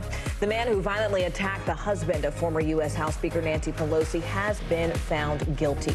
A jury convicted David DePape on 2 counts related to assault and attempted kidnapping of a federal official. DePape admitted to breaking into the couple's San Francisco home last year in an attempt to hold the former speaker hostage. He faces up to 20 years in prison. President Biden and Mexican President López Obrador are set to meet today. The 2 leaders are expected to talk about issues including migration, fentanyl, and U.S.-Cuba relations. This follows Biden's meeting with Chinese President Xi Jinping for the first time in more than a year. And California Governor Gavin Newsom announced the 10 freeway in Los Angeles is expected to fully reopen by Tuesday. Now, if you remember, we reported here on the show, there's a crucial section of that freeway that's been closed for nearly a week after a massive fire erupted just underneath the highway there. Officials declared the cause of fire was actually arson. Well, hundreds of people are rallying in Israel today to demand that Hamas release more hostages. This all comes after Israel's military says it found the bodies of 2 hostages near the Al-Shifa hospital in northern Gaza. Israeli forces released this video saying it shows a tunnel shaft at the medical facility. Israeli and U.S. officials both insist that Hamas is operating a command center there beneath the hospital, but NBC News cannot independently verify those claims. NBC News foreign correspondent Raf Sanchez is live for us in Tel Aviv again today. Raf, look, Secretary of State Antony Blinken told NBC News that the U.S. does have intelligence showing that Hamas militants are in fact embedding themselves inside civilian infrastructure there. Are Israeli troops still focusing on the hospitals, or are they sort of moving on and expanding their search? So, Morgan, Israeli forces are operating all across Gaza City at this point, on the west, the east, and in the center. They say they are looking for Hamas leaders, they are looking for Hamas weapons, and they are looking for the hostages. But a lot of the global focus is still on these hospitals because of the risk to Palestinian civilians, both patients at the hospitals and internally displaced people, when Israeli forces are operating nearby. Israel says today it found the body of one hostage, Noah Marciano. She was a 19-year-old soldier who they had previously confirmed was dead. They say they found that body in a building adjacent to the Shifa hospital. It's the same location where last night they announced they found the body of Yehudit Weiss. That is a 65-year-old mother of 5 who was kidnapped from Kibbutz Be'eri during the October 7th terror attack. Her husband was actually murdered on the same day. The Israeli military also releasing that footage of what it says is a Hamas tunnel underneath Al-Shifa hospital. NBC News not able to confirm whether or not that is a Hamas tunnel, but we can say, based on the location of the video, that it is indeed on the grounds of Al-Shifa. What we have not seen so far is any evidence from the Israelis of that command center, which they say is underneath the facility. Guys. NBC News foreign correspondent Raf Sanchez with the very latest for us. Raf, thank you so much. The U.S. Department of Education is opening an investigation into 6 colleges and universities in a Kansas public school district after reports of anti-Semitic and anti-Muslim discrimination. In an interview with NBC's Noah Pransky, Secretary of Education Miguel Cardona had this message for students who are feeling threatened. At no point should you ever feel unsafe on campus. And if you do, we have a responsibility to protect you and to make sure that the learning environment gives you the opportunity to be unapologetically who you are. You should not have to hide who you are, your background, your religious belief, because of fear of being attacked or harassed. And while many school officials are condemning discrimination, NBC's Julia Ainsley spoke with students who say words are not enough to curb racist behavior. This week, the FBI director warning anti-Semitism in the U.S. is soaring since the Hamas terror attacks. The biggest chunk of the threats that have been reported into us by a good margin are threats to the Jewish community. At the University of Connecticut, Jewish students tell us they have seen anti-Semitic flyers, which administrators took down. Jewish student groups now training students for extra security. What it's like to be a Jewish college student in America right now. It's scary. You know, it's very hard. I think Yana Tartakovsky is a junior. I hide my Star of David just because, you know, I feel more secure that way. While members of pro-Palestinian groups at UConn are also worried. Lena Marouf, a recent graduate, says she received this threatening voicemail. You're supporting baby killers, people who rape grandmas. I can't wait to see you dead. How did you feel? It makes you wonder, what else are they capable of doing if they're going out of their way to get your number? UConn administrators say the school unequivocally condemns Islamophobia just as it condemns anti-Semitism and is investigating. Now CISA, the nation's critical infrastructure agency, is offering experts to campuses to put stronger security plans in place. We have seen an uptick in requests for our support. Do you have enough people to do this work? Well, the demand is always going to outstrip the supply here. Yeshiva University among those colleges reaching out. This is a scary time for Jews. Julia Ainsley, NBC News.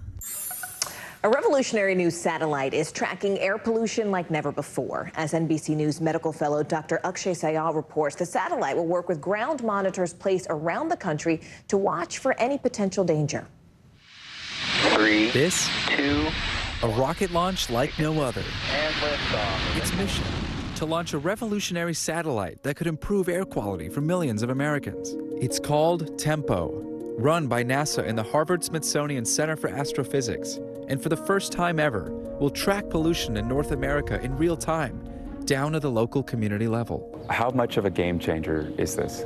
Tempo is really creating revolutionary data for air quality studies, and that's because we, for the first time, can measure hourly, and we can also measure really high spatial resolutions. Caroline Nowlin, a physicist at the Harvard-Smithsonian, says that the satellite is meant to work together with ground monitors, providing communities everywhere with air quality data like never before. So a ground monitor gives a really high accuracy point measurement of pollution. But you can't put them everywhere. So there are places where they're really sparse, for instance, in rural areas. So here's how it works. The satellite looks at light that's reflected off the surface, the atmosphere, and clouds, monitoring air pollutants like ozone and nitrogen dioxide by scanning North America during the day. This data could be used by officials to develop policies to regulate and reduce sources of pollution. And it turns out, this data could save lives. Air pollution is the #4 leading risk factor for preventable death worldwide. It's been linked to devastating health conditions, including cancer, heart and lung disease, neurological problems, and even immune system disorders. People don't often realize the toll that air pollution takes, but nonetheless, it has a major toll on our health. Daniel Carreon, an adjunct professor of public health at Mount Sinai, is hoping to use this data to reduce asthma flare-ups in children from communities of color. Black and Latino children are more likely to experience childhood asthma and also experience some of the highest levels of air pollution. And so identifying the places that people are exposed and that are potentially leading to these increases in exacerbations are all really important to informing our understanding of how that all works, but then also how we can prevent it. Last year, NBC News visited El Chamizal, a community in El Paso, Texas, where many Latino residents say they are feeling the devastating effects of air pollution. Semeli de Aztlan, a community leader, says that things have only gotten worse. Part of the problem, she says, is the lack of monitors on the ground, giving an incomplete picture of air quality. While one lies in a nearby park, she says that's not enough. It's not data that represents what the people are experiencing. Tempa will aim to fill this gap in the community by measuring air pollution near the oil refineries or the international bridge with Mexico. The data, already available to some researchers nationwide, will be available to everybody in early 2024. Dr. Akshay Sayal, NBC News. With less than a week until Thanksgiving, grocery stores are rushing to meet the demand from holiday food shoppers. So how are they handling it? I got an exclusive look inside Walmart's new high-tech robotic fulfillment center, the first of its kind in the nation. What's all the commotion? It seems Thanksgiving Day is upon us. Yup, it's already here. This year, 79% of Americans say they plan to celebrate Thanksgiving, which means a surge in demand for cranberries, potatoes, gravy, stuffing, and, of course, the centerpiece of the feast, turkey.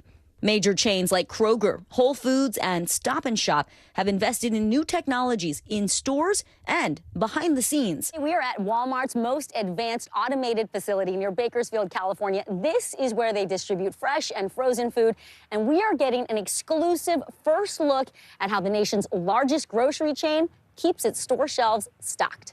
First, a wardrobe change. They tell me it's 34 degrees in there, so first I have to get bundled up, and yes, orange is the new black. Walmart engineer Shane Wallmeyer is my tour guide. Thanksgiving is actually where we ship the most volume. The 700,000 square foot facility is essentially a giant refrigerator. It services 150 stores in Southern California and Las Vegas. Walmart says its state-of-the-art robotics allow it to ship twice as much product as a traditional facility. Where does it all start? Yeah, this is just the beginning. So down here on the dock, we have product coming in from our farmers and suppliers. Everything from brisket to broccoli, yogurt to cookie dough. Fresh and frozen items come here to be inspected for quality and quantity. Each pallet of food goes up this elevator and along this conveyor belt where it's broken down into individual boxes. How much food is processed here and sent to your facilities, your stores? At this facility, we ship about 2 million items a day. Next, the food enters this massive sorting facility. We stopped in the center of the machine hive. So much automation. What has it done for groceries and the consumer? Yeah, this is really our ability to get our product to the shelf faster and more accurately than ever before. Wallmeyer says when a customer purchases something in-store or online, AI instantly creates a list of products to replenish the store's inventory and determines the best way to build each pallet, placing heavy, sturdier items like meat and beverages on the bottom and more fragile foods such as eggs and fruit on top. It looks like grocery Tetris. This is my favorite spot in the whole warehouse because we get to see the end product that's going to the stores. Traditionally, this product would have been stacked by hand. A person would do this at about a rate of about 150 cases an hour. These robots are working at about 500 cases per hour. And for frozen foods? It's actually negative 15 degrees in here. Okay, I'm ready, not ready, but I have my hat. let's do it. Inside the facility, a 250,000 square foot freezer. Okay, watch your step. Woo! Yes, you weren't kidding. It is freezing. What has automation done for human workers? Absolutely. They come in here to clear jams, but our associates are no longer having to work 8 to 10 hours in the cold. Finally, the pallets are stretch wrapped using these huge machines before being loaded onto trucks headed for a Walmart store. It's really an amazing combination of people, automation, and AI working together to provide our products to our stores and get those products on the shelf faster. Well, that facility is the first of 4 automated facilities like that. They're going to roll out across the nation, which means more accurate deliveries for us, more speedy deliveries. And by the way, a reminder, if you are making a turkey, someone's in your house is making a turkey. Obviously, Not nobody you. in Not my you. house is making a turkey. Nobody is? Maybe someone will bring a turkey. Okay. Well, if you are making a turkey, a 15-pound frozen bird can take 3 days to thaw out. So don't try to go like Tuesday or Wednesday and think you're going to get that thing thawed out by Thursday. The shock on my face reveals that I've never even purchased, thought of, wow, I know. God bless all you out there who can make those turkeys. Coming up next, one thing you can do starting right now to help avoid burnout and fatigue. Plus, how to find time in the day to add one more important thing to your to-do list. More NBC News Daily right after this.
Were you calling the shots, though, Mr. President, ultimately?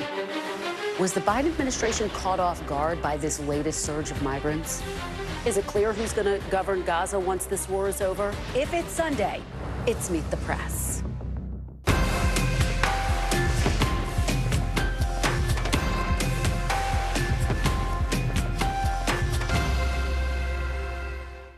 News lives in the now. Look at this. You can't even see anything anymore. Let's break down what we know. You gotta see this. News for the generation of now is NBC News Now.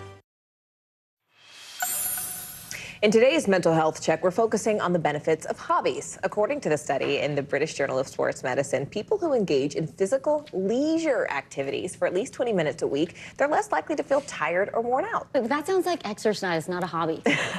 Or it could be both. I guess so. Well, research shows having a hobby can improve our mental and physical health as well as our overall well-being. With us now is health and wellness coach Natalie Gus. So Natalie, let's start with some of the benefits of having a hobby and what exactly falls into this hobby category? Because if we're including exercise, I feel like that's, I don't know, is that really a hobby? Yeah, well, hi both, happy to be here.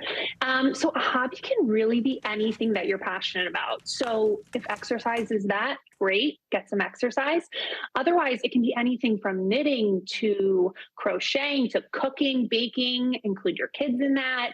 There's really not a lot of rules when it comes to a hobby. You just have to enjoy what you're doing and not be concerned about the time while you're doing it. Okay, I like that. That's broad. I mean, my favorite hobby, I'm like a pretty hardcore salsa dancer. Okay, yeah, and I think that's like well. physical. I feel like that like I love falls that. into the category. So which hobbies then are best for boosting our mental health?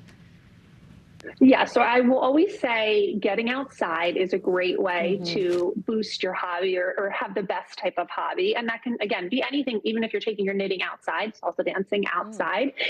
Nature just does a lot for us in terms of our mental health. The fresh air, the sunlight, that's vitamin D, which boosts our immunity, which boosts our mood. And then the second part of hobbies that are really going to be great are ones that you are moving, because we get those endorphins. Just like exercise, you get addicted to that movement. And so it is going to be great. But really, above all, it's just what you enjoy. That's the point of the hobby. You want to make sure that you're expressing yourself creatively and that you're enjoying the time that you're spending on it. Now, for a lot of people, it's a big struggle just to find time to carve out between work, family, social life. How do you find that time to incorporate a hobby? Yeah, definitely incorporate all of those things in your hobby. So include your kids if it's cooking that you are enjoying or baking. If it's something like painting, maybe go to a paint class for your next birthday instead of a dinner with your friends or your spouse. So incorporating the people in your life in those hobbies, and then also carving time out during the day doesn't have to be a ton of time. So maybe it's something like listening to music, or and you do that on your way to work, or something that you're doing maybe during your commute. If you're on a train, again, back to knitting, you can do that on the train. So carving it into times in the day where maybe you're stationary, you wouldn't normally think to include it. I mean, it sounds like having a hobby can also improve your professional life. And I'm thinking about just the incredible team of professionals we work with. We have a producer named Chase who bakes. We have Chelsea, our senior producer, who's a fiction reader. We have Remy, who knits. What is the link between your professional life and your hobbies, just briefly? Yeah, I love that. So really, when it comes to our professional life, there's more pressure. There's probably, we're doing it for the paycheck.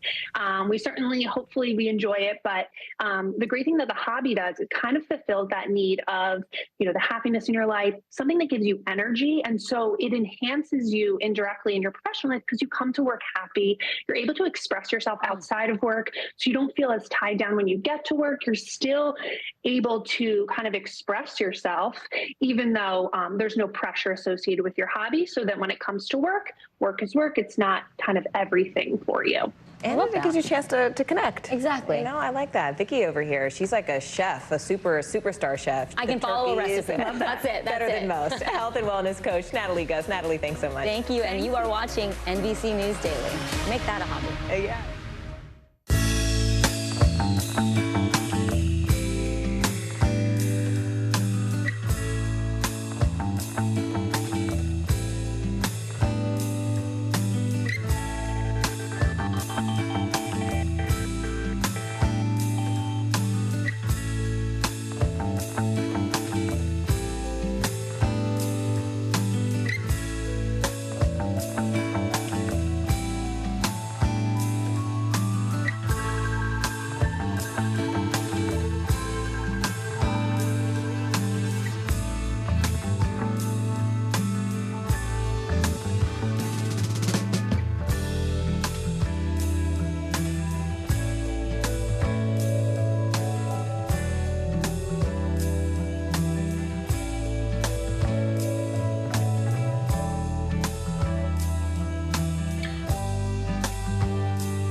News lives in the now. Look at this. You can't even see anything anymore. Let's break down what we know. You gotta see this. News for the generation of now is NBC News Now. Morning, Al. I think when you open your eyes, you get to decide, how's my day going to be? We want to be a way to start your day, lighten your load, every single morning.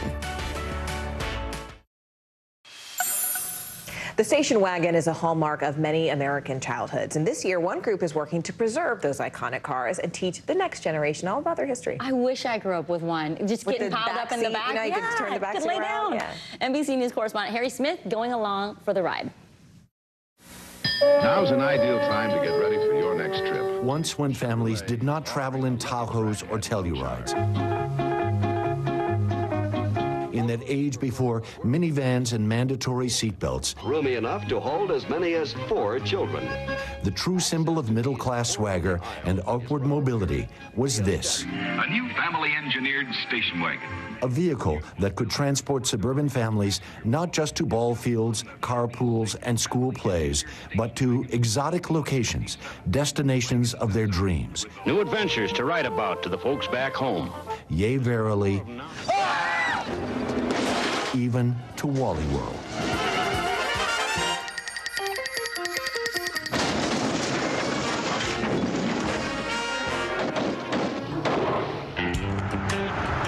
Had you been out west this past summer, you might have seen a few true classics on the road from Jackson Hole to Detroit.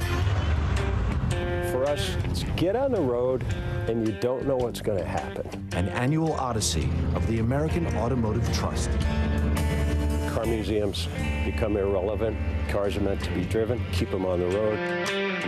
Every year, the Trust chooses a different model car and a different starting point for the journey, always ending in the Motor City, and as much as possible, staying off the interstate. We grew up with family road trips. We said the one we have to do is station wagons. And it's a great adventure, and it's full of problems. You know, you break down. All of a sudden, your Caprice just overheated. Trust Chairman David Madera. If we hadn't broken down, we wouldn't have met this young woman and learned what she wanted to do. What brought you into auto mechanics? I honestly just thought it would be cool. It's probably been the best thing I've ever done. So the breakdown was wonderful. Trust members, perhaps the only people who find breakdowns a blessing. It's still dripping. Kaylee diagnosed the fuel leak on this car. Yeah. And she was so knowledgeable and so cheerful. She did a great job. If that doesn't fix it, hopefully it slows you down enough to get back to Detroit.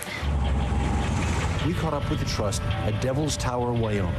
And if memory serves, wasn't it a crazed Richard Dreyfuss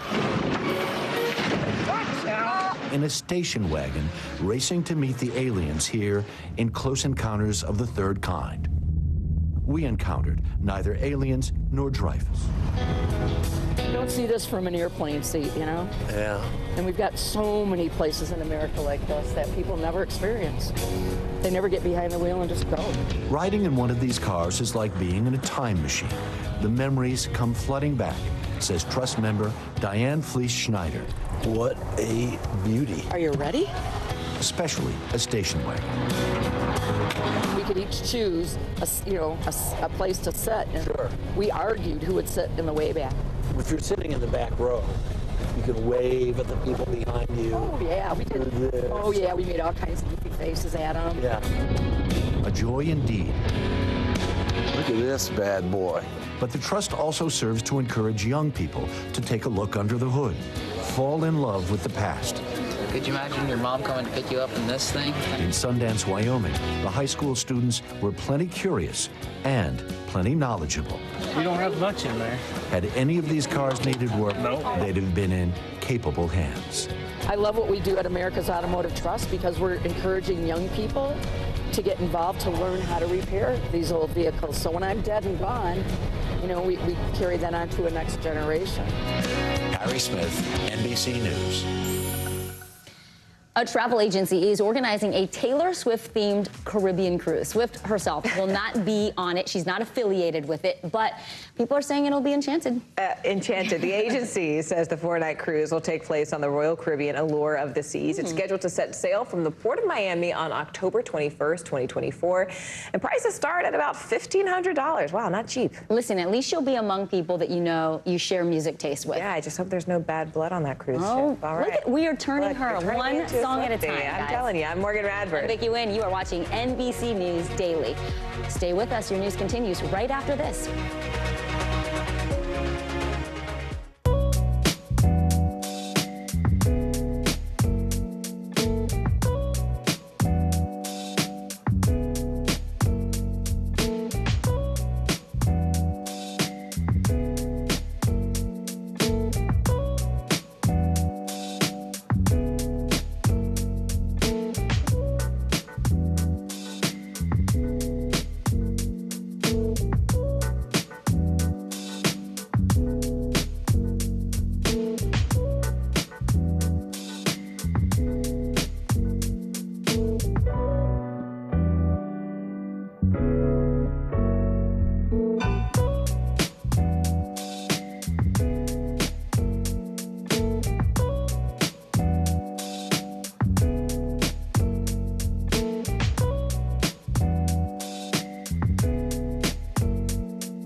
What's the message that you're trying to get out to young people? Know what is in the drug supply. We've got important news this hour about your money. Mental health, big picture, why is it so tough right now? News for the generation of now is NBC News Now.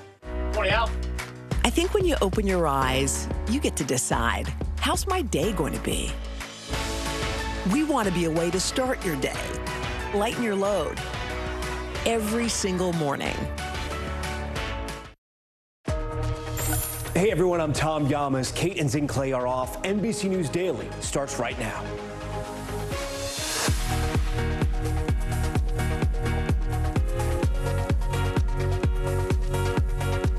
Today is Friday, November 17th, 2023. Here's where we start. On the hunt, Israeli forces comb through Gaza's hospitals for a third straight day. What they say they're discovering inside the buildings and underneath. Diddy accused, one of the biggest names in music, facing stunning allegations of rape and assault. The new lawsuit against Sean Combs from his former longtime partner and new reporting. Early birds. Thanksgiving isn't till next week, but lots of people are already out the door. How airports are dealing with this early travel surge. And dishing up trouble? At the holiday table this year, you could be passing more than just the mashed potatoes. How to keep your family safe as COVID and flu cases tick up again. All right, we begin this hour with Israeli forces searching Gaza's main hospital for a third straight day. The Israeli military claims it found a tunnel and weapons at the Al-Shifa hospital complex. NBC News can't independently confirm that information. Israel claims Hamas uses the hospital as a command center, which Hamas has repeatedly denied. Israel also says it found the body of a second hostage. You see her right here. 19-year-old Israeli soldier Noah Marciano near the hospital. Hundreds attended her emotional funeral today after her body was brought back into Israel. The White House says President Biden spoke with the leader of Qatar today about efforts to free all of the remaining hostages, more than 200 of them. All of this comes as humanitarian concerns inside Gaza are still growing more urgent. The UN says it can't deliver food and other supplies, raising fears of mass starvation. Internet and phone services also down for a second day. Both are because of a lack of fuel. NBC News foreign correspondent Aaron McLaughlin is live in Tel Aviv for us tonight. Aaron, you spoke with a doctor inside Al-Shifa Hospital today as Israeli troops searched the facility. What did he say about the conditions for patients right now? Well, Tom, because of the near telecommunications blackout due to a fuel shortage, we've been unable to reach the doctors inside Al-Shifa Hospital up until just a few hours ago. I was able to finally get through for a brief phone call with the director of the hospital's burns unit, and he confirmed that the Israeli military continues to search this hospital. He said that today the Israeli military seemed to be focusing on the basement of the surgical unit as they continue to look for evidence to bolster their allegation that Hamas had some sort of command node buried deep within the Al-Shifa hospital complex. He also confirmed the Israeli military's assertion that not a single shot has been fired as a result of this raid, now in its third day. And he said that the Israeli military provided food last night in the form of sandwiches and water. But aside from that, he said that there is just this desperate humanitarian situation unfolding inside the hospital complex. There's more than 600 patients there now, as well as doctors, as well as displaced people sheltering inside of the hospital. He said that 43 of the critically ill patients, the patients that were in the ICU, died within the last week due to a lack of oxygen. He's pointing to a lack of electricity, a lack of fuel, really creating this crisis situation. And he's pleading with the international community to be evacuated from the hospital, everyone to be evacuated from the hospital. Take a listen. The all ICU patients and ventilators have died, and we lost all of them because the oxygen pump doesn't work and there is no oxygen. Any patient who needs surgery, we can't operate on the patient because there is no oxygen supply. We can give a little bit of anesthesia or sedation, and then the patients will be suffering from the pain. A WHO spokesperson tells me they are working with international partners to facilitate that evacuation, but it's still not clear when the hospital is going to be evacuated, Tom.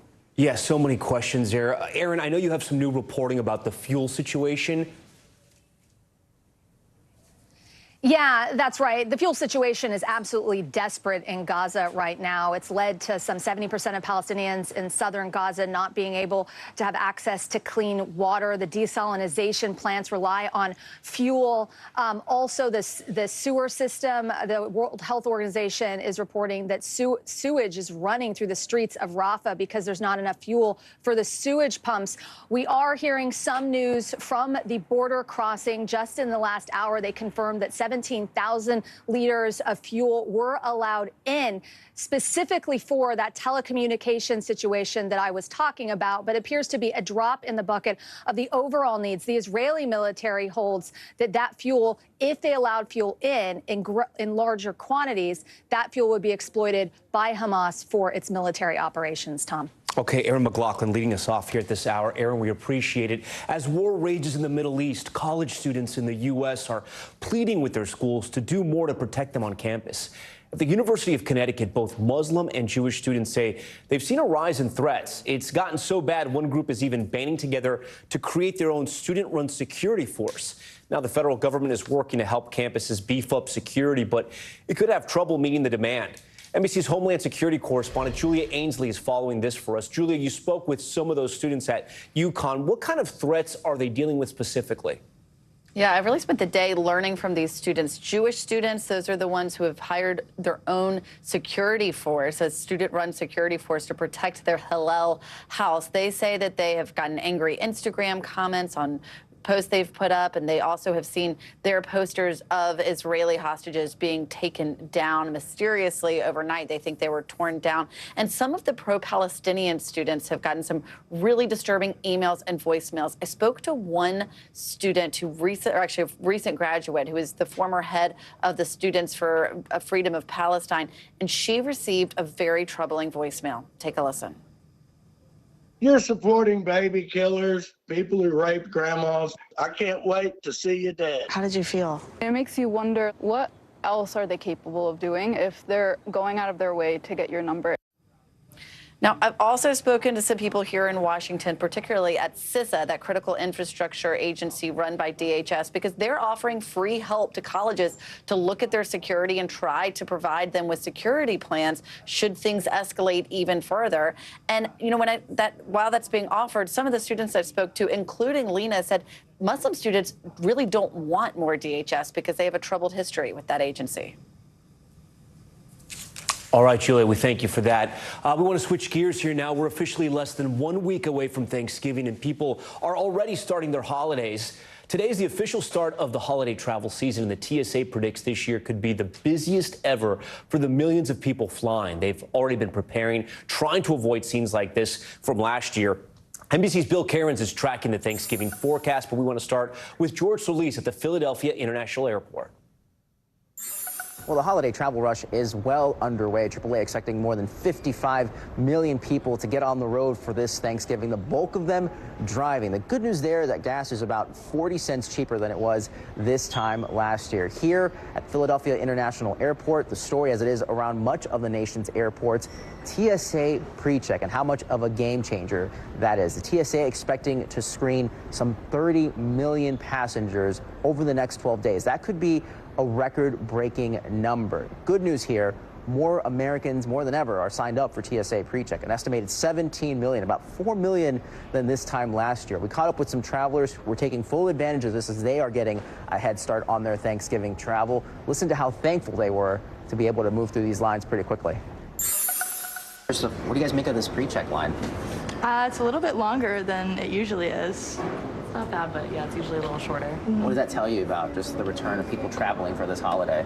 Right, yeah. I think that travel is definitely back. All right, some other big picture numbers here.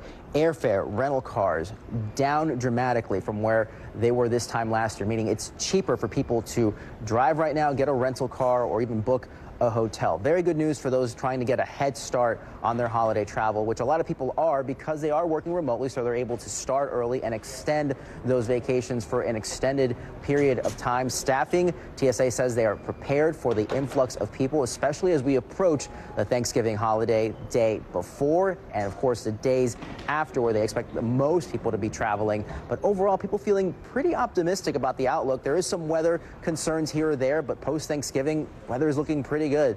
This is going to be a very busy travel period, and passengers know that, but they are feeling overall very good about it.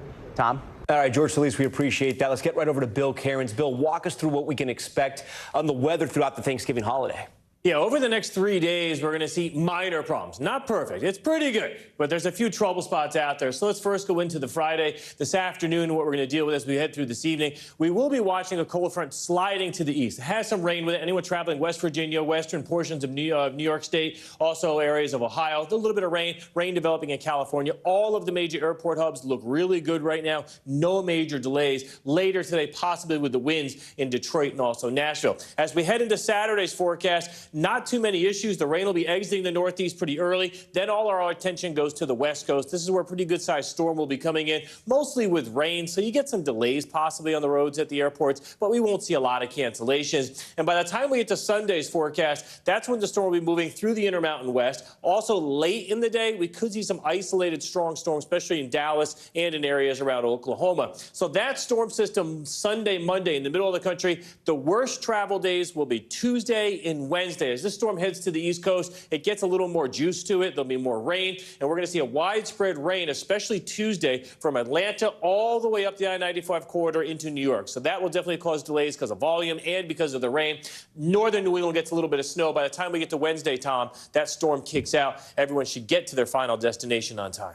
All right, Bill, I can forecast a busy weather week for our team going into next week. Thanks so much, Bill. Time for today's CNBC Money Minute. Amazon is cracking down on remote workers, and the Vatican is going green. Pippa Stevens joins us now. Hey, Pippa. Hey, Tom. Well, Amazon is increasing the pressure on employees to get them back into the office. According to posts CNBC viewed on the tech giant's internal website, the company is warning employees that they risk losing promotions if they aren't coming into work at least 3 days per week. Amazon has been requiring the 3-day in-person attendance since May. Meantime, Microsoft just created a Windows app that allows Mac users to access it on their operating systems. Right now, it's only available for business customers, but according to The Verge, a consumer version could be on the way. It will be available for iPhones, iPads, Macs, and PCs. Finally, the Vatican is getting in on the push to electric vehicles. The Holy See announced this week that Volkswagen will be supplying electric cars for its fleet. A charging network will also be built within Vatican City. I wonder, Tom, if that also includes the Pope-mobile. Well, that's what I was thinking, too. That would be pretty cool, a green Pope-mobile. But, yeah. All right, Pippa Stevens, thanks so much for that. We appreciate it. Coming up, breaking news, why Alec Murdaugh, the disgraced ex-attorney convicted in the deaths of his wife and son, will now plead guilty to even more crimes. Plus, facing sentencing, the woman found guilty of murdering a professional cyclist learns her fate today, how long she could spend behind bars. You're watching NBC News Daily.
Coming on the air with breaking news. We are live tonight from Juarez, Mexico, Reporting over the skies of Lahaina here in Florida. The time to evacuate has come and gone. You were seeing people just running for their lives? People running for their lives. We've seen this almost unbelievable power struggle. What does this mean for Ukraine? It's the battle off the field that's inspired the world. Every night, it's your news playlist. Top Story with Tom Llamas. Streaming weeknights at 7 on NBC News Now. Welcome back. Less than 24 hours after a Texas jury found Caitlin Armstrong guilty of murdering pro cyclist and alleged romantic rival Mariah Wilson last year, that same group of people are back deliberating again, this time to decide just how long Armstrong should spend behind bars for the crime. NBC News correspondent Morgan Chesky has been following this trial closely. He joins us live outside the courthouse where deliberations are going on as we speak in Austin, Texas. So, Morgan, we know the state is not seeking the death penalty in this case. So what sentence is being considered here? Yeah, Tom, the range of time we're looking at that Caitlin Armstrong could be behind bars ranges anywhere from 5 years to 99. Now, of course, 5 highly unlikely in this case. We did hear from the prosecutors earlier today when they said, please start at least 40 years and then go from there, recommending that to the jury. They've since been in deliberations for several hours now, and it'll be really interesting to see what they come back to the judge with for their recommendation. We do know they can go up to 99 years. I've had a chance to speak to several defense attorneys in this area who say that 99 potentially unlikely here, especially when you factor in the fact that Caitlin Armstrong did not have a criminal record prior to this conviction for murder here. We've heard from, however, members of Wilson's family today, her mother, her brother, Tom, detailing the toll and the emotional trauma that they've had to deal with because of the loss of their daughter and of their sister. All of this now weighing on the minds of that 12-member jury inside a room not too far away from where I'm standing before they come back to the judge at some point later today. That's what's expected. Tom? All right, Morgan Chesky following that court case for us. Morgan, we thank you for that. A bombshell lawsuit against music mogul Sean Diddy Combs. His former longtime partner, R&B singer Cassie, alleges her relationship with Diddy was filled with years of abuse and violence. The outlet TMZ also initially reporting that Diddy was the subject of a criminal investigation in New York City. Today, the NYPD responded saying that is not true. Here's NBC's Chloe Malas. Music mogul Sean Diddy Combs facing a slew of allegations, including rape and sex trafficking, in a stunning new civil lawsuit filed Thursday by his longtime partner, singer Cassie. According to the complaint, Cassie, whose real name is Cassandra Ventura, alleges Combs asserted complete control over her personal and professional life. Throughout their relationship, Ventura says that she endured a cycle of abuse and violence for more than a decade. The lawsuit even detailing Combs thanking Ventura during a Lifetime Achievement Award speech on BET last year. Cassie, for holding me down in the dark times. Love. She's also accusing the rapper of forcing her into unwanted sexual encounters with male sex workers through the use of illegal substances and threats of violence, saying Combs allegedly recorded the sex acts to reinforce her inability to escape. The complaint going on to accuse Combs of uncontrollable rage, alleging that he often punched, beat, kicked, and stomped on her, then allegedly used his money to hide evidence of abuse, including putting Ventura up in a hotel for days to heal. Ventura also accusing Combs of rape, saying as their relationship was nearing the end, he forced himself into her apartment in 2018. The acclaimed music producer vehemently denying the allegations, his attorney calling them offensive and outrageous, writing in part, "For the past 6 months, Mr. Combs has been subjected to Ms. Ventura's persistent demand of $30 million under the threat of writing a damaging book about their relationship, which was unequivocally rejected as blatant blackmail." In a statement, Cassie's attorneys say that Combs offered their client 8 figures to silence her and prevent the filing of the lawsuit, adding that their client should be applauded for her bravery. NBC News has reached out to Combs' attorney, who responded she should not be applauded, period. Back to you. All right, Chloe, thank you for that. Coming up, why a letter written by Osama bin Laden is being spread on TikTok, and some younger Americans seem to be agreeing with what the terrorists said about this country. You're watching NBC News Daily. Stay right there. Much more coming up.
lives in the now. It's coming at us every second. News is more now than ever.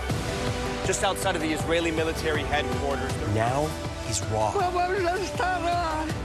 Now is real. The Fed's decision today, help us translate that into very plain English. Now is constant. You gotta see this. The future is now. News for the generation of now is NBC News Now. All right, we're back now with the state of Oregon. We know it's dominated by progressive politics. The state has voted blue in the last 9 straight presidential elections. But that streak is angering some conservative Oregonians. And if they have their way, they may not be Oregonians much longer. Here's NBC News Now anchor Hallie Jackson. It's sure not Portland. Eastern Oregon, home to one of the state's biggest rodeos and home to one of the biggest onion harvests in the country. Whatever it takes. Paul Skeen's been on this land for decades. That's my dad. He was the quarterback. Part of a long line of farmers in Oregon. And these are my daughter's 3 kids right here. We've been very blessed, raised our kids, have plenty to be thankful for, but I hate to give it all to a state that in most cases doesn't agree with anything that I agree with. That's why these days he and his wife wish they were 800 feet further east in Idaho. We get older and we find out there's the death tax, 16% death tax. Only 13 states have a death tax. Some people might hear this and go, well, hey, then why not move? And we probably will. But why am I being forced to move? This is the big frustration. You know, I built my home, I raised my family there, my grandkids come there. We built our life here in this home. So instead of moving their farm, they want to move the border. Just make us part of Idaho then. Most people in Oregon live west of the Cascades, clustered around more liberal cities like Portland, Eugene, and the capital of Salem, with Democrats dominating the state government.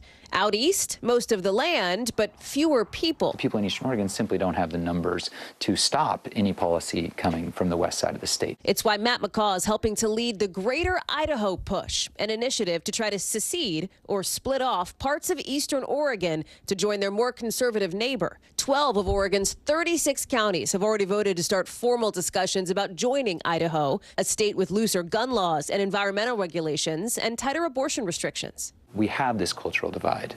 There is animosity. There is this tension and frustration that comes when one side tries to force their value system, their beliefs, their policy on the other. So let's find some solutions, and we can do that by matching people up with the government they want. In the last few years, groups of people in Illinois, Colorado, and Southern California have explored separating from their states, which McCaw thinks could be a solid solution for a lot of folks. This is a tool that we could use anywhere to get people government that makes sense for them. But talking about secession is a lot easier than actually doing it. To make where I'm standing here in Oregon part of Idaho, which is just across the river, both state legislatures would have to approve it. And even if both sides of the Snake River agreed, it would still have to go to Congress for its green light.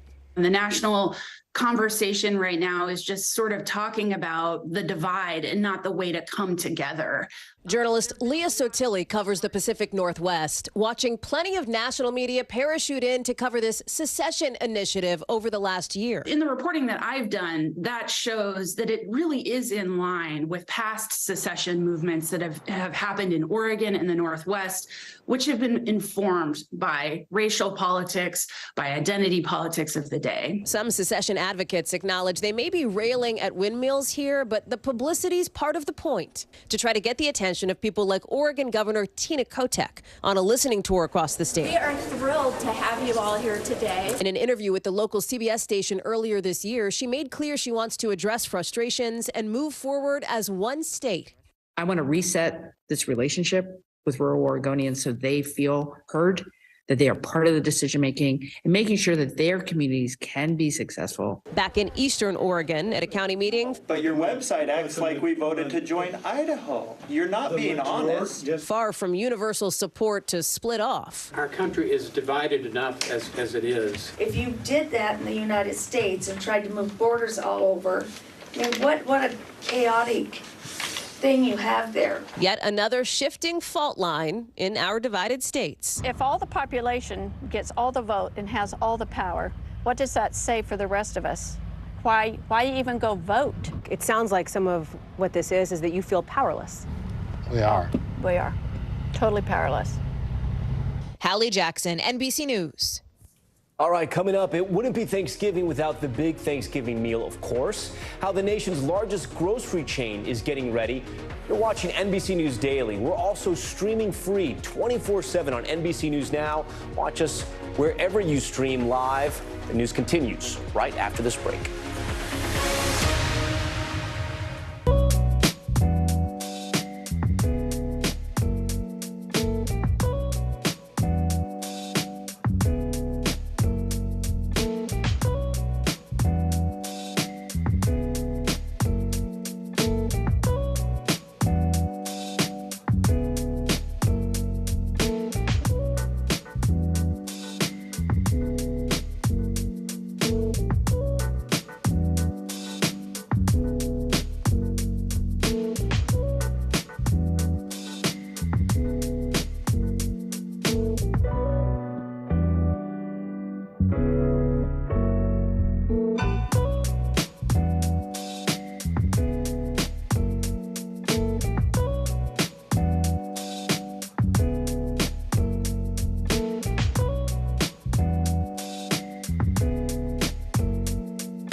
The NBC News mobile app. Get connected to your favorite news shows. For the top stories, breaking news, and live video, download the NBC News mobile app now.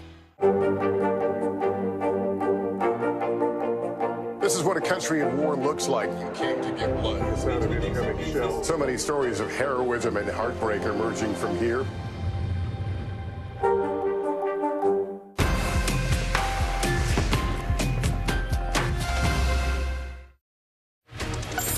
Bottom of the hour now. Here are some of the stories making headlines on NBC News Daily. House Ethics Committee Chairman Michael Guest has filed a resolution to expel Representative George Santos from Congress. The resolution comes just one day after the committee released a scathing report concluding there is, quote, substantial evidence that Santos violated federal criminal laws. Santos, who is also currently facing 23 federal charges, called the report biased and labeled it a smear, but also said he would not seek re-election. The House is not expected to vote on the resolution until after the holiday. Okay, in India, a breaking news situation. 40 men have been trapped in a collapsed tunnel since Sunday, and authorities are now reaching out to that team that pulled off a similar high-profile rescue. Indian officials confirmed they have contacted the company that saved a boys' soccer team from a flooded cave in Thailand. You may remember that story from 2018. 12 boys and their coach were stuck for nearly 3 weeks before being saved by a specialist cave diving team. It is not clear if they will be able to come in and help. And the Supreme Court has denied a request by Florida officials to let the state enforce a law that places prohibitions on drag shows.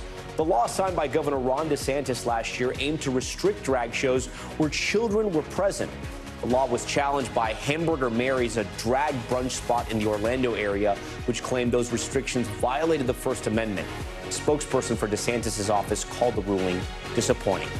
The Israel-Hamas war is drawing new attention to a decades-old piece of propaganda from Osama bin Laden. Videos about bin Laden's letter to America have gone viral on TikTok and X, formerly known as Twitter. The former al-Qaeda leader and mastermind of the deadliest terrorist attack in American history wrote the essay after the 9/11 attacks. In it, the late terrorist leader slams U.S. policy towards Israel and Palestinians and cites multiple anti-Semitic and homophobic tropes. TikTok says it has now banned the hashtag Letter to America from its platform, but our team was still able to find videos on the topic through the app's search function. NBC News technology correspondent Jake Ward has been looking into this and joins me now from San Francisco. So, Jake, you know, when we talk about this story, a lot of people have been reporting these videos have gone viral, right? But to be completely fair, TikTok sometimes, a million views sounds like a lot, but on TikTok, something truly viral goes into the hundreds of millions, if you will. But I think at issue here is the question is, how did this even start spreading?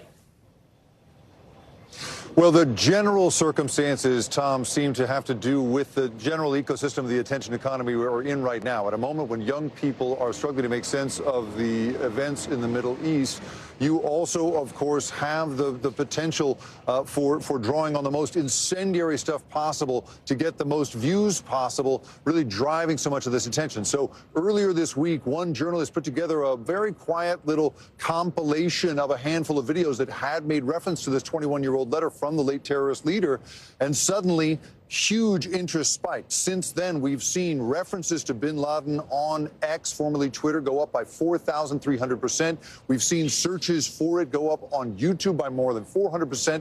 And as you mentioned, the views on TikTok have gone into the tens, maybe even hundreds of millions. And so at this point, it seems to have caught on to a life of its own, even as, in theory, social media platforms have been trying to take it down. So many people are obviously criticizing TikTok. They were, at least, for its part in this. It's a Chinese-owned app, and critics say they, at first, allow these videos to spread hate on the platform, to damage and sow division in America. What does TikTok saying, and what have they done? Well, TikTok right away took down the hashtag Letter to America, and it's important to note here, as TikTok has repeatedly, that this is spreading across other social media platforms as well. It was a post on X that first drew attention to these videos on TikTok and seems to have set off the initial interest. I mean, once upon a time, Tom, you know, we lived in this sort of libertarian mindset in which somehow anything said on social media was fair game. But these days, all of the social media platforms have a very firm policy on not allowing any content that glorifies terrorism or supports it in any way. That's true of TikTok, it's true of Instagram, it's true of YouTube. And so all of them, in theory, have been taking down stuff related to this because it runs afoul of all of them. It falls right into the center of it. But as people continue to talk about it, it seems to have taken on a life of its own. So there's no sign of it slowing down now, Tom. Yeah, and even though TikTok bans the hashtag, right, the genie is out of the bottle, if you will, right? So these videos are going to keep appearing on the platform because it's almost impossible to monitor this in real time. I think that's absolutely right. I mean, at this point, we're now in a new wave of people criticizing the original wave of videos that were supportive of Osama bin Laden's letter, and those are pulling in little stitches, little edits of the original videos, and so that goes on and on. We can only hope that the continued conversation about this leads to the rest of the letter from Osama bin Laden, in which he doesn't just speak about Palestine or about the role of American taxpayers in being part of American foreign policy, but gets onto the horrible anti-Semitic and homophobic things he has to say in the rest of that letter. Perhaps the attention can get to those as well in the days ahead, Tom. Terrible, and so many misguided because of that video. Jake Ward, we thank you for that. Online images of horror and devastation from the war between Israel and Hamas have flooded our social media feeds. That's led some users to take a break from scrolling for their mental health. NBC News correspondent Valerie Castro with this important story. The daily noise of social media can sometimes make you want to turn down the volume. Taking a mental health break from your feeds is not new, but with images of war, destruction, and death dominating the scroll, should you disconnect or stay informed? It is okay to skip past the video. It doesn't make you any less sympathetic. Hashtags on TikTok like social media break and delete social media, garnering millions of searches in recent days. Even Selena Gomez, the most followed woman on social media, announcing a brief pause, saying, "I've been taking a break from social media because my heart breaks to see all of the horror, hate, violence, and terror that's going on in the world." Though she's now back to posting, the need to step away is a feeling many can relate to. You open Facebook, Instagram, TikTok, scroll down, see pictures of puppies, see pictures of your friend's wedding, and then there is their children, and there are horrible news about the disasters that are happening in Gaza, if there was a mass shooting somewhere. Exposure a lot of times is unpredicted and uninvited. Dr. Arash Javanbakht is director of the Stress, Trauma, and Anxiety Research Clinic at Wayne State University. He says these images and emotions compound on themselves. You get more and more and more of the negative about the other side and glorification of your own side, which enhances the division, enhances the fear, enhances the anger. Exposure to horrible images can even lead to symptoms of anxiety, depression, post-traumatic stress disorder. Last month, the Anti-Defamation League published a report citing a proliferation of hate speech online against both Muslims and Jews since the October 7th attack in Israel. For their part, the platforms say they've taken steps to make the user experience less awful. Meta changing Facebook's default settings on new posts so only friends or followers can comment, and made it easier to bulk delete comments. TikTok is also making changes, adding opt-in screens for images that might be disturbing. And X, formerly known as Twitter, says it too has made changes in light of the conflict by improving its community notes on content, adding them more quickly to help provide context and combat misinformation. Commenting and getting into fights over social media with friends is not activism, sometimes even a disease. Activism is doing things that might have a real impact on the lives of those that we care about or lives of others. That's the path Selena Gomez has chosen. The star announcing her makeup company Rare Beauty will make donations to the International Red Cross in Israel and the Palestinian Red Crescent. Valerie Castro, NBC News. All right, we got a bit of breaking news into the newsroom now. The legal saga surrounding convicted murderer Alex Murdaugh has just taken a turn. The once prominent South Carolina attorney has agreed to plead guilty to dozens of financial crimes, among them stealing insurance funds meant for the family of his housekeeper who died inside the Murdaugh family home. Alec Murdaugh is already serving 2 life sentences for the deaths of his wife and son. Now, in a surprise move, the judge who oversaw that trial is stepping aside. NBC's Craig Melvin explains why. Another twist in Alec Murdaugh's ongoing legal battle. Murdaugh was convicted in March of the brutal double murders of his son Paul and wife Maggie. On Thursday, after a motion filed by Murdaugh's defense team requesting the Honorable Clifton Newman be recused from presiding over any further proceedings, the 72-year-old judge, who was already set to retire at the end of the year, officially stepped aside, asking that a new judge be assigned to handle the post-trial motions involving the murder charges. Murdaugh's legal team has been asking for a new judge and a new trial, suggesting in their motion that Judge Newman could be a potential witness to allegations of jury tampering leveled against Colleton County Clerk of Court Becky Hill, and that the judge professed his views on the case in a post-verdict interview he did with us. Do you think that he'll be haunted by his wife and son? No, I think so. I cannot imagine him having a peaceful night knowing what he did. I'm sure if he had an opportunity to do it over again, he'd never do it. After the verdict, the judge publicly expressed his opinion that the defendant was guilty. So the defense argument is that that same judge can't now preside over the issue of whether the defendant got a fair trial. The recusal is a victory for the defense, but they still have a steep hill to climb. Murdaugh was sentenced to consecutive life terms in prison. Within your own soul, you have to deal with that. The state has aggressively swatted down the claims of jury tampering, saying in part, never does the law permit highly motivated convicts to put their own jury on trial. Tonight, in a Dateline special, South Carolina Attorney General Alan Wilson says the state is prepared to fight the appeal. They are alleging, among other things, jury tampering. Well, look, defense attorneys are going to do everything that they can to represent their client. I don't begrudge them. Obviously, we're going to defend the trial. We're going to defend our work product. All of this is happening as pretrial hearings are getting underway to address state charges related to Murdoch's alleged financial crimes. And despite a separate motion asking Judge Newman to recuse himself from that trial, he is set to preside. We're going to have much more tonight on a special Dateline, the Murdoch murders, inside the investigation, including exclusive conversations with all of the investigators who cracked that case. Back to you. All right, coming up, how you can stay healthy this holiday season and leave the red nose to Rudolph. But first, time for today's Daily Snapshot. Take a look at these colors. This shot was taken at the Dubai Air Show during a performance by the UAE Knights, the United Arab Emirates Air Force display team. The Knights are made up of 7 Italian-made aircrafts, each representing one of the 7 Emirates. The Dubai Air Show, which kicked off today, is one of the largest shows in the world and happens every 2 years at the Dubai International Airport. Pretty cool. More NBC News Daily right after this.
Thanks for tuning in. I'm Gotti Schwartz. Here are the stories we're following tonight. Storms keep coming here in California. The U.S. government just declassified this video.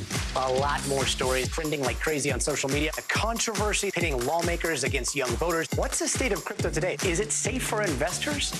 We've got another mind-bending story on artificial intelligence. This is what my voice sounds like when I clone it. That wasn't me. You gotta see this. Stay tuned now. Weeknights at 8 Eastern, 5 Pacific on NBC News Now.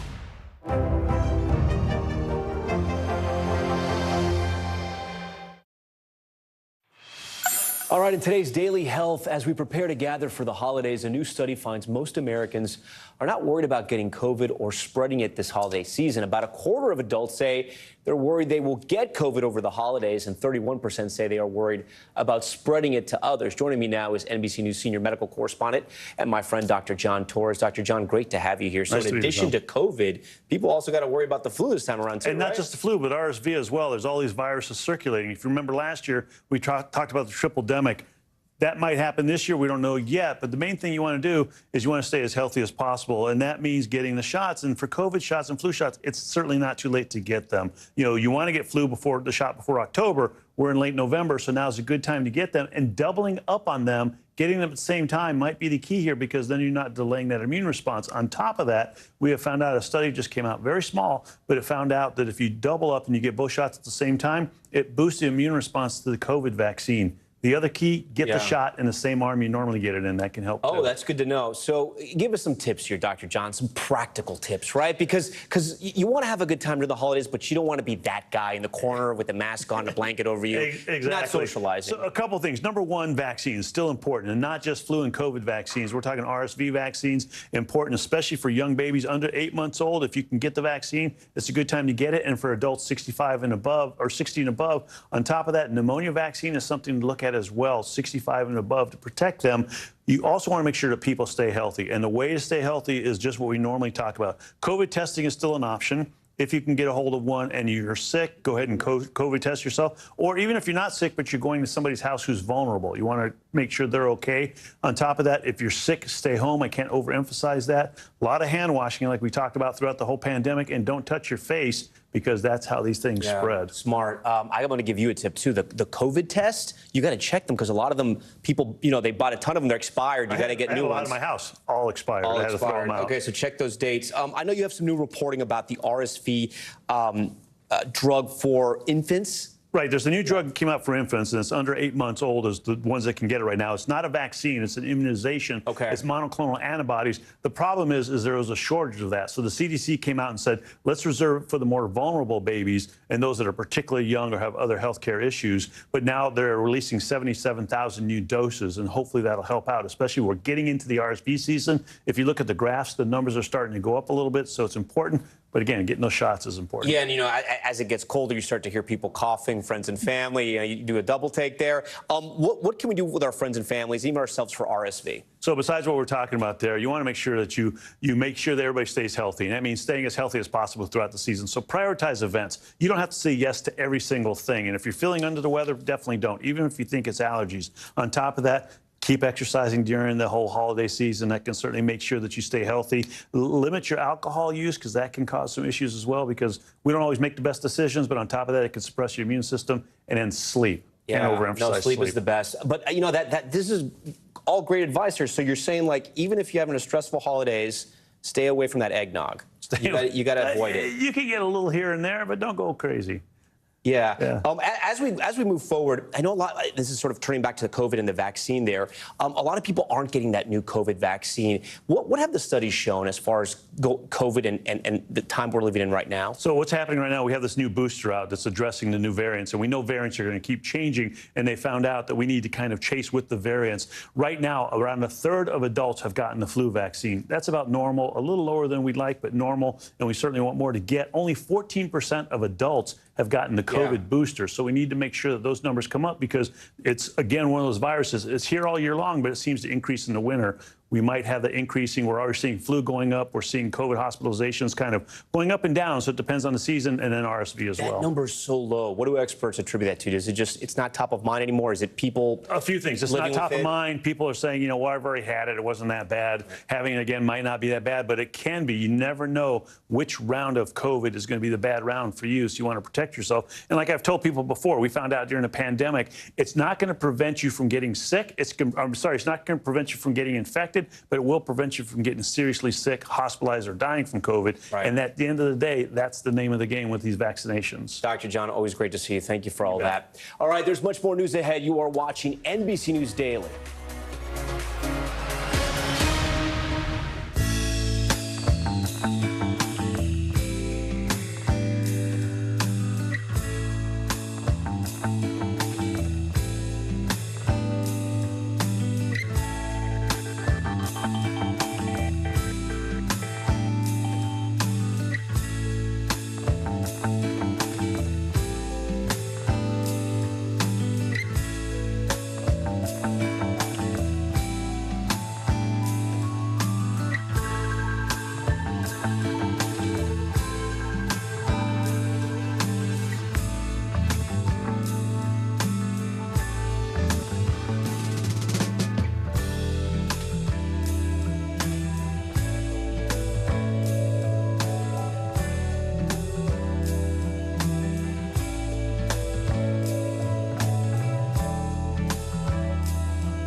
on the air with breaking news. We are live tonight from Juarez, Mexico, reporting over the skies of Lahaina here in Florida. The time to evacuate has come and gone.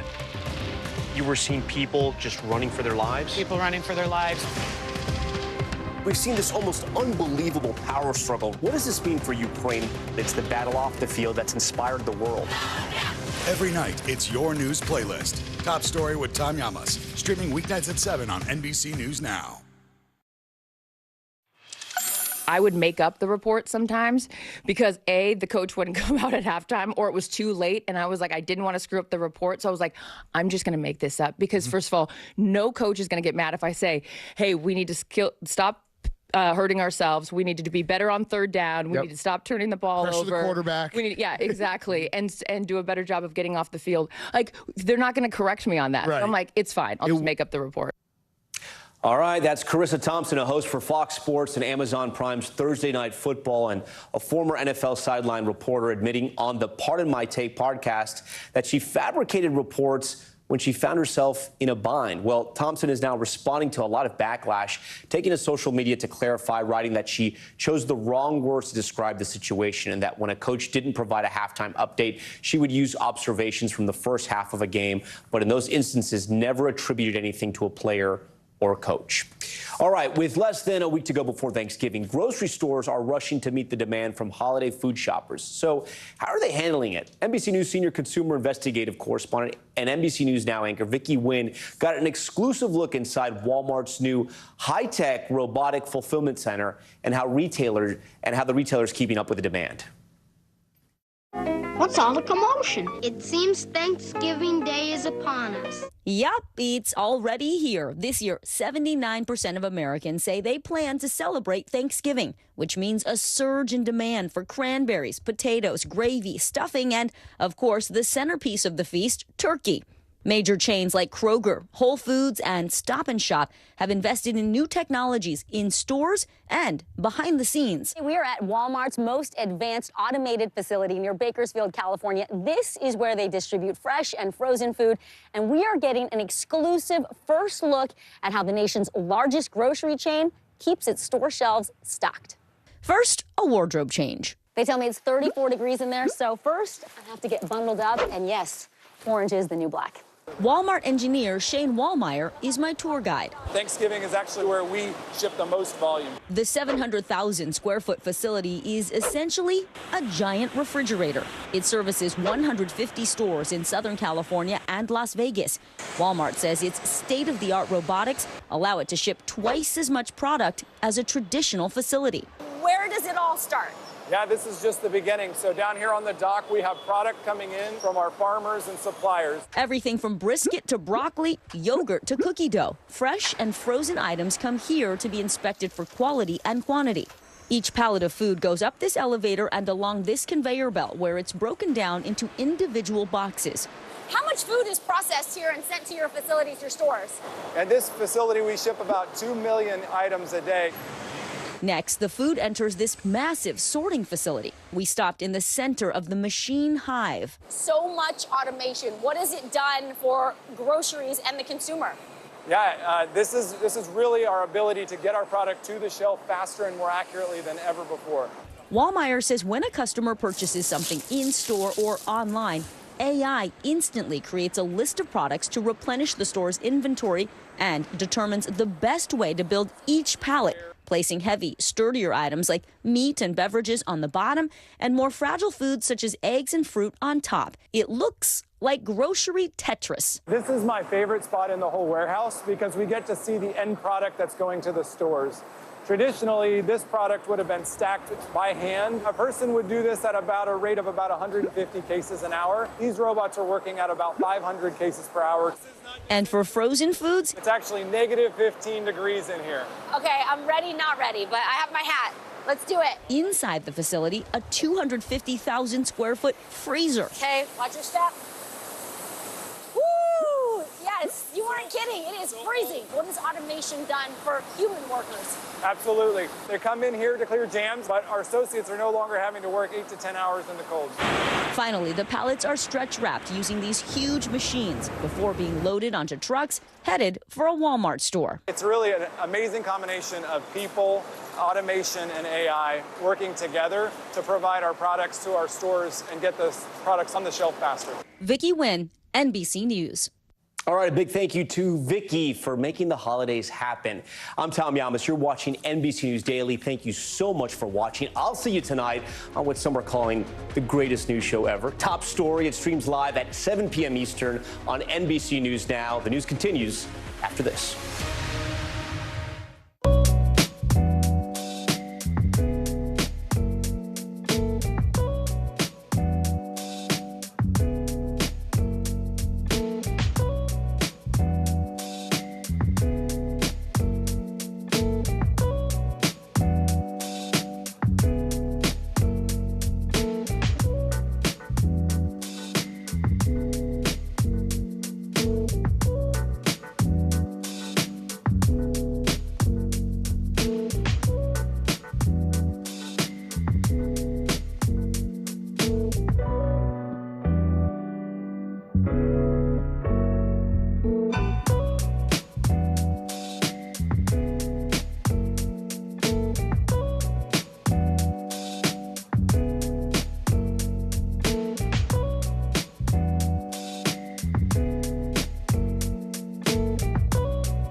NBC News mobile app. Get connected to your favorite news shows. For the top stories, breaking news, and live video, download the NBC News mobile app now.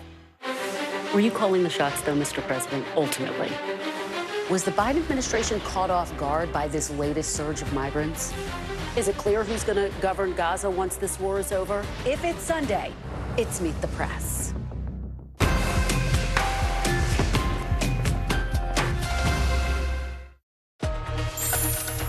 Hey everyone, I'm Tom Yamas. Kate and Zinkley are off. NBC News Daily starts right now.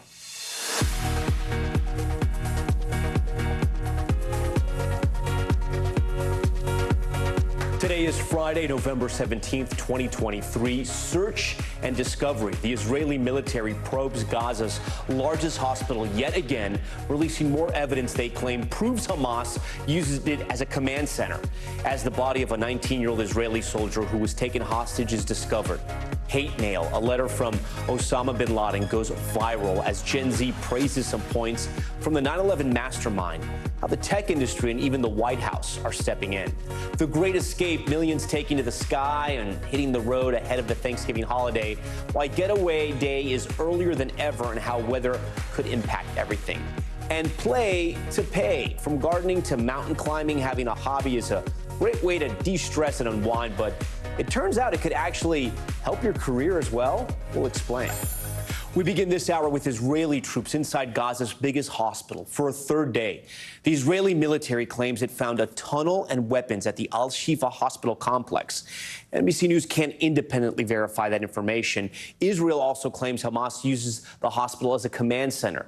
That's an accusation Hamas and hospital workers have repeatedly denied. Israel says it is, quote, close to dismantling the military system in northern Gaza. It is now urging people in southern Gaza to evacuate.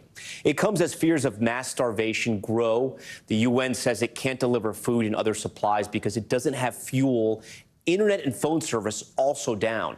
A Palestinian border official said 17,000 liters of fuel, about 4,500 gallons, entered Gaza today to help restore communications. NBC News foreign correspondent Raf Sanchez is in Tel Aviv for us. Raf, so far Israel has not provided direct evidence of a command center under Al-Shifa hospital. That's leading to some scrutiny. How is the Israeli military responding to that?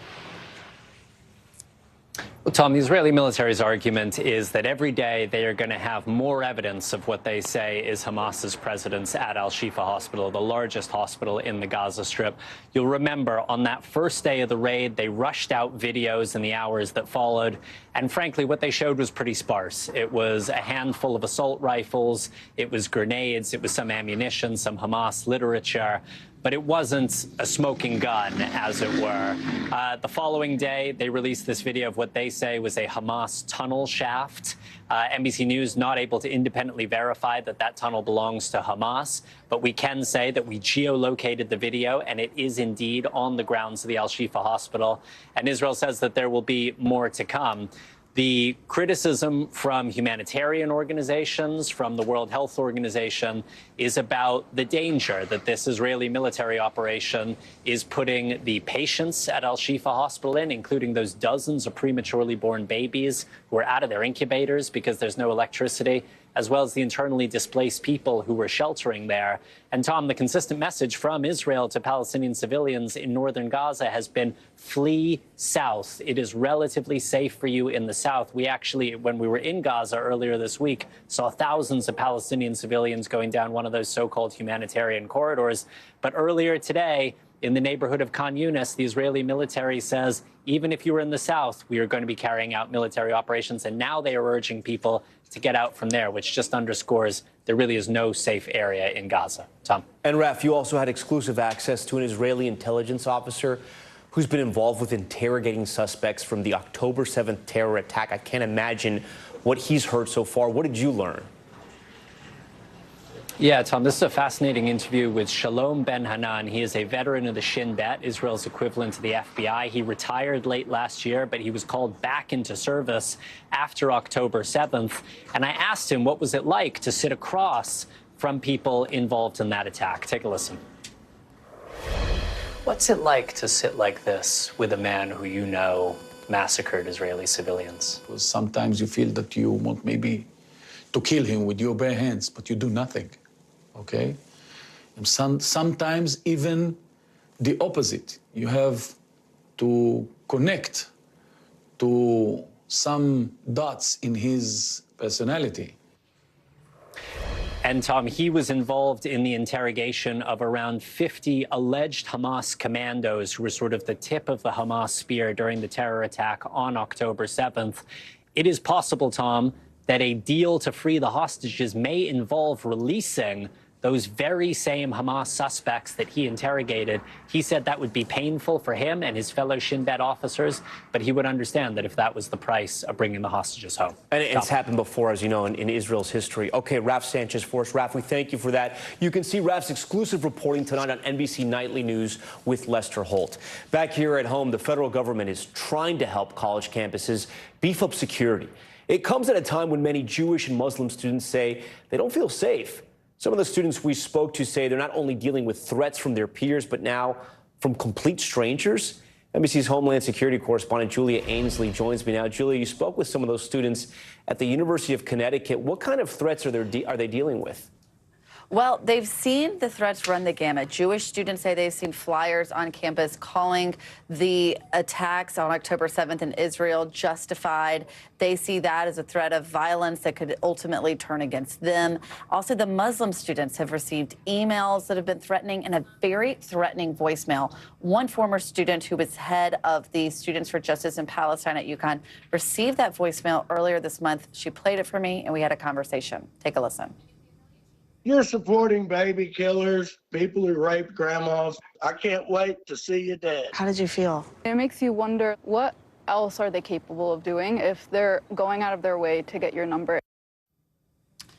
It's pretty troubling. I talked to Lena for a while there. I also spoke to people from the Muslim Student Association and Jewish students who are part of the Hillel who are now training other students on campus to do security at the Hillel to keep them safe, because they say that they need that extra security now. Now, UConn administrators have said that they're investigating that voicemail as well as an email received at another UConn campus to Muslim students. But at this point, while they're condemning anti-Semitism and Islamophobia, the students say what they really need is for the administration to come out, call out these actions, make sure everyone knows about them, and try to have an open dialogue to educate people and bring people together. But right now, it's a place that the administration isn't going, at least yet.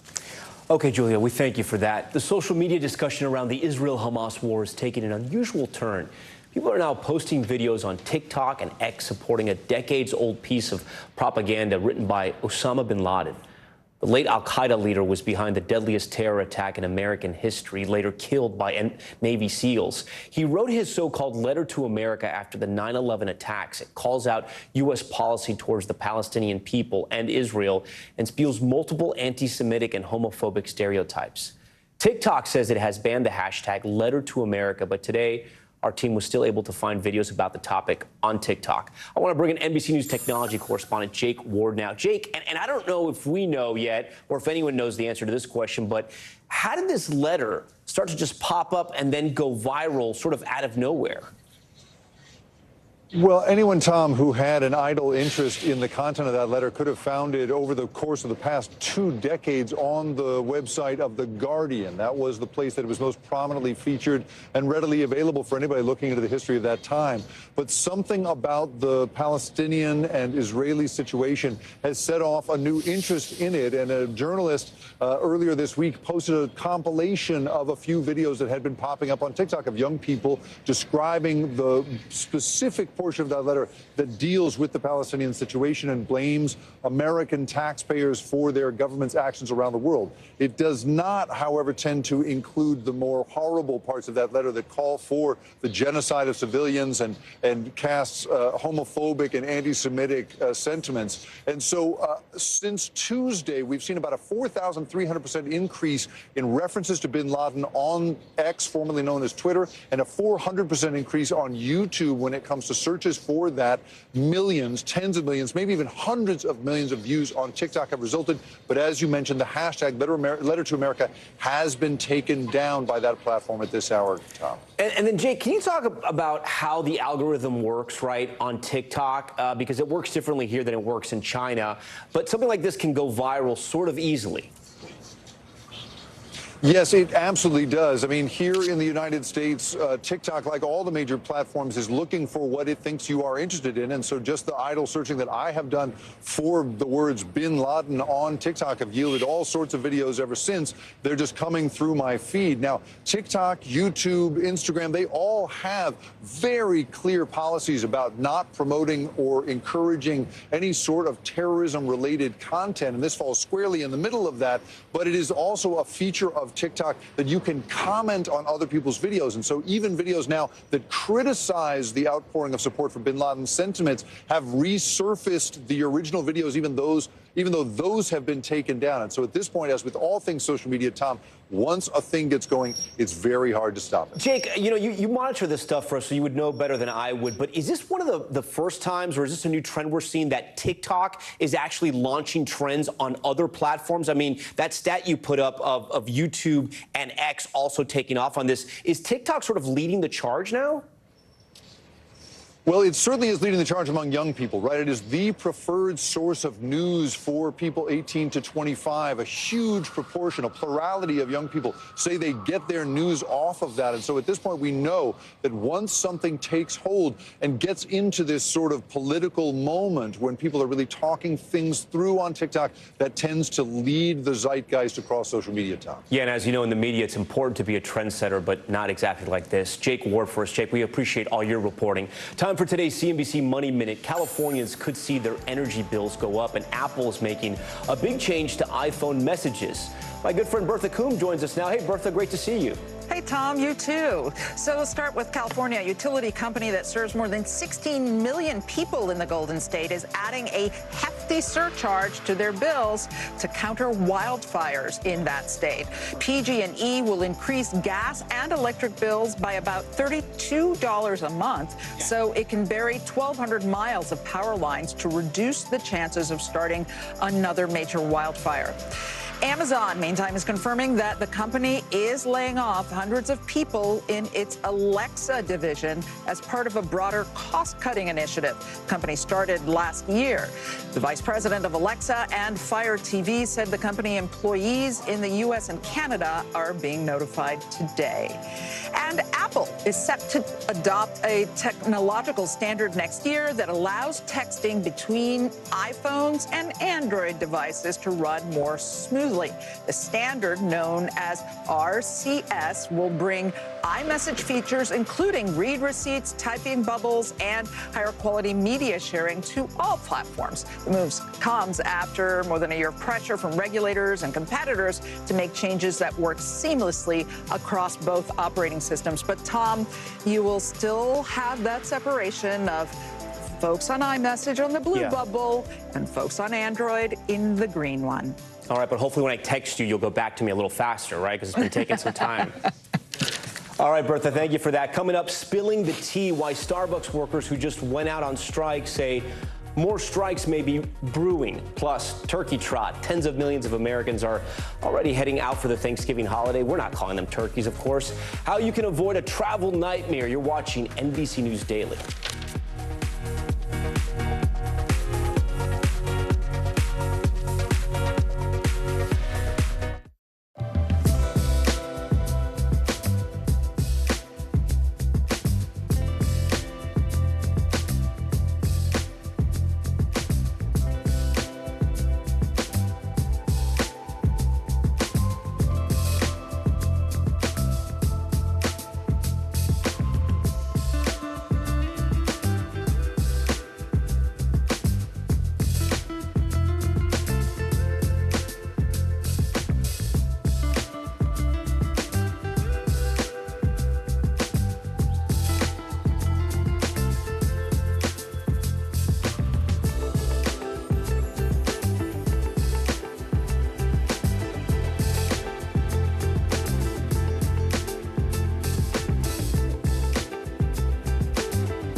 News for the generation of now is NBC News Now.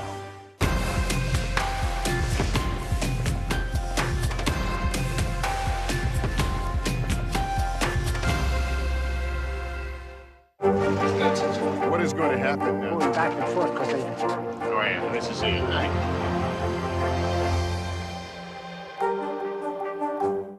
News for the generation of now is NBC News Now. All right, we're officially less than 1 week away from Thanksgiving, and people are already starting their holidays.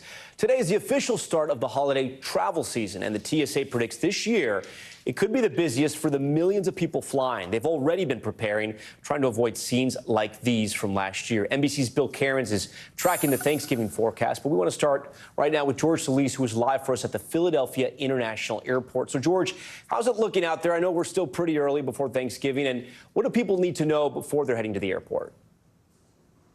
Hey, Tom, come hungry because we're talking turkey recipes and sides. It's sort of been the little fun we've been having out here. But outside of that, get here early. I mean, we know this is going to be a very busy travel period. The calendar that I'm about to show you kind of tells it in full picture here. The next 12 days, about 30 million or so are expected to be screened through TSA, and that is a potential record-breaking number there. The Sunday after Thanksgiving, 2.9 million expected to be screened. Your busiest travel periods, shouldn't come as no surprise, Tuesday, November 21st, the Wednesday before Thanksgiving, and then the Sunday after Thanksgiving. So here with the folks that we've been talking to, a lot of them just grateful that they have pre-check. TSA is saying that 17 million people have signed up for pre-check. That's 4 million more than last year. And that really is the tale of the tape here. I'm looking at the board here at Philly International, 3 to 5 minutes for pre-check and about 4 to 9 minutes. It's been almost as high as half an hour when we look at some of these long queues. Take a listen to some of the travelers I talked to about the benefits that they've been having with the pre-check.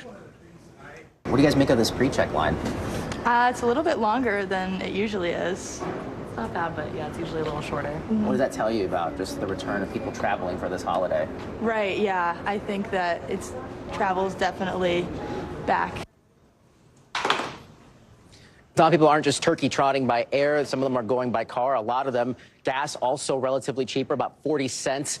Relatively speaking, even cheaper down south. There is some weather considerations leading up to Thanksgiving, but after that, it's looking pretty good. But for that, I will leave it to our great Bill Cairns to get into all of that. And Tom, hopefully you have a great Thanksgiving. Any particular side you're looking most forward to? I like arroz con frijoles, which is not a traditional Thanksgiving side. It was definitely not served in the past, but it is what we have at our house, and we love it. So, George, thank you for that, and also thank you for not stepping on the weather, because if you would, Bill Cairns would... angry. Yeah, he'd drive to Philadelphia. NBC News meteorologist Bill Cairns is here now. So, Bill, we know it's going to be a really busy week, and people actually have to focus on this.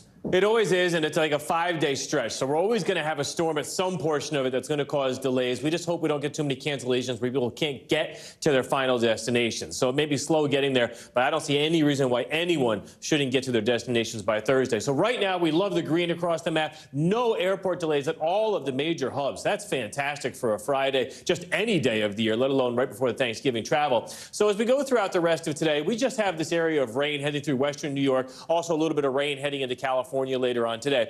So by the time we get through this afternoon, the winds may pick up enough in Detroit and also Nashville for some minor delays. I'm not really expecting much. By the time we get to Saturday, that storm system heads through New England. The winds will pick up on the back side of it, so driving will be just fine. But air issues may be minor in areas of New England. The west is where the storminess is going to be as we go through Saturday afternoon, Saturday night, and then right into Sunday. By the time we get to Sunday afternoon, it more heads into the Four Corner region and through the Rockies. Snow or rain, depending on your elevation. Late in the day, we could have some isolated thunderstorms around Dallas and Oklahoma City. So here's the interesting part of the forecast. It's by the time we get to Tuesday and Wednesday, George just told us those are the busiest travel times. A lot of rain is going to be up and down the East Coast by the time we get to Tuesday. Wednesday, that storm is gone. So if I had to pick a day, Tom, I'd say Tuesday is the day to try to avoid for on the roads and in the air on the East Coast, if possible. All right, great advice, man. We will remember that. Bill, thank you for that. Coming up, overworked and underpaid. Sound familiar?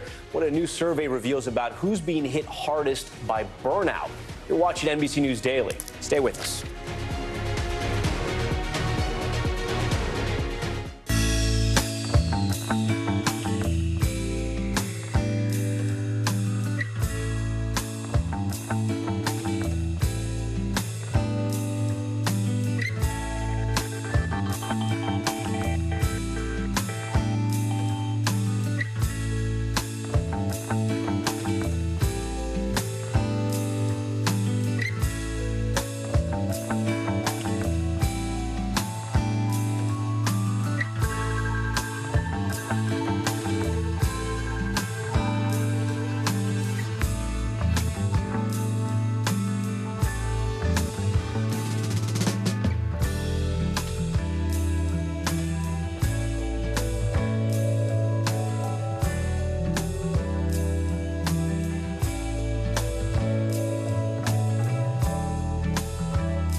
lives in the now.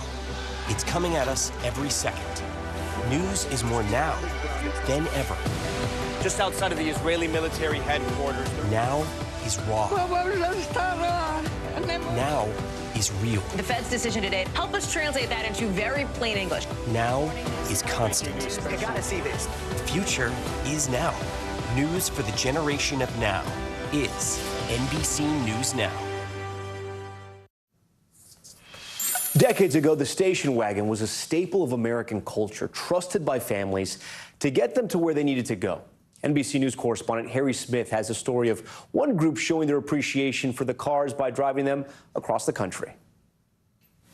Now's an ideal time to get ready for your next trip. Once when families did not travel in Tahoes or Tellurides.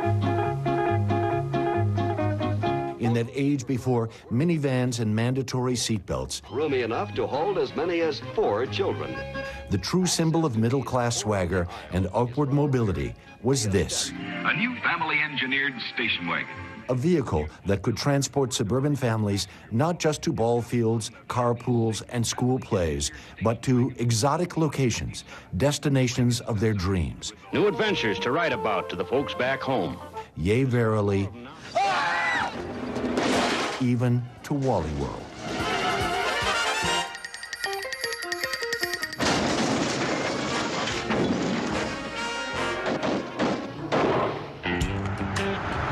Had you been out west this past summer, you might have seen a few true classics on the road from Jackson Hole to Detroit. For us, it's get on the road and you don't know what's going to happen. An annual odyssey of the American Automotive Trust. Car museums become irrelevant. Cars are meant to be driven. Keep them on the road. Every year, the Trust chooses a different model car and a different starting point for the journey, always ending in the Motor City, and as much as possible, staying off the interstate. We grew up with family road trips. We said the one we have to do is station wagons. And it's a great adventure, and it's full of problems. You know, you break down. All of a sudden, your Caprice just overheated. Trust Chairman David Madera. If we hadn't broken down, we wouldn't have met this young woman and learned what she wanted to do. What brought you into auto mechanics? I honestly just thought it would be cool. It's probably been the best thing I've ever done. So the breakdown was wonderful. Trust members, perhaps the only people who find breakdowns a blessing. It's still dripping.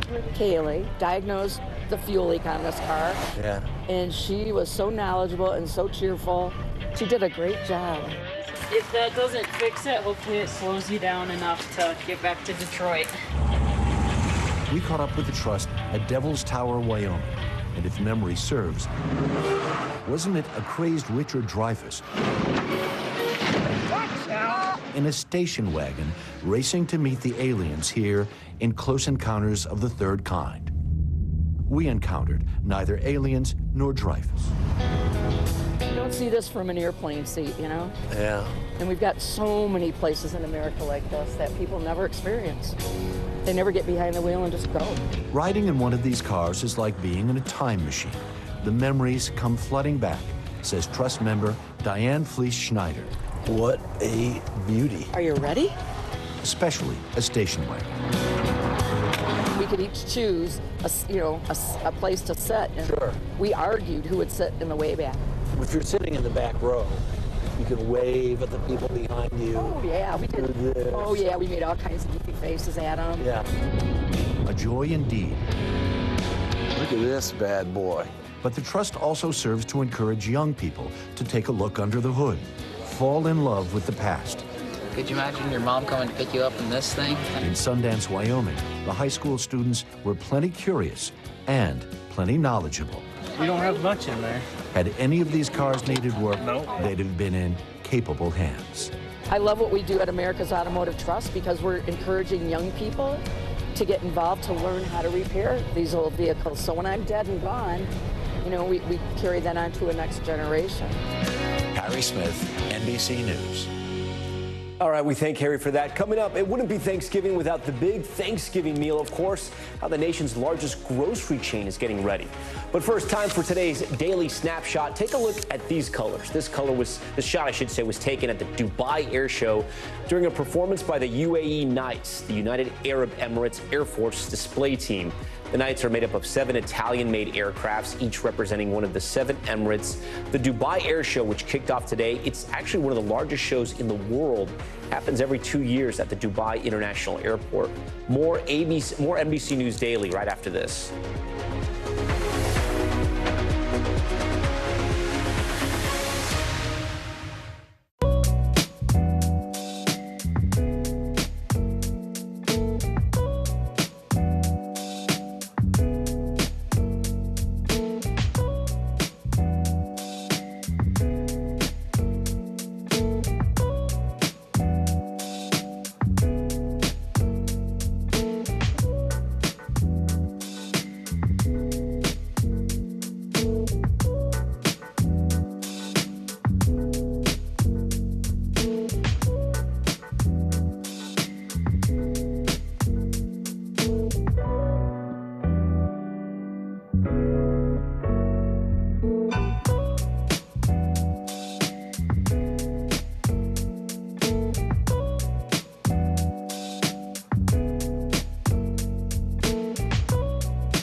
For the generation of now is NBC News Now.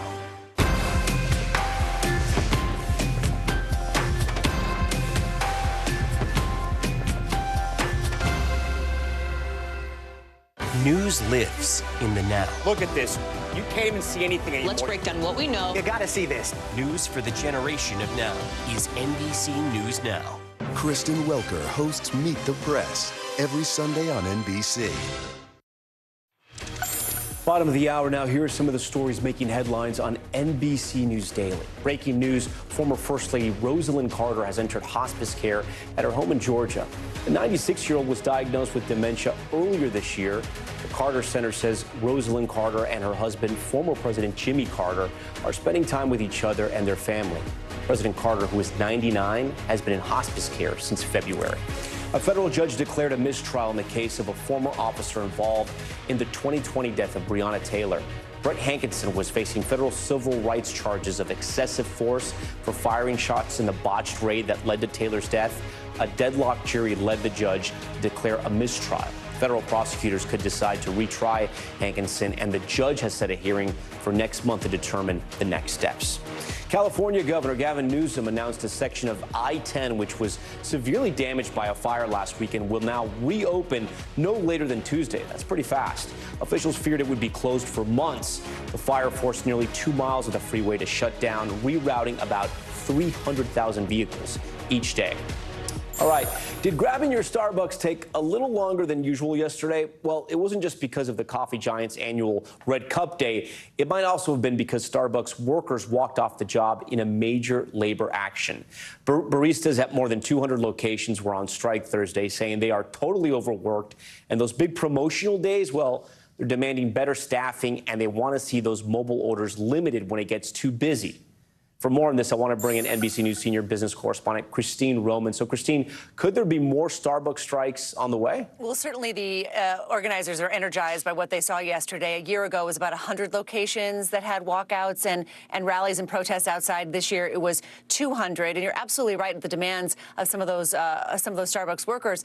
It's interesting because some of these Starbucks workers who had walked off the job told me that one of the biggest problems on these big promotional days are the customers who have to wait a long line for their complicated drinks, and they can get a little disgruntled, and there's not enough staff to help deal with that. Starbucks, for its part, said that this was a very minimal disruption, if any. It was only a handful of stores, they say, where you might have seen delays, and most people could get their coffee just like normal, and that they are still, working on raising wages. They have earlier this month announced that they will be raising wages and doing other things to sort of meet some of these demands of these workers outside of organizing a union. Right. And then, Christine, I want to talk about another labor action that has had a huge economic impact, the auto worker strike.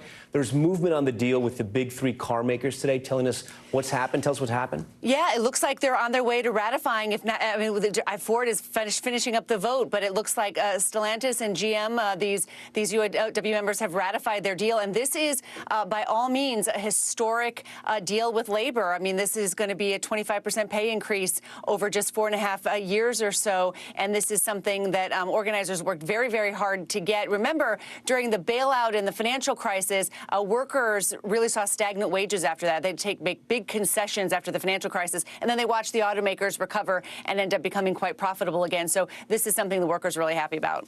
Christine, we've spoken about this before. Are these strikes contagious, right? 2023 has really been a year defined by strikes, the auto workers, the actors, writers, now Starbucks. Do we expect more?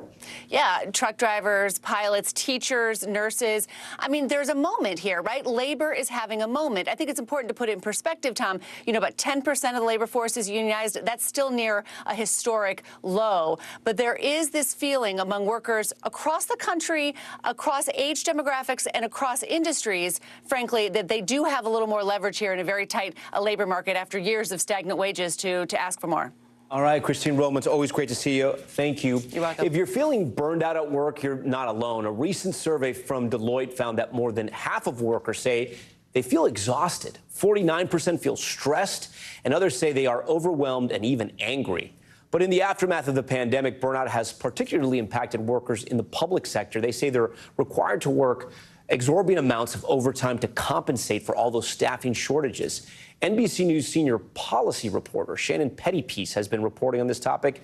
She joins us now live. So, Shannon, you spoke to workers in the public sector. What have they told you? They've told you apparently we've seen an aggressive normalization of understaffing. How is that playing out in communities and impacting workers on a personal level? Yeah, and I mean, we've talked a lot, Tom, about worker shortages across the economy and the impact that's had on consumers. But for workers, they really describe crushing demands by their employers with really no end in sight. And I'll give you some examples. There has been a chronic shortage across the country of firefighters. I talked to one firefighter in Virginia Beach, and he described routinely having to work 36-hour shifts without any rest break, and then only getting a short period of time off before having to come back into work the next day. He said that him and his colleagues have worked 6 times the amount of overtime hours at the Virginia Beach Fire Department as they had before the pandemic because of these staffing shortages. Police officers, they're in a very similar position. I talked to Boston police officers who said they routinely are working 16-hour days, 4 days in a row before they get 2 hours off. And then, of course, healthcare. There's been a large number of nurses who've left the workforce since the pandemic. And the nurses who remain say that they're already long shifts that can be about 12 hours long are now getting stretched to 14, 15 hours, and then they're only getting 8 hours off before they're required to come back. So the workers say that this has been going on for several years now. They don't see any resolution. They don't see a light at the end of the tunnel. And for many of them, it's causing a lot of stress that's pushing them to a breaking point. All right, Shannon Pettypiece, we appreciate your reporting on all of this. Thank you for that. All right, remember last year's holiday travel season was filled with delays, cancellations, and one complete Southwest Air meltdown? Well, it's a much different story in 2023 as better staffing and scheduling has led to much smoother airline operations. So how can you beat that traffic, not just at the airports, but on the roads as well? NBC's Noah Pransky joins us now with very important tips we all need to hear. Hey, Noah, how you doing? Yeah, good. The TSA predicts a record 30 million passengers will head through U.S. airports next week. Starting really today is when it picks up, and AAA says highway traffic could approach record volume too. But there are a few ways we can all avoid some of those inevitable travel nightmares this season. There are vacations and there are family trips, and they are not the same. So I'm going to give you 5 quick tips on how to avoid the worst of the worst part of the holiday season. Number 1, the new best days to travel. See, remote work has changed holiday habits. No longer do all travelers hit the road simultaneously the Wednesday before Turkey Day. Experts say the airport rush starts the weekend before now and should really be bad both Tuesday and Wednesday. The quietest days of the week, in the skies, it's Monday and Thanksgiving Day. As for the highways, AAA projects crazy volume Wednesday afternoon and midday Thursday, but not so bad outside those windows. And on the backside of the holiday, if you can avoid traveling on the roads or at the airports on the Sunday after Thanksgiving, we recommend it. It is the busiest travel day of the year. Tip number 2, take advantage of price deflation. See, gas is down 5% from a year ago. Airline tickets, 13%. You can actually still score some deals on both Thanksgiving and Christmas travel if you're flexible. And analysts say prices should drop even more right after Thanksgiving. Consider waiting for Travel Deal Tuesday. It's the Tuesday after Thanksgiving, and it's the best day of the year to book travel. There are widespread deals on airfare, hotels, rental cars, you name it. Tip number 3, reduce your risk of flight delays by taking flights earlier in the day before little scheduling disruptions snowball into major disruptions. And security lines, they also tend to be shorter in the morning too. Speaking of those security lines, tip number 4, get to the airport 30 minutes or more earlier than normal, even if you have expedited access. For those travelers who have security speed-up programs like Clear, TSA PreCheck, keep in mind that doesn't guarantee a short line. It's too late to add TSA Pre now if you don't already have it before Thanksgiving, but it's a good time to get it going ahead of 2024 possible travel or a possible 2024 government shutdown. Same goes for those passport renewals too. And tip number 5, the holidays are actually really good times to score deals on staycations, especially at really nice hotels. Typically, prices on holiday dates, especially in big cities, are going to drop by anywhere from 25% or more. The 2 exceptions, according to Hopper: New York, home of the Rockefeller Tree and Thanksgiving Parade, and Orlando, home of the Mouse. Okay, Noah, what are a few things you can do immediately if your flight does get delayed around the holidays? So you race to the line at the airport, you get in line, but you may be 200 people deep. So there's a lot of power in your phone. First, download the app for the airline you're flying because you may be able to reach customer service much faster texting through the app. Also, recommend calling either on a second phone or the same phone because customer service over the phone may be faster, especially if you dial the international phone numbers. There may not be issues abroad the way there are here domestically. And also, a lot of apps let you rebook yourself, often even cheaper or faster than you could do in person. 3 different ways. Got to try them all, but hopefully it'll help you avoid some nightmares. All right, Noah, thank you. We want to get to some breaking news on it just come in. This time from Texas, the woman convicted of killing a pro cyclist and an alleged romantic rival has just been sentenced to 90 years in prison. A jury handed down the sentence for Caitlin Armstrong after 3.5 hours of deliberations. Armstrong was convicted yesterday of killing Mo Wilson last year in a jealous rage. Prosecutors were not seeking the death penalty in this case. Okay, turning now to a bombshell lawsuit against music mogul Sean Diddy Combs. His former longtime partner, R&B singer Cassie, alleges her relationship with Combs was filled with years of abuse and violence. The outlet TMZ also initially reported that the artist was the subject of a criminal investigation in New York City. Today, the NYPD responded saying that is not true. There is no criminal investigation against Diddy. Here's NBC's Chloe Malas with more. Music mogul Sean Diddy Combs facing a slew of allegations, including rape and sex trafficking, in a stunning new civil lawsuit filed Thursday by his longtime partner, singer Cassie. According to the complaint, Cassie, whose real name is Cassandra Ventura, alleges Combs asserted complete control over her personal and professional life. Throughout their relationship, Ventura says that she endured a cycle of abuse and violence for more than a decade. The lawsuit even detailing Combs thanking Ventura during a Lifetime Achievement Award speech on BET last year. Cassie for holding me down in the dark times. Love. She's also accusing the rapper of forcing her into unwanted sexual encounters with male sex workers through the use of illegal substances and threats of violence, saying Combs allegedly recorded the sex acts to reinforce her inability to escape. The complaint going on to accuse Combs of uncontrollable rage, alleging that he often punched, beat, kicked, and stomped on her, then allegedly used his money to hide evidence of abuse, including putting Ventura up in a hotel for days to heal.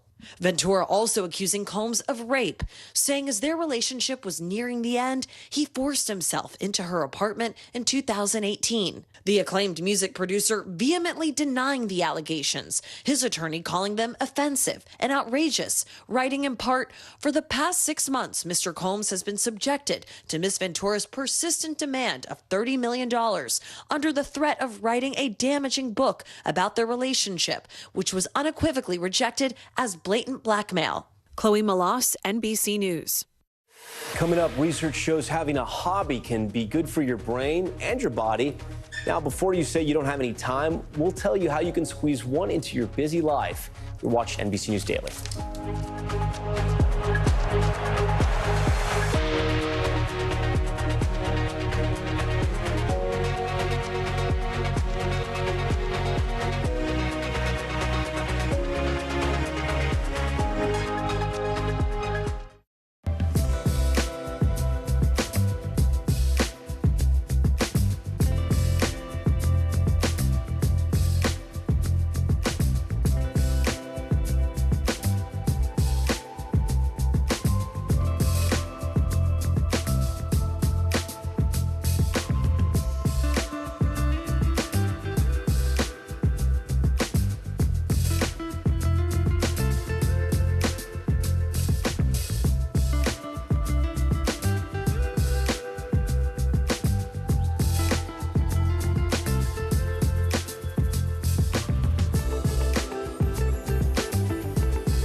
What's the message that you're trying to get out to young people? Know what is in the drug supply. We've got important news this hour about your money. Mental health, big picture, why is it so tough right now? News for the generation of now is NBC News Now.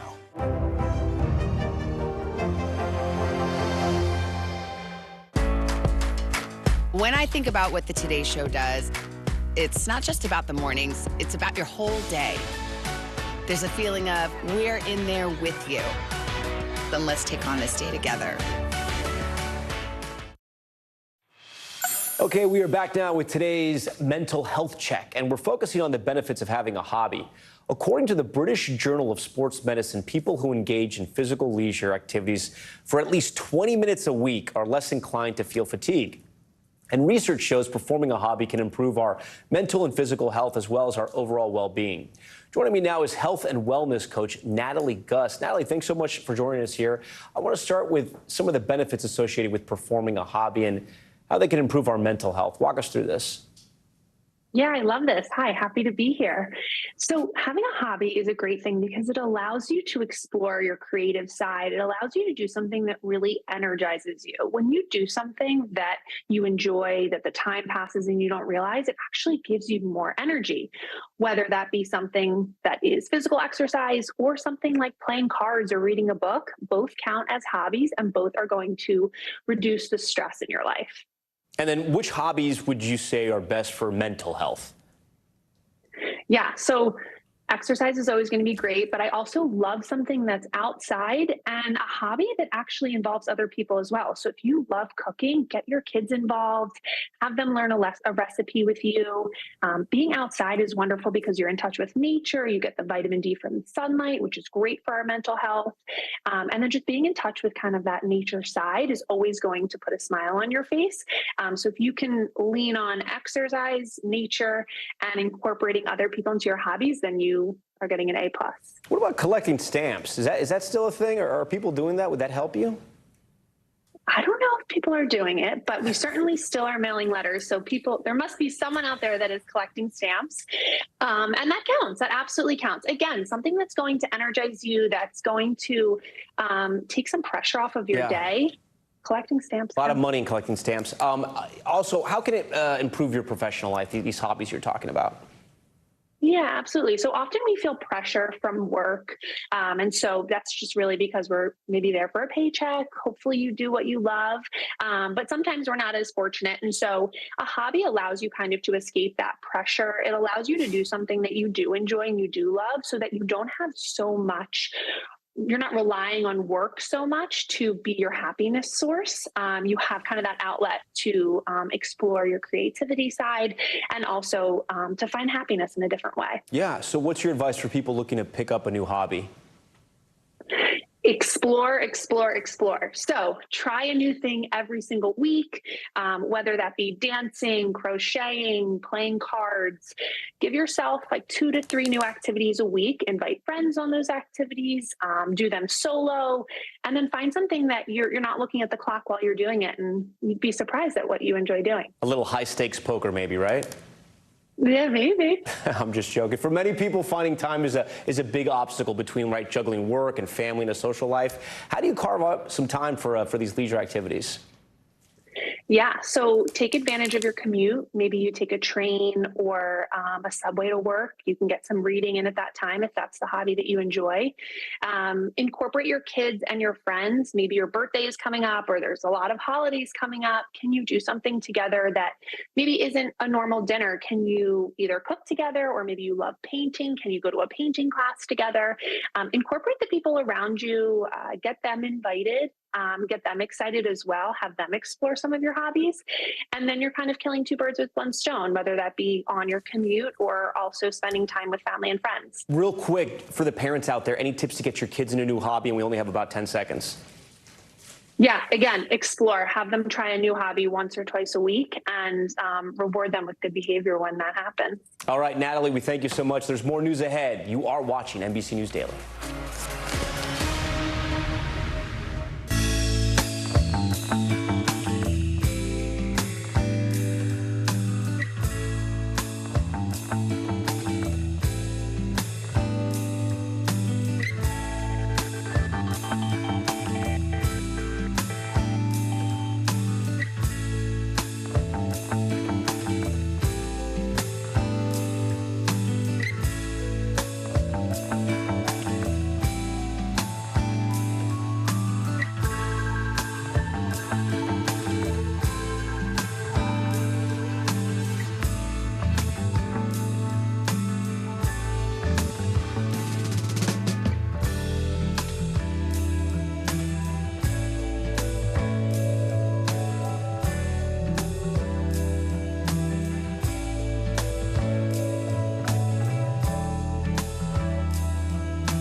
news lives in the now. The horrors of war on full display on both sides of the Israel-Gaza border. Protesters are on the streets here. Most of the time, the Iron Dome works, but a few get through. News for the generation of now is NBC News Now. Fire has grown leaps and bounds. What you see behind me is typical. How you doing? Pretty bad.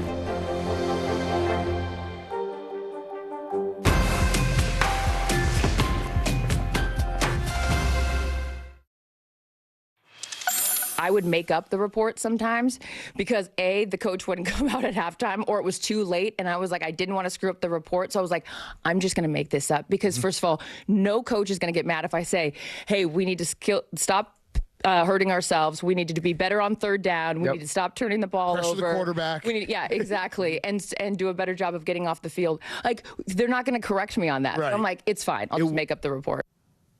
All right, that's Carissa Thompson, a host for Fox Sports and Amazon Prime's Thursday Night Football, and a former NFL sideline reporter admitting on the Pardon My Take podcast that she fabricated reports when she found herself in a bind. Well, Thompson is now responding to a lot of backlash, taking to social media to clarify, writing that she chose the wrong words to describe the situation and that when a coach didn't provide a halftime update, she would use observations from the first half of a game, but in those instances never attributed anything to a player or coach.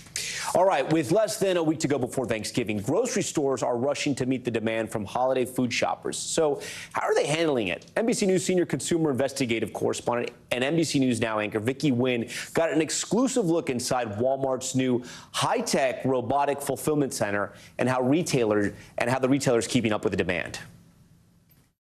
What's all the commotion? It seems Thanksgiving Day is upon us. Yup, it's already here. This year, 79% of Americans say they plan to celebrate Thanksgiving, which means a surge in demand for cranberries, potatoes, gravy, stuffing, and, of course, the centerpiece of the feast, turkey.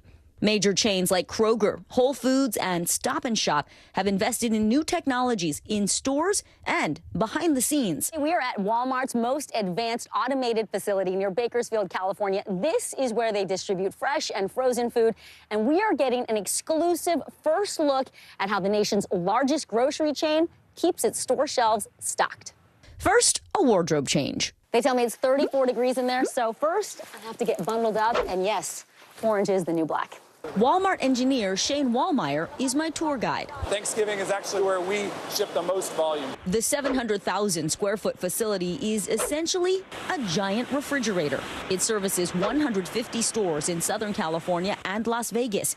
Walmart says its state-of-the-art robotics allow it to ship twice as much product as a traditional facility. Where does it all start?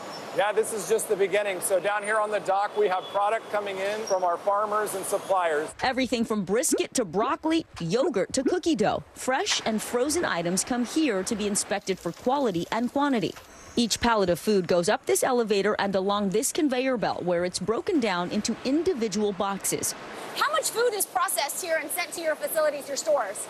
At this facility, we ship about 2 million items a day.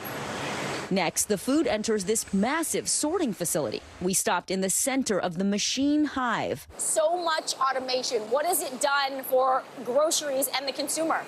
Yeah, this is really our ability to get our product to the shelf faster and more accurately than ever before. Wallmeyer says when a customer purchases something in-store or online, AI instantly creates a list of products to replenish the store's inventory and determines the best way to build each pallet, placing heavy, sturdier items like meat and beverages on the bottom and more fragile foods such as eggs and fruit on top. It looks like grocery Tetris. This is my favorite spot in the whole warehouse because we get to see the end product that's going to the stores. Traditionally, this product would have been stacked by hand. A person would do this at about a rate of about 150 cases an hour. These robots are working at about 500 cases per hour. And for frozen foods? It's actually negative 15 degrees in here. Okay, I'm ready, not ready, but I have my hat. Let's do it. Inside the facility, a 250,000 square foot freezer. Okay, watch your step. Woo! Yes, you weren't kidding. It is freezing. What has automation done for human workers? Absolutely. They come in here to clear jams, but our associates are no longer having to work 8 to 10 hours in the cold. Finally, the pallets are stretch wrapped using these huge machines before being loaded onto trucks headed for a Walmart store. It's really an amazing combination of people, automation, and AI working together to provide our products to our stores and get those products on the shelf faster. Vicki Nguyen, NBC News. All right, a big thank you to Vicki for making the holidays happen. I'm Tom Yamas. You're watching NBC News Daily. Thank you so much for watching. I'll see you tonight on what some are calling the greatest news show ever. Top Story. It streams live at 7 p.m. Eastern on NBC News Now. The news continues after this.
We're talking possibly 1 trillion galaxies. Yes. That is a number that is just so hard to compute. Whether it's the moon, whether it's Mars, it feels like we're on the cusp of something big. Kristen Welker hosts Meet the Press every Sunday on NBC. If it's Friday, Israeli forces enter day 3 of ground operations at Al-Shifa Hospital. They say they're close to dismantling Hamas's military system in the north. Amid new warnings, the people of Gaza are on the brink of starvation. Plus, the White House reacts as TikTok moves to halt the spread of videos and discussions that promote Osama bin Laden's post-9/11 letter to America as extremist content spreads across other social media platforms. And a moment of reckoning as the chairman of the House Ethics Committee officially files a resolution to expel embattled Republican Congressman George Santos from office, following the release of that damning report describing a litany of alleged misconduct and criminal behavior.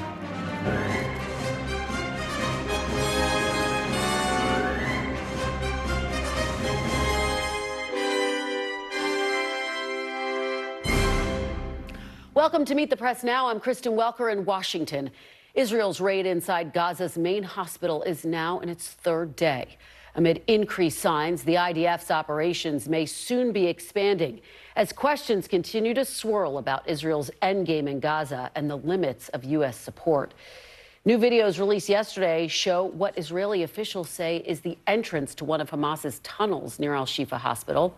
as well as a weapons cache found inside a booby-trapped truck on hospital grounds. NBC News has not been able to verify any of those claims. Israel's military continues to release photos and videos of what they are allegedly finding inside the hospital, but they have yet to provide definitive evidence that Al-Shifa was being used as a Hamas command and control center, as U.S. and Israeli officials have asserted. My colleague Lester Holt spoke to Secretary of State Antony Blinken about those claims. Exactly why there should be assault rifles located next to an MRI machine escapes me. And this is compelling evidence of the fact that Hamas embeds itself in civilian infrastructure of one kind or another. What's going on now are ground operations, not bombardments. And as I've said before, we have seen far too many Palestinian civilians killed. And we have been urging Israel all along to do everything possible to minimize civilian casualties. Meanwhile, the chief of staff of Israel's military says the IDF is close to, quote, dismantling Hamas's military system in northern Gaza, adding the Israeli military will continue its operations in the Gaza Strip and will also be targeting additional regions. You can see images of some of the leaflets being dropped in several neighborhoods in Khan Yunis, which is south of Israel's initial evacuation zone, telling people to leave. That, of course, comes after Israeli forces have for weeks been urging residents in the north to move south. These new satellite photos from earlier today show a large crowd of people gathering along the evacuation corridor trying to flee south. Here's what an IDF spokesperson told NBC's Keir Simmons on the urgent question facing innocent civilians. Where should they go? So we're instructing people to get out of harm's way. Wherever we're announcing them to get out of harm's way, they need to move precisely to save lives. Hamas are not just operating in the north. Their hub of operations, their base of governance, obviously, is in the north. But they're continuing to launch rockets from the south. They're continuing to collude against us from the south. Those military operations are happening all while hundreds of hostages remain inside Gaza. According to the White House, President Biden today spoke with the Emir of Qatar to discuss the need to secure the release of those hostages without further delay. All this comes against the backdrop of a dire humanitarian situation inside Gaza that humanitarian workers say is getting worse by the day. The United Nations World Food Program saying food and water are practically non-existent inside Gaza and warning civilians there face a real and immediate threat of starvation. Joining me now is Raf Sanchez in Tel Aviv, and Andrea Mitchell will join us in just a moment. Raf, let's break down the very latest that you are seeing, that you are hearing. The IDF continues its operations, obviously, inside Al-Shifa Hospital. And so far, there's been no definitive evidence that the hospital is being used by Hamas. However, Israeli and U.S. officials say that that is what the intelligence shows them. What is Israel saying about how long this operation will last? What should people be expecting? Well, it looks like it could go on for a long time, Kristen. They are warning that it could take weeks to fully explore what they say is this tunnel network underneath Al-Shifa. And the argument that they're making is every day they're going to have more evidence. They initially raided the hospital on Wednesday. On Thursday, they rushed out this video that was met with a lot of skepticism worldwide. The evidence that they were showing was pretty sparse. It was some assault rifles, some grenades, ammunition, some literature belonging to Hamas. But as you said, no evidence that this was a command center. The next day, they had a little more. They said that they had video of a Hamas tunnel opening that runs underneath the hospital. Now, NBC News not independently able to verify that that is indeed a Hamas tunnel, but whatever it is, we can say with confidence it is on the grounds of Shifa Hospital. And the Israelis say that they will have more evidence, and they're confident that they will eventually be able to prove this claim by both Israel and the United States that there is indeed a Hamas command center underneath.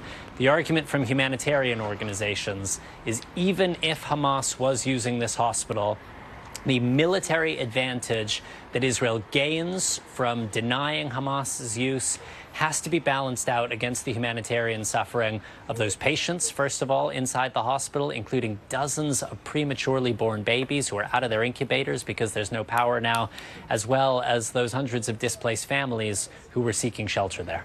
Kristen. There has been so much concern for the people inside that hospital, for the babies, as you say, those images, Raf. The IDF saying that they are close to, quote, dismantling Hamas's military capabilities in northern Gaza. What does that mean? And do we have any indication of what that might mean in terms of a timeline there? So the Israeli military has Gaza City encircled. They now say that they are in control of the heart of the city also. One metric we can use, Kristen, in terms of, quote unquote, dismantling Hamas's military setup is rockets over Tel Aviv, rockets over other Israeli cities, increasingly rare now. There were sirens earlier on today here in central Israel, but it's becoming not unusual, but it's only happening every couple of days. And Israel is pointing to that as evidence that they are destroying Hamas's infrastructure. They are destroying Hamas's ability to fire rockets towards civilian areas. They're giving no timeline. And, you know, as you heard directly from Prime Minister Netanyahu when you spoke to him on Meet the Press, the Israelis say that they expect to have security control over the northern half of Gaza for a long, long time to come. That doesn't mean that they may not try to install some kind of Palestinian civilian government there, but they are expecting Israeli boots to be on the ground inside northern Gaza for the foreseeable future. Kristen. Raf Sanchez, as always, we appreciate your reporting. Please do continue to stay safe. We really appreciate it. I want to turn now to Andrea Mitchell, who is here, Chief Washington Correspondent, Chief Foreign Affairs Correspondent. Andrea, thank you so much for being here. Let's talk about the hostages.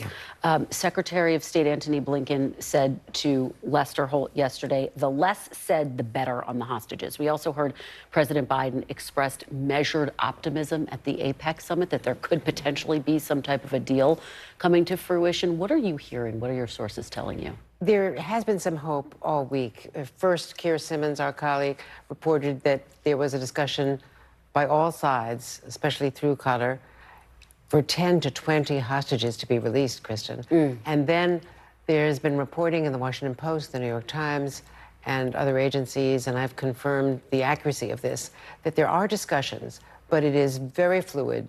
Proposals are going back and forth. This involves Qatar, the United States, Israel, and Egypt. You know that William Burns, the CIA director, was in the region just last week.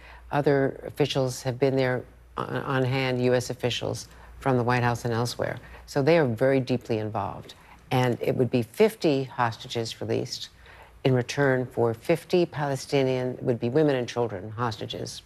And none of them would be IDF, women in the IDF, that they are not releasing the military, in exchange for 50 Palestinian women and any children who are being held in Israel, as well as the demand would be a 3 to 5 day pause. And Israel has not agreed to that, so that's a very important problem. They see that as a ceasefire, that they see that as interfering with their objectives to really eliminate Hamas. And as you can see, what they've done in North Gaza, now they say they're moving into the south, which raises the questions you've been addressing as to where will people go. And the other problem, really overriding problem, is for the last 2 days there's been no cell service, that the telecom company ran out of fuel. Secretary of State Blinken, while he was in San Francisco attending the summit with China, got on with Israel and personally pressed for the fuel deliveries. That fuel was supposed to be delivered today. For some reason, it didn't get delivered to the fuel depots at the Rafah gate. So they still don't have the fuel. And with no cell service, people are in a panic. They have to move south, but where do they tell people they're going? They have no communications with family members. There has been so much focus and so much concern about the fuel at that hospital, Andrea. I want to turn to what's happening in the West Bank, because there has been an uptick in the violence there. There's been so much concern. What is the very latest there? The administration very forceful in terms of what it's putting out and calling for an end to the violence there. I have to tell you that there have been a lot of actions that at least the Palestinians see as being very provocative by settlers. We don't have great ground truth from either side, but one thing that I saw was video of Israel knocking down the statue of Yasser Arafat in the West Bank a couple of days ago.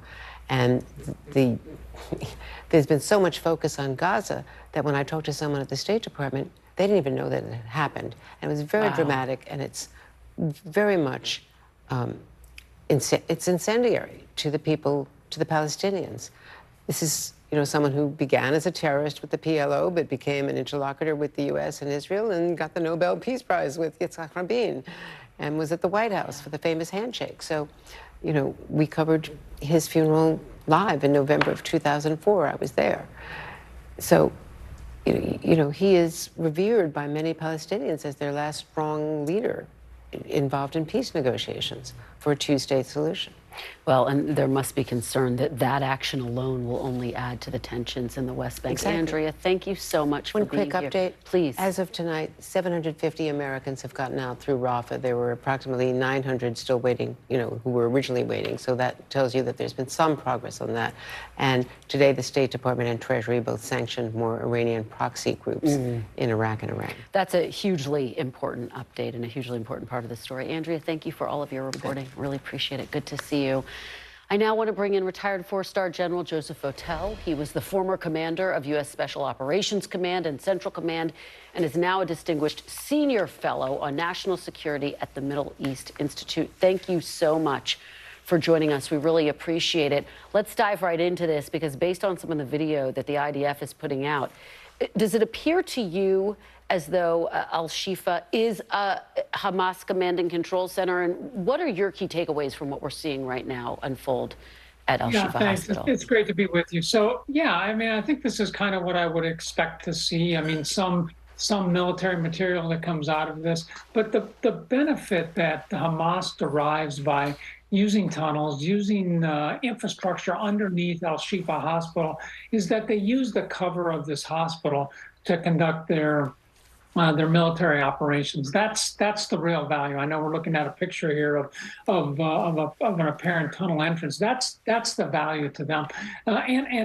We shouldn't necessarily think we're looking for a command and control center like we might find in our Pentagon or in the IDF's Curia or someplace else here. They oftentimes, these irregular organizations conduct a lot of their command and control through the use of cell phones and messengers and other things as well. So it doesn't necessarily mean we're going to find exactly what we would have in this particular thing. Certainly, they're deriving a benefit by conducting their activities underneath these civilian populated areas, and especially hospitals. Based on what we are hearing from Israel, that they are conducting these ground operations in a way that is methodical. They say they are obviously being careful to try to mitigate civilian deaths. What do you make of how it is unfolding so far? And in terms of a timeline, I put this question to my colleague, Ralph Sanchez, but how long would you anticipate this type of a campaign to last inside of the hospital specifically? Yeah, so, based on my experience, I think in these heavily dense urban areas, this could be in the hospital complex itself, which is not just a hospital structure, but a series of buildings around there. This could take a week or several weeks to get through all that. But again, going through the broader urban area that surrounds it, underneath which Hamas is operating, this could take weeks to months to do. It took us 9 months to clear the western half of the city of Mosul when we were assisting the Iraqi security force again. So it gives you an idea that this is very slow going, and it is very, very deliberate in terms of how you have to move through this. Israel, as you know, is telling people in southern Gaza to evacuate. And of course, the question is, where are they supposed to go? They don't necessarily even feel safe being in southern Gaza. But what does it tell you about the strategy and what we might see in the coming days? Should people there be bracing for a bombardment? What it tells me is that we're missing the important collaboration between military planners and military operations and the humanitarian community. And again, this is something we've learned over time, that there has to be a level of collaboration between military forces and governments that are conducting and supporting these operations and the humanitarian community to make sure that we establish corridors, that we have assembly locations, that we have supplies, that we have ways that we're communicating to to the civilian population, the things that we want them to do. I mean, this really makes the situation, I think, extraordinarily complex. I mean, these are panicked groups of people that are trying to comply, but there's not much information out there for them to use. So I think it adds to the uncertainty and the difficulty of this situation. And to me, this idea of this collaboration is just so important. It's important for Israel to accomplish their missions, but it's also important because they will have to live in this area afterwards. Well, and you take me to my next question, actually, because what do you think we will see happen to this area once this war is over? Israel has been very clear. They believe they will have a security presence there. And of course, some people have said that that amounts to effectively occupying Gaza, which the United States does not want to see. Do you think, though, that Israel will have to have some type of a presence, a security presence in Gaza once the war is over? Well, I think it's likely they will, and certainly after they clear through these areas, they probably will have to account for the security situation and providing that until others can get in there. But I think this highlights, I think, the third leg. We're talking about military planning, we're talking about humanitarian planning, and it is this political governing planning that has to take place. I mean, what we want to do, what we've learned about this is you have to get local people in control of these areas after military operations take place. So they are responsible. So you don't have military forces that aren't set up, aren't organized, aren't designed for this, doing that. You have people that have a link to the people. And then you have to make sure you're bringing in the immediate resources that people need to resume their lives. Water, power, sewer, food, medical care. You have to provide for removing the explosive hazards that are left behind from the fight in these areas. So these are the types of things that I hope others are thinking about as we step into this, because this will be absolutely critical. I mean, these people that have been displaced will want to get back into their homes soon, and it's to Israel's benefit, it's to the region's benefit for them to do that. But they're going to need a lot of help, and we have to plan for that in advance. There's no doubt about that. General Joseph Hotel, thank you so much for your time and for your perspective. We really do appreciate it. I agree with you. Thank you. Coming up, the fallout and the national security implications after videos and discussions about Osama bin Laden's message to America suddenly explode on social media this week. That story is next. Plus, Nikki Haley gaining momentum in the Republican presidential primary, what it means for the field and the front runner. You're watching Meet the Press Now. Stay with us.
What's the message that you're trying to get out to young people? Know what is in the drug supply. We've got important news this hour about your money. Mental health, big picture, why is it so tough right now? News for the generation of now is NBC News Now.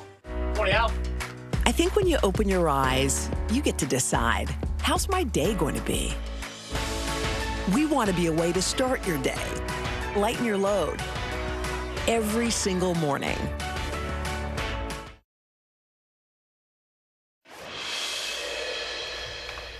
Welcome back. Reaction to a decades-old letter written by Osama bin Laden, leader of the terrorist group behind the September 11th attacks, spread on social media this week, prompting concern from government officials. Now, TikTok users shared videos agreeing with bin Laden's 2002 letter to America, suggesting it provides an alternative perspective about U.S. involvement in the Middle East. Users also shared a link to a transcript of the letter, which was posted on The Guardian. Bin Laden's letter contains anti-Semitic and homophobic rhetoric while asking citizens of the U.S. to reconsider the motivations behind 9/11. In the wake of the videos, The Guardian pulled their link to the letter, saying that the page lacked its original context. The White House also expressed concerns about the virality of the letter, writing in a statement, quote, "There is never a justification for spreading the repugnant, evil, and anti-Semitic lies that the leader of al-Qaeda issued just after committing the worst terrorist attack in American history," highlighting them as his direct motivation for murdering 2,977 innocent Americans. And no one should ever insult the 2,977 American families still mourning loved ones by associating themselves with the vile words of Osama bin Laden. For more, I'm joined by NBC News technology correspondent Jake Ward and NBC News justice and intelligence correspondent Ken Delaney. And Jake, I want to start with you. Give us the reality check here. How far has this reach been on TikTok? Because TikTok is downplaying how much attention it's gotten on their platform. Well, that's right, Kristen. TikTok is pointing out that the video reactions that we've seen here and the mention of this letter are all across social media. But it is true that it does seem to have, in part, started on TikTok when a handful of videos there were featured then in a post by a prominent journalist, Yashar Ali, on X, formerly known as Twitter. His post got an extraordinary amount of engagement, and that set off then an enormous amount of viewing on TikTok. That, as a result, led to a huge increase in both searches for letter to America and bin Laden. We saw a 4,300% increase in references to bin Laden on X. References to letter to America was more than 1,000%.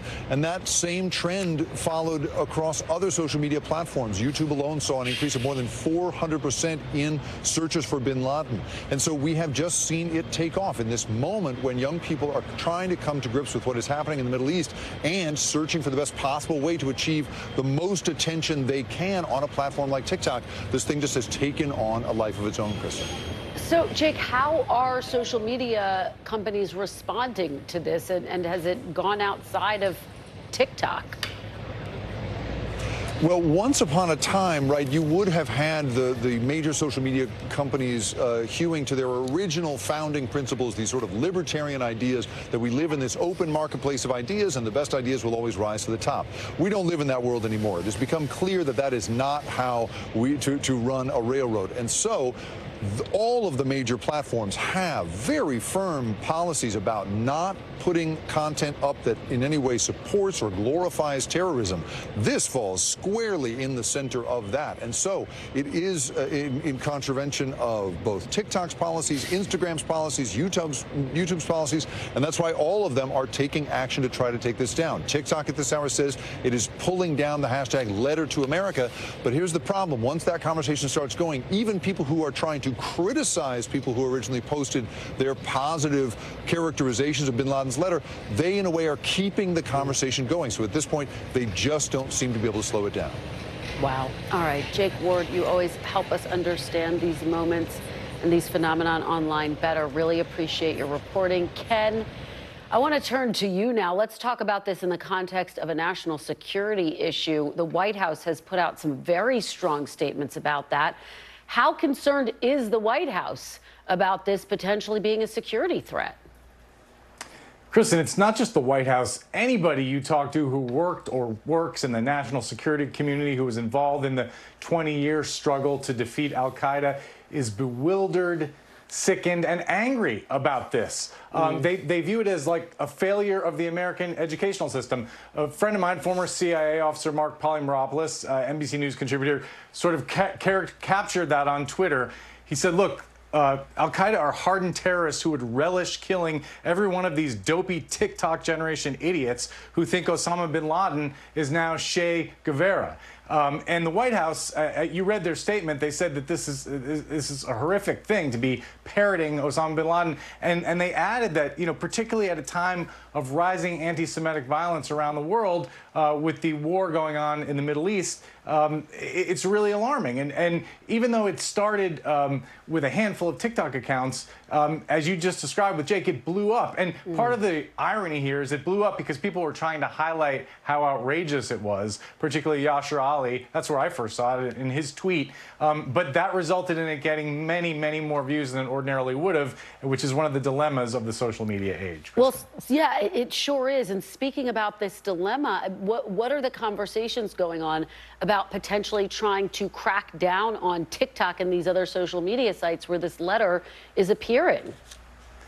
So here's the deep irony, Kristen. Right at the time when social media is at its most dangerous, with the anti-Semitic rhetoric and other things happening, the U.S. government has pulled back because of a court case.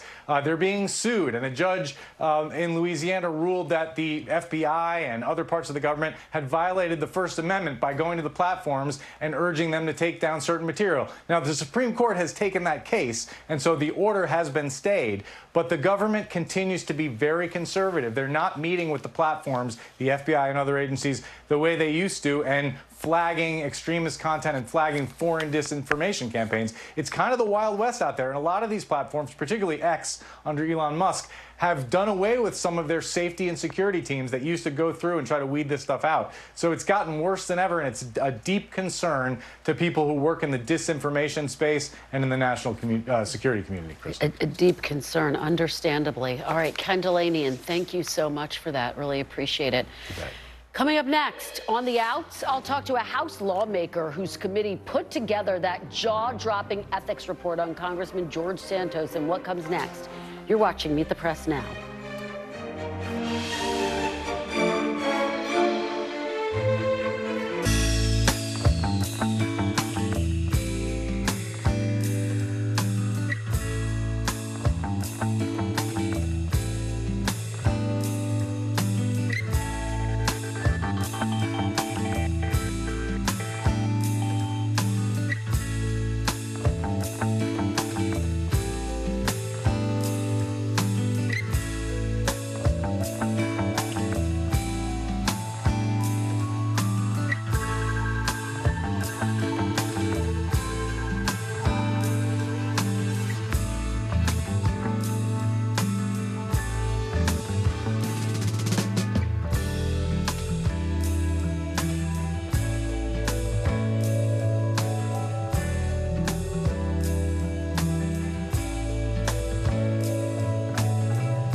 Thanks for tuning in. I'm Gotti Schwartz. Here are the stories we're following tonight. Storms keep coming here in California. The U.S. government just declassified this video. A lot more stories trending like crazy on social media. A controversy pitting lawmakers against young voters. What's the state of crypto today? Is it safe for investors? We've got another mind-bending story on artificial intelligence. This is what my voice sounds like when I clone it. That wasn't me. You gotta see this. Stay tuned now, weeknights at 8 Eastern, 5 Pacific on NBC News Now. Welcome back. The chairman of the House Ethics Committee has now filed a resolution to expel disgraced New York Republican Congressman George Santos following a scathing bipartisan report on his handling of campaign funds and other misconduct. The text of the resolution says Santos is not fit to serve in the House due to his, quote, egregious violations that include using campaign funds for personal purposes, along with a litany of false claims he's made about his background. The report is moving minds on the Hill, with new members of both parties now joining the effort to expel the congressman. And Speaker of the House Mike Johnson is now signaling he will not stand in their way. Joining me now is Maryland Democratic Congressman Glenn Ivey. He's a member of the House Ethics Committee that prepared the report on Congressman Santos. Thank you for joining me. Thanks for having me. So let's start right there. In the wake of your resolution, or in the wake of your findings, there's now a resolution to expel Congressman Santos brought by your committee chairman, Michael Guest. Do you plan to support this resolution? I do, and I voted in favor of the last resolution to expel that came up about 2 weeks ago. But I had the benefit of the information that was in this report. Not all of my colleagues did. So I think 182 Republicans voted against that resolution to expel. The question will be how many of those shift from no to yes, because you need 2/3 to expel them. We'll have to see if there's enough that switch over to get it done. Congressman, I'm curious for your take, though. You're obviously talking to your colleagues. Do you get the sense that there will be the 2/3 vote to expel Congressman Santos? You know, I'm not exactly sure because everybody's left town, but I mean, I think it's certainly moving in that direction. I think the report really laid out in very clear terms the sort of the range and the scope and the, I don't want to say depravity, but, you know, the gravity of the misconduct, the criminal acts. I'm not sure everybody knew all of that from before. Certainly the indictments captured a lot of it, but I think the report gave it more detail and more color. And so people, I think, have a better understanding of all the misconduct that was involved here. And I think that may move a fair number of these votes. Interesting. Well, I'm curious for your take on your experience. You're obviously a freshman. This is one of the first big ethics probes that you've been a part of. What were your big takeaways from this investigation? Well, I mean, you know, I thought the Ethics Committee staff was outstanding. You know, we get a lot of criticism about the lack of bipartisanship on Capitol Hill, and rightly so, certainly in the House of Representatives. But I think the Ethics Committee, the staff, and the committee members came together and showed the level of work product that we can put out when we work together, and I think that was a big step in the right direction. The other part, though, I thought was I was a little surprised that, you know, all of this got past whoever was doing the research for the opposing candidates and the media in New York apparently missed quite a bit. And, you know, there needs to be some, I would say, soul searching, certainly from the media standpoint, because a lot of this stuff was, you know, we needed subpoenas to get the information, but not all of it. There was a lot of this that was in plain sight. And I think we need to do more to vet our candidates as they move forward in the election process. Well, let me ask you about a line in your report that really got our attention. You say the committee also identified additional errors and omissions in Congressman Santos's 2020 and 2022 statements, as well as violations on federal law and House rules related to his unfiled 2021 and 2023 financial disclosure statements, which were not charged in the indictment. It raises the question, Congressman, did you uncover more potential crimes than have already been revealed? We did, and you know, the issue I think is going to be whether the Department of Justice wants to add those charges. It may be that they already were aware of these and decided not to include them in their superseding indictment. They already have a 23-count indictment that, you know, I think lays out a lot of these charges. But again, we have an outstanding staff that uncovered additional information that they might find useful if they decide to really flesh out their case and add these additional charges, because I think they go further in showing his awareness of what was going on with respect to these campaign finance accounts and bank accounts, to the extent the defense is going to be something along the lines of, I didn't know that this was going on, or I left that to my treasurer or other campaign assistants or volunteers. I think a lot of this information helps to dispel that. So we'll see what the Department of Justice does, but I wouldn't be surprised if there are additional charges that come out. Is there any specific example you can give us?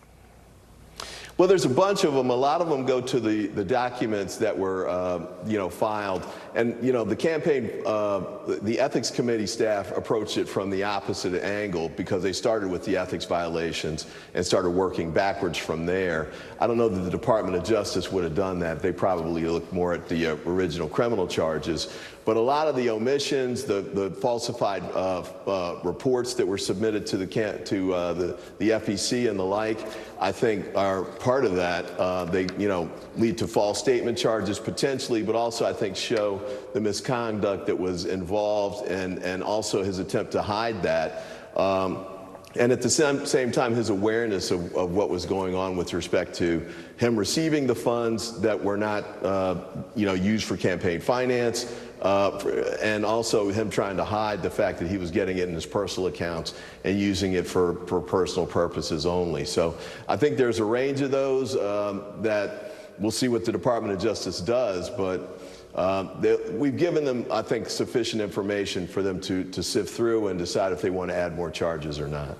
Well, we will track it quite closely. Congressman, thank you. I hope you have a great Thanksgiving. Appreciate your joining us. You do the same. Thanks, Congressman.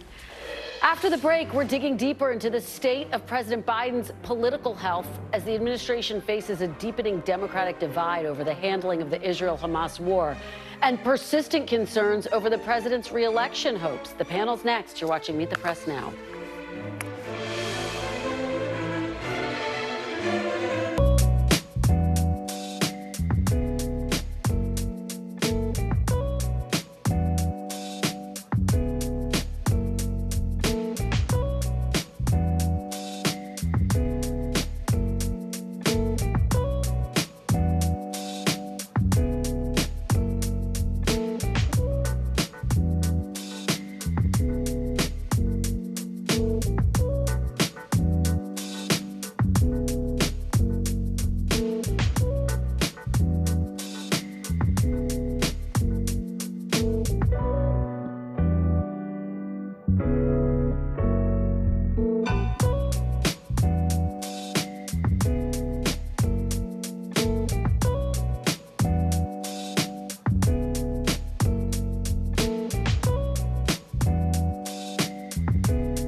People really don't know what's going to happen. Nearly a dozen hours after the eye roared ashore.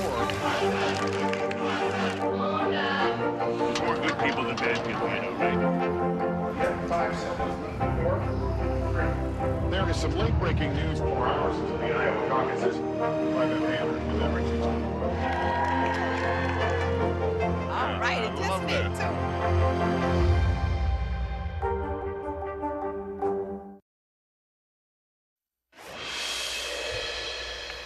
Welcome back. While former President Trump continues to dominate the Republican primary polls, former UN Ambassador Nikki Haley is having arguably her strongest moment of the campaign so far. Haley is in second place in a pair of New Hampshire polls out yesterday, trailing Trump but ahead of the pack as the field continues to narrow closer and closer to primary day. Additionally, polls suggest Haley would outperform her Republican rivals in a head-to-head with President Biden. Haley is up 11 points on the president in a hypothetical matchup. That's according to a new Fox News poll. Joining me now on set, our great panel, Meredith McGraw, national political correspondent for Politico, Naveen Nayak, president and executive director of the Center for American Progress Action Fund, and Republican strategist Brad Todd. Thanks to all of you for being here on this Friday before we enter Thanksgiving week. Meredith, let me start with you. We're seeing this surge by Nikki Haley. Do you think she can actually catch up, or is it too late? We still have about 2 months to go. Well, there's no doubt Nikki Haley's stock is on the rise. I think the big question here, though, is whether or not she can get to the point where she can prove that this is not Trump versus a whole field of Republicans, but it's Trump versus Nikki Haley. And we've seen how Florida Governor Ron DeSantis has really tried to position himself as Trump policies without Trump. And Nikki Haley's taken a different tact on things like Ukraine and abortion that have really given her a second look from a lot of Republicans and a lot of big donors who are looking at her as the best alternative to Trump. But there's still a lot that can happen, and it's going to be a pretty narrow pathway, I think, for her, even though she is doing so well. Yeah, it's a great point. I want to play a little bit of sound from Nikki Haley on her strategy and get everyone's reaction on the other side.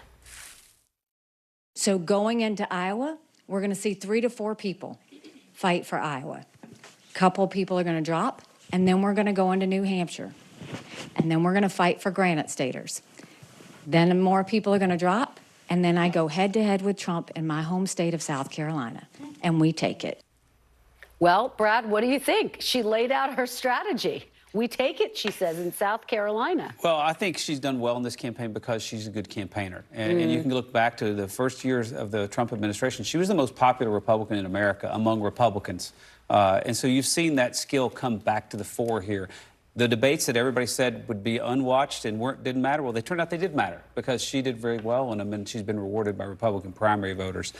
I think she has her best chance in Iowa. I think she needs Ron DeSantis in the race. A lot of Ron DeSantis voters, if he were out, would go to President Trump, former President Trump. And so I think it's in her interest to try to win a 3-way race. I think it gets harder with a 2-way race. However, momentum is a pretty powerful thing in politics, and she's starting to get it. She sure is. Naveen, what are Democrats, what's the Biden world saying about all of this? Because if you look at the head-to-head matchups, Nikki Haley does better against President Biden, frankly, than Donald Trump does. Yeah, I mean, I think no one knows her yet in the country, so I think that's a really hard thing to judge. I do think she laid out a timeline and a process, but not an argument. And I think that is going to come to her very quickly, which is why should people pick her and not Donald Trump? And I think that is where all of them are genuinely struggling. And unless you have an answer to that, why aren't the majority of Republicans going to stick with Donald Trump when they've been with him for the last 7 years? And I think that's where this falls apart. Well, and when you look at his huge lead, it just raises so many questions about how she actually catches up. Ron DeSantis still in the hunt. I want to play a little bit of his sound and then get everyone's reaction. Take a look. Everybody's attacking me. That should show you who they care about. The minute that Donald Trump spends $30 million on another candidate is the time when you guys can say that there's somehow another, but that's not happened because they know that you look at this, they see that I appeal to conservatives in a way that none of the other candidates do. And when you're in a Republican primary, you know, that's 80% of the vote.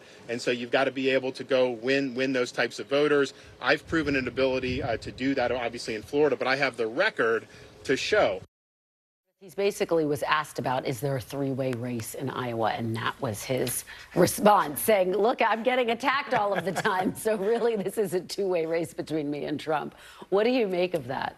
I mean, the Trump campaign has been relentlessly going after Ron DeSantis in Iowa, putting up ads against him, you know, just going after him nonstop. If it's Nikki Haley versus DeSantis for Trump, all of his supporters would probably vote for DeSantis over Nikki Haley. So, of course, they're going to be attacking him. Yeah, I mean, DeSantis did just tout the fact that he was able to win over some of Tim Scott's donors, which is not insignificant, Brad. It's not, but Nikki Haley is currently well-funded, and momentum has a way of bringing money to you. And, you know, a lot of people who had wide open primaries with a lot of candidates, the catnip is thinking you attack other people who are down. And in reality, in a presidential race, it's an audition. And we have an incumbent president. If we're out running one of their campaigns, I would not attack Donald Trump or Ron DeSantis. I would be attacking Joe Biden because you have to audition to beat the candidate that's in office. And that gets lost a lot of times, especially as we get closer to Iowa. It'll probably get lost some more. Yeah, I think you're probably right about that. I want to turn to the Democrats now. And NBC News has learned the special counsel investigating President Biden has interviewed Hunter Biden. Not clear exactly what the focus of the interview is, not exactly clear how close this investigation is to wrapping up. But Naveen, this is something that continues to loom over the president. When you see him locked in this race where now some battleground states he's trailing to former President Trump, how much is this giving Democrats jitters? How much of a liability do they see this issue? The Hunter Biden specifically? Yes. I actually don't think, I actually think the fact that Republicans have spent so much time on this and they cannot find a connection to Joe Biden is actually making the president look good and really drawing a distinction between the other president who's facing 91 indictments, is going to be in trial. Clearly, Hunter Biden is under some serious trouble, but I don't think that is reflecting on President Biden, other than people keep getting reminded what a good father he is. Brad, you know, we're seeing a strategy shift in the Biden campaign, basically, and we're seeing the president. Now, he was obviously at APEC this week, so we didn't see so much of it this week, but he's really starting to train his sights more directly on trying to draw that sharp contrast between him and former President Trump, basically saying the general election is on, even though the votes haven't started in the primary. I think he's doing that because he senses pressure. He's becoming candidate Biden because being President Biden is not working out. Stan Greenberg, Bill Clinton's pollster, has him down 9 points in a head-to-head this week. And so he has to remind Democratic voters that Trump is the alternative. That's his best day with Democratic voters, when he's up against Trump, rather than when he's up against their expectations for him. When it's a choice, basically. Meredith, one of the big issues has been the Israel-Hamas war, and there are growing calls for President Biden to press Israel for a ceasefire, something that Israel says it's not going to do. In fact, right now, there are protesters, pro-Palestinian protesters at Union Station, not far from where we are sitting. And we're seeing President Biden basically starting to get pressure from progressive quarters of the Democratic Party, younger voters as well. Do you think we'll see a shift in his rhetoric on this issue? I'm not sure, but the pressure does seem to be building from the left. You see these protests on college campuses, big cities across the country, these letters that are being written calling for a ceasefire. I think the immense amount of pressure is maybe something that they didn't see coming. Naveen? Yeah, listen, I think the president is doing the right thing here in terms of actually trying to focus on what's going on in the Middle East and trying to leave the politics out of it. The longer this goes on, I think the harder that gets. But I do think he's been really clear that he is going to support Israel. And at the same time, I think as the U.S. gets more engaged in this, and especially if we approve more financial support, I think we start to have a lot more responsibility in our role and how those resources are used. And that's where leverage comes in. I'm glad you bring up the financial support, because Brad, Congress has left, but when they come back, they are faced with this request from the Biden White House, this supplemental for aid to Israel, aid to Ukraine, which Republicans are starkly divided on, aid for the border as well. Do you think that the pressure is going to be on Congress? Do you think they'll get it done? Well, I think the divisions are on the Democratic side, although I think it's possible to get Israel funding with Democrat and Republican support. I think the president has shown a little wobbliness here in the last week or two. We have Americans being held hostage, and a lot of people in his own party are siding with their captors in this fight. I think the president needs to call for Hamas to surrender. He needs to call all Democrats to argue that Hamas needs to surrender and to stand with our ally Israel. This is a moment where he could be a strong leader and put his party in line. All right, great conversation. Thank you all so much, Meredith, Naveen, and Brad. And still to come, race, pregnancy, and the push for equality. We have a look at the emotional new reporting behind the latest episode of Meet the Press Reports, taking a deep dive into the challenges of being Black and pregnant. You're watching Meet the Press now.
News lives in the now. It's coming at us every second. News is more now than ever. Just outside of the Israeli military headquarters. Now is raw. Now is real. The Fed's decision today, help us translate that into very plain English. Now is constant. You gotta see this. The future is now. News for the generation of now is NBC News Now.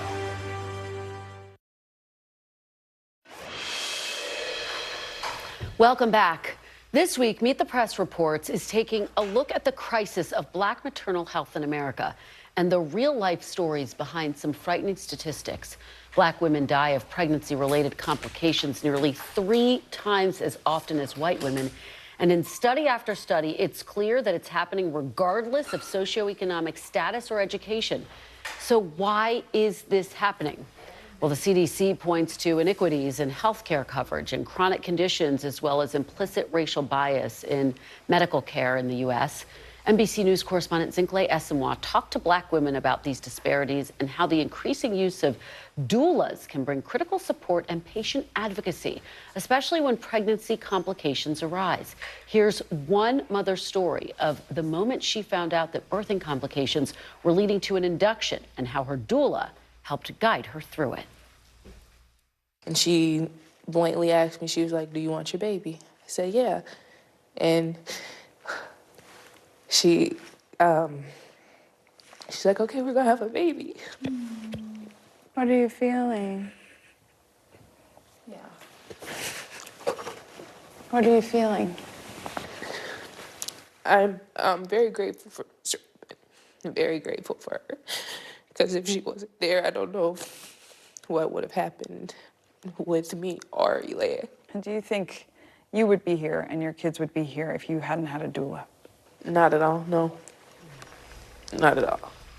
So powerful to hear from that mother.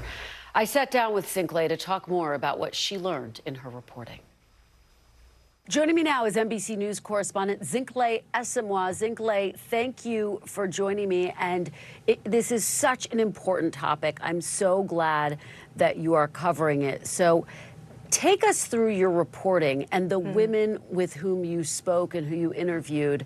What are the key contributors to the disparities for Black expectant mothers when it comes to their health? Yeah, Kristen, and thank you so much for having me. I know this is important to you personally as well. So first, if we look at the numbers, right, Black women are 3 to 4 times more likely to die from pregnancy-related causes than white women in the United States. And that is not some predisposition, right? This is something I have known for many years. And so at the start of this year, we wanted to get a firsthand look at the experience of Black mothers in the U.S. We talked to Kanaya King in St. Louis, April Valentine in California. And what we really learned was Black women are scared, but they're also doing the work to advocate for themselves, many of them using doulas, which I'm sure we'll talk about, right? They're not midwives. They are individuals who are meant to support you, not just during the delivery process, but really from conception to the time that child is young. And so many Black women in this country are taking matters into their own hands, trying to inform themselves. However, they're still facing roadblocks. You asked me why that's happening. The CDC cites many reasons, including implicit bias, including inequalities in healthcare. So it's sort of a confluence of factors, but the reality is, as a result, Black women in this country are dying, Kristen. You're right, and it is a crisis. A lot of the women and doctors who I've spoken with say one of the key issues within those broader issues that you just talked about is that Black women feel like they aren't being heard. When they raise the alarm about a health issue that they are experiencing, it speaks to what you talked about, the implicit bias. How many of the women with whom you spoke talked about that? Is that part of their concern?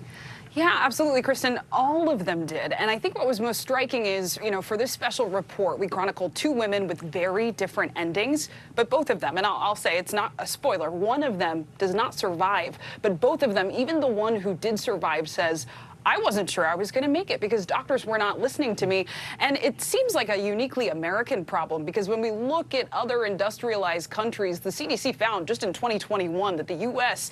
had about 32 out of 100,000 births resulted in maternal mortality. That's about 10 times higher than other comparable economies. We're talking Australia, Japan. So it doesn't make sense when you look at our healthcare system. But all of these women, Kristen, were telling me, I did not feel hurt. I felt scared. That's where the presence of a doula truly can be transformational because it's someone who can advocate for you, as you know, in one of your most vulnerable positions and places, right, during the time you are in delivery. And so some of those resources can be really critical. So, Zinkley, follow up, if you will, on that point. You talk about some of these women working with doulas. What else are Black women doing to take charge of their own birth experiences?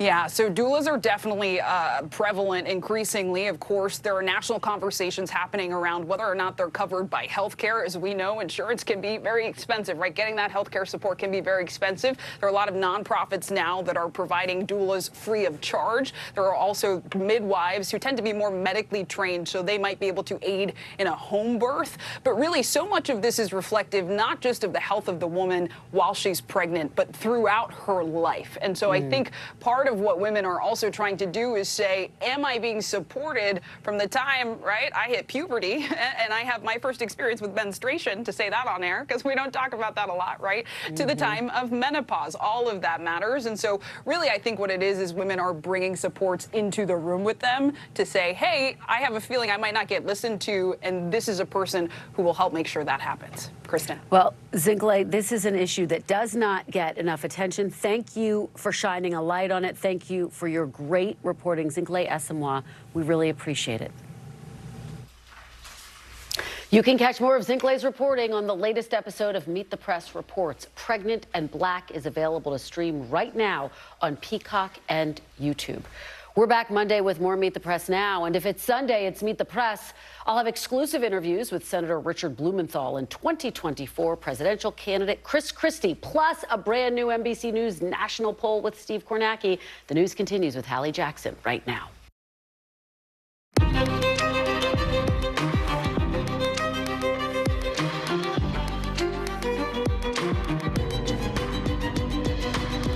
We are coming on the air on this Friday night with the new moves to try and eliminate a potential monster travel headache, with the FAA saying late today it's taking immediate action to deal with the shortage of air traffic controllers, as what could be a record number of people head for the airport this holiday season. More on what to expect as you get ready for your Thanksgiving trips. And we're watching what could be an exodus tonight as some of the country's biggest companies hit the brakes on the platform formerly known as Twitter, why even the White House now is slamming Elon Musk. Plus, a surprise move by convicted killer Alec Murdaugh back in court today, cutting a deal in his financial crimes trial. Tonight, NBC News, one-on-one with the investigators who helped put him away for murder and the key evidence they say they uncovered. Then how a missing hiker just found late today survived in the wilderness for more than a week on her own. And an NFL sideline reporter defending herself tonight after she admitted to making up some of the stuff she said on the air. A story that has everybody talking. Her colleagues, her critics, probably your group chats too. Plus, how climate change could drive the spread of a dangerous fungal infection. That's coming up later on in the show. Hey there, I'm Hallie, and we're coming on the air tonight as the FAA says it's making new moves to fix the potentially dangerous air traffic controller shortage, as what could be the busiest holiday travel season ever kicks off tonight. Check it out. Live look here at Philly International Airport, my people. Reagan International as well here in D.C., also my people. Over the next 12 days, the TSA expects to screen something like 30 million passengers. Look at this. We're seeing some decent lines already today at security checkpoints, at check-in. Listen to what some of these folks had to say. Not fun, but you have to go through that. But a tradition, the time to be with the family, and, you know, when you live far away, you always try to find time, you know, to be with them. You know, the question that's top of mind for so many of these travelers, how are the airlines going to perform? How are these airlines going to do? Especially with concerns tonight about that air traffic controller shortage. They're down something like 2,500 people all across the country, according to the Transportation Department, as we're hearing new details tonight about the FAA's plan to get that number back up. That's coming just weeks after the NTSB chair told Congress all these close calls we're seeing in the nation's skies and on runways are, in her words, a clear warning sign. All this talk of holiday travel also affected by the weather, of course. And right now, you've got a new storm hitting the West Coast this weekend, poised to cause travel headaches for the next few days. We're going to get to meteorologist Bill Cairns for more on that. But first, I want to bring in Tom Costello, who is following all things aviation for us tonight. So start with these concerns over the air traffic controller shortage and these new moves tonight from the FAA. What are they doing, and is it going to make a difference for people traveling? A couple of points here. First of all, you mentioned nearly 2,500 or so controllers is how many they're short right now. This is not a new problem. This has been building for 10+ years. They've got a lot of people retiring, and then the academy was closed during COVID, and it's been slow to pick back up again with a huge backlog of people, right? Here's what the folks at the FAA said that they've now identified as immediate fixes they need to make in order to address this. They're going to try to increase the staffing. Specifically, they're going to be looking at hiring retired air traffic controllers from the military, for example. That's one example. Also, overall, they've got an aging problem with technology. They got to put more money into that. Congress has got to give them the money, and that is what we're talking about with more funding. And they need to go up and ramp up the staffing. So bringing in controllers from the military, and then they want to increase the amount of hours that the academy is actually operating. They also want to try to take grads coming out of college and universities with ATC programs and put them straight into on-the-job training, bypassing the academy. Here's the former chief of the FAA who chaired this committee. Staffing leads to a lot of overtime. A lot of overtime leads to a lot of fatigue. And that's why it's important to get at this underlying structural issue. Yeah, importantly here, they are so short-staffed. Controllers are now working 6-day weeks and 10-hour days, so they want to address this immediately. They believe this has been an ongoing problem and has, in fact, been aggravating the trouble with close calls on runways and in the nation's skies. Hallie. So, Tom, you've laid out sort of what the FAA plan is, the bigger picture here. What about the holiday travel season, right? It is Friday night.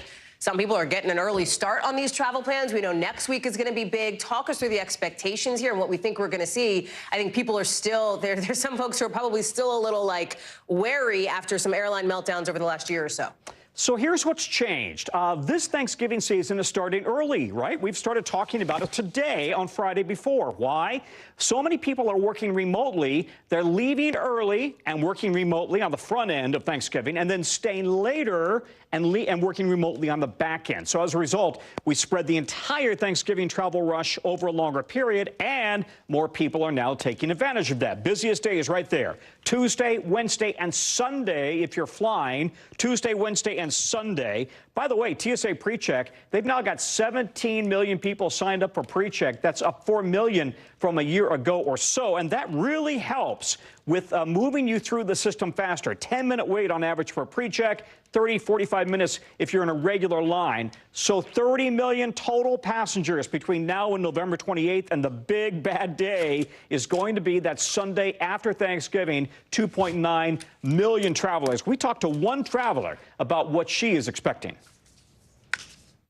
Well, I think because of the pandemic, people want to get out. Like the past 2 years, they couldn't, Yeah. So it feels like we're on the rebound, huh? Mm-hmm. All right. Feels like we're on the rebound is what she was saying. Coming out of COVID, a lot of the country feels like we've been on the rebound for a while, and they're very much traveling in full force, setting a record for travel right now. Hallie. No kidding. Tom Costello, thank you for being all over. We're going to keep checking back in with you, I know, throughout the night. Appreciate it. I want to bring in meteorologist Bill Cairns, because when we talk about travel, we got to talk about weather, because that impacts, obviously, whether flights get off, how the roads are looking, et cetera. We got a couple of dicey spots potentially coming up this weekend, right? Yeah, just a few this weekend, and then we'll talk more about next week coming up. But right now, everything looks great. We love green. None of the major airports have any significant delays. It's been a really good Friday to travel. So as far as the weekend go, here's Saturday. So we'll have some early rain in Boston. That's going to clear out. If you're in the Great Lakes region, prepare for temperatures to drop. It's going to be windy. But if you're driving, you should be fine. Just 2 hands on the steering wheel, maybe minor airport delays. This storm coming into California is going to have a little more significant impacts. Anyone flying out of LAX will have to deal with some some rainy conditions, also some windy conditions all the way up through San Francisco. Then by the time we get into Sunday's forecast, that's when we're going to watch that storm heading into the Four Corner region, maybe some strong thunderstorms late in the day. That could be from Dallas to Oklahoma City to Wichita. So those airports could have even ground holds if we get those thunderstorms. No problems in the eastern half of the country. You know, overall, most people will get to their destinations this weekend despite any weather. Bill Cairns, it's good news for people. Is it looking just as good next week? Like, I mean, Thanksgiving Day, next Sunday? Well, Tom just said the worst two travel days are Tuesday, Wednesday. The worst weather we're going to have in the next week is going to be Tuesday and Wednesday. It's not going to be like... Love to hear it. Thanks, dude. Great. Perfect timing, right? So if you can avoid traveling on Tuesday and Wednesday, especially Tuesday afternoon, that's when this map is frozen, Tuesday afternoon to Tuesday evening, possibly thunderstorms and heavy rain from Atlanta, Charlotte, Raleigh, Washington, D.C., heading up into areas of the Northeast. By Wednesday morning, this exits quickly. Most of Wednesday will be better, windy and cooler, but Tuesday's the day I have my eye on. If you can avoid flying on the East Coast on Tuesday, do so if you can change it. Okay, TikTok. Bill Cairns, thank you very much. Appreciate it. Listen, let's take you overseas now because we have a lot of developments out of Israel and the Gaza Strip, with the Israeli military saying it is now close to dismantling the entire military system in northern Gaza, as it enters the third day now of Israeli forces storming inside not just the main hospital there, but now other ones as well, other hospitals too. Israel says its soldiers are finding tunnels and weapons and at least one car or truck in hospitals. They claim to have intelligence showing Hamas is operating inside. Hamas and doctors there deny this, with more parts of the Gaza Strip set to be targeted next, Israel says, including the south, where civilians have been told to get to for their own safety, as the Israeli military retaliates for that Hamas terror attack nearly 6 weeks ago now. Our team in the region talking exclusively with a veteran IDF intelligence officer who says the clock is ticking now to try to get some of the hostages out, the hostages kidnapped by Hamas now on October 7th. It comes as we're just learning the body of a second Israeli woman, a soldier named Noah Marciano, held hostage by Hamas, was found near Al-Shifa Hospital. Israel says she was 19 years old. The number of people killed inside Gaza now past 12,000, according to the media office of the Hamas-controlled government, as the UN puts out a new warning tonight that people in Gaza are at immediate risk of starvation. Food and water, they say, are practically non-existent there right now. We are now starting to see some new images from inside these hospitals at the center of the war, showing people who have been hurt, including children, getting rushed into the crowded ones that are still functioning. A doctor inside Al-Shifa, that hospital in Gaza, telling our team dozens of patients in the ICU are dying. Listen. All ICU patients and ventilators have died, and we lost all of them because the oxygen pump doesn't work and there's no oxygen. I want to bring in our reporters in the region. Raf Sanchez is live for us in Tel Aviv, but I want to start with Keir Simmons, who is in Jerusalem. So, Keir, talk to us about the ground operations now set to expand that Israel is planning inside Gaza. What are we finding out tonight? Well, there are multiple aspects to it, Hallie. Let's just start with the question of what exactly there is and isn't in these hospitals. The Israeli Defense Force saying that it's continuing to search in a number of hospitals in northern Gaza, adamant that there are Hamas headquarters, particularly at Al-Shifa Hospital, saying tonight that they have video, more video of tunnels, but not releasing that video yet. So that campaign, if you like, around the hospitals, around justifying that siege of those hospitals, that continues. Meanwhile, in terms of the hostages, you know, Hallie, a week ago, or maybe even early this week, we would have been talking about maybe there's going to be a deal, the talks. It's gone very quiet, hasn't it? And what we're hearing from the Israeli Defense Forces, they are pushing on with their military campaign. I think what you're seeing is a twin track, talks on the one side, but hope still, particularly with the Israeli Defense Force, that they might actually be able to get to these hostages to rescue them. So there's that part of this puzzle, if you like. And then finally, just this question that they now say that they believe that they have done what they need to do from the Israeli perspective, if you like, in northern Gaza, and they're now looking to southern Gaza, and that opens up a whole new bunch of issues. We'll talk about that whole new set of issues, Keir, specifically the humanitarian issues that are raised, because we know that the White House, for example, is already saying, listen, fuel trucks basically have to get in. They want to see more aid getting into Gaza. Their aid relief agencies are saying, listen, this is getting so much worse, and it was bad to begin with here. That's right. I mean, you've heard this back and forth at the Rafah crossing. just tonight on whether or not they're managing to get fuel through. You mentioned the World Health Organization saying that Gaza is on the verge of starvation, that many people don't have access to food and clean water. There is all of that. And I mentioned the plan by the Israeli Defense Force to head south. Of course, that's where hundreds of thousands of Palestinians have fled from the north. You showed those pictures of that hospital, people being rushed in. That's in the south. Take a listen to what the Israeli Defense Force told me today about what their plans are, and let's talk about what it means. Take a listen. We're instructing people to get out of harm's way. Wherever we're announcing them to get out of harm's way, they need to move, precisely to save lives.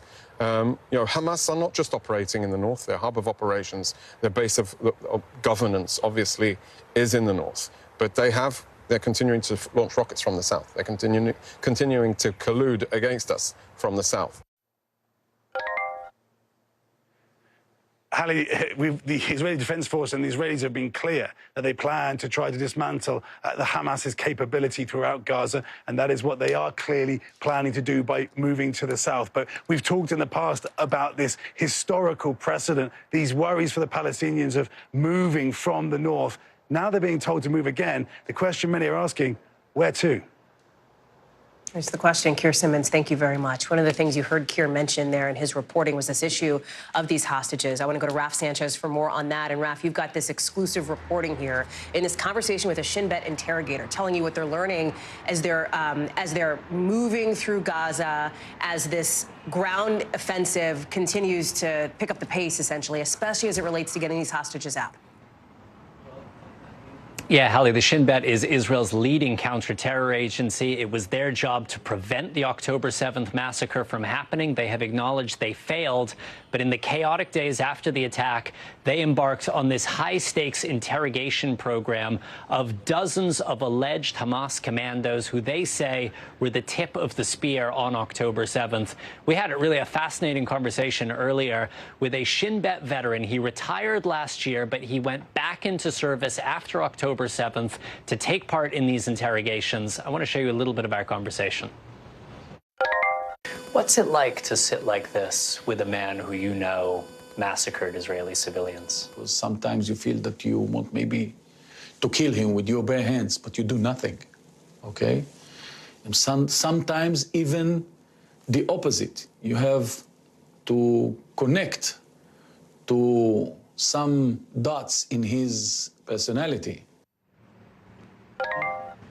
Now, Hallie, in terms of the hostages, he said that they did gain valuable information from interrogating these alleged Hamas fighters. He obviously wouldn't go into the detail, but he said one of the difficulties here is that Hamas knows that Israel has these men in captivity, and so you have Hamas commanders inside Gaza who are changing up their plans because they work on the assumption that their men sooner or later are going to confess to the Israelis. Hallie, some of the detainees we have seen in videos released by the Shin Bet have bruises on their faces, they have marks on their wrists, and I asked him, were any of these men tortured? He said they were captured during combat. In his words, it was not a polite capture, but he went on to insist that the Shin Bet does not torture. Israeli law does allow for physical force to be used against detainees in what's called a ticking bomb scenario, where lives are at risk if intelligence isn't got. So it was really an eye-opening conversation, Hallie. It just sounds, I'm so glad you're able to bring us that reporting, Raf. One of the things that we talked about in the lead up to you and Keir here was the news tonight of the second Israeli woman who was a hostage who's been found dead in Gaza in the past 24 hours. On the show last night, we talked about another Israeli woman. Tell us more about what we're knowing, what we're learning and what we know about Noah here. Yeah, so this is Noah Marciano. She was a 19-year-old Israeli soldier. She was captured on October 7th. Hamas told the world a couple of days ago that she was dead. They claimed that she died in an Israeli airstrike. They provided no evidence of that. NBC News has not been able to verify it. The Israeli military did confirm several days ago that she was dead. They said they hold Hamas completely responsible for her death, given that she was in captivity at the time. The Israeli military is saying that they found her body in a building adjacent to the Shifa hospital, which is the same location, they said, as they found that other woman, Yehudit Weiss, 2 days ago. Hallie. Raf Sanchez, live for us in Tel Aviv. Raf, thank you. You can catch more of Raf's exclusive interview coming up on NBC Nightly News tonight, 6:30 Eastern, of course, with our Lester Holt. You can watch it anywhere you get your local NBC News station. I think you definitely want to tune in for that one. Listen, we've got some breaking news just into us here tonight. Some of the biggest companies in the world are now reportedly pulling their ads off of X after Elon Musk embraced an anti-Semitic conspiracy theory posted to the platform. We're talking about Lionsgate here. We're talking about IBM pulling its ads. The European Union is, too. They say it's partly because of a surge in hate speech on X, formerly known as Twitter. Even the White House is talking about this late today, publicly slamming Musk. I want to bring in Jake Ward, who's following all of this for us. Jake, talk about how big a deal this is, right? Because these are big name, big deal companies, and what happens next? Well, these are big deal, big name companies, and we're all, part of the new CEO, former NBC Universal Ads chief Linda Yaccarino's, efforts to try to turn the public image of X, formerly known as Twitter, around. And that all seems to be blowing up today as IBM, referring to this as hate speech, says that it is going to pull its advertising alongside the European Commission. These are big names. And of course, it is a big black eye to the public image of X. I mean, Elon Musk has a history, as you know, of engaging with this subject. He has tweeted pictures of Hitler. He has put out very anti-Semitic seeming statements in the past, including one in which he said, "Who do you think rules the media?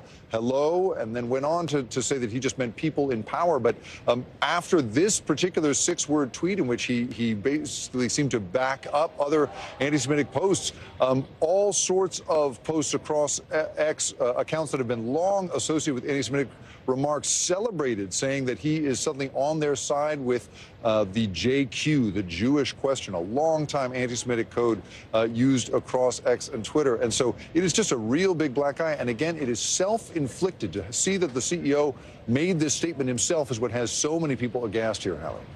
And you mentioned this, Jake, but pull on this thread more. You talk about Linda Yaccarino here coming in to take over of the operations, right, is the head of X here, even as it partly, presumably, to bring up some ad sales. It's what she did. That was sort of her purview when she was at Comcast, NBC Universal.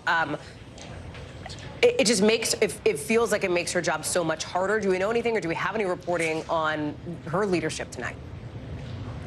She is certainly saying at this hour, Hallie, she put out a post on X saying that, anti-Semitism has no place in the world. But even the White House seems to disagree with what she is saying. They came out with their own statement specifically calling out Elon Musk, calling his remarks abhorrent and contrary to core American values. And this, to further complicate things, even though they say it runs against our core values as Americans, you have to remember, Hallie, right, they have a long-standing relationship with Elon Musk as the head of SpaceX, which is the chief private carrier of goods into space for the United States. Elon Musk is the CEO of Starlink, the single largest constellation of communication satellites in the world. The United States is inextricably linked, in a sense, to Elon Musk at this time. And so to have them calling him out by name for his anti-Semitic remarks on his own platform, it's a big news day for us here, Hallie. Jake Ward, live for us there in San Francisco. Thank you very much.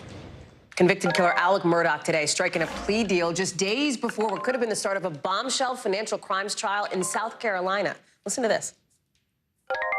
Understanding all that has been stated up to this point, how do you plead? I plead guilty, Your Honor. That guilty plea comes as we're learning more tonight about the murder investigation. Remember, Murdaugh convicted of killing his wife and his son in what some called the South's trial of the century. Those investigators talking in an exclusive interview with our own Craig Melvin, set to air tonight on Dateline. Look at this. What's not on video is I had to escort him out of the building, and he turned around and he says, "David, I understand why you have to ask these questions. I want to thank you for doing your job." And he shook my hand. Were you surprised by that? After I just accused him of killing his wife and son? Hell yeah. Blaine Alexander is joining us now. There's a lot here, Blaine, in what has become obviously a newsy day as it relates to Alec Murdaugh. This guilty plea seemed to be unexpected. This, again, was for financial crimes. Even during his murder trial, he had been facing the prospect of facing a trial for a slew of these kinds of issues here, essentially, allegedly taking money from clients. How does this fit into the bigger picture of his legal issues? Well, Well, you know, Hallie, this is so interesting because while we were all watching that Murdaugh murder trial, this was the other thing that we were watching very closely. Even though during that trial he wasn't on trial for his financial crimes, prosecutors argued that he essentially killed his wife and adult son to distract and gain sympathy because of those financial crimes. And so really to see him plead guilty in this, it certainly ties into that murder conviction. So here's what we're seeing. We know that prosecutors said that he defrauded nearly a dozen clients over the course of many years to the tunes of millions of dollars. And today he essentially stood up and said, yes, I did that. Now, his victims in this case put out a joint statement from their attorneys basically saying that they believe justice was served in this case, that they believe his guilty plea lets them now go forward and begin the process of grieving and healing, but also saying that they're glad that now the attention can be put back on the murder conviction, which he is appealing, Hallie. It's also interesting to hear from the lead investigators in the murder trial piece of this, in the conviction previously here, talking with Craig ahead of this big Dateline episode airing tonight. Tell us more about that piece of it. Incredible get for Craig, absolutely. So hearing from them, these are the people who really gathered all of this evidence, who have the kind of behind the scenes as to how all of this played out. Especially one of the things that so many people realize, or recognize rather, which was that almost smoking gun where he was caught on video, a son that was taken, or a video that was taken by his son moments before his death, that put Alec Murdaugh at the scene of the crime, that put him at the kennels. So we hear Craig asking the investigators about that. The investigator said that he had to listen to it several times to be sure that he was actually hearing what he thought he was hearing. He was just in disbelief. Another investigator described it to Craig as a moment that blew the case wide open. So certainly that was a very large turning point in this case, and we'll hear much more about it tonight. Blaine Alexander, thank you much. We sure will. That's because Craig's exclusive interview with the Murdaugh investigators airs tonight, 9 p.m. Eastern on Dateline, right here on NBC. Coming up, a lot more to get to on this show, including new details after one of the most famous men in hip-hop was accused of rape and years of abuse. But police are now telling NBC News about a potential investigation into Sean Combs. Plus, which big NFL star is going to be out for the rest of the season? Coming up.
story is coming to you live from Juarez, Mexico, reporting over the skies of Lahaina.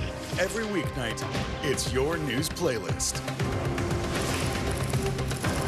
Top Story with Tom Llamas, streaming weeknights at 7 on NBC News Now. They told him I rejected him because he wanted to be female. This is the story of a family divided, a fringe religious movement blurring the lines between church and state, and a teacher caught in the middle. This is Grapevine, an NBC News podcast. Listen now. A national sportscaster at the center of a firestorm tonight, now defending herself after she admitted on a podcast to making up some sideline reports. Listen to this. I would make up the report sometimes because A, the coach wouldn't come out at halftime, or it was too late. And I was like, I didn't want to screw up the report. So I was like, I'm just going to make this up because first of all, no coach is going to get mad if I say, hey, we need to stop hurting ourselves. We need to be better on third down. We need to stop turning the ball Pressure over. the quarterback. We need, yeah, exactly. and do a better job of getting off the field. Like, they're not going to correct me on that. Right. So I'm like, it's fine. I'll just make up the report. That was Krista Thompson, now the host of a Fox NFL pregame show and Amazon's Thursday Night Football broadcast today, saying, I'm quoting her here, I have never lied about anything or been unethical during my time as a broadcaster. She adds that she would use information that she learned and saw during the first half of the game if the coach she wanted to talk with couldn't or wouldn't offer up an interview. Thing is, this isn't the first time that this has come up. Listen to another clip from early last year of Thompson on with Aaron Andrews, Fox's star sideline reporter. I was like, oh, coach, what adjustments are you going to make at halftime? He goes, that's a great perfume you're wearing. I was like, oh, I was like, this isn't going to work. I'm like, all right, I got to make up a report. I'm not kidding. I made up a report. I've done that too for a coach that I didn't want to throw under the bus because he was telling me all the wrong stuff. In a statement to NBC News, Andrews said her comments refer to taking information from coaches before the game and then using that info in a sideline halftime report. Amazon declined to comment. We haven't heard back from Fox Sports. We have heard a lot, however, from some colleagues of Thompson's in the sportscaster biz who are livid. They're crushed, honestly. ESPN's Molly McGrath saying that this kind of behavior leads to the loss of trust and credibility with coaches and players who are their main sources of information. CBS's Tracy Wolfson calling this absolutely not okay, not the norm, and upsetting on so many levels.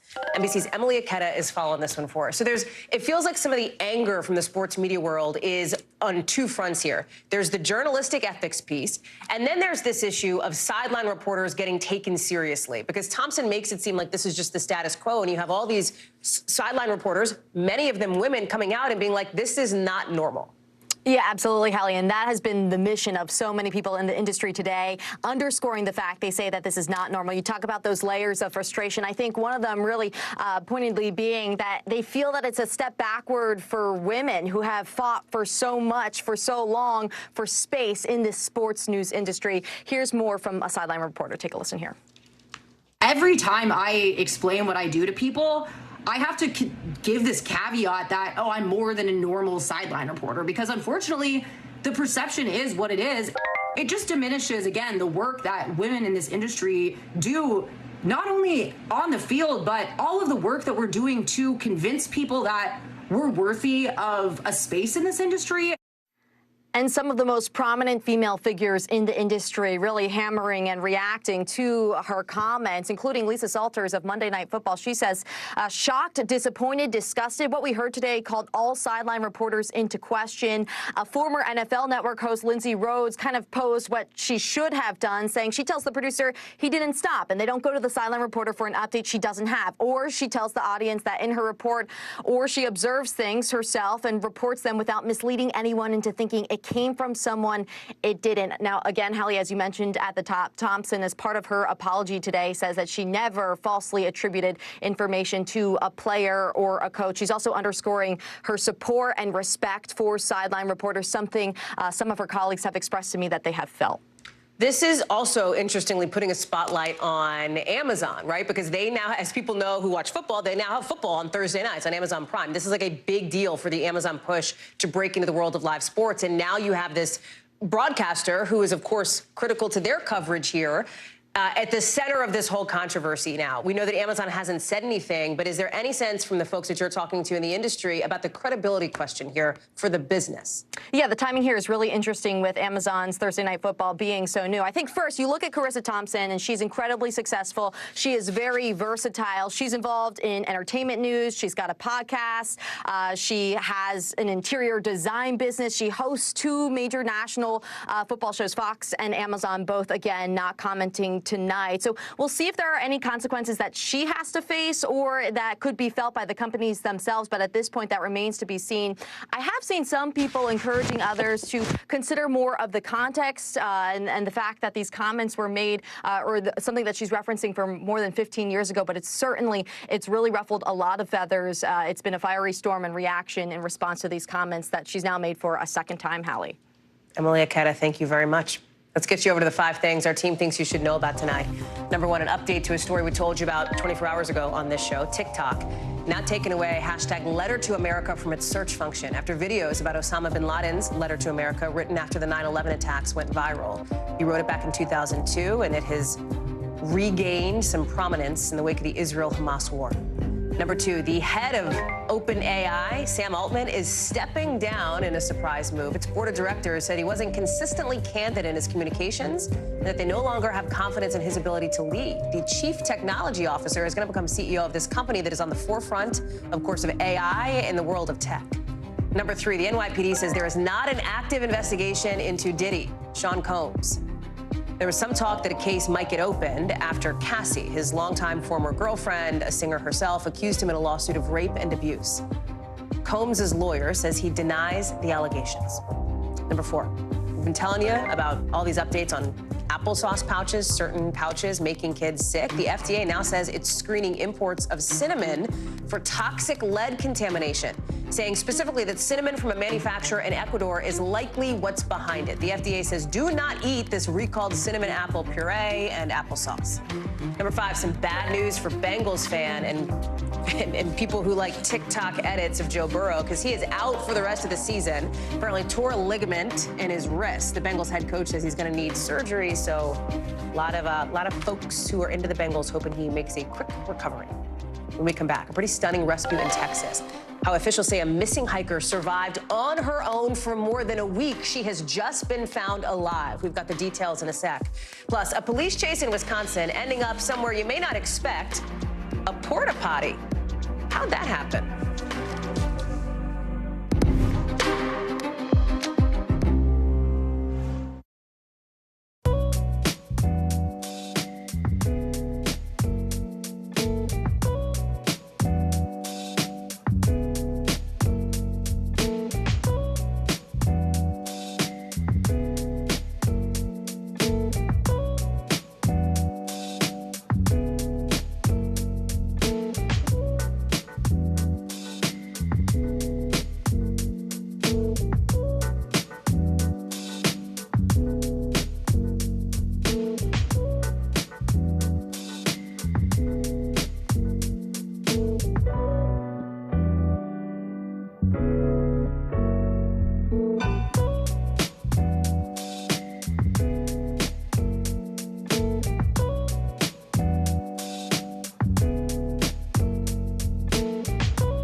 Still to come on the Channel 2 News. Well, the waters are certainly receding now. Still too close to call. Lester Holt reporting from Ground Zero, as it's being referred to. It is, in fact, the taste of freedom. The Haitian people know a little something about resiliency. What's the biggest risk right now? Some of the troops who have been proud. I want to welcome you to the first presidential debate. In fact, we've been told we can't go any farther. You are some resilient folks. Let me get in.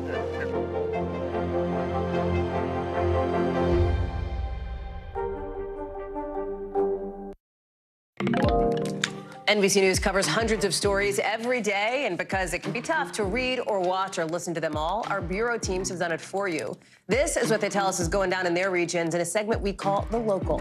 Out of our Midwest Bureau, the National Transportation Safety Board is now investigating a Chicago train that crashed into some plow equipment. Dozens of people were hurt yesterday in one of the biggest Chicago Transit Authority crashes in decades. Out of our Western Bureau, remember that LA freeway that shut down because of that huge fire? The governor of California says it'll reopen Tuesday. That's like super fast, a lot faster than they originally thought. Even though officials say the fire was set intentionally, there have been no arrests. That investigation is still happening.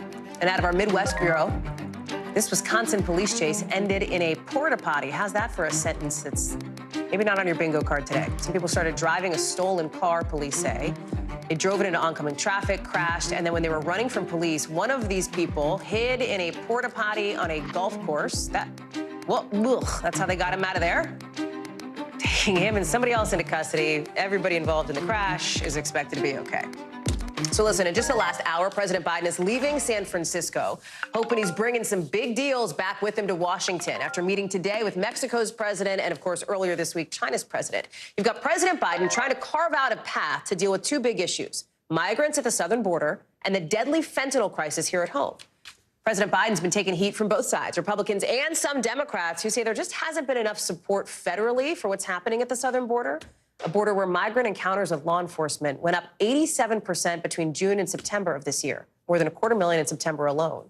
Then there's fentanyl, which of course plays a role in the more than 70,000 opioid deaths in this country every year. It's an issue where both Mexico and China factor into manufacturing and distribution.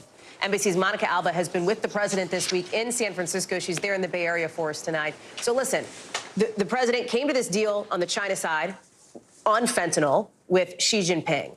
When it comes to the Mexican leader, AMLO, as he's known, is not somebody who has always seen eye to eye with President Biden, particularly on the issue of immigration, on the issue of migrants at the border. So what is the assessment from the sources you're talking to, Monica, on how the president is heading back home now? Do they feel like he got something concrete on these deals?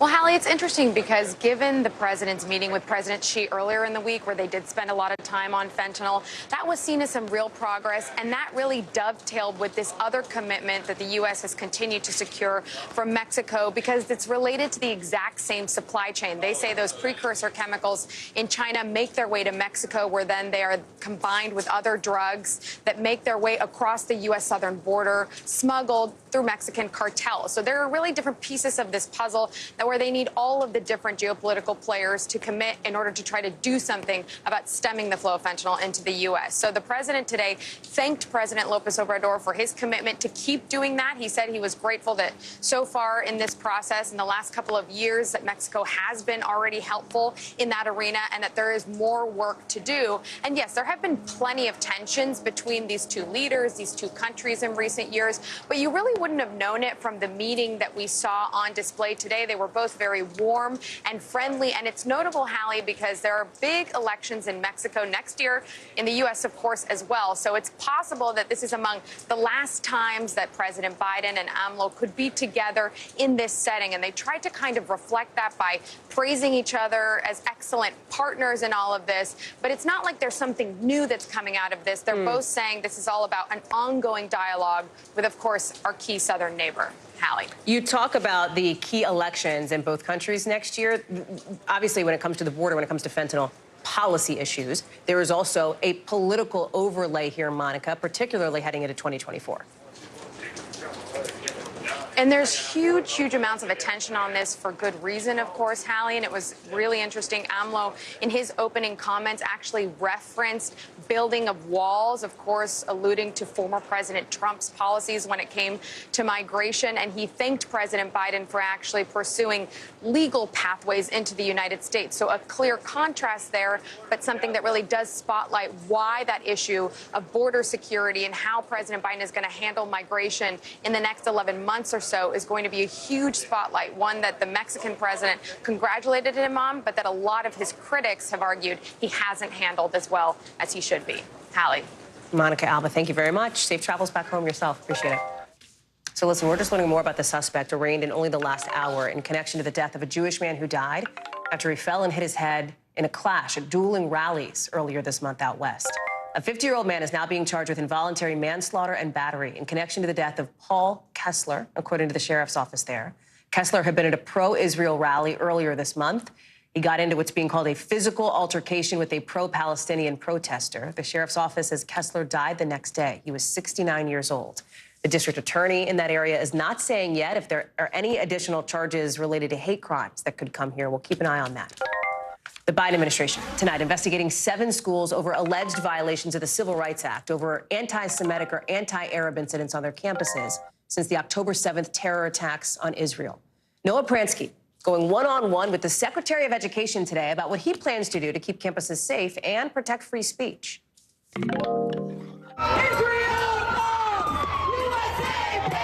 High-tension war protests like these on the campus of Columbia University. No more Jew hate! And these at New York's Cooper Union, increasingly common at American universities. And now the feds are getting involved. It's an expectation that our college campuses are safe for our students and that we're doing everything in our power to protect students and protect them for the most basic right, the right to learn on our school campuses. U.S. Secretary of Education Miguel Cardona announcing investigations into 7 institutions, including Columbia, Cornell, and Penn, after receiving complaints about their response to anti-Semitic or Islamophobic incidents on campus. Students need to feel safe.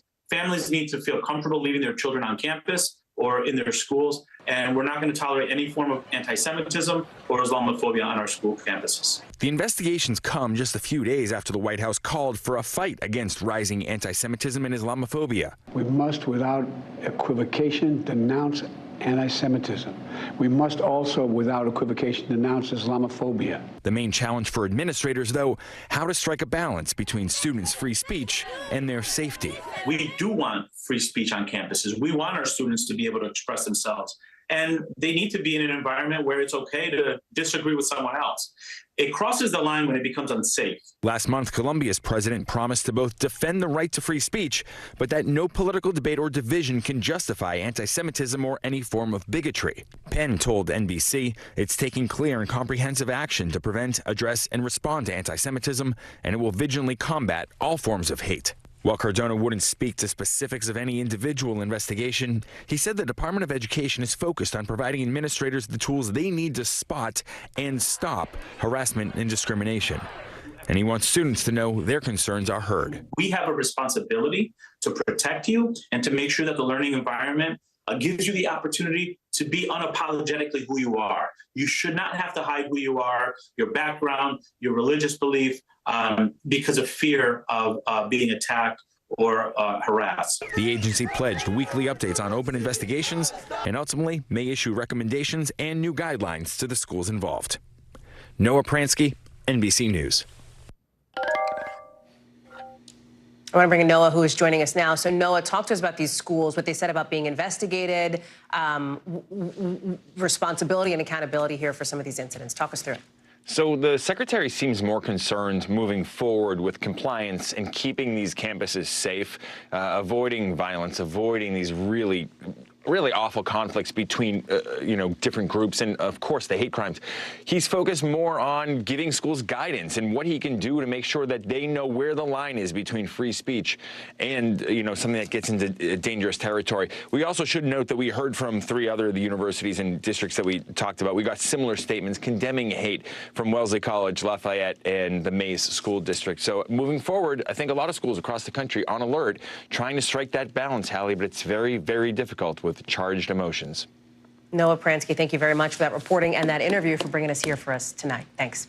Coming up, warnings tonight around something called valley fever, where it could spread, and why officials are blaming climate change for the increase in this potential flesh-eating fungus. Next.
people really don't know what's going to happen. Nearly a dozen hours after the eye roared ashore. More good people than bad people, you know, right? Yeah, 5 seconds.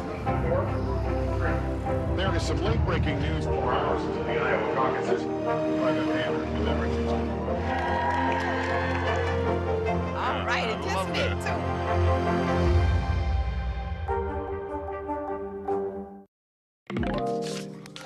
Scientists sounding the alarm tonight, predicting an explosion of infections caused by a flesh-eating fungus because of climate change. This infection is called valley fever. You get it by breathing in these fungal particles found in the dirt, mostly in the Southwest. The vast majority of cases here in this country, 97%, are reported here in the Southwest, Arizona, California. But researchers are now warning that a whole lot more of us could be vulnerable to this disease in the next couple decades because valley fever and some of these other fungal infections are being seen in places where they normally aren't.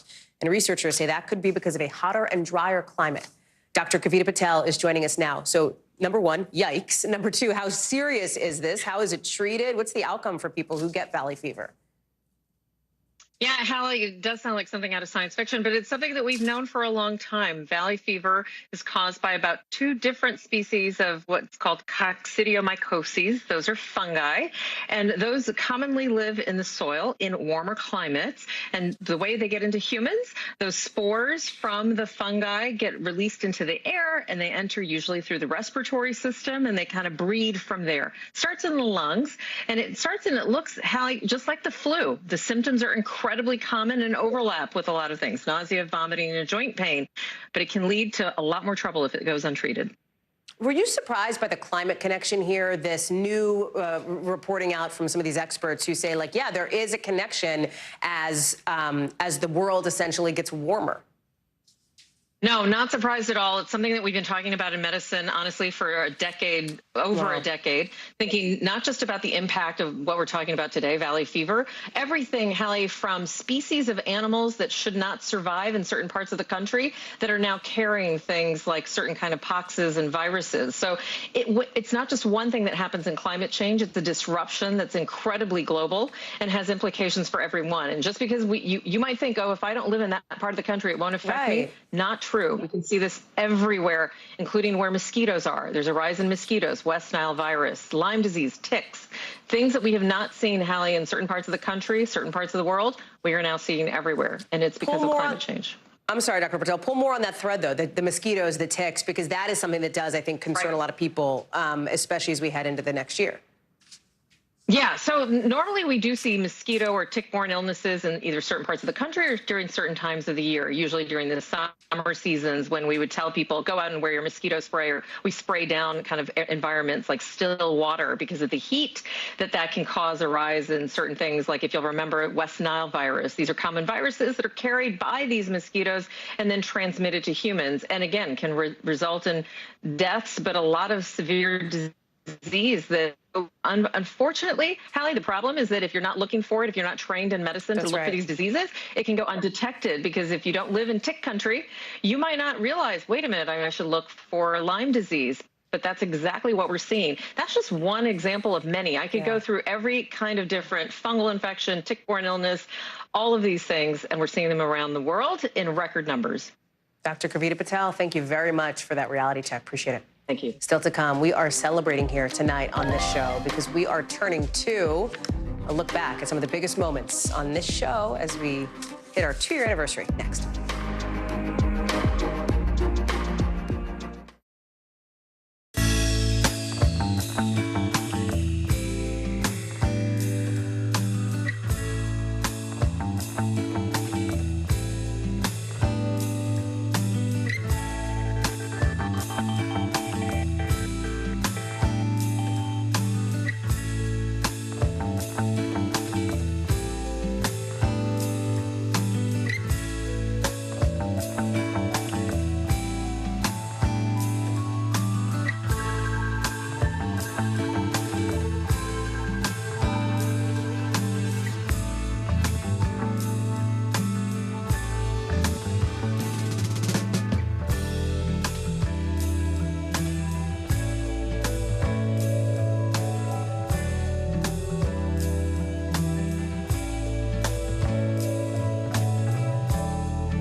Stay on top of breaking news and the biggest stories of the day with NBC News Daily. Thank you so much for joining us. I'm Morgan Radford. I'm Vicki Wynn. I'm Kate Snow. And I'm Zinklaya Samwa. Get in-depth reporting from across the country. We have breaking news out of the White House and around the world. Questions about the rebellion inside Russia. And ways you can take care of your health. What are symptoms that people should be on the lookout for? And your wallet. Some really great last-minute deals if you have flexibility. NBC News Daily. Weekdays from 12 to 4 p.m. Eastern on NBC News Now. Right as we were coming on the air, we got some pretty stunning news that a missing hiker has been found alive now after a week, more than a week, missing in Texas's Big Bend National Park. I want to bring in Kathy Park, who's got the latest for us tonight. So the last time she was seen, I think, was November 9th, right? And then she didn't end up checking into her campsite. What do we know about this rescue that just has gone down, apparently?